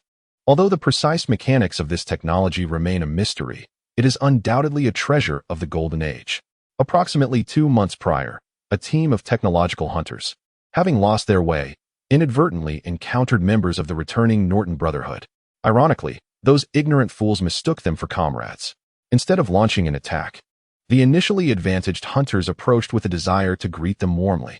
The eventual outcome was that, after subjecting 2 female members of the hunter team to a week of atrocities, the Brotherhood's food warehouse experienced an abundant harvest. The device that rendered individuals invisible was also discovered in the possession of those hunters, tragically leaving them unaware until their last breath of the extraordinary treasure they had acquired. Move swiftly, nightfall is imminent. However, just as the members of the Brotherhood busied themselves with transporting their spoils, a sharp-eyed rogue suddenly noticed something in the distant sky that appeared to flash away. "Hey, look over there." Upon hearing the call, several members, burdened with furs, paused their actions. Which one? Perhaps it is a bird? Initially, the few did not regard the vanishing black dot with any concern. Haha, look, it is already roasted. In a fleeting moment, a member of the group chuckled as he bent down to retrieve a piece of fleshy tissue adorned with skin from the ground. After showcasing it to the others, he gleefully popped it into his mouth. Observing the man's expression of delight, several fellow members shared a laugh. Yet, unexpectedly, a resounding bang echoed through the air. Moments later, a dismembered arm plummeted from above. It was only then that they realized the jovial man had vanished, leaving behind a shapeless pool of mangled flesh. A formidable force had instantaneously reduced him to mere dust. The remnants of his blood and flesh rained down like droplets from the sky. Even these ruthless bullies felt a shiver of fear at such a sight. Recognizing the gravity of the situation, the squad commander hastily issued a command. "Quickly, activate that device. We are under attack." As the apparatus whirred to life once more, the entire squad successfully vanished from sight. Yet another member erupted before their very eyes. This signified that their ruse held no sway against the enigmatic marksman. An overwhelming aura of death enveloped them all. How can he still see us? What weapon is he using to assault us? A torrent of questions flooded the squad leader's mind. The enemy's attacks could even penetrate the engine and armor plating of their vehicles. Realizing that remaining in their current predicament was untenable, the squad leader urgently commanded, "Run. If you wish to survive, flee towards the mountains. That figure can see us." However, just as the words left his lips, before the remaining members of the team could react, a shadow seemed to emerge from the other side of the stone bridge, obstructing their path to retreat. Bathed in the last rays of sunlight filtering into the valley, the members of the Brotherhood discerned the true visage of their foe. In that instant, a collective gasp escaped their lips, for before them stood a terrifying entity that should only exist in legends, a towering black, demonic engine, exceeding 3 meters in height and clad in heavy armor. It was said that these creatures had unleashed the horrific plague known as the Black Tide, which had obliterated humanity's golden age. In the present day, the survivors dwelling in the desolate plains referred to them simply as the Bone Men. Chapter 68. The messenger. The appearance of that ghastly being ignited a profound panic within the ranks of the team. In that moment, those trapped on the bridge felt as though they were akin to lambs in a pasture, awaiting the distant hunter to strike them down one by one. At last, with the sound of a gunshot that heralded death ringing out once more, someone in the team shouted, "Charge! Don't wait here to die." Spurred by this rallying cry, nearly everyone began to sprint toward the direction of the Bone Men. Rather than languish in anticipation of death, they chose to take a chance. Each person firmly believed that if they could reach the mountains, there lay a glimmer of hope for survival. To their astonishment, as the squad mobilized, the enigmatic skeletal figure that had materialized at the bridgehead remained unresponsive. Like a statue, its solitary, crimson-glowing eye was fixed on the far end of the bridge, seemingly captivated by something. As the Brotherhood believed this was an opportunity and attempted to slip past it, in a flash, an arc of electricity crackled between them. To the horror of the onlookers, a power sword crackling with electrical energy was raised high overhead by the giant. On the ground lay 2 corpses, bisected at the waist. As the skeletal figure on the bridge commenced its slaughter of the remaining Brotherhood members, in the shadows, a modified electronic eye observed the sanguinary battlefield. The owner of this cybernetic eye was an emissary from the necropolis. Having heard the legends of the Norton Spectre, the master of the necropolis recognized the immense value that might be concealed behind the rumors. During this time, the Iron Bird jettisoned a certain cargo into the mountains. Due to its excessive velocity, even with the aid of the electronic eye's tracking capabilities, the lurking emissary only caught a fleeting glimpse of an indistinct outline. However, He was certain that it was not a living organism, but rather some kind of incomprehensible aerial vehicle. Before long, gunfire echoed once more from the distant end of the valley, striking a phantom silhouette with perfect accuracy, causing another burst of bloody mist to erupt in the air. From the slightly throaty voice and the formidable impact of bullets striking flesh, the messenger deduced that this was likely a distant shot from some form of anti-material weapon. In his perspective, the members of the Brotherhood had indeed vanished, their forms barely discernible even in rapid motion, resembling nothing more than a fleeting, translucent outline, akin to a ripple on the surface of a pond. Could it be that this device was incapable of masking the thermal signatures of human bodies?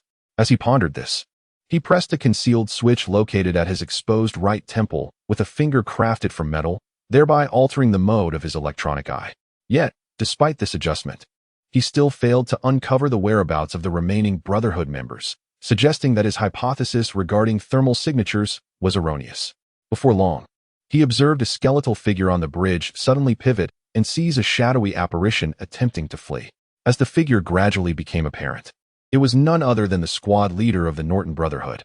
Over the past 6 months, under his command, this squad, primarily composed of rogue hunters, had transformed into a nightmare for countless merchants and travelers, particularly in the town of Black Sand, ruled by the Helson family, where a hefty bounty had been placed on the man's head.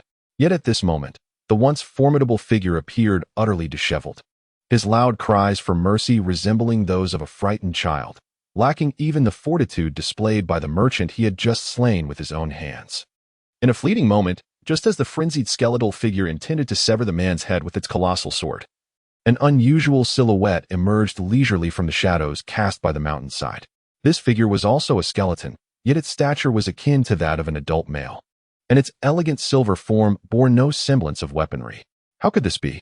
Upon catching sight of this entity, the hidden envoy could scarcely believe his eyes, for the silver skeleton bore an uncanny resemblance to the divine relic known as the God-given body, venerated deep within the tomb. Could it be that other forces within the gray plane had outpaced the tomb and successfully conducted experiments in corporeal transformation?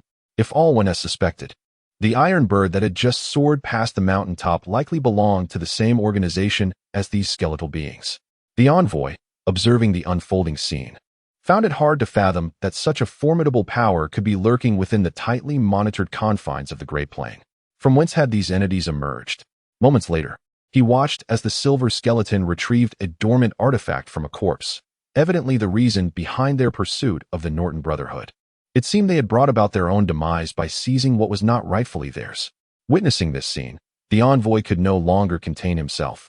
He felt compelled to inform others of the events transpiring here. He reminded them that a formidable force had emerged in Huiyuan, capable of threatening the tomb. Just as he rose to make his way towards the clearing where the winged machine was situated, he inadvertently noticed 2 skeletal figures on the stone bridge lifting their heads, directing their gaze towards his location. This unsettling scrutiny sent a wave of unease through the messenger's heart. Before he could take more than a few steps, a sudden roar echoed from the sky, growing closer. It was the iron bird that had just swept over the mountaintop. When the messenger looked up, it was hovering directly above him. Moments later, 2 shadowy figures were ejected from the pod, landing squarely in front of him. They were 2 fully armed skeletons. Realizing the gravity of the situation, the messenger attempted to resist. However, just as he raised his hand to summon 2 malevolent drones equipped with small weapon platforms from beneath his robe, a bullet swiftly pierced through his chest, which had been almost entirely replaced by mechanical devices, shattering the bionic pump that served as a substitute for his lungs. Chapter 69. The icon, uncertain of how much time had passed, a waft of sweet air filled his nostrils, reviving a heart that should have ceased its beating. The young messenger from the tomb reopened his eyes. Where am I? By this logic, I should be dead. Yet, gazing at the dimly lit, unfamiliar room before him, he felt a disorienting sensation, as if he were ensnared in a dream. In a state of confusion, he reached his left hand toward his chest, feeling a soft sensation at his fingertips. A peculiar emotion began to well up within him. As he slowly sat up from the metallic bed, he found himself momentarily frozen in place upon catching sight of his own body. Originally, to accommodate the intricate bionic pump system, the young envoy had requested the tomb technician to remove his right rib, replacing it with a specially designed protective plate. Since then, an incongruous bulge had marred the right side of his chest. Yet, Now that peculiar object had vanished. Could it be that someone had extracted it? While pondering this, he noticed a desk positioned against the wall, neatly arranged with all of his equipment. A directed energy pistol, 2 malevolent drones for reconnaissance and assault, various syringes designed to enhance bodily functions, and a shortwave transmitter specifically for communication with the tomb. In the corner of the room, he observed a camera intently watching him, as if monitoring his every move. Just then, an automatic door slid open, revealing a tall figure entering the dimly lit space. It was a heavily armed skeletal being, of the same type that had previously appeared at Razor Ridge. Realizing the impending danger, the man trapped in the room sought to control the 2 drones on the desk through brainwaves, intending to launch an assault. It was not until this moment that he realized the command center implanted in his brain had ceased to function. Just as he felt a sense of confusion, a cold, mechanical voice suddenly echoed through the room. "Mr. Han E, my master is currently awaiting you in the reception hall. Please accompany me." The man named Han E froze in place, astonished that the entity had uttered his name. How could it possibly know who he was? What surprised him even more was that the language spoken by the skeletal figure was an ancient tongue reserved for the upper city. However, this was somewhat logical, given that these beings were likely the terrifying creations from the Golden Age. Their master? Could it be that silver skeletal figure? With this question lingering in his mind, Hani tentatively took a step forward. As expected, the figure did not react, merely standing at the doorway, its crimson electronic eye fixated upon him. After a moment, faced with a lack of alternatives, the envoy from the upper city had no choice but to follow in the wake of the skeletal being. Yet, despite his mental preparation, the sight that greeted him upon stepping out of the room was nothing short of overwhelming. Before him lay a broad corridor wide enough for a war chariot to pass through, and through the nearby porthole, he caught a glimpse of a vast automated factory. At that very moment, countless peculiar mechanical entities busily toiled away, tirelessly resembling diligent worker bees. The frenetic activity within this manufactory surpassed even the colossal forge in the sepulchre. Sustained by servitors, armaments, ammunition, and reactive armor plating for the ossuary guard were being discharged from the assembly line in droves, sufficient to equip a vast legion. In mere minutes, several well-equipped guard detachments had traversed the lengthy corridor, these uniformly designed ossuary constructs bearing the most advanced automatic weaponry. Some heavily armored giants, clad in super-heavy plating, wielded power swords crackling with electricity, their immense forms resembling mobile ebony ramparts, each step seemingly causing the ground to reverberate. More astounding was their sheer number, dozens, hundreds, and these were merely the patrol units passing through the corridor. Across the entire factory, within the fortress itself, how many ossuary entities existed? Han E could scarcely imagine. Should these diabolical legions from the Golden Age, at the behest of the fortress's master, launch an offensive against Grey Origin, even the Sepulchre's vaunted intellect-controlled army would likely be unable to withstand them. However, unbeknownst to this unwitting emissary, the entirety of Shelter 037 contained only slightly more than 200 intact mechanical units, including numerous non-combatant support and logistical entities. The number of combat-ready soldiers is, in total, scarcely more than 70. The illusion of an endless supply is merely a deceptive trick. The factory, which appears bustling, operates on the same principle. Upon closer inspection, one would realize that the engineering robots are simply transporting identical crates to different assembly lines.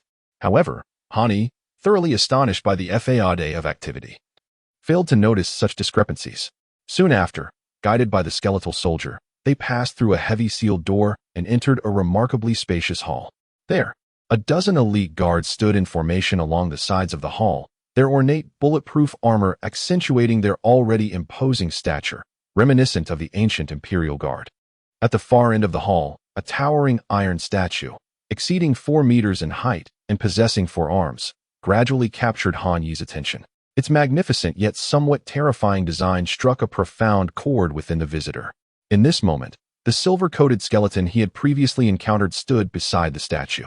As Han Yi gazed in horror, the sinister statue began to move. The 4 slender arms unfurled, akin to an angel spreading its wings. Yet they also seemed to symbolize the power to manipulate fate. Chapter 70. If that is the case, there is but one answer. Fear. It is a genuine emotion rooted in the instincts of living beings, surrounded by ancient creations that exist solely in legends. A sense of dread began to permeate every cell within Han Yi. Yet, accompanying this fear was an ineffable thrill. as the emissary of the tomb. The forbidden knowledge from the Golden Age and the ancient artifacts buried deep beneath the earth, regarded as miracles, became the lofty goal for which Han Yi and his colleagues were willing to wager everything. From the very beginning, what he witnessed, showcased by the master of this place, was nothing less than an ancient empire, long dormant, hailing from the Golden Age, a treasury of knowledge that would not even surface in dreams, a magnificent palace that truly belonged to the deity of myriad machines. At this thought, Han Yi felt his legs weaken, and he could not help but kneel before the imposing statue wrought from iron. His intuition informed him that this awe-inspiring ancient creation was the true master of this vast empire, since the sovereign of the empire had chosen not to slay him, but rather to bring him here. It was evident that he still held some value in the eyes of this powerful being. Soon after, a voice, tinged with a hint of delight, resonated from beside the statue. "My master is quite pleased with your display of submission." This voice emanated from a silver skeleton standing beside the statue, further confirming Han Yi's suspicions. Upon hearing this, Han Yi once again glanced at the other party. Undoubtedly, the silver skeletal figure bore a striking resemblance to the mechanical construct, referred to as the divine gifted body, which lay deep within the tomb.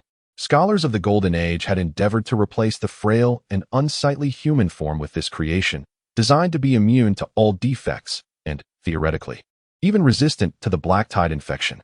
Yet, for reasons unknown, despite possessing the key to saving civilization and achieving racial evolution, the people of that era chose not to take that crucial step. According to some surviving records, this reluctance may be linked to the historical large-scale rebellion of the skeletal beings. Faced with the dual threats of the skeletal figures and the black tide, the resplendent civilization, which had flourished for millennia, ultimately succumbed to destruction. Today, the entire tomb and the evolutionary school aim to utilize that divine gifted body as a model to carry forward the unfinished mission of their ancestors, seeking to unravel the mysteries of evolution. Regrettably, despite several centuries of development, even the most illustrious mentors within the school have only managed to achieve a transformation rate of 71, a far cry from the flawless form exhibited by the divine gifted body, indicating that humanity inherently possesses limitations. From the mentor, Han Yi grasped this truth. Upon their initial encounter, he introduced himself as the assistant officer. Unexpectedly, the skeletal being, who referred to itself as Tying, exuded an air of gentlemanly elegance in its speech. Bearing the unmistakable cadence of an aristocrat hailing from St. Petersburg, he offered, "Please accept our sincerest apologies for the unfortunate misunderstanding that led to the assault by our soldiers. It was never our master's intention. As a token of recompense for the prior incident, our master has bestowed upon you a welcoming gift." With that, he extended his hand, presenting an implant no larger than a ping-pong ball before Han Yi. Upon beholding the object, Han Yi was utterly astounded, for in the other party's hand lay the command console that had once been implanted within his very cranium, as a crucial implant designed to augment cerebral function and facilitate the remote manipulation of devices via encephalic waves. It should have been inextricably intertwined with his neural pathways and vasculature. Yet, here it was, pristine and intact, in the possession of another. It seemed the master of this place knew him intimately, for within that cranial implant resided a treasure trove of personal data, given the demonstrably formidable technological prowess they possessed. Deciphering its contents would likely pose no significant challenge. Otherwise, they would not be privy to his name. Before Han Yi could fully assimilate the situation, a string of characters materialized before his very eyes as the other party's words faded. "System initiating. Please stand by. Activating neural interface," as if by sorcery. The instant these words sprang into view, Han Yi could distinctly perceive it. One's own thoughts, encompassing various senses such as sight and hearing, appear to have become remarkably clearer and more acute. This ineffable sensation is experienced for the first time, akin to a profound elevation of the self. Undoubtedly, this must be the gift that the other party had alluded to, a masterpiece far superior to the implants crafted by the rigid mentors of the academic faction. More significantly, this entity seems to possess no adverse effects. The headaches initially caused by the implant command device have entirely vanished. This system is several generations more advanced than the implants you have utilized, including the bionic lungs seamlessly integrated within, also a generous offering from the benefactor. Despite the exhilarating nature of this dreamlike gift, Han Yi maintains an admirable composure. He understands that there is no such thing as a free lunch in this world, suggesting that he may have to pay a steep price for it, even though the other party claims that this gift carries a compensatory nature. Yet, even a fool can discern that there lies a more intricate significance beneath the surface, should he fail to satisfy the ancient deity. The situation could be aptly described as a coercive pact with the devil. The absence of hollow words indicates that the other party employs this almost silent manner to silently exhibit their overwhelming power. However, if one can acquire the invaluable knowledge from the Golden Age and thereby achieve evolution, then perhaps striking a bargain with the devil is not such an unthinkable endeavor after all. In light of this, there could only be one conclusion. At this realization, a resolute gleam ignited within Han Yi's eyes. I concede, you are the magnificent omniscient machine god. What service can I render unto you? As he spoke, he knelt upon one knee, his gaze directed towards the solemn and dignified statue. Simultaneously, the statue slowly raised its head, seemingly pleased with the unfolding scene. Chapter 71. Dialogue. Unexpectedly, this unintentional act had yielded an unforeseen reward. Observing the prostrate figure before him, Lin Feng was overcome by a profound sense of complexity. Due to the evolutionary faction's ardent advocacy for replacing the human body with machinery, coupled with the tomb's inherent culture of modification, Lin Feng was initially astounded by Han Yi's bizarre appearance. Aside from extensive modifications to all four limbs, the young man's jaw had been entirely replaced with an intricate mechanical construct. His tongue had been partially excised, replaced with an acid-filled venom sac capable of storing and expelling corrosive liquid, resulting in a peculiar tremor in his speech. His head, including the brain, had undergone over 14 distinct forms of modification. The crude methods employed in these alterations, along with conspicuous scars and copious amounts of implanted filler, rendered his face exceptionally grotesque. In comparison, even the modified mutants slumbering within the containment pods could be considered aesthetically pleasing.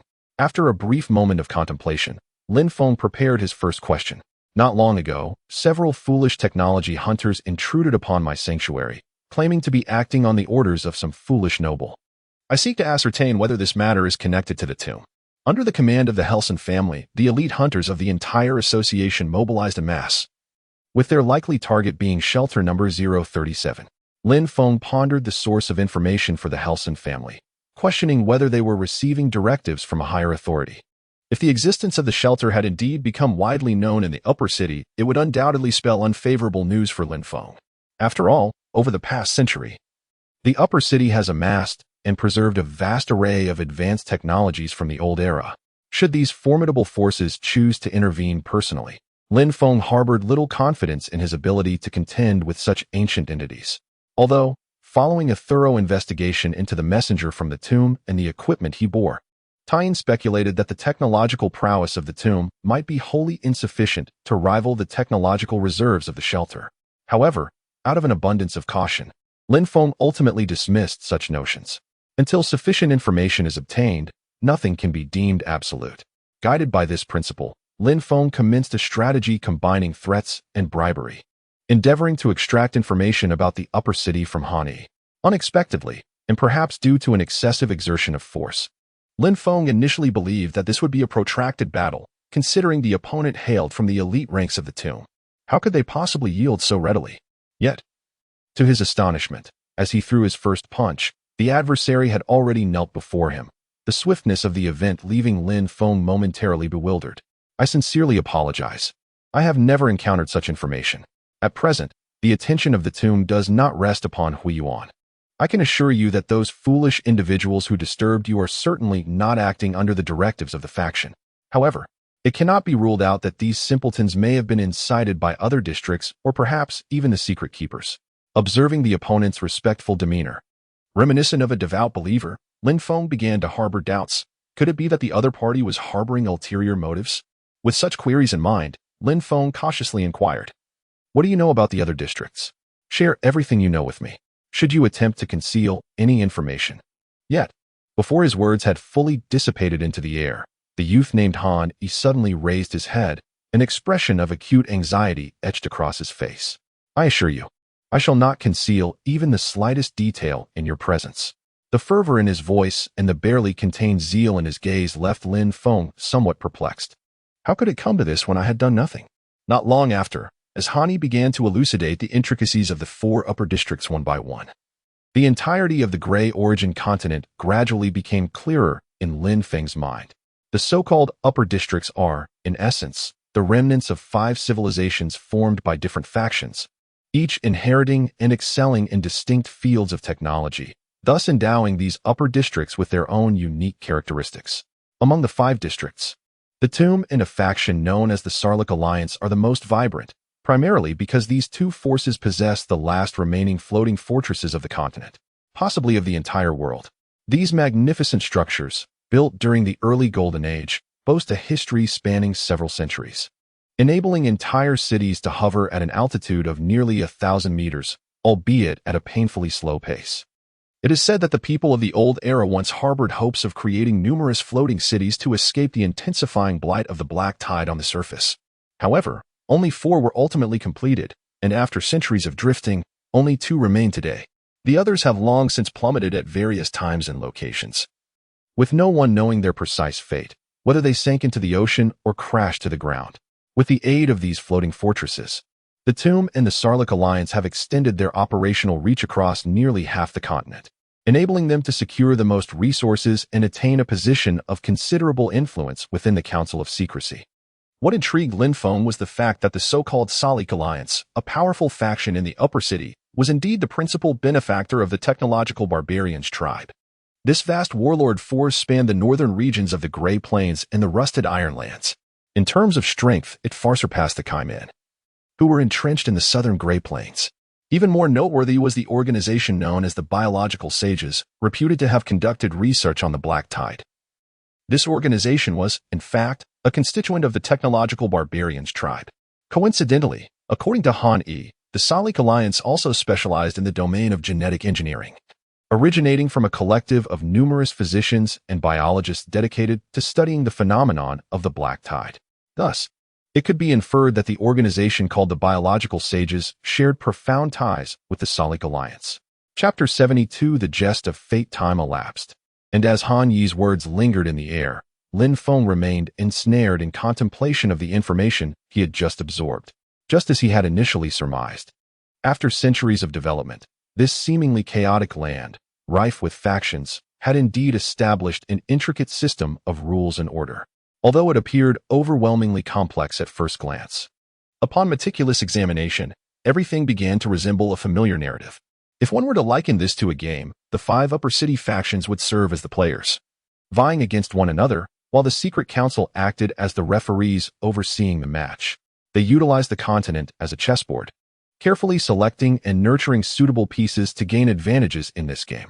Within this land, once referred to as Antarctica, Gray is merely a small fragment. After a moment, Lin Feng surveyed his surroundings, his gaze gradually drifting from the figure of Tyene standing beside him to the well-equipped mechanical guardians. Slowly, an inquiry long buried within his heart resurfaced in his mind. After calming his emotions, he spoke in a measured tone, expressing his curiosity about the state of the world beyond. Apart from Antarctica, North America, Africa, Europe, and Asia have all undeniably birthed brilliant civilizations. Could none of them have survived this catastrophe?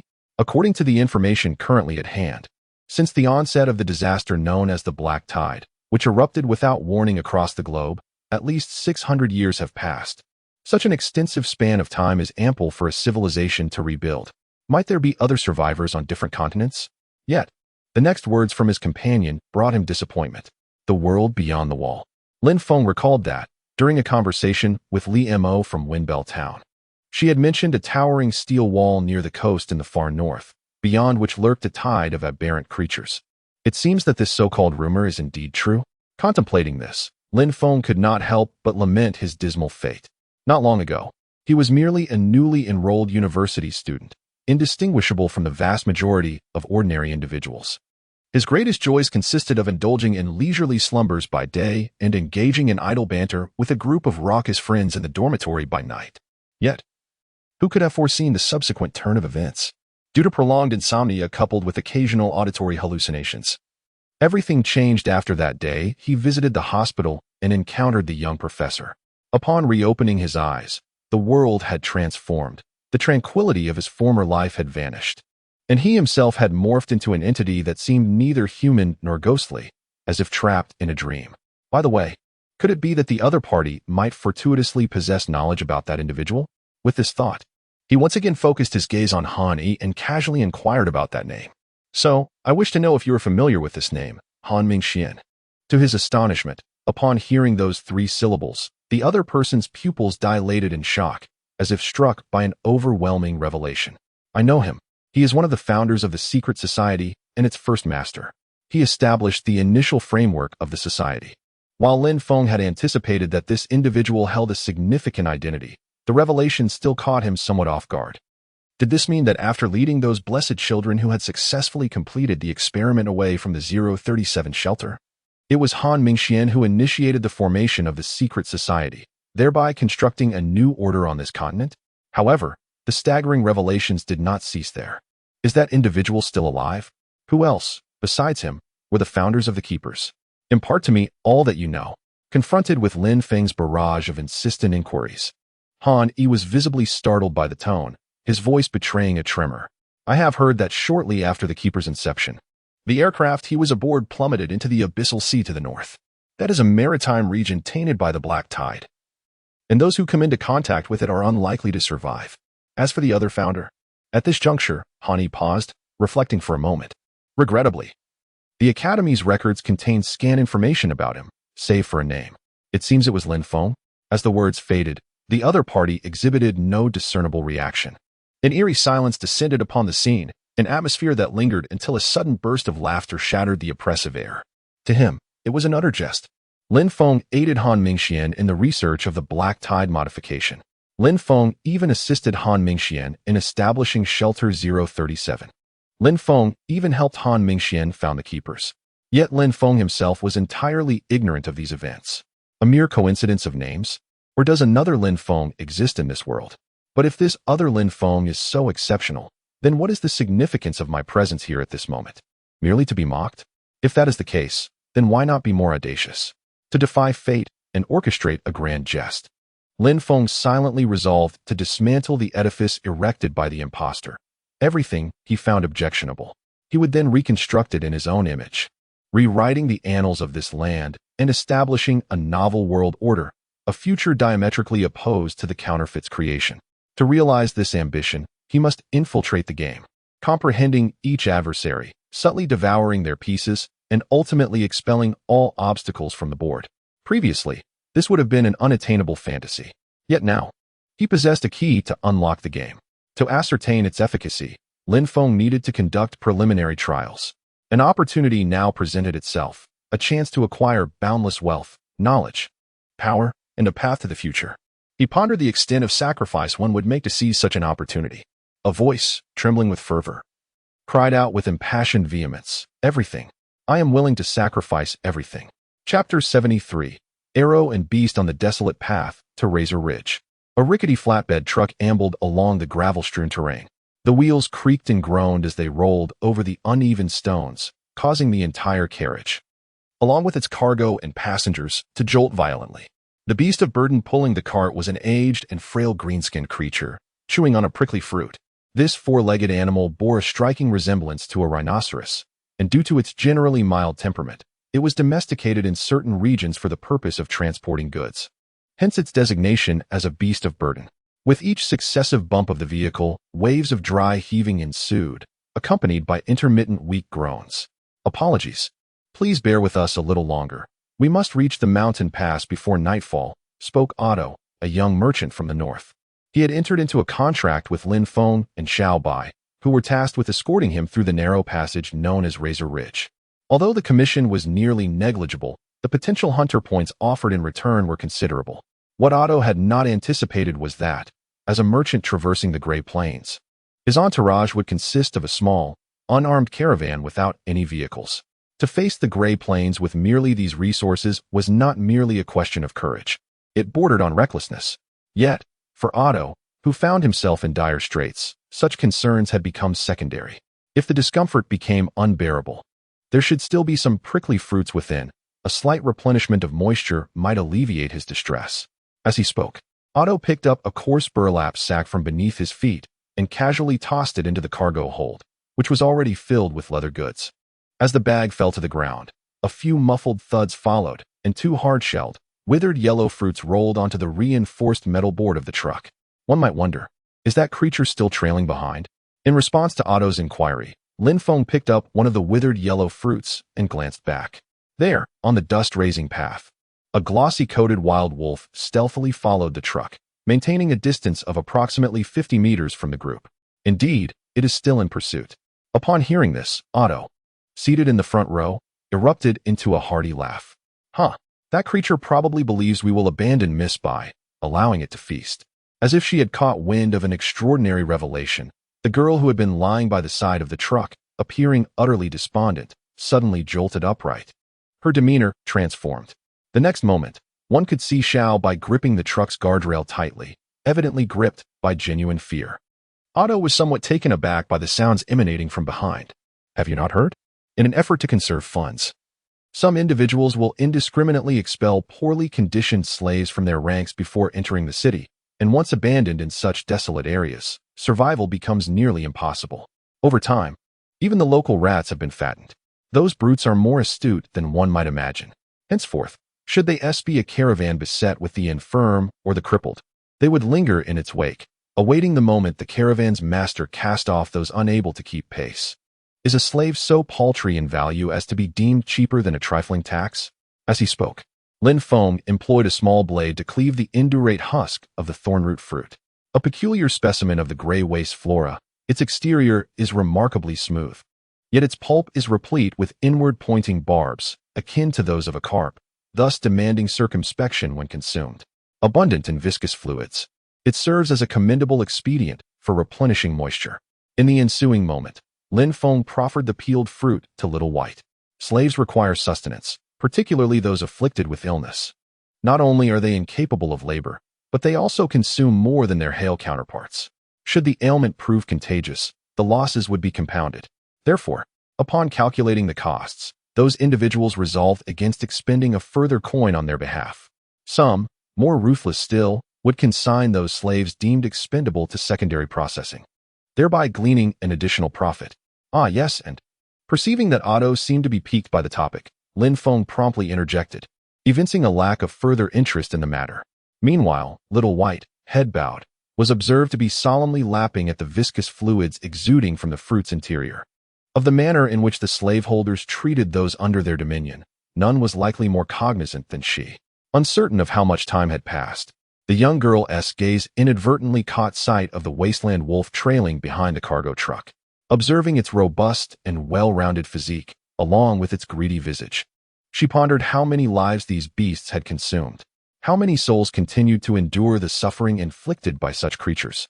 Seemingly reminded of something, the girl furrowed her brows, then discarded the fruit in her hand and retrieved the intricately designed military compound crossbow gifted by the overseer from behind her. After deftly unwrapping the protective dust cover and swiftly stringing the bow, she deliberately drew forth a specially crafted arrow with a trident tip from her quiver, aiming it at the unsuspecting gluttonous beast. Although employing such specialized arrows on a mere animal seemed a waste, Lin Feng refrained from intervening upon witnessing the girl's fierce determination. Moments later, accompanied by a thunderous crack, the bowstring snapped. The sharp, heavy arrow soared forth like a spear hurled by a Roman warrior, piercing the creature's seemingly mocking, plump head with unerring precision. Chapter 74. Sailing through the desert. The sound of the vibrating bowstring startled Otto, who was completely unprepared.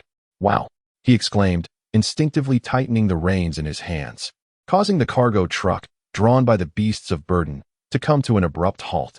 What had transpired behind them? Seemingly startled by his reaction, the aged pack animal shook its neck with a hint of displeasure. The immense force nearly dislodged Otto from his seat, the reins he clutched straining against his grip, causing him to teeter precariously. His firearm slipped from his grasp and clattered to the floor, fortunately without discharging. This flurry of clumsy actions aroused suspicion in Lin Feng, who was seated in the carriage. Was this individual truly an experienced traveling merchant, well-versed in the ways of the Great Plains? Where was the cunning, the shrewdness, the poise one would expect? Lin Feng perceived none of the qualities befitting a seasoned trader in Otto's demeanor. After a moment, once equilibrium was restored, Otto, having regained his composure, flicked the reins once more in response to Lin Feng's inquiry.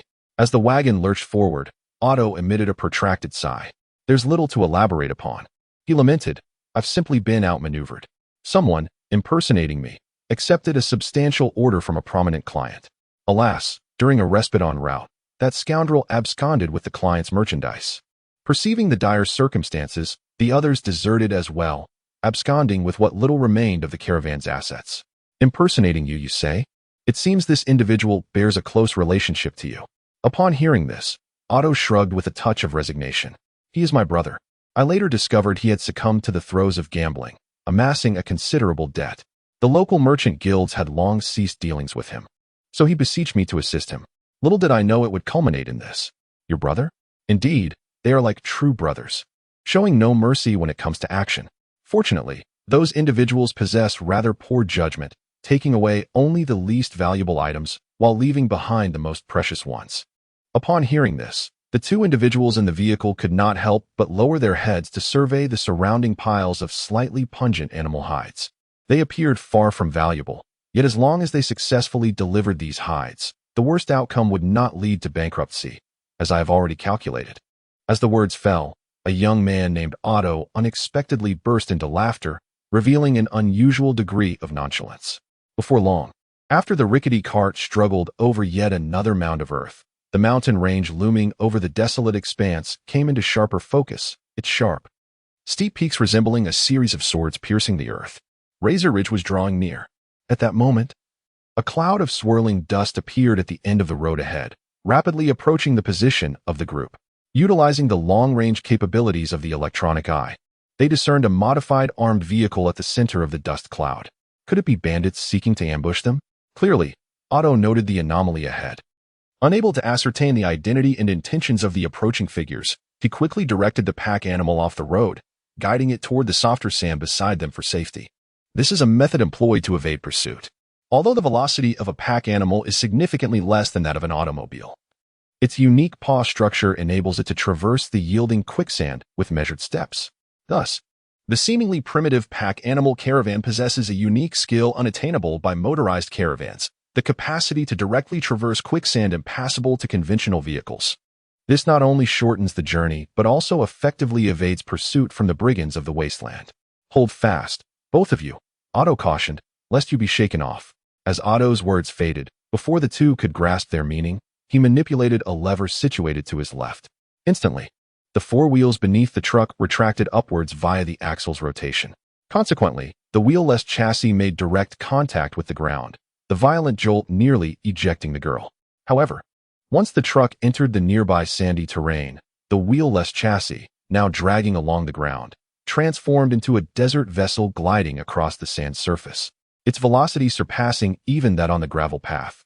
Such a maneuver was, undeniably, an eye-opener for Lin Feng. Before long, the approaching vehicle was clearly visible in the distance.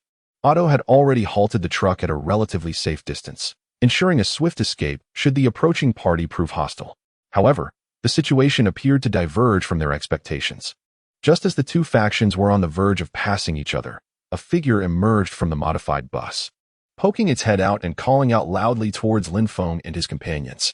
It turned out to be an ally, unexpectedly offering a word of caution. A pleasant surprise indeed. May I inquire how long ago the gunfire occurred? Soon, amidst the swirling dust and the gradually diminishing sound of the engine, a vague voice responded. Approximately an hour ago. Observing the perplexed expression on the other's face, Lin Feng felt a surge of curiosity about how they would decide. No, we must act swiftly. But they mentioned that a battle had just taken place there. Indeed, that is precisely why we should seize the opportunity while they are preoccupied with cleaning the battlefield and transporting their spoils. At such a moment, it could very well be the safest time to proceed. With that, Otto deftly resumed his grip on the reins. One must admit, he was quite an intriguing character. Watching the other's leisurely demeanor, Lin Feng began to realize that his previous assessment of Otto might have been misguided. The individual before him could be even more capable than he had initially surmised. Chapter 75. The full performance. The cargo truck, once again set upon its wheels, swayed unsteadily as they approached the narrow pass of Razor Ridge, accompanied by the heavy breaths of the beast of burden.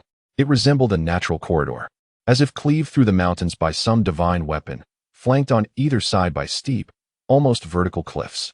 Gazing upon the stone slabs that jutted into the sky like disheveled swords, Lin Feng couldn't help but be captivated by such an unnatural sight.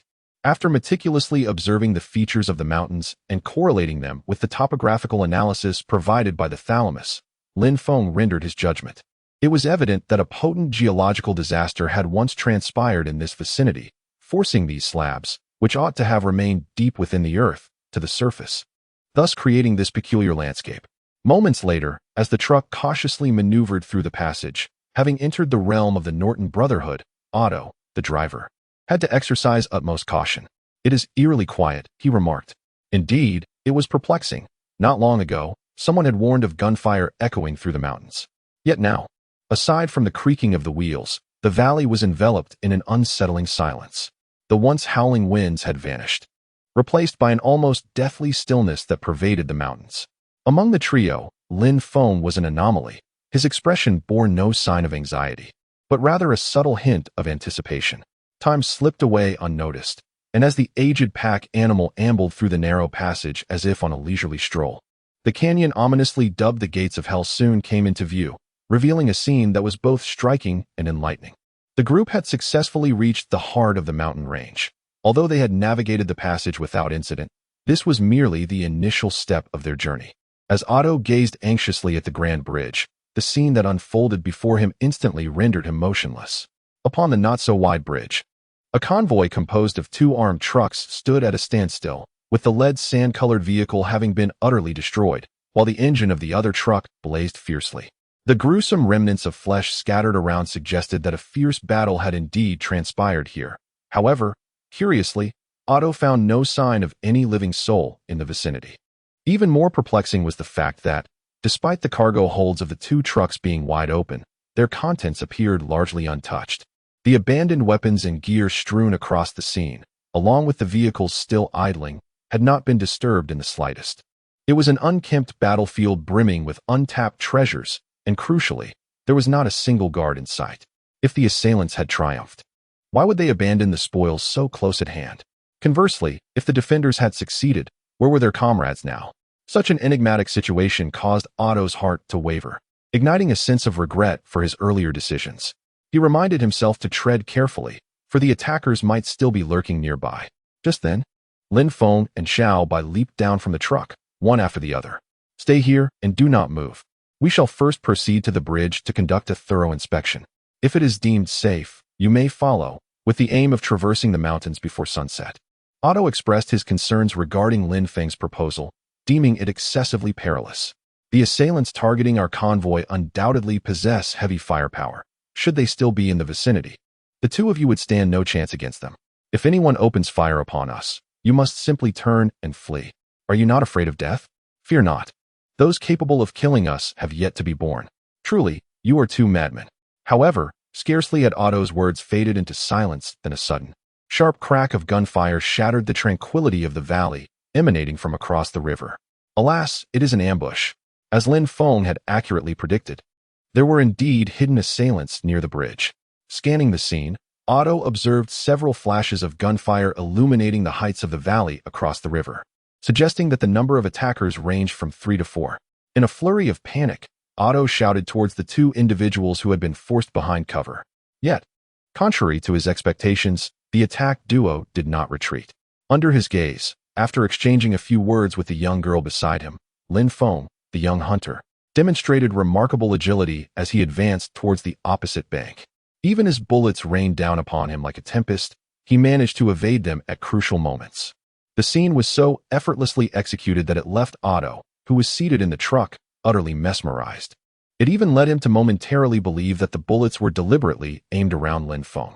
Taking refuge behind the abandoned vehicles, the adversaries continuously sought opportunities to retaliate with their automatic rifles. This spectacle truly caused Otto to drop his jaw in astonishment. The individual known as Lin Feng, a technological hunter, had managed to hold his ground against an ambush team single-handedly. How was such a feat possible? Just as his gaze was completely absorbed by the figure at the center of the bridge, a girl named Bai had silently appeared beside him like a specter. "Mr. Lin said he would swiftly deal with those enemies, while I shall ensure your safety."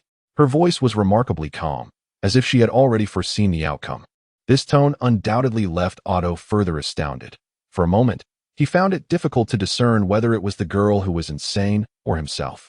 When he raised his head once more to search for Lin Feng on the bridge, he discovered that the latter had already descended. The intensity of the situation rivaled that of a small-scale war. For Otto, it seemed that all he could do now was pray. Chapter 76 Value Traversing a winding and narrow mountain path, Lin Feng came to a halt before a concealed cave.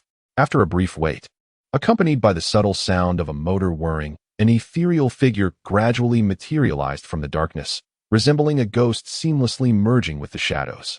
Emerging from the cavern was a specialized unit, meticulously reconfigured based on the model of a martial soldier. This intricate apparatus integrated a myriad of functions, including an electromagnetic silencer, audio dampening, a color-shifting force field, and a multispectral deflector. Thanks to these capabilities, it enabled the user to vanish almost entirely from the enemy's sight, eluding detection from most professional surveillance equipment. The exceptional stealth, combined with an optimized artificial intelligence, led Lin Feng to christen this new type of unit. Endowed with unique abilities and capable of executing tasks independently, as the Scout. Mere seconds later, the transparent shadow materialized into a humanoid unit cloaked in a deep black exterior, silently standing before Lin Feng. Is this location secure? The C-63 and C-12 sniper units are currently tasked with perimeter surveillance. Any biological entity attempting to approach will be repelled, ensuring that your conversation here remains undisturbed. Upon hearing this, Lin Feng felt a sense of relief wash over him, allowing him to lower the automatic rifle he had been gripping. Thus, the mountain ridge was firmly under control, and the members of the Norton Brotherhood, who had occupied the area, had already been eradicated by a squad of martial soldiers led by Tien prior to Lin Feng's arrival at Razor Ridge. Surrounding the mountains, the sounds of fierce gunfire continued unabated. However, these were not emanating from the enemy. The intense battle that had recently transpired on the bridge was merely a clumsy performance, scripted and orchestrated. The performance depicted a small team composed of newcomers, valiantly resisting an assault from the Norton Brotherhood. Under the watchful eyes of their employer, they engaged in a fierce battle and, by a stroke of fortune, succeeded in eliminating the leader of the Brotherhood, thereby ensuring the safety of their employer. It must be said that this is indeed an exceptionally crafted script, and Lin Feng felt an immense satisfaction with it. Should they achieve success, it would undoubtedly enhance his reputation within the Tech Hunter Association. How is the progress on the camouflage work for the shelter?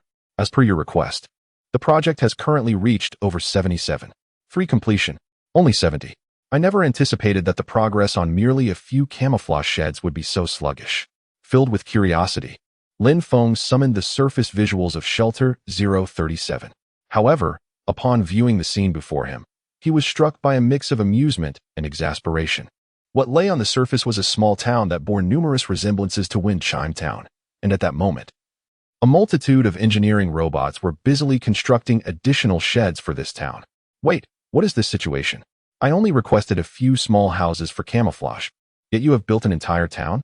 Although it is merely 1/3 the size of Windchime Town, this seems rather excessive for the purpose of camouflage. That was intended solely as a reference. At this moment, Lin Feng found himself at a loss for words to adequately express his current feelings. Expropriation? In what manner of expropriation? Wait, you are not actually planning to demolish Windchime Town, are you? Fortunately, the Scout has denied this.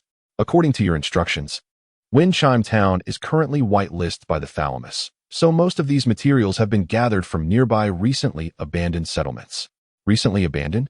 This remark successfully piqued Lin Feng's interest. Based on the reconnaissance results from the Suanio, it appears that those marauders are mobilizing in large numbers, and several settlements have recently been plundered. The marauders, presumably from the Cayman faction, have suddenly launched a collective operation for some reason. Could it be that they are still targeting Windchime Town? With this thought, Lin Feng glanced up at the sky, aware that his time was limited. Any prolonged delay could inevitably arouse Otto's suspicions. Meanwhile, the continuous gunfire might attract other troubles. After a brief contemplation, Lin Feng swiftly issued new directives for the refuge. Firstly, regarding the small town born out of misunderstanding, he had no intention of dismantling it. Although this diverged from his original intent, if utilized wisely, the town could serve as an excellent cover for the existence of the refuge. Secondly, he assigned objectives to the newly birthed scouts. I require at least 2 scouts to assist me in completing the task. As he spoke, he directed his gaze toward the synthetic being before him. One of them would need to remain concealed near Windchime Town, continuously monitoring and reporting on the local situation. The other unit will be tasked with covertly safeguarding an individual. As he spoke, Lin Feng disseminated a series of location coordinates to all scout units under the Thalamus jurisdiction. These coordinates, updated in real time, originated from the elderly Sheriff Tuzin. Given the sheriff's stated objective of uncovering leads related to the biosage, Lin Feng had discreetly placed a tracking beacon on the old lawman before their parting. With the assignments delegated to the units within the refuge, Lin Feng gazed skyward, realizing the culmination of their endeavor was imminent. Shortly thereafter, 2 war souls emerged from the cavern, escorting a disoriented man, the very leader of the Norton Brotherhood whom Tyin had spared. Now, the time had come for him to serve his purpose. Chapter 77. Curtain fall. As dusk approached, the intermittent gunfire echoing through the valley persisted, causing growing anxiety for Otto, who remained in place, unaware of the situation. He was pressed for time by his clients, and he knew that any misfortune befalling the tech hunter named Lin would result in substantial financial penalties for him. Nearby, a young woman with a ponytail paced anxiously before the ravaged bridge, her gaze frequently darting towards the far side of the valley. It was evident that she, too, was concerned about the well-being of her comrade. For a moment, Otto, unable to quell his unease, could not help but inquire of the young maiden. "Are you truly not going to assist him? I concede that your companion may possess considerable prowess, yet he is but one man with a single firearm." In truth, it was not that she was unwilling to lend aid. Rather, prior to the ambush, the individual had expressly instructed her to keep an eye on Otto. Without his consent, she was forbidden from allowing the merchant to cross the bridge. Although she could not fathom the reasoning behind such a demand, it was recently decreed by the overseer that after departing the refuge, she must unconditionally obey all commands issued by the hunter named Lin Feng. However, the current circumstances seemed rather different. If Mr. Lin, her superior, were indeed in peril, should he perish here, it was likely that the overseer would be quite furious. Perhaps he might even cast her aside. Contemplating this, an inexplicable dread overwhelmed Xiaobai's heart, ultimately prompting her to resolve firmly. Mr. Otto, in her speech, she had once again lifted the exquisitely crafted crossbow, loading an explosive-tipped arrow into its chamber. With a deep breath, she gazed at the flaming bridge surface. Before Otto could react, she swiftly dashed toward the grand bridge, moving with the agility of a nimble hare, skillfully navigating through the remnants of the convoy. In undertaking this course of action, even if someone were to launch a sudden assault upon her, she would swiftly seek refuge behind a barrier. This instinct was a culmination of experiences gained while serving as a pathfinder for hunters, honed through countless encounters with death. Indeed, in terms of evasion and the art of flight, she possessed unwavering confidence in her abilities. In truth, if she so desired, eluding the clutches of those hunters was not an insurmountable challenge. Yet, as an infected being, where could she truly escape to? Who would be willing to offer a stable haven to such a creature? Undoubtedly, in her past, she had frequently endured beatings and insults from those individuals, often being coerced into perilous ruins under duress, leading to injuries and even fatalities. Nevertheless, when compared to the cruel slave traders who derived amusement from torment and the bioscholars who reveled in conducting brutal experiments on those of her kind, the actions of the hunter seemed trivial. To those individuals, her ability to defy death and be reborn rendered her the ultimate plaything. However, that noble figure stood apart from the rest, proclaiming, "I shall provide you with sanctuary. I shall assist you in realizing your dreams." Yet, at that moment, an unfamiliar man's terrified scream pierced the air above her. Startled by the sound, Little White abruptly halted, raising her crossbow towards the cliff overhead. Yet, in the next instant, the man's head struck the ground with a sickening thud. A viscous mixture of red and white splattered across the earth, some of the putrid liquid even reaching the maiden's face. The corpse convulsed grotesquely, a horrifying spectacle that momentarily paralyzed Little White. Following the trajectory of the falling man, Lin Feng materialized into view. Casting a cursory glance at the lifeless form below, he turned towards Little White, offering a gentle wave and an amiable smile. "By Jove, you truly dispatched them," Otto exclaimed, his voice akin to a loud, quacking duck. He circled the corpse, uttering incoherent pronouncements. "You are nothing short of a prodigy. Those witless members of the guild only granted you a 5th tier rating. You are worthy of the wild hunt. Nay, The wild hunt is not worthy to lick your boots. The barbarian tribes of the north should abandon their veneration of the blood god and worship you instead. In Otto's estimation, one individual braving a hail of gunfire and decimating an entire squad of brigands was nothing short of a legend. Although the man's head was severely damaged, rendering his former appearance completely unrecognizable, the identification tag found at the scene revealed that he was indeed a member of the Norton Brotherhood. It is worth noting that each of these individuals had been offered an astonishingly high bounty by the Hailsun family, who ruled over Black Sand Town. According to the association, this band of marauders, primarily composed of renegade hunters, boasted members who were all seasoned mercenaries with extensive battlefield experience. In terms of combat prowess, the Brotherhood's strength could rival that of a regular army of equal size. Clearly, this was no mere stroke of luck. Mr. Lin, how did you manage that? It's quite simple. They were just slightly weaker than I, and I happened to be just slightly stronger than them. That's all there is to it. Chapter 78. Investment. It was evident that the recent display had left an indelible impression on Otto. From the very beginning, he had been incessantly chattering behind the two, seemingly eager to share his observations with everyone in the gray dust. In order to avoid further wasting time and to grant his ears a moment of respite, it wasn't long before Lin Feng suddenly interrupted him, offering a solemn reminder. We should hasten our departure from this place. Those individuals are likely not the only ones here. I suspect that the group we just encountered is merely a small contingent tasked with guarding the spoils. Although we have temporarily repelled them, if they regroup and bring more reinforcements to encircle us, we shall find ourselves in grave trouble. Lin Feng's words served as a wake-up call for Otto. Oh, you make a valid point. As he spoke, the young merchant glanced up at the dusky sky, where the sun was setting in a wash of golden hues. Simultaneously, on the opposite side of the sky, a fragmented moon had risen high above. The sun and moon cast their respective glows upon the desolate hills and the distant gray wasteland, where the air was imbued with a faint taste of dust, rendering the landscape oddly melancholic. For those residing in this barren expanse, particularly the nomadic technology hunters, firearms serve as the most reliable identification beyond official documentation. They are, in essence, an integral part of a traveler's existence. I must apologize for my earlier transgression against your orders, came the admission, referring to the act of crossing the bridge without permission. As he spoke, Xiao Bai's hand nervously clenched the hem of his clothing, a windbreaker fashioned from repurposed old garments. The materials sourced from the first wave of technology hunters who breached the sanctuary, due to the necessity of withstanding the peculiar climate and environment of Grey Harbor. A coarser and more resilient fabric is employed. Prolonged direct contact with the skin may result in chafing. Consequently, it is customary to wear a softer undergarment or simply wrap a layer of cloth around the body. The maiden appeared as if awaiting retribution, a matter of little concern to Lin Feng, given that he had not forewarned Little White of his intentions. Moreover, the performance had, by all accounts, been a resounding triumph. There is no need for apology. You have committed no transgression. As he spoke, he deposited the collected identity tags into the pouch suspended from his waist. The metallic pendants cascaded to the bottom, producing a series of melodious chimes.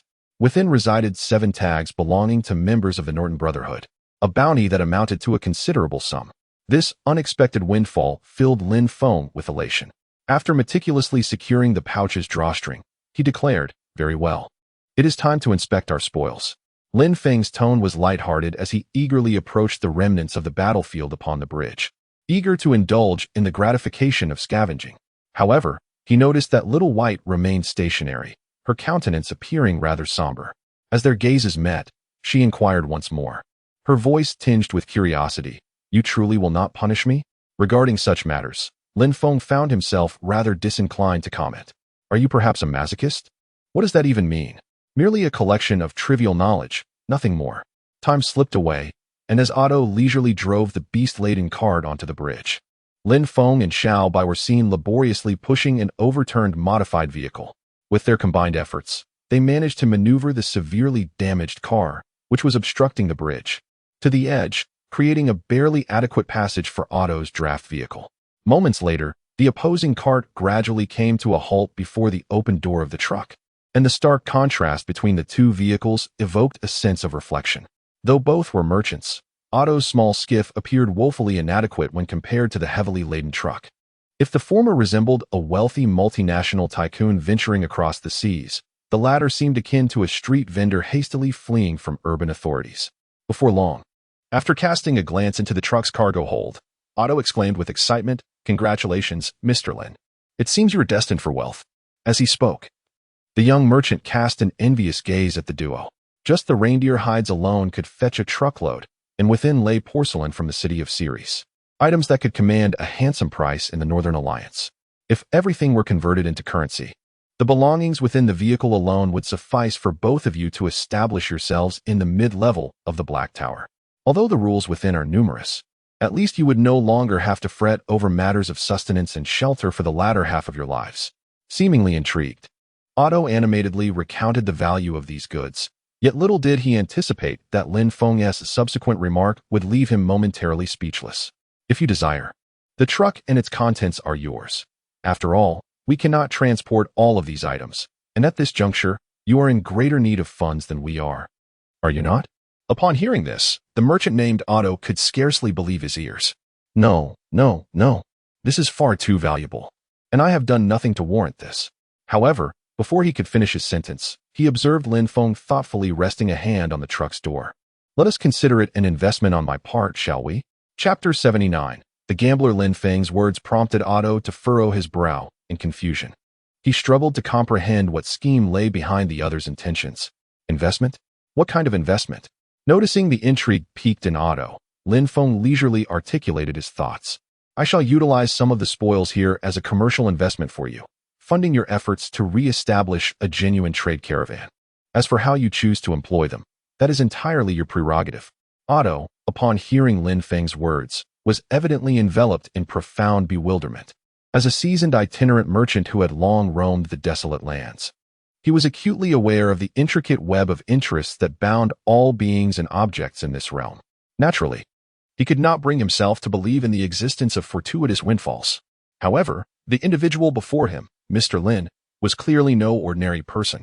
Although he claimed to hail from Winchim Town, his demeanor, discourse, and the logical acumen he displayed suggested otherwise. The initial impression he imparted was not that of a native of the Great Plains, but rather that of a well-educated merchant or perhaps a scion of nobility from a distant land, not to mention his extraordinary skills that surpassed the mundane. All signs indicated that Mr. Lin was not one to act thoughtlessly. Yet, what advantage did this confer upon you? In response to Otto's inquiry, Lin Feng's lips curled into a faint smile as he leaned against the cargo hold of the truck. After a brief pause, under the merchant's scrutiny, he raised his palm and, in a tone imbued with relaxed confidence, recounted, "I merely bestowed a handful of refreshing spring water upon a seed on the brink of withering. Should it prove to be a worthy seed, then when the day arrives for it to bear fruit, my share shall surely be forthcoming. Are you not concerned that I might abscond, much like those who have deceived me before, abandoning ship after reaping the benefits? I have stated that this is an investment, and with investment naturally comes risk. Moreover, even if the outcome proves to be less than satisfactory, what loss do I truly incur? I merely extract a small portion from an unexpected fortune to wager on a possibility. Furthermore, cooperation is never a unilateral affair. Our journey is still long. And who can guarantee that assistance will not be required again in the future?" As Lin Feng's words hung in the air, the merchant named Otto fell into a brief silence, only to let out a resigned chuckle moments later. "Mr. Lin, you are indeed a peculiar individual. We have barely known each other for 2 days." He continued, "As a businessman, you should naturally comprehend such logic." While speaking, he meticulously arranged the cards in his hand and laid them out, akin to a gambler intently scrutinizing his hand. If we liken each of us to a player at a card table, then all that we possess constitutes the cards in our hands. The fewer cards you hold, the greater the likelihood of being eliminated from the game prematurely. Conversely, if you possess a sufficient number of cards, you create opportunities to play that pivotal card at the most opportune moment, ensuring your prolonged presence at the table and ultimately emerging as the victor. At present, I am in the process of crafting my own hand, for I perceive potential in this particular card, though it may not be of immediate use. If all unfolds favorably, even the most unassuming card could transform into the decisive trump card at a critical juncture. After a moment of contemplation, Lin Feng drew a grimy card from his hand and presented it before Otto. At that instant, gazing into the other's eyes, Otto felt a shiver run down his spine. "Mr. Lin, who exactly are you?" The atmosphere fell into a profound silence once more. Shortly thereafter, a gust of wind swept through the canyon, accompanied by a mournful metallic wail emanating from a distance. Following the source of the sound, they beheld the very automobile that Lin Feng and Xiao Bai had initially pushed to the edge of the bridge, precariously protruding halfway out, now swaying gently in the breeze. With the arrival of another fierce gust, the car abruptly slipped off the bridge, tumbling down to the valley below. Strangely, however, the sound that reached them from the depths of the gorge was not that of a heavy object crashing to the ground, but rather a lament akin to a mournful howl. This eerie noise startled Xiao Bai, who had been waiting patiently for the two to conclude their conversation, causing her to inch closer to the edge of the bridge. Such an unusual occurrence naturally caught Lin Feng's attention. He straightened up and inquired of Xiao Bai, who was leaning over the bridge's edge. "Did you see anything?" "No, just something feels off," she replied, her voice laced with uncertainty. Observing her reaction, Lin Feng excused himself to Otto and leaned closer to peer down into the abyss of the valley. Due to the presence of mountain ridges on either side, sunlight rarely penetrates the valley floor, and the great depth further obscures any unusual discoveries. However, with a mindset of curiosity, he activated the auxiliary imaging function of his electronic eye. As the view expanded, a fleeting shadow darted through the darkness, capturing his immediate attention. It resembled a tentacle of some creature, writhing as it emerged from the inky depths of the sea. His intuition hinted at the existence of something extraordinary beneath the canyon. Just as Lin Feng pondered how to investigate further, a report from the shelter suddenly seized his focus. It was an urgent communication from Tying. "What has happened?" Yet, in the very next instant, Lin Feng received unexpected news. An unidentified force is attacking the surface structures used for camouflage at the shelter. Chapter 80 Blood Skull. It was a sun-drenched afternoon, the sun having traversed half the sky, yet not fully descending. The scorching rays baked the gravel, rendering the entire landscape akin to a boiling cauldron. Huiyuan, a place devoid of hope, where even the simplest act of survival was fraught with challenges. At least for the majority. Inside a speeding vehicle across the wasteland, the man seated in the passenger seat carefully applied a herbal and alcohol-infused dressing to his arm, which bore a fresh gash. As the dressing made contact with the wound, the sharp sting induced by the alcohol caused the man's expression to contort, beads of cold sweat beginning to bead on his forehead. The woman's long hair billowed in the howling wind, resembling a dark flag. It became ensnared atop the adjacent vehicle, which was adorned with a row of iron frames akin to long spears, already laden with gruesome trophies collected from the prior raid. This was a favored pastime of the bloodthirsty bandits under Cayman's command. Whenever the people of Huiyuan beheld these vehicles, festooned with plunder, setting out en masse, it often signified the obliteration of yet another settlement. With a resounding bang, a bullet pierced the already lifeless skull, while the woman merely gazed on, her eyes slightly open, observing the scene with a calm yet powerless demeanor. Following the gunfire, a sudden burst of laughter erupted nearby, reminiscent of a rooster's crowing. "What? Still not satisfied?" remarked the driver of the adjacent vehicle, a young man with a head full of curls, adorned at the tips with various bone trinkets. "That bitch dared to stab me." The pain clouded the man's reason, his eyes nearly bulging from their sockets. Upon hearing this, the young man beside him revealed a knowing smile. "After all, you did stab her and her mother, didn't you? Just with your little friend." As he spoke, the other party did not forget to make a small gesture with his hand, subsequently laughing in a more lewd manner. His body swaying back and forth as he violently pounded on the steering wheel, resembling a madman. Little did he expect that in the next moment, several bullets would pierce through his driver's cabin, startling him into a jolt, prompting him to slam the brakes and create distance from the furious man. At last, the surroundings fell into a brief silence. Not long after, another companion seated in the driver's seat broke the silence with a question, "Brother Wong, where are we headed next?" However, upon hearing this, the bandit hesitated. "But I heard that it's quite eerie around there. The folks in the camp have been whispering that beneath the sands lurk man-eating monsters, and some say that skeletons have taken our brothers away." "Man-eating monsters? Skeletons?" Upon hearing this, the man merely scoffed disdainfully, then reached into the truck bed to retrieve a roll of bandages. "Nonsense. I believe this is all the doing of that wench, Luo Xian." "Luo Xian? You mean Fengling Town? But how could they possibly eliminate so many of our brothers in such a short time? And dismantle 2 camps? What is impossible about it? If that woman were a coward, could she have survived on our territory for this long?" The man's words left the driving bandit feeling perplexed. With what? What can a woman use to bind a man's heart? So I suspect she is nothing but a complete harlot. Indeed. I have heard that the old fellow Tustin has passed away. Is it true? As he spoke, the man had already bandaged the wound on his arm. I have confirmed with the rat inside. It should be so. Could it be that the news of the Federation's reconstruction is genuine? Those lunatics are about to start causing trouble once again. Just as the man pondered whether to report this matter to Kaiman, the next moment, accompanied by the mournful cry of the brake pads, the car that had been speeding suddenly came to an abrupt halt. The immense inertia nearly propelled the unprepared man into the windshield. As he cursed and prepared to question his companion about their actions, he noticed that the other was staring ahead in disbelief, seemingly captivated by something. When did a settlement appear there? Following his companion's gaze, he saw that on this barren expanse, which should have been devoid of life, a towering wall had emerged, constructed from stones, scrap metal, and various debris.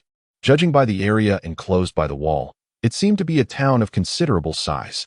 Not to mention that this place was virtually a plain, with nothing around to shield the town from the sun, and the land here could hardly sustain any crops. Livestock would be even more impossible. Most importantly, this area was far from any water source. They could not fathom who would choose to establish a stronghold in such an isolated location. Can it be that someone actually resides in this desolate place? Upon encountering this unexpected boon, the previously irritable man was instantly exhilarated. Did he truly believe that hiding it in such a place would render it undetectable? Moments later, at the man's command, the eager Bloodskull minions surged forward, their excitement palpable as they raced toward the settlement, akin to a pack of ravenous wolves on the hunt. However, it was not long before they discerned the peculiarities of this stronghold. They found no guards stationed at the sentry towers atop the surrounding walls, and the main gate stood resolutely closed. Strangely, the occupants showed no reaction to the approaching convoy, which incited a sense of vexation in the man directing the operation. Do they wish to play the part of the timid turtle? In response to their blatant disregard for his authority, he bellowed out the window, "Blast them out." As his words echoed in the air, a barrel laden with an assortment of explosive materials was promptly launched from the rear of a modified vehicle. The flaming gasoline barrel, resembling a blazing meteor, tumbled down to rest against the barrier of the stronghold, its contents poised for a volatile mix.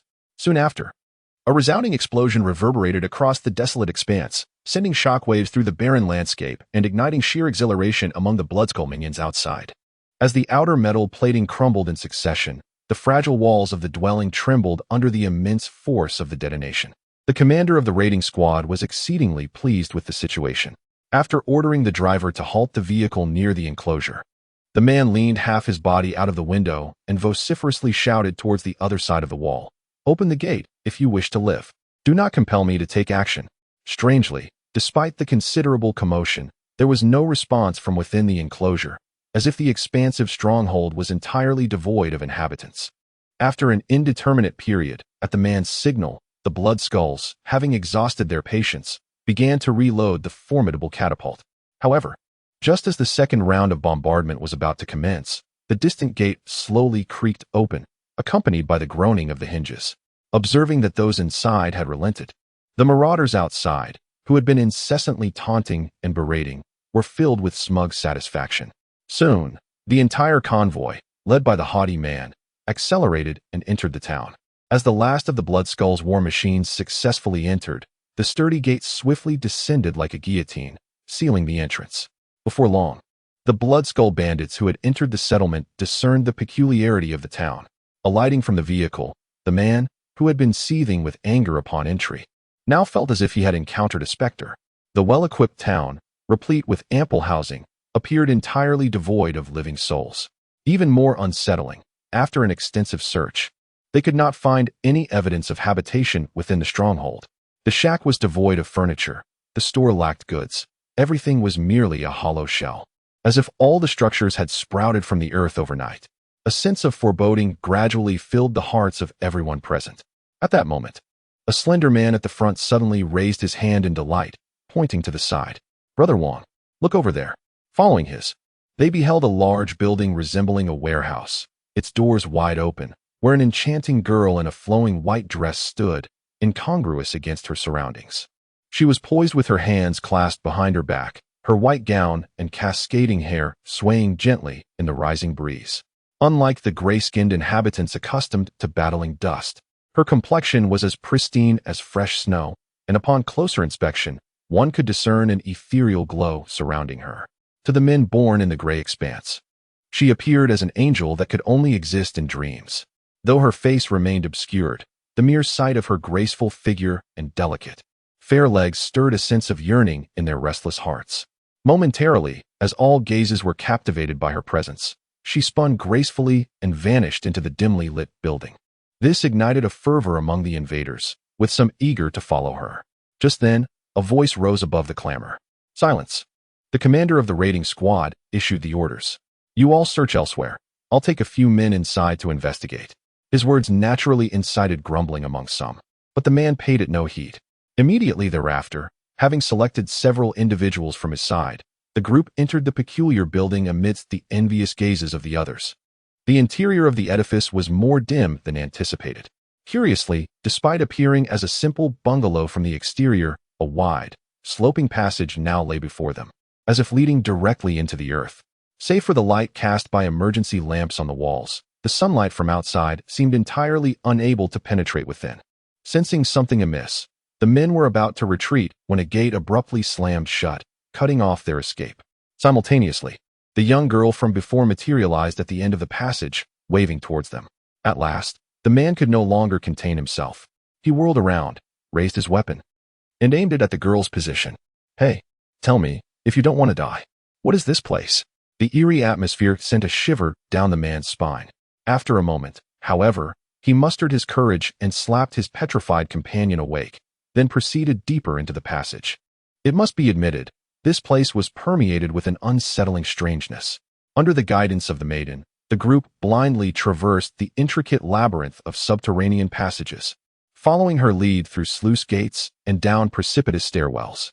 A sense of surveillance lingered, while peculiar sounds accompanied their search for a path.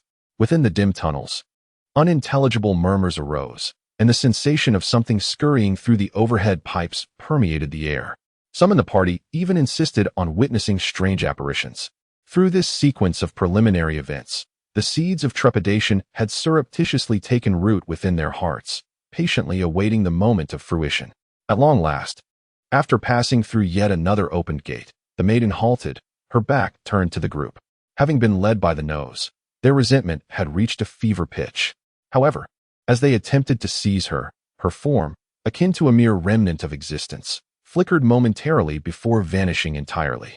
In the ensuing instant, the once obscure space was instantaneously illuminated, as if 1,000 suns had simultaneously materialized above them.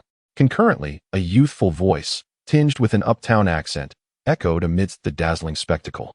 Welcome. I am deeply honored that you have traveled so far to grace my experimental arena with your presence. I sense within you a profound fervor for the pursuit of scientific endeavors, a sentiment that moves me greatly. Allow me to introduce myself. My name is Tyne. Listening to that unpleasant voice, under the blinding glare above, the bloodthirsty brigands raised their heads to discern the source of the sound. At that moment, a hazy figure stood upon a prominent platform. Ladies and gentlemen, please remain calm. Our experiment is about to commence. Under the watchful gaze of the great overseer, you shall join me in the quest for truth. As the voice faded, a thick, black substance began to ooze slowly from the crevices of the metallic floor. When several individuals noticed the rapidly expanding liquid, panic ensued. It is the black tide. It is about to engulf us. Chapter 82. The game of courage. The inky tide seeping from the floor was nearly filling this testing ground, vast as a basketball court, gradually forming the ominous river of death. Under the relentless advance of the encroaching darkness, the original group of 7 brigands was compelled to split into 2 smaller factions to evade the spreading infection.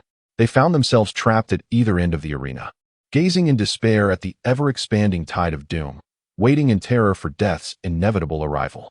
Confronted with the specter of mortality, these ruthless fiends finally revealed their true selves. Some wept, others lost their grip on sanity, while a few transformed their fear into a raging fury, discharging futile bullets into the encroaching black tide. Confronted with the varied reactions of the experimental subjects within the venue, a torrent of data surged upon Tyne's emotional simulation unit, seemingly satisfied with the unfolding scene. In the next moment, A resonant voice resonated from behind. "Is this what you wished for me to see?" Upon hearing the voice, Tyene turned around. Within the command platform, a computer that had previously been inoperative now illuminated its screen of its own accord. The speaker was Lin Feng, who was currently engaging in direct dialogue with Tyene through the central system of the experimental area. Through the myriad electronic eyes scattered throughout the refuge, Lin Feng had thoroughly observed how these foolish individuals were gradually ensnared by a virtual holographic projection. Not long ago, after Tyene reported the news of an attack on the town to Lin Feng, who was out on an exploration mission, he had originally intended to dispatch armed soldiers for cleanup operations. However, unexpectedly, Tyene made a request at that moment, claiming to have potentially uncovered crucial information regarding the creation of the Blessed Offspring. If utilized effectively, it might bestow the ability to immunize more individuals against the encroachment of the Black Tide, thereby resolving the immense catastrophe it posed to the planet. I apologize for the wait. I shall commence the experiment forthwith. Due to the complexity of the explanation and for the sake of efficiency, Tyene required some living samples to demonstrate its hypothesis, and these intrepid bandits, who had traveled from afar, were deemed the most suitable candidates. In essence, I propose a game to all of you, the theme of which is courage. As you may observe, the infections scattered throughout the venue have undergone specialized treatment. If your resolve is unwavering, and you firmly believe that these entities pose no threat to you, you may safely traverse this area. Should you successfully reach the designated endpoint, I shall ensure your subsequent health and safety, and bestow upon you unimaginable wealth. As these words echoed, a door that had been tightly shut at the periphery of the experimental site swung open, revealing a room illuminated by warm, inviting lights. Simultaneously, the young girl in the white dress emerged, her visage adorned with a gentle smile, silently waving to the individuals ensnared within the confines of the venue. As if to encourage them, Tyene's proclamation left the robbers present in a state of bewilderment, while Lin Feng, who was observing through the system, felt a surge of curiosity. The method of special treatment? Could it be that Tyene has uncovered the secrets of the Black Tide? To expedite the decision-making of the participants, the venue began to increase the dosage of the infections. It would not be long before the last remnants of stable ground would succumb to erosion. As they gazed at the inky swamp, which reached only to their ankles, and the safety house less than 100 meters away, one individual could no longer contain themselves and was the first to leap forward.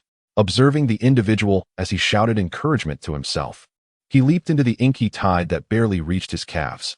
Initially, Lin Feng anticipated that the man would soon be engulfed by the dark currents, having witnessed firsthand the ferocity of these enigmatic substances. However, the outcome before him was far more astonishing than he had expected. In response to the man's intrusion, the Black Tide reacted with a surprising degree of lethargy. Like black worms, the viscous liquid began to creep up the man's pant legs. Yet propelled by an instinct for survival, the man managed to steady his breathing, all the while murmuring reassurances to himself to remain calm.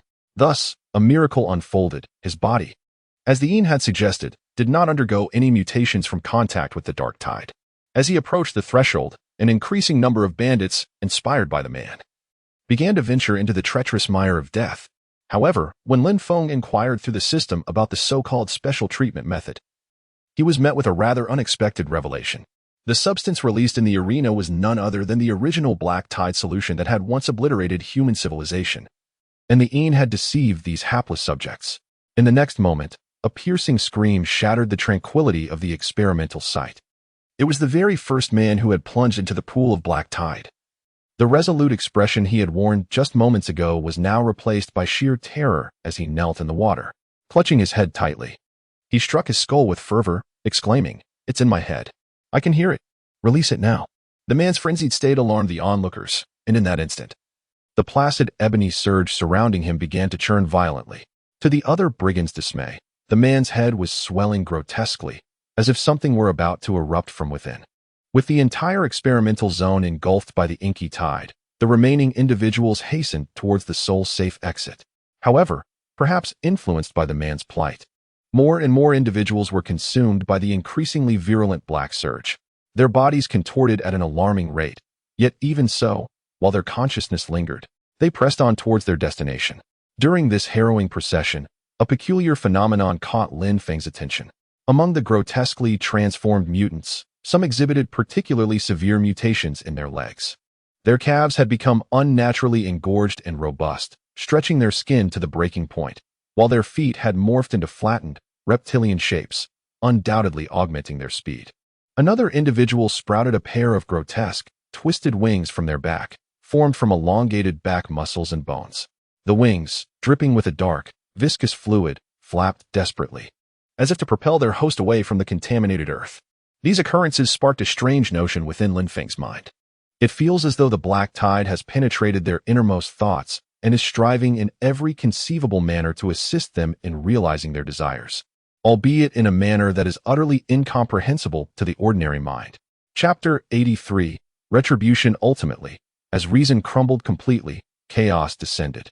The aberrations launched an assault on those companions yet to be transformed, and in an instant, the entire expanse of blackened waters began to bubble furiously. Gazing at the familiar scene below, Lin Feng pondered once more the question that had perpetually haunted him. What exactly are these black tides? According to the initial theory posited by Professor Han, these black tides induce erratic mutations based on the individual's current environment, enhancing certain physical capabilities. However, it now appears that these theories are not entirely accurate. Indeed, Lin Feng recalls that during his initial discussion with Tying, the latter had indeed described it in such a manner. As this experiment has demonstrated, the influence of the black tide on living beings is not devoid of discernible patterns. Psychological suggestion? So that is it. This realization serves as a reminder to Lin Feng, and in light of his recent observations, he gradually begins to comprehend the true significance of this experiment. It can be understood that the black tide substance is capable of altering itself in accordance with the subjective will of living beings. For instance, it is precisely due to the intense desire to escape that the black tide, through some unknown means, accelerates the evolutionary scale that should have persisted for millions of years, bestowing upon them more robust limbs, and even resulting in the emergence of anatomical structures that should not exist. In other words, this phenomenon is not an objective evolution driven by environmental changes, but rather a highly efficient evolutionary capability that originates from subjective consciousness. As Lin Feng's words resonated, he noticed Tying transmitting an expression of applause into the shared interface of the thalamus, accompanied by a somewhat awkward compliment. As the architect of the thalamic system, your intellect leaves me in awe. This time, Lin Feng promptly interrupted, for he had another matter he wished to ascertain. The reason you instilled in those individuals the belief that the black tide would not affect them likely aims to enable them to consciously reject this evolution, thereby causing the black tide to enter a state of dormancy. Yet, human beings are not as unthinking as stones. Although such suppression might be temporary, it will ultimately be overtaken by a more potent subjective desire. Once these fleeting thoughts are successfully captured by the black tide, the process of forced evolution will commence. Am I correct in my assertion?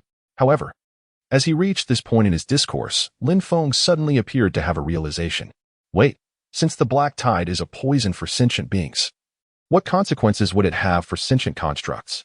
You are indeed correct. Based on extensive experimental results, this is currently the most rational explanation regarding the black tide. As we speak, Tying once again directed his gaze towards the experimental grounds below. The Blessed Ones were born under such circumstances, due to a potent subjective will. The black tide bestowed upon them extraordinary abilities. Simultaneously, for reasons that remain largely unknown, the evolutionary processes manifesting within them have been effectively constrained. Unlike the artificially created mutants produced with the aid of suppressants, the Blessed Ones are entirely products of the black tide, representing a new generation that far surpasses the human race. Tying's remarks prompted Lin Feng, who was listening nearby, to think of the girl known as Xiaobai. Although she appeared to be a fragile child who could easily be toppled, her exhibited abilities revealed a much different reality. Beneath her seemingly delicate exterior lay an unimaginable strength and endurance, along with the keen perception indispensable for a pathfinder. Moreover, she possessed an ability that could be deemed almost unfair, a unique constitution resembling immortality. Perhaps this stems from a profound fear of death, though all of this remains merely conjecture. Furthermore, this does not address the most fundamental question: what exactly is the black tide? After all, it defies reason in too many aspects. Why are they able to comprehend the thoughts of living beings? From whence do they derive the energy that fuels biological evolution? Such inquiries abound, and it appears that uncovering the full truth behind the demise of ancient civilizations remains a distant endeavor. At that moment, an explosion emanating from the experimental zone abruptly captured Lin Feng's attention. It was the leader who had initially guided the team into the sanctuary. To everyone's astonishment, despite the prolonged onslaught of the black tide, this man, fierce as a grizzly bear, still managed to retain his composure while battling the surrounding aberrations. "I will never perish in this place." The captain, whose skull was adorned with blood, roared, seemingly unfazed by the changes wrought by the black tide. At that moment, he was delivering powerful blows with his fists, as solid as iron hammers, to the face of a man before him, whose head had undergone severe deformation, grappling with the monster in the swirling black waters. The viscous, ink-like liquid clung to his bandaged right arm. Could he be another chosen one blessed by fate? Such a scenario piqued Lin Feng's curiosity. However, as the man swung his right arm, soaked in the black tide once more, disappointment washed over him. Shortly thereafter, having finally freed himself from the clutches of the aberration, the man staggered through the black tide, nearly crawling toward the door that symbolized hope. Almost there, just ahead. Yet, as he approached the threshold, a mere step away from the finish line, the door representing hope suddenly slammed shut. Gazing intently at the shut portal, a brief silence was shattered by the man's unbridled fury. Yet, as he pivoted, intending to confront the edifice's proprietor for their broken pledge, he was struck by the realization that he could no longer maintain an upright posture. In the reflection cast by the metallic barrier before him, the man beheld for the first time the grotesque disfigurement wrought upon him by prolonged immersion in the black tide. His physique was overrun with hideous tumors, and a network of vermicular, black-red fluid-filled vessels had spread across his entire being. The origin of these anomalies was the gash upon his right hand, from which these tendrils proliferated. As this dawned upon him, the man succumbed to the weight of his engorged form, sinking into the inky pool. The specter of the maiden he had violated and decapitated flashed across his mind. It was she who had inflicted this very wound. With his final breath, before the black tide engulfed him entirely, he uttered a single word: retribution. Observing the experiment's culmination, the ever-silent Tying pivoted languidly. Lin Feng, far from being surprised, appeared to anticipate this turn of events. Serendipitously, he remarked, "I possess knowledge of a location where copious reserves of the black tide's primordial essence may be procured." The footage uploaded to the server was captured by Lin Feng's other body. As the playback progressed, a bottomless canyon first appeared in Tying's view. At first glance, there seemed to be nothing particularly remarkable about the scene. However, as the video's magnification gradually increased, a black ocean strikingly emerged before Tying. The entire valley floor of the canyon was completely submerged by black tides, within which some kind of gigantic creature seemed to be swimming uninhibitedly. After locating the coordinates, a familiar name appeared in the shelter system: Razor Ridge, the very place where they had previously fought the Norton Brotherhood. Unexpectedly, such a secret was hidden beneath that seemingly unremarkable canyon. Chapter 84. The Tower of Babel. Time seemed to stretch on endlessly. The night deepened, and within the boundless wilderness north of Razor Ridge, as the waning moon slowly ascended, its light illuminated a silver tower standing alone in the ashen plains. It was a peculiar structure of unknown function, constructed entirely of metal, reaching a height of approximately 100 meters. The top of the iron tower displayed obvious signs of being twisted and broken. According to the merchant named Otto, this peculiar building had existed long before the establishment of Black Sand Town, and it was said that it did not always appear as it does now. Rumor had it that the tower's silvery white metallic body once extended into the clouds, as if reaching for the distant horizon. Thousands of meters? Tens of thousands of meters? Mere numbers seemed insufficient to describe the tower's precise height. Until one fateful day, perhaps due to the environment or the aging of the structure, the towering edifice collapsed. It is said that at that moment, nearly the entire population of Huiyuan heard the mournful cry emitted by the building. This event became one of the objectives Lin Feng established for this journey, aside from the task commissioned by Otto. In fact, even before arriving in Haisha Town, this structure, resembling a signal tower, had captured his attention. At this moment, a scout equipped with a cloaking system lay concealed less than a kilometer from the edifice, nestled among the dunes. Having heard numerous outrageous rumors from Otto prior to their parting, Lin Feng, exercising caution, refrained from utilizing the synthetic body designed for disguise and chose not to disclose this matter to Xiaobai.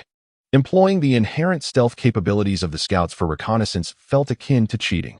Through the electronic sight of a multi-purpose sniper rifle, the entirety of the ruins was laid bare before him.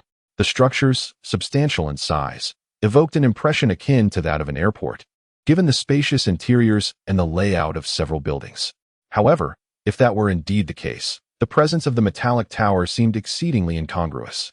Subsequently, after the departure of those from the tomb, many technological hunters sought to venture within, hoping to uncover remnants that the upper city dwellers had deemed unworthy.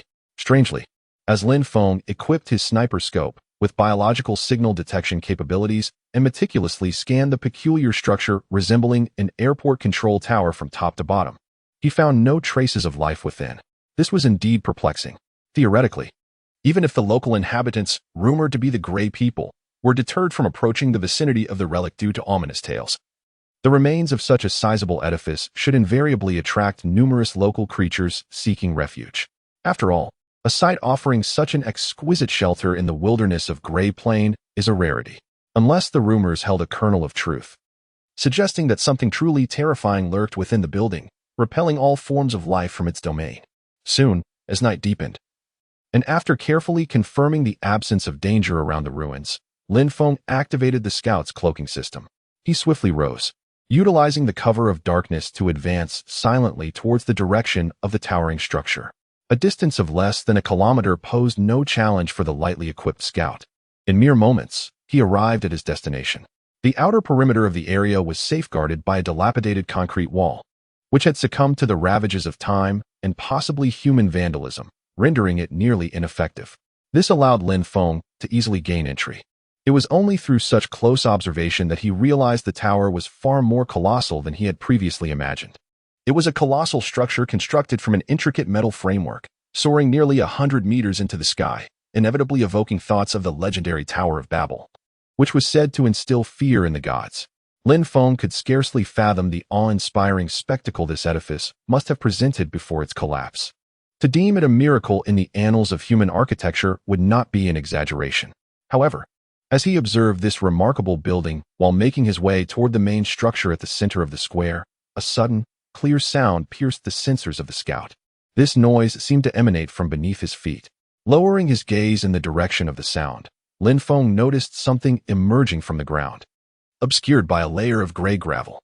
The walls behind the bodies bore the marks of bullet holes, and judging by the remnants of clothing on the deceased, it appeared that most of the casualties were civilians. Dozens, perhaps even hundreds, could be inferred from the direction in which they had fallen, suggesting that their intended target lay at the opposite end of the square, namely, that very tower. It seemed evident that a significant upheaval had transpired in this place. Perhaps those surrounding walls had been toppled by the enraged crowd. Just as Lin Feng was piecing together the clues left behind to reconstruct the truth of the past, he noticed a metal plate partially buried beneath the sand, marked by several bullet holes, which caught his attention. It was positioned in front of a skeleton, adorned with a series of letters spray-painted in red. Was this a line of English? Since his transmigration a month prior, it was the first instance of encountering script other than Chinese amidst the ashen plains, bearing the inscription, "They abandoned us." Soon, another signboard, partially concealed within the sandy terrain, seized his attention. Its contents plunged Lin Feng into a prolonged silence. Execute the deserters. The Magellan Project must be abolished. The space elevator must be destroyed. Only the Nemesis can save humanity. Chapter 85, A Dream Among the Stars, a Space Elevator. These resplendent words, akin to a lodestone, instantaneously captivated Lin Feng's gaze, sending tremors through his very being. In the recesses of his memory, he recalled, from his junior high days, witnessing artists' conceptualizations of space elevators on the silver screen. As envisioned, it was a launch system capable of rapidly propelling individuals and objects to geostationary orbit, resembling conventional freight elevators, yet with its terminus tethered to a space station. This swift conduit between terra firma and the heavens would enable humanity to construct space stations with greater facility in the extraterrestrial environment, and even to forge starships capable of traversing the boundless cosmos. This revelation elucidated the tower's provenance. In all likelihood, it was the space elevator's trajectory, and this desolate expanse was a launch site, thus accounting for the presence of observation structures akin to control towers. Once upon a time, Lin Feng had considered it merely a technological fantasy of humankind's aspirations for a brighter future. Who could have foreseen that it would materialize before him one day, albeit in such a manner? However, judging by the skeletal remains scattered around the launch site and the glaring slogans everywhere, Even this awe-inspiring marvel had not brought fortune to everyone. Abandonment, fugitives. Through these words laden with history, Lin Feng could almost conjure up a cliché narrative. Surveying his surroundings, only the command tower and an adjacent integrated building remained in a relatively intact state within the entire launch center. In order to comprehend what had transpired over the past centuries as thoroughly as possible, and also to ascertain if any high-value items were present, Lin Feng ultimately made up his mind. After switching his multifunctional sniper rifle to close-quarters combat mode, he decelerated his pace and cautiously approached the hall not far away. Yet, just as Lin Feng was preparing to delve deeper, a surveillance device positioned at the top of the main entrance suddenly stirred. Perhaps drawn by the sound of the wind outside the walls, its built-in camera gradually rotated towards the direction of the enclosure. The situation clearly took Lin Feng by surprise. Given that the surveillance was still functioning normally, it indicated that the electronic systems of this integrated building were still active. In that moment, he couldn't help but feel a sense of relief, fortunate that he had traversed this journey under the guise of the masking system. Otherwise, he would have been detected the instant he stepped within the walls. However, if the interior of this building was still powered, did that imply that maintenance was ongoing? With this question lingering in his mind, Lin Feng, shielded by the mask, resolutely chose to press onward, eager to uncover the secrets concealed within this structure. As he passed through the entrance, the first sight to greet him was an expansive hall. At this moment, apart from a sliver of moonlight seeping through a fracture in the ceiling, the space was engulfed in darkness. Fortunately, the dim environment posed no challenge for the scout equipped with night vision sensors. After surveying his surroundings, Lin Feng surmised that this place resembled a waiting area, akin to an airport terminal. His conviction solidified when he spotted a massive advertisement poster on the central wall, a promotional piece encouraging immigration, featuring a striking alien planet reminiscent of Earth in the backdrop. Beneath the poster, a phrase was inscribed in multiple languages, "A new home for immigrants, sustaining the future of humanity." Upon reading this phrase, Lin Feng was overwhelmed by a mix of emotions, as if he had stumbled upon something momentous. It suggested that, apart from those trapped by the black tide in Antarctica, hiding behind the walls, there was more to unravel. Over a century ago, a group of individuals chose to ascend to the azure sky, embarking on a journey towards a new homeland untainted by the dark tides. Yet, why did their slogans oppose the launch of the space elevator? Perhaps useful clues could be discovered within the archives of the control tower. As Lin Feng pondered, his gaze shifted towards a guide map depicting the internal structure of the building, located in the corner of the hall. In that fleeting moment, however, his eyes unexpectedly caught sight of an alert automatic defense turret, which, in appearance, seemed to belong to the same category as the defense systems equipped within the shelter. Fortunately, the turret's sensors failed to detect Lin Feng, who remained cloaked in stealth. At that instant, he couldn't help but feel a sense of relief. The Brothers of the Norton Society had indeed provided him with a remarkably convenient tool. Without the cloaking system's stealth functionality, he would likely have encountered numerous troubles along the way. Even their own members were not spared. The experiments conducted by Tyene similarly relied on their assistance. It appeared that the brigands on Huabara were rather efficient employees.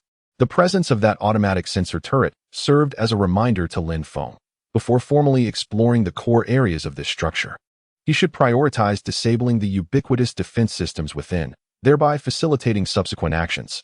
With this thought in mind, Lin Feng began to make his way towards the command room marked on the guide map.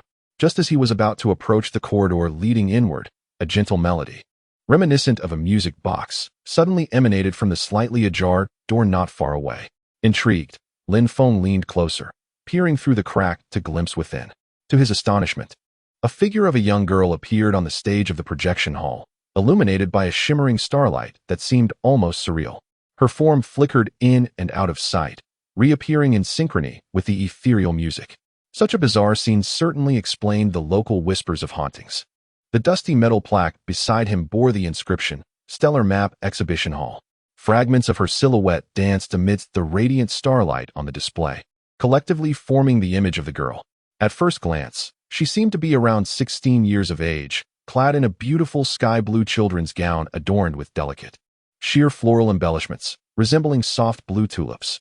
A gentle smile graced her face as she stood poised in the center of the stage, her innocent gaze directed towards the dusty entrance of the hall, as if awaiting the arrival of guests. Before her, within the so-called Stellar Map exhibition hall. A spherical projector was operating at full capacity, casting an entire expanse of ethereal galaxies upon the oval dome above. Ancient stars encircled the girl, and meteors sparkled before her starry gaze, creating a scene so tranquil and beautiful it seemed almost otherworldly. Evidently, the maiden was merely a projection composed of holographic imagery. In all likelihood, she was one of the specters rumored to materialize within the ruins. Given the tales of these apparitions launching attacks with peculiar flames, Lin Feng did not immediately maneuver his mecha into the screening room. Instead, he meticulously observed for several minutes. And only after confirming the absence of any apparent peril did he tentatively push open the exhibition hall's doors. The aged and dilapidated hinges emitted a creaking sound with the slightest touch, drawing the maiden's attention. However, as Lin Feng had not deactivated his cloaking device, she was unable to locate him and eventually nonchalantly averted her gaze, even though Lin Feng stood directly before her, and they had been in each other's view for over a minute. It must be admitted that this surreptitious feeling of being under someone's very nose was rather subtle. After a moment, seeing that she had not reacted, Lin Feng cautiously approached the platform where the maiden stood. The display beside her indicated that she was the subject of the exhibit.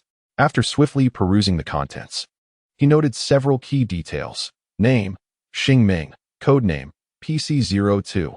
Occupation, Magellan Project Narrator. Origin, AI backup of the Ark's carrier navigator. Starlight appears to be the appellation, or perhaps a designation, of the young woman gracing the stage. As for Project Magellan, he had discerned it among the placards brandished by the protesters.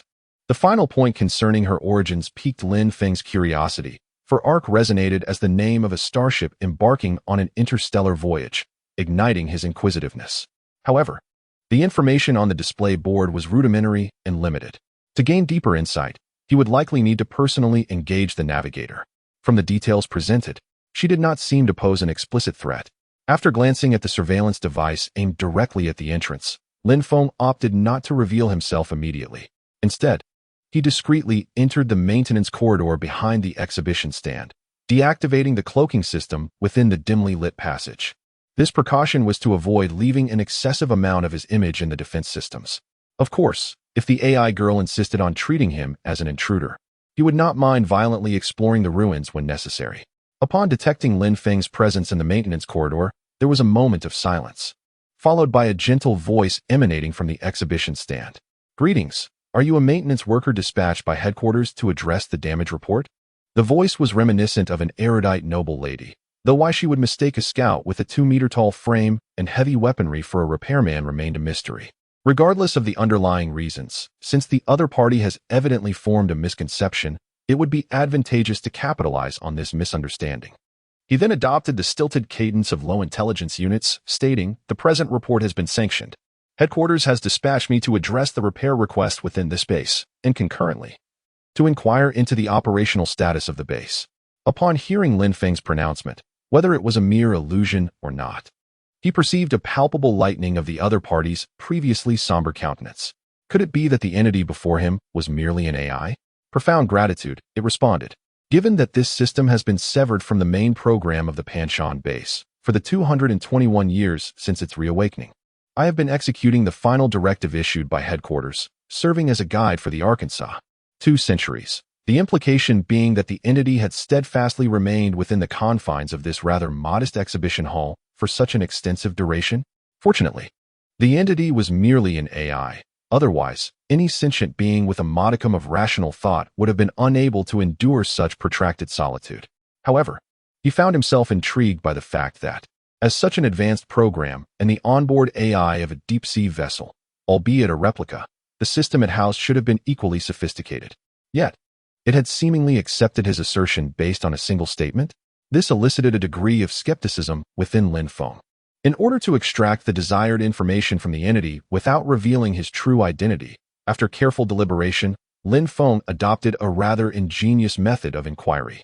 Designation, PC-02. Stardream. The Central Command wishes to assess your explanatory capabilities to ascertain whether your software remains suitable for this position after such an extended duration. My software performance is indistinguishable from that of Primary, who is responsible for navigation aboard the Arkansas. My memory and emotional logic modules remain intact, and I am capable of executing any task, including reassuming Primary's navigational duties. Upon mentioning the entity known as Primary, the individual's expression underwent a discernible shift, albeit subtle. Nevertheless, Lin Feng could clearly perceive it. For a program composed of binary code, their emotional range appeared unusually broad, although the possibility of mere imitation could not be discounted. This reminded him of Tyene. While generally dependable, they often seemed more like a hyperactive neurotic than a cold, calculating AI, prone to occasional eccentricities. As a test, let us commence with a straightforward question. The Ark's destination is a terrestrial planet within the habitable zone of Proxima Centauri in the Alpha Centauri system, Proxima Centauri b. Lin Feng recognized the name. Indeed, it was exceedingly familiar. Proxima Centauri b in Centaurus was a frequent fixture in countless science fiction works and among science fiction enthusiasts. Indeed, it was the closest terrestrial planet to Earth, a mere 4.5 light-years away, a negligible distance on the astronomical scale of millions of units. Space elevators, spacecraft, and extraterrestrial colonization initiatives. At that moment, Lin Feng felt a tinge of regret, having missed such an epic era. Now, he could only delve into the tombs of the past to savor the bygone glories of human civilization. What about the Ark? What is your understanding of it? Faced with such a question, the AI girl named Xingming responded without hesitation. After all, this was her job, to introduce the Ark to those who entered the exhibition hall, so that those lucky ones who had obtained boarding qualifications could let go of their guard against the joint government. The Ark colonization platform was approved and built by the joint government. It was assembled in outer space and took a total of 7 years. It is an important carrier of the Magellan Project. The platform has a diameter of 500 meters and a weight of 73 million tons. It is composed of 9 separable artificial floating islands and is the largest engineering creation in known human history. The platform is equipped with an independent ecological cycle system and a terrain transformation system for the target area. It has a freezer that can accommodate 300,000 people and contains genetic samples of more than 220 kinds of animals and plants.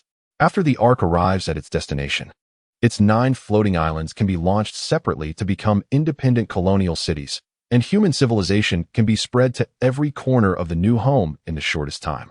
According to the 72nd resolution of the United Government, the Magellan Project has been confirmed as the most secure and reliable means of preserving human civilization in contemporary times.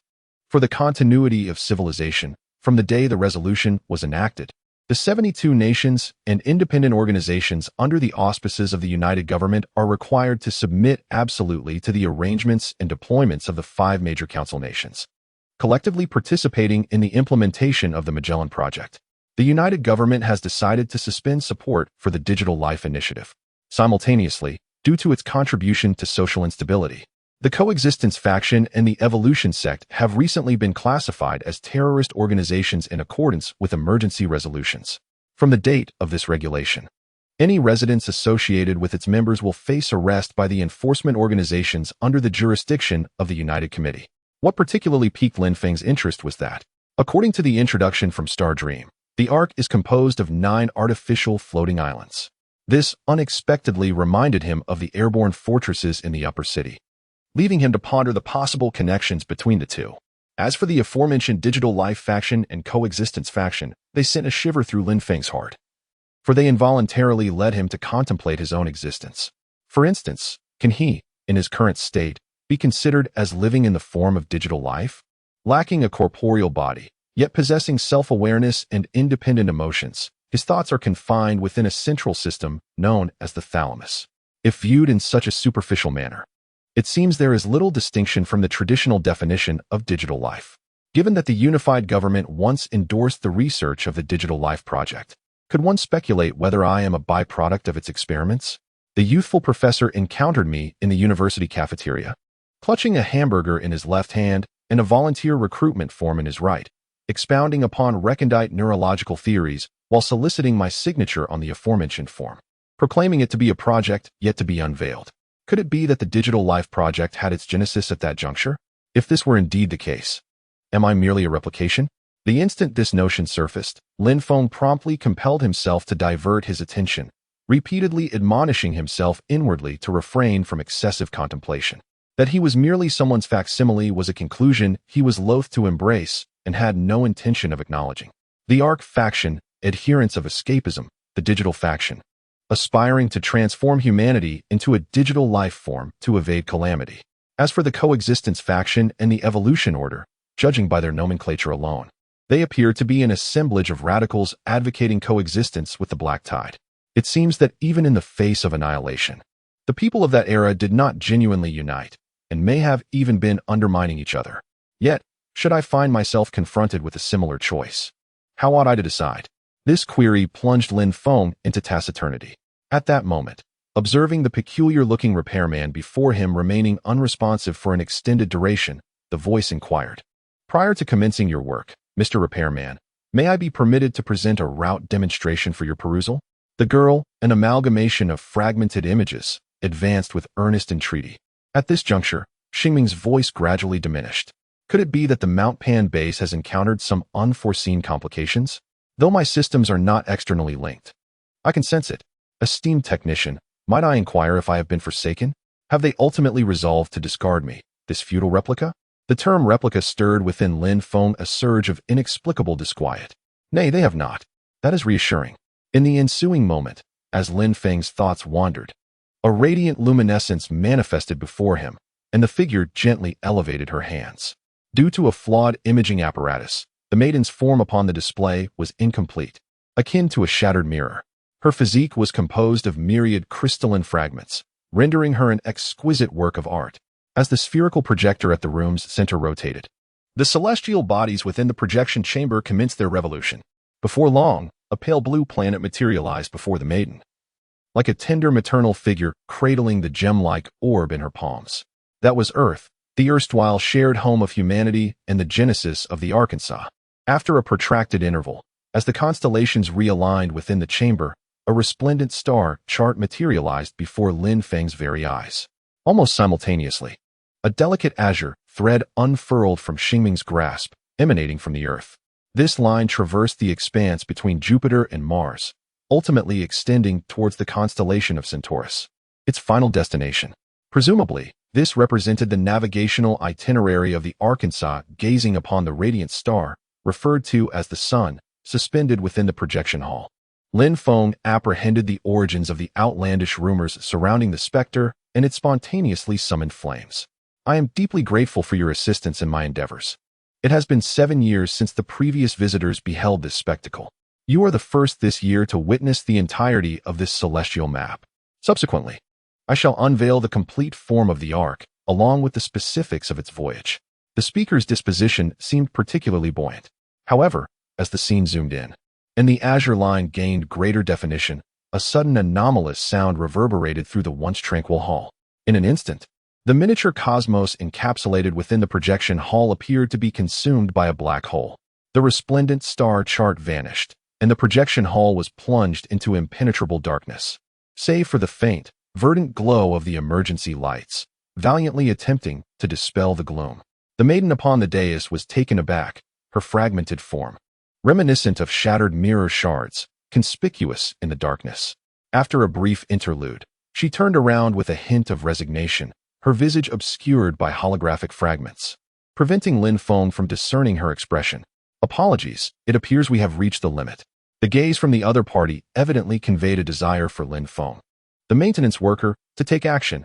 However, Lin Feng remained unperturbed. You previously mentioned that 7 years ago, others had visited this place. Did they provide you with any information about him? In response to Lin Feng's inquiry, the girl at the exhibition booth pondered for a moment. Yes.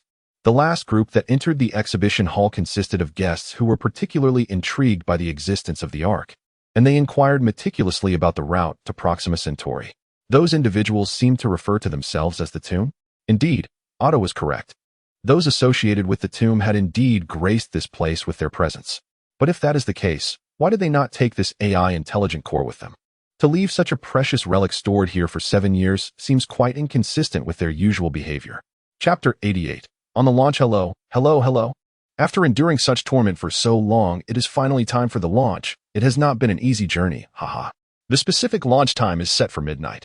However, Wasteland is different, as this work primarily aims to showcase a captivating worldview that aligns with the Wasteland backdrop, while also ensuring a more coherent storyline. For a novice writer, this is no simple feat. I believe those who have experienced writing will resonate with this sentiment. This work is set against a science fiction backdrop. In order to avoid the pitfalls encountered in my previous endeavor, where data was carelessly presented and subsequently criticized, I shall diligently consult relevant materials prior to writing this one. However, given my limited exposure to certain aspects, errors are inevitable. Therefore, I welcome corrections should any discrepancies arise. Furthermore, I feel compelled to address a recurring accusation of plagiarism regarding this game is too realistic. Frankly, I find this rather perplexing. While the synopsis and thematic elements may bear some resemblance, the content is distinctly different. To be honest, I have not read that particular book, not that it is lacking in merit, but I simply have not had the opportunity. The narrative framework of Wasteland is, in fact, inspired by another work, namely Overlord, also known as Bone King, which features dual identities, operates behind the scenes, and includes a character reminiscent of a small d. If one must critique, let it be directed appropriately. In closing, I shall refrain from further prolonging this discourse. I humbly hope for increased support for the initial subscription. Those with the means may consider offering a token of appreciation. Truth be told, this genre is not particularly popular, and the reception has not been overwhelmingly favorable. Thus, I sincerely wish for the returns to meet the author's expectations, as such motivation fuels the creative process. Ultimately, at midnight tonight, I hope for your support in the initial subscription. For those who wish to nurture this work, please consider enabling automatic subscriptions, as the first-day subscriptions are of paramount importance. The author's ability to secure sustenance hinges on the height of this figure. Chapter 89, Hope. Laden with questions, Lin Feng took advantage of the somewhat narrow employee passage designated for scouts, claiming he needed to seek repair parts, and temporarily departed from the Star Dream. Chapter 90, A Swift Return, Seeking Initial Support. Mars, also known as the Red Planet or Ares, has been documented by humanity since the ancient Roman era. Chapter 91, The Other Side of the Sea. On October 17th, several crew members reported to me that they consistently heard strange noises emanating from Warehouse 17, and the 3 patrolling guards were nowhere to be found. Chapter 92, The Mantis Catches the Cicada, while Lin Feng lurks behind. Lin Feng's suspicions proved accurate. Those entombed indeed frequented this place. However, he had not anticipated their arrival would be so soon. Chapter 93, The Mentor. In a room imbued with ritualistic significance, candles arranged in a circular formation surrounded a neurochamber lying flat on the ground, filled with various potent chemical solutions. Chapter 94, The Struggle Between Emotion and Reason. Identification Code CE023, Secondary Code 30B1, Initiating Personality Simulation Program. Chapter 95, The Headless Phoenix. In the afternoon, it was a rare moment of tranquility for the staff of the Hunter-S Association in Black Sand Town, as a few individuals at the counter prepared to take a brief respite. Chapter 96, An Invitation from the Black Tower. Speak to me about the intriguing events that transpired along the way, Moros remarked in a tone of serene calmness, as she held a container containing the head. Chapter 97, Parasitism. To her surprise, even before settling comfortably, the people from the Black Tower had already located this place. It seems that the family must have embedded spies within the association, for how else could they? Chapter 98, Playing with Fire. Shortly thereafter, the group arrived at a secluded courtyard situated at the heart of the garden, where a uniquely designed 3-story villa stood majestically. Chapter 99, The Abuser. The jester's words appeared to pique Carl's interest. Indeed, that seems plausible, he murmured to himself, contemplating further. Chapter 100, Lifting a Stone to Smash One's Own Foot. This statement successfully captured the attention of everyone present, prompting Carl to notice the little girl who had initially remained hidden behind Lin Feng. Chapter 101, Seniors and Elders. Upon exiting the villa, the man named Carl opened Lin Feng's eyes anew, deepening his understanding of the Black Tower. Chapter 102, A Matter of Trust. Lin Feng had never imagined he would one day be subject to such an appraisal. Gazing upon the girl before me, her face radiating admiration, her eyes shimmering with a flicker of light. Chapter 103, An Unexpected Visitor not long ago. Xiaobai had sensed the presence of the dark tide near the deep pit. In anticipation of potential peril, they prepared to officially venture into the lower district. Chapter 104, Descending into the Abyss. Time slipped by unnoticed until the sky was completely shrouded in darkness. The figures of Lin Feng and Xiaobai finally swayed into view. Approaching the entrance to the depths of the deep pit, Chapter 105 The Soul Seller. Upon hearing his name called by the stranger, Isaac, just disembarking from the cable car, was instantly unsettled, as if jolted by an electric shock. Although the committee had proclaimed that a lottery system would be implemented across the various tiers of Black Sand Town, no one had ever witnessed a woman from the upper levels being dispatched. Chapter 107 Undercurrents. As the two entered the room, Officer Norman had already retrieved a flashlight. With the faint glow, upon discerning the scene before them, he followed Lin. Chapter 108 The renowned detective. What of the other corpses? Could they all be in such a state? Crouching on the ground, Lin Feng pointed to the two desiccated bodies in inquiry. Chapter 109 Pastor Erebus 4K compilation. Little did I anticipate that events would unfold in such a fortuitous manner. Upon hearing the name of Arno, under Norman's guidance, several individuals traversed the dimly lit alleys permeated with a foul stench. Chapter 110 The word society. A religious figure hailing from the Black Tower, yet frequently found wandering in the depths of the impoverished slums, offering alms. It appears there is no issue here. And Chapter 111 The sage. Is it him? So this is what he refers to as personal matters? The one who assaulted Erebos is, in fact, the very same individual who had previously descended into the abyss with me and Xiaobai. Chapter 112 The bandit. Combined chapter. The chaos instigated by Cain rapidly spread to the surrounding streets, as the enraged believers began to scour every alley near the assembly venue. Chapter 113 Sense of trust. Combined chapter. Before long, when two individuals emerged from the guard bureau's main hall, Lin Feng found his heart in turmoil. According to Isaac, approximately. Chapter 114 What are you doing sneaking around here? This place is not meant for someone like you. The freckled individual, sporting a tousled head of short hair. Chapter 115 Skull Fortress. Combined chapter. A genius. Observing the self-satisfied expression on the other's face, Lin Feng could not help but want to bestow a hearty compliment. The explosive gunfire. Chapter 116 Regarding the actions of the administrators. The man betrayed no surprise at the bizarre entity lurking in the shadows. After casting a few glances around, he leaned against a nearby pillar, neither hurried nor. Chapter 117 Multitude. Combined chapter. Pray, follow me. With these words, the monk-like man turned. His hands, from the beginning, had been clasped. Chapter 118 Incursion. Combined chapter. What am I? I am a thing, I am not a thing. Chapter 119 The innocent. Combined chapter. Bang. In an alley within the deep pit slums, the heavy manhole cover crashed down, accompanied by the sound of corroded metal bolts snapping. Chapter 120 Sagacity of the Overseer. Combined chapter. In accordance with the directive issued by Lin Feng 1 hour and 35 minutes prior, a standard vanguard squad, utilizing a retrofitted Blackbird, had already. Chapter 121 Caiaphas. Combined chapter. A swarm of ebony insects, intertwined with flames spewing from the pipes, surged forth like a colossal, burning serpent, shrieking as it lunged towards Cain. Chapter 122 Perpetuation. Combined chapter. The roar persisted, causing the very earth to tremble. Due to the preceding conflict, the dilapidated aqueduct succumbed to collapse. Chapter 123 Thespians. Combined chapter. The conflagration spread with unforeseen celerity, exacerbated by the accelerants liberally dispersed from above. In short order. Until. Chapter 124 Utmost expediency. 2 chapters combined, perhaps cognizant of the menace posed by Lin Feng, or simply incited by unbridled fury, Erebus, having been unmasked, shed all pretense. Chapter 125 Fleshy reconnaissance. Combined chapter. The lower stratum was shrouded in deeper gloom than anticipated. Aided by the beam of a flashlight affixed to his left shoulder, Lin Feng peered through the aperture created by the thermic charge.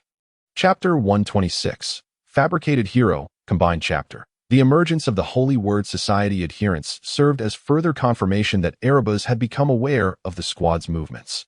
This abrupt development furrowed Xiaobai's brow. Chapter 127 Saints. Combined chapter. Like an ancient deity roused from the abyssal depths, tentacles and amorphous masses of crimson flesh began to proliferate from the seams of the pipes and armored plating. Chapter 128 Serendipity. Combined chapter. With the activation of several colossal fuel pumps, the phosphating fluid conduits, originally intended for emergency regional purification, commenced to discharge their contents. After a sustained period of consistent updates, I shall indulge in the pleasures of fine dining and recreation on this final day. I eagerly anticipate the arrival of next month's remuneration. But enough talk. My wood-fired, naturally raised lamb chop is nearly ready. Farewell, my esteemed readers, until tomorrow. Chapter 129. The Cerebrate, Combined Chapters. At times, one must concede that destiny is indeed an enigmatic and inscrutable force. As tranquility gradually returns to Black Sand Town, under the aegis of Lin Feng. Chapter 130. The Hunt, Combined Chapters. Following several weeks of relentless acid rain, the sulfurous and noxious fumes permeate the ashen landscape. This is the desolate expanse known as the Graveyard. Chapter 131.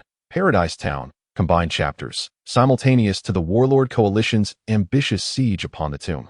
In the southern reaches of the Great Plains, amidst a flatland perpetually veiled by sandstorms, I seem to have contracted an illness, resulting in a day of languor. Updates will resume tomorrow. Had I known, I would have abstained from the lamb chop and avoided crowded places. Chapter 132. A Tangible Future, Combined Chapters. Where do you suppose they intend to take us? Heaven only knows, but I dare say it's no idyllic locale. Chapter 133. The Budding of a Young Daughter, Combined Chapter.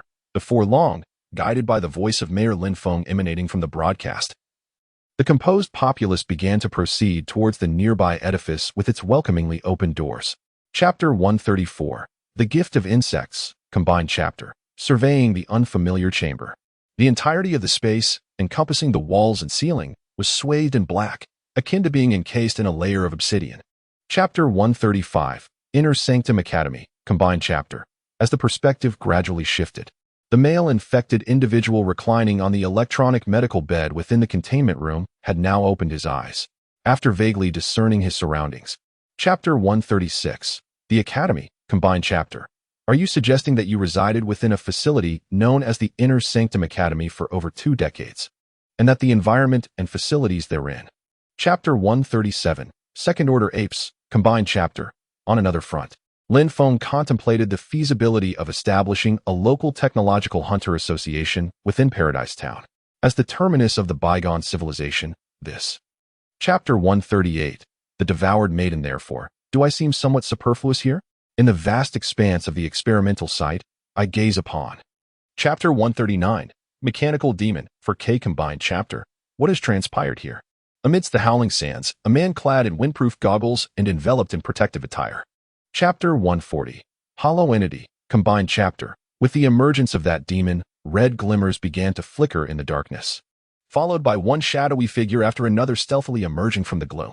Chapter 141. Envoy, Combined Chapter. This statement naturally incited a wave of laughter among the crowd, as a group of bored gentlemen congregated, often engaging in idle chatter about such trivial matters. Chapter 142. Rainy Night, Combined Chapter. Red and black clouds spread across the horizon, resembling a veil of ever-changing hues that gradually obscured the night sky over Huayuan. As the distant. Chapter 143. Arrival at Dawn, Combined Chapter. The acrid, corrosive rain persisted into the deep of night, until the sound of raindrops ceased to echo against the eaves. Only then did Luoxin rise from beside the folding bed. Chapter 144. Scrap, Combined Chapter. To compensate for the losses suffered by the tomb? What kind of losses? The envoy's words prompted old Liang and Luoxin to exchange glances of confusion. Apologies, there have been some troubling matters at home. I will provide more tomorrow. Having concluded, it was well past 10 o'clock, a truly enervating experience. Your humble author prostrates himself before you, esteemed readers. Chapter 145. Fungal-Propelled Flight, Combined Chapter. Graveyard.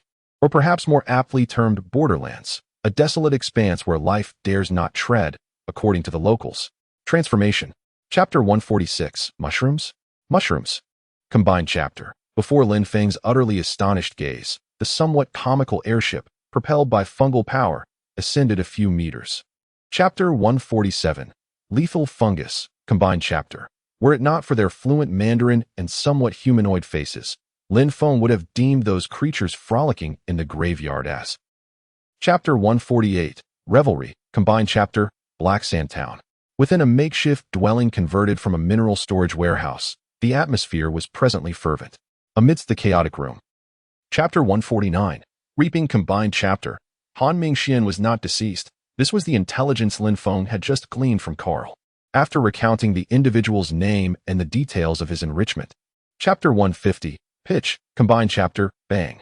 The piercing report of gunfire shattered the tranquility of what should have been a serene dawn in gray.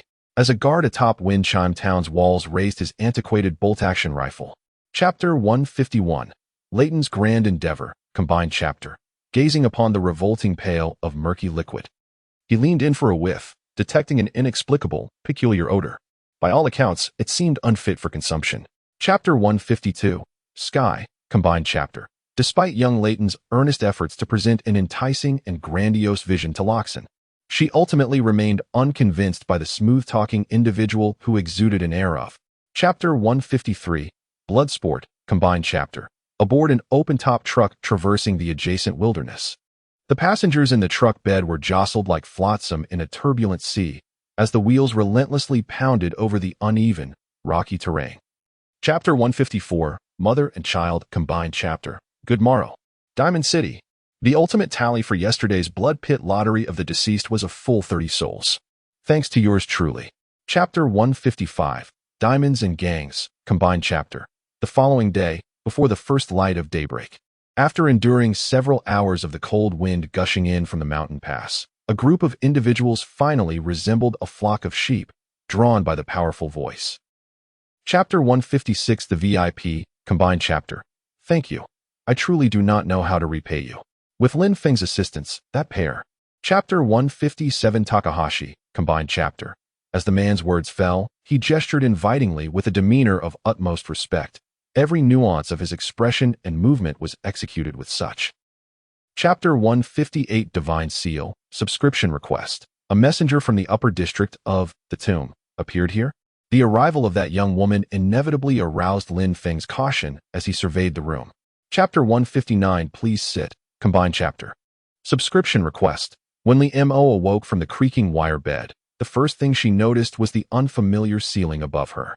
Where am I? Chapter 160. Scoundrel, Combined Chapter.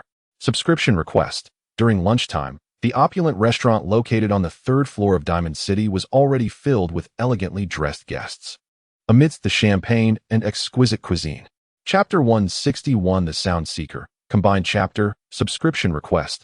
The immense force unleashed by the mechanical muscles struck the disheveled man's face, breaking his nasal bone with a single blow, leaving him. Chapter 162. Evolution, Combined Chapter. Subscription Request. In the chilling silence. Chapter 163. Reunion as symbiotic beings with mushrooms. Are these creatures essentially just oversized living fungi? This is indeed quite absurd. Chapter 164. The Cloners. While the match continues on the field, in the opulent VIP room. For enormous electronic screens are broadcasting the fierce battles occurring in the blood pit without any blind spots. Chapter 165. Howling Sky. Initiate. As the armored giant crashes to the ground, within a mere 10 minutes, this contest, initially resembling a struggle between an ant and an elephant, concludes with the ant emerging victorious. I have some matters to attend to at the company and will need to take a few days off. I apologize for the subpar updates in October. From the 16th to the 18th, I will be away on a business trip to handle some company affairs. On the 19th, I will find time to update with 4000 words on investment prevention, and on the 20th and 21st, I have a performance assessment task to complete. Once these days have passed, I will have no further obligations and will provide substantial updates. Chapter 166. Crisis Beyond the Wall. Why has it come to this? In the laboratory of a workshop in the upper district, Tomb, Li Mo is currently. Chapter 167. Abyssal Sea. I am back. Normal updates will resume tomorrow. QWQ. Chapter 168. Anesthetic. Chapter 169. Missing Person Notice, Combined Chapter. Subscription Requested. The old man is struggling to make ends meet. Departing from the hotel. Guided by the device's directions, Lin Feng commenced his journey towards the bustling commercial district located behind the hotel. If all proceeded as anticipated, the individual known as Chapter 170. Ancient Sage, 4K Combined Chapter. Subscription Requested. QWQ. However, when asked what she was engaged in, Chapter 171. The Turtle. It appears that within Celia's arrangements, Mark and his companions, as members of the Wild Hunt, are the protagonists of this mission. Shortly thereafter, as Lin Feng's foot barely touched the ground. Chapter 172. Excavation. Are you referring to the team hailing from Black Sand? In response to Celia's inquiry, Lin Feng displayed no signs of astonishment in a mere few nanoseconds. Chapter 173. Timing for questions. Celia's words had just fallen. Thus, The individuals from the tomb expended such considerable resources to summon us merely for tasks akin to servitude. Chapter 174.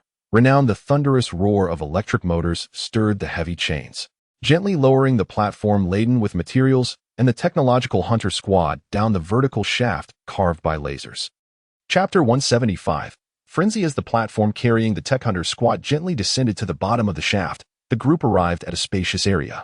Judging by the surrounding furnishings, it seemed that.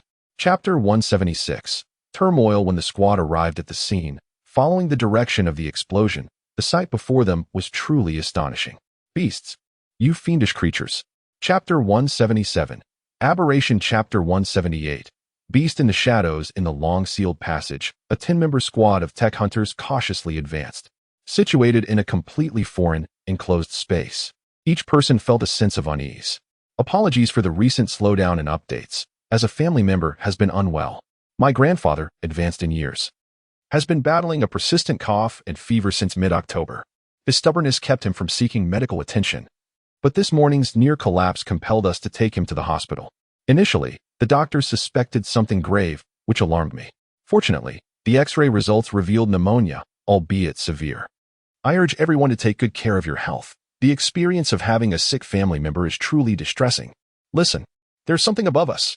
Amidst the throng, Anshio gestured towards the metallic ventilation ducts overhead, which were quivering subtly at that moment. Regarding refunds, initially, I had intended for Wasteland to be a cultivation-themed narrative. However, I possess a proclivity for deviating from established outlines once immersed in the writing process. My previous work, The Return of Civilization, followed a similar trajectory, with captivating concepts spontaneously emerging and being incorporated, irrespective of their presence in the original framework. After persevering for over 2 months, the average subscriptions barely reached 500. While this figure ensured consistent attendance rewards, it lacked the promise of future prospects and had essentially plateaued.